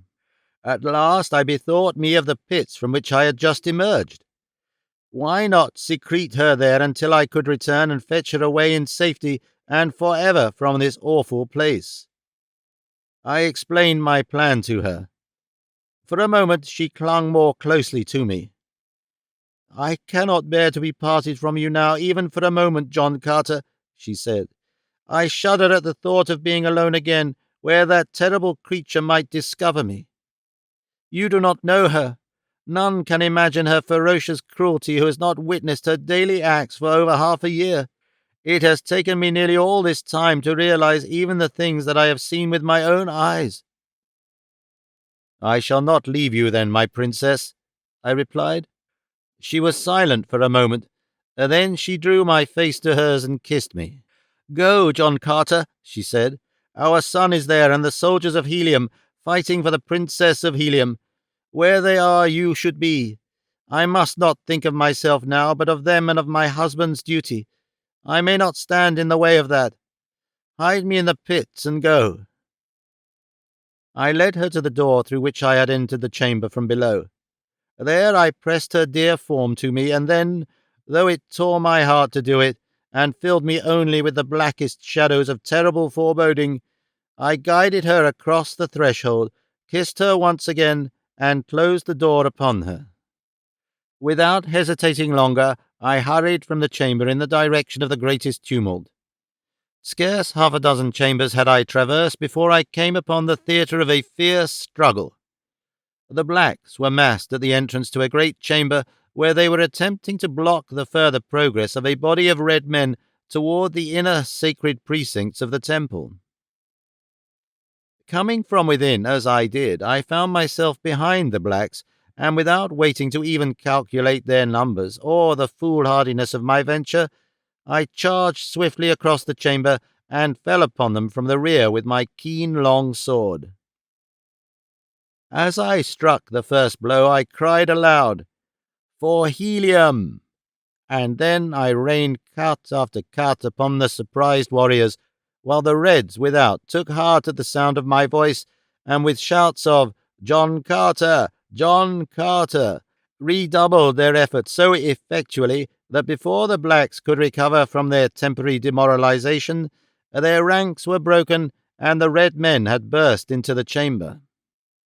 The fight within that room, had it but a competent chronicler, would go down in the annals of Barsoom as a historic memorial to the grim ferocity of her warlike people. 500 men fought there that day, the black men against the red. No man asked quarter or gave it. As though by common assent they fought, as though to determine once and for all their right to live in accordance with the law of the survival of the fittest. I think we all knew that upon the outcome of this battle would hinge forever the relative positions of these two races upon Barsoom. It was a battle between the old and the new, but not for once did I question the outcome of it. With Carthoris at my side, I fought for the red men of Barsoom, and for their total emancipation from the throttling bondage of a hideous superstition. Back and forth across the room we surged, until the floor was ankle-deep in blood, and dead men lay so thickly there that half the time we stood upon their bodies as we fought. As we swung toward the great windows which overlooked the gardens of Issus, a sight met my gaze which sent a wave of exultation over me. "Look!" I cried. "Men of the firstborn, look!" For an instant the fighting ceased, and with one accord every eye turned in the direction I had indicated, and the sight they saw was one no man of the firstborn had ever imagined could be. Across the gardens, from side to side, stood a wavering line of black warriors, while beyond them, and forcing them ever back, was a great horde of green warriors astride their mighty thoats. And as we watched, one, fiercer and more grimly terrible than his fellows, rode forward from the rear, and as he came he shouted some fierce command to his terrible legion. It was Tars Tarkas, Jeddak of Thark, and as he couched his great 40-foot metal-shod lance, we saw his warriors do likewise. Then it was that we interpreted his command. 20 yards now separated the green men from the black line. Another word from the great Thark, and with a wild and terrifying battle cry the green warriors charged. For a moment the black line held, but only for a moment. And then the fearsome beasts that bore equally terrible riders passed completely through it. After them came Utan upon Utan of red men. The green horde broke to surround the temple. The red men charged for the interior, and then we turned to continue our interrupted battle, but our foes had vanished. My first thought was of Dea Torres. Calling to Carthoris that I had found his mother, I started on a run toward the chamber where I had left her, with my boy close beside me. After us came those of our little force who had survived the bloody conflict. The moment I entered the room, I saw that someone had been there since I had left. A silk lay upon the floor. It had not been there before. There were also a dagger and several metal ornaments strewn about as though torn from their wearer in a struggle. But worst of all, the door leading to the pits where I had hidden my princess was ajar. With a bound I was before it, and thrusting it open, rushed within. Torres had vanished. I called her name aloud again and again, but there was no response. I think in that instant I hovered upon the verge of insanity. I do not recall what I said or did, but I know that for an instant I was seized with the rage of a maniac. "Isis!" I cried. "Isis! Where is Isis? Search the temple for her, but let no man harm her but John Carter. Carthoris, where are the apartments of Isis?" "This way," cried the boy, and without waiting to know that I had heard him, he dashed off at breakneck speed further into the bowels of the temple. As fast as he went, however, I was still beside him, urging him on to greater speed. At last we came to a great carved door, and through this Carthoris dashed, a foot ahead of me. Within we came upon such a scene as I had witnessed within the temple once before. The throne of Isis, with the reclining slaves, and about it the ranks of soldiery. We did not even give the men a chance to draw, so quickly were we upon them. With a single cut I struck down 2 in the front rank, and then, by the mere weight and momentum of my body, I rushed completely through the 2 remaining ranks and sprang upon the dais beside the carved Sorapus throne. The repulsive creature, squatting there in terror, attempted to escape me and leap into a trap behind her. But this time I was not to be outwitted by any such petty subterfuge. Before she had half arisen, I had grasped her by the arm, and then, as I saw the guards starting to make a concerted rush upon me from all sides, I whipped out my dagger and, holding it close to that vile breast, ordered them to halt. "Back!" I cried to them. "Back! The first Blackfoot that is planted upon this platform sends my dagger into Isis's heart." For an instant they hesitated. Then an officer ordered them back, while from the other corridor there swept into the throne room at the heels of my little party of survivors a full 1,000 red men under Cantos Khan, Horvastus, and Zodar. "Where is Torres?" I cried to the thing within my hands. For a moment her eyes roved wildly about the scene beneath her. I think that it took a moment for the true condition to make any impression upon her. She could not at first realize that the temple had fallen before the assault of men of the outer world. When she did, there must have come, too, a terrible realization of what it meant to her, the loss of power, humiliation, the exposure of the fraud and imposture which she had for so long played upon her own people. There was just one thing needed to complete the reality of the picture she was seeing, and that was added by the highest noble of her realm, the high priest of her religion, the prime minister of her government. "Isis, goddess of death and of life eternal," he cried, "arise in the might of thy righteous wrath, and with one single wave of thy omnipotent hand strike dead thy blasphemers. Let not one escape. Isis, thy people depend upon thee. Daughter of the lesser moon, thou only art all-powerful. Thou only canst save thy people. I am done. We await thy will. Strike!" And then it was that she went mad. A screaming, gibbering maniac writhed in my grasp. It bit and clawed and scratched in impotent fury. And then it laughed a weird and terrible laughter that froze the blood.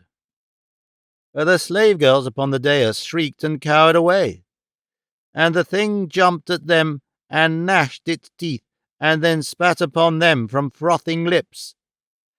God, but it was a horrid sight! Finally I shook the thing, hoping to recall it for a moment to rationality. "Where is Dea Torres?" I cried again. The awful creature in my grasp mumbled inarticulately for a moment, then a sudden gleam of cunning shot into those hideous, close-set eyes. "Dea Torres! Dea Torres!" And then that shrill, unearthly laugh pierced our ears once more. "Yes, Dea Torres, I know. Anthumia and Phidor, daughter of Matai Shang.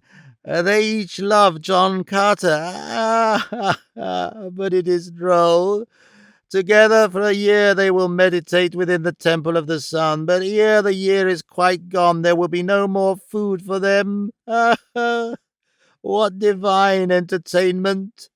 And she licked the froth from her cruel lips.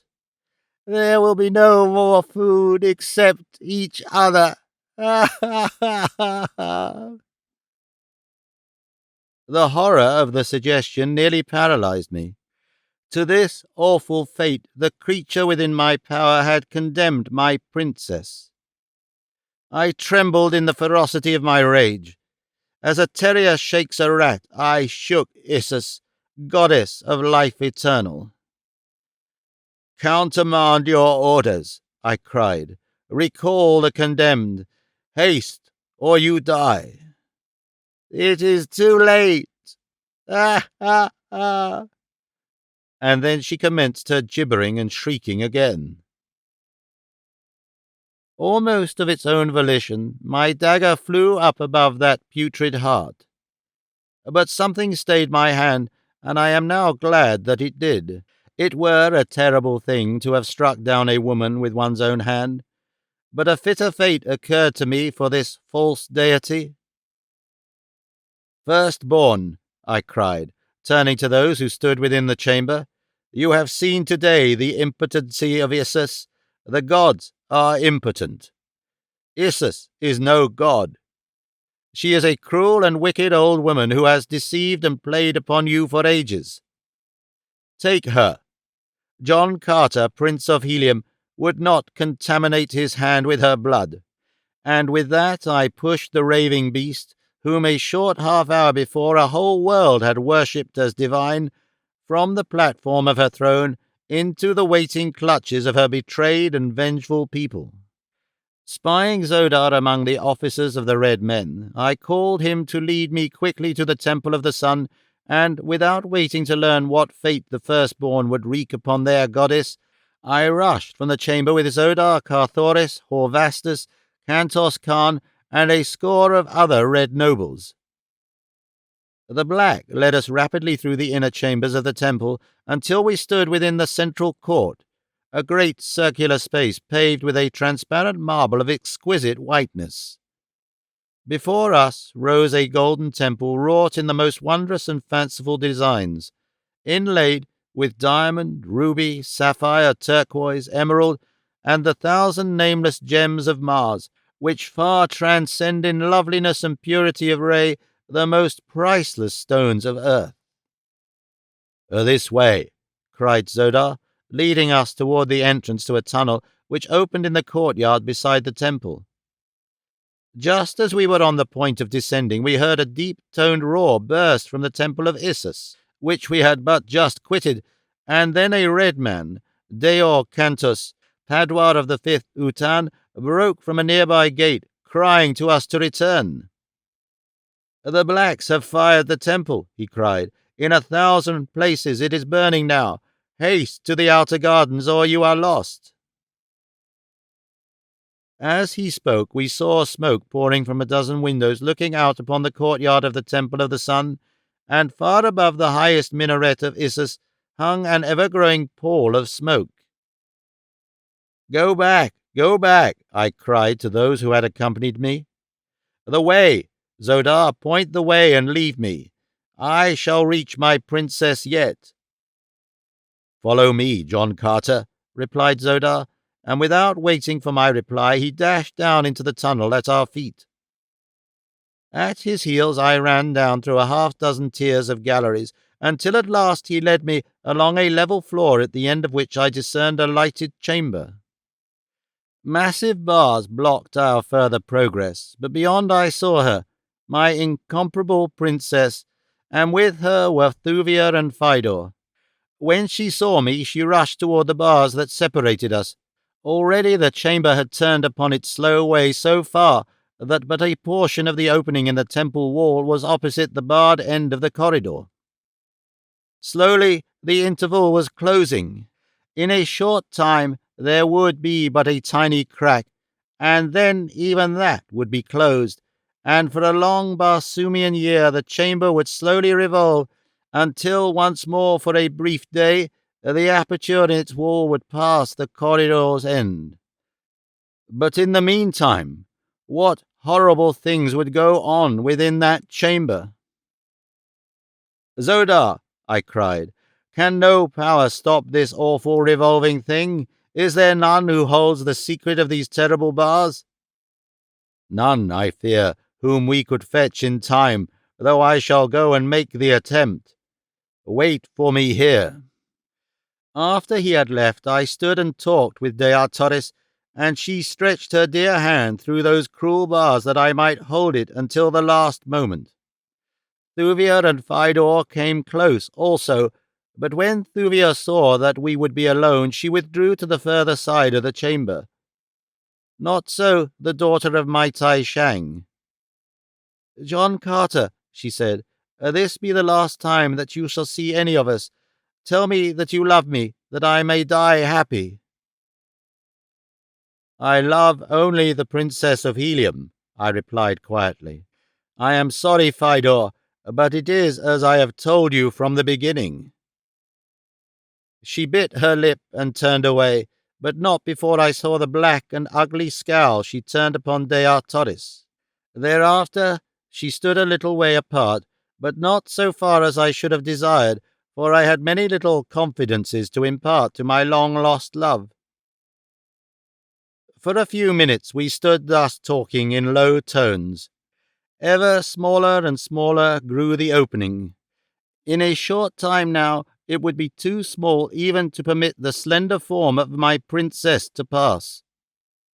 Oh, why did not Zodar haste? Above we could hear the faint echoes of a great tumult. It was the multitude of black and red and green men fighting their way through the fire from the burning temple of Isis. A draught from above brought the fumes of smoke to our nostrils.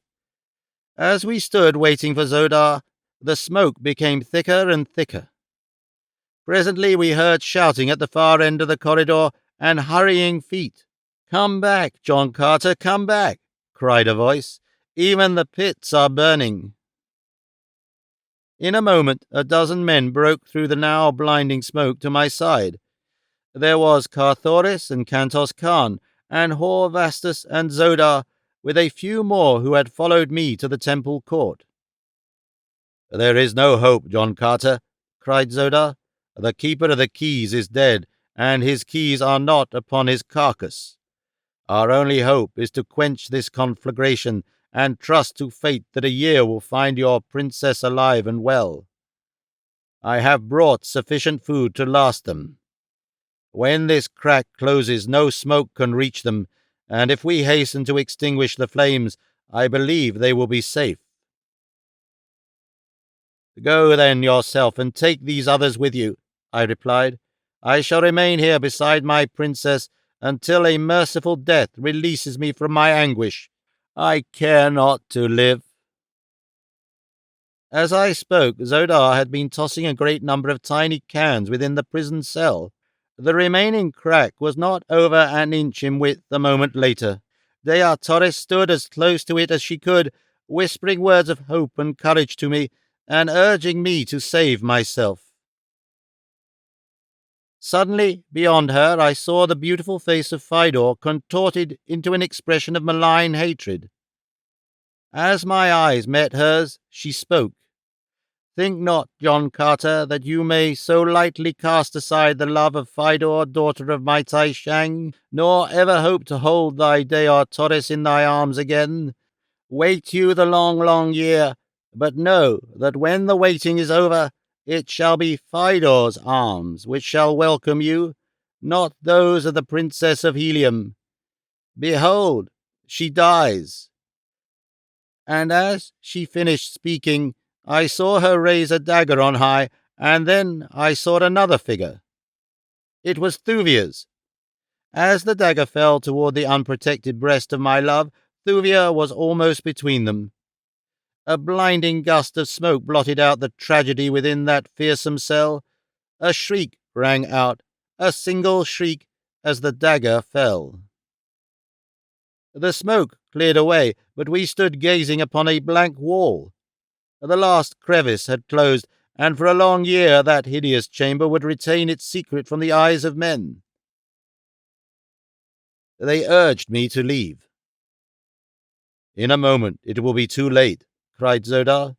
"There is, in fact, but a bare chance that we can come through to the outer garden alive even now. I have ordered the pumps started, and in 5 minutes the pits will be flooded. If we would not drown like rats in a trap, we must hasten above and make a dash for safety through the burning temple." "Go," I urged them. "Let me die here beside my princess. There is no hope or happiness elsewhere for me. When they carry her dear body from that terrible place a year hence, let them find the body of her lord awaiting her."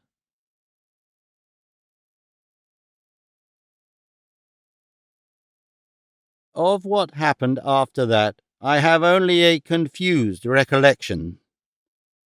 It seems as though I struggled with many men, and then that I was picked bodily from the ground and borne away.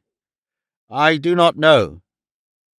I have never asked, nor has any other who was there that day intruded on my sorrow or recalled to my mind the occurrences which they know could but, at best, reopen the terrible wound within my heart. Ah!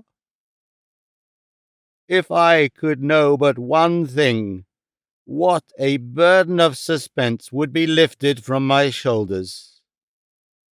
But whether the assassin's dagger reached one fair bosom or another, only time will divulge.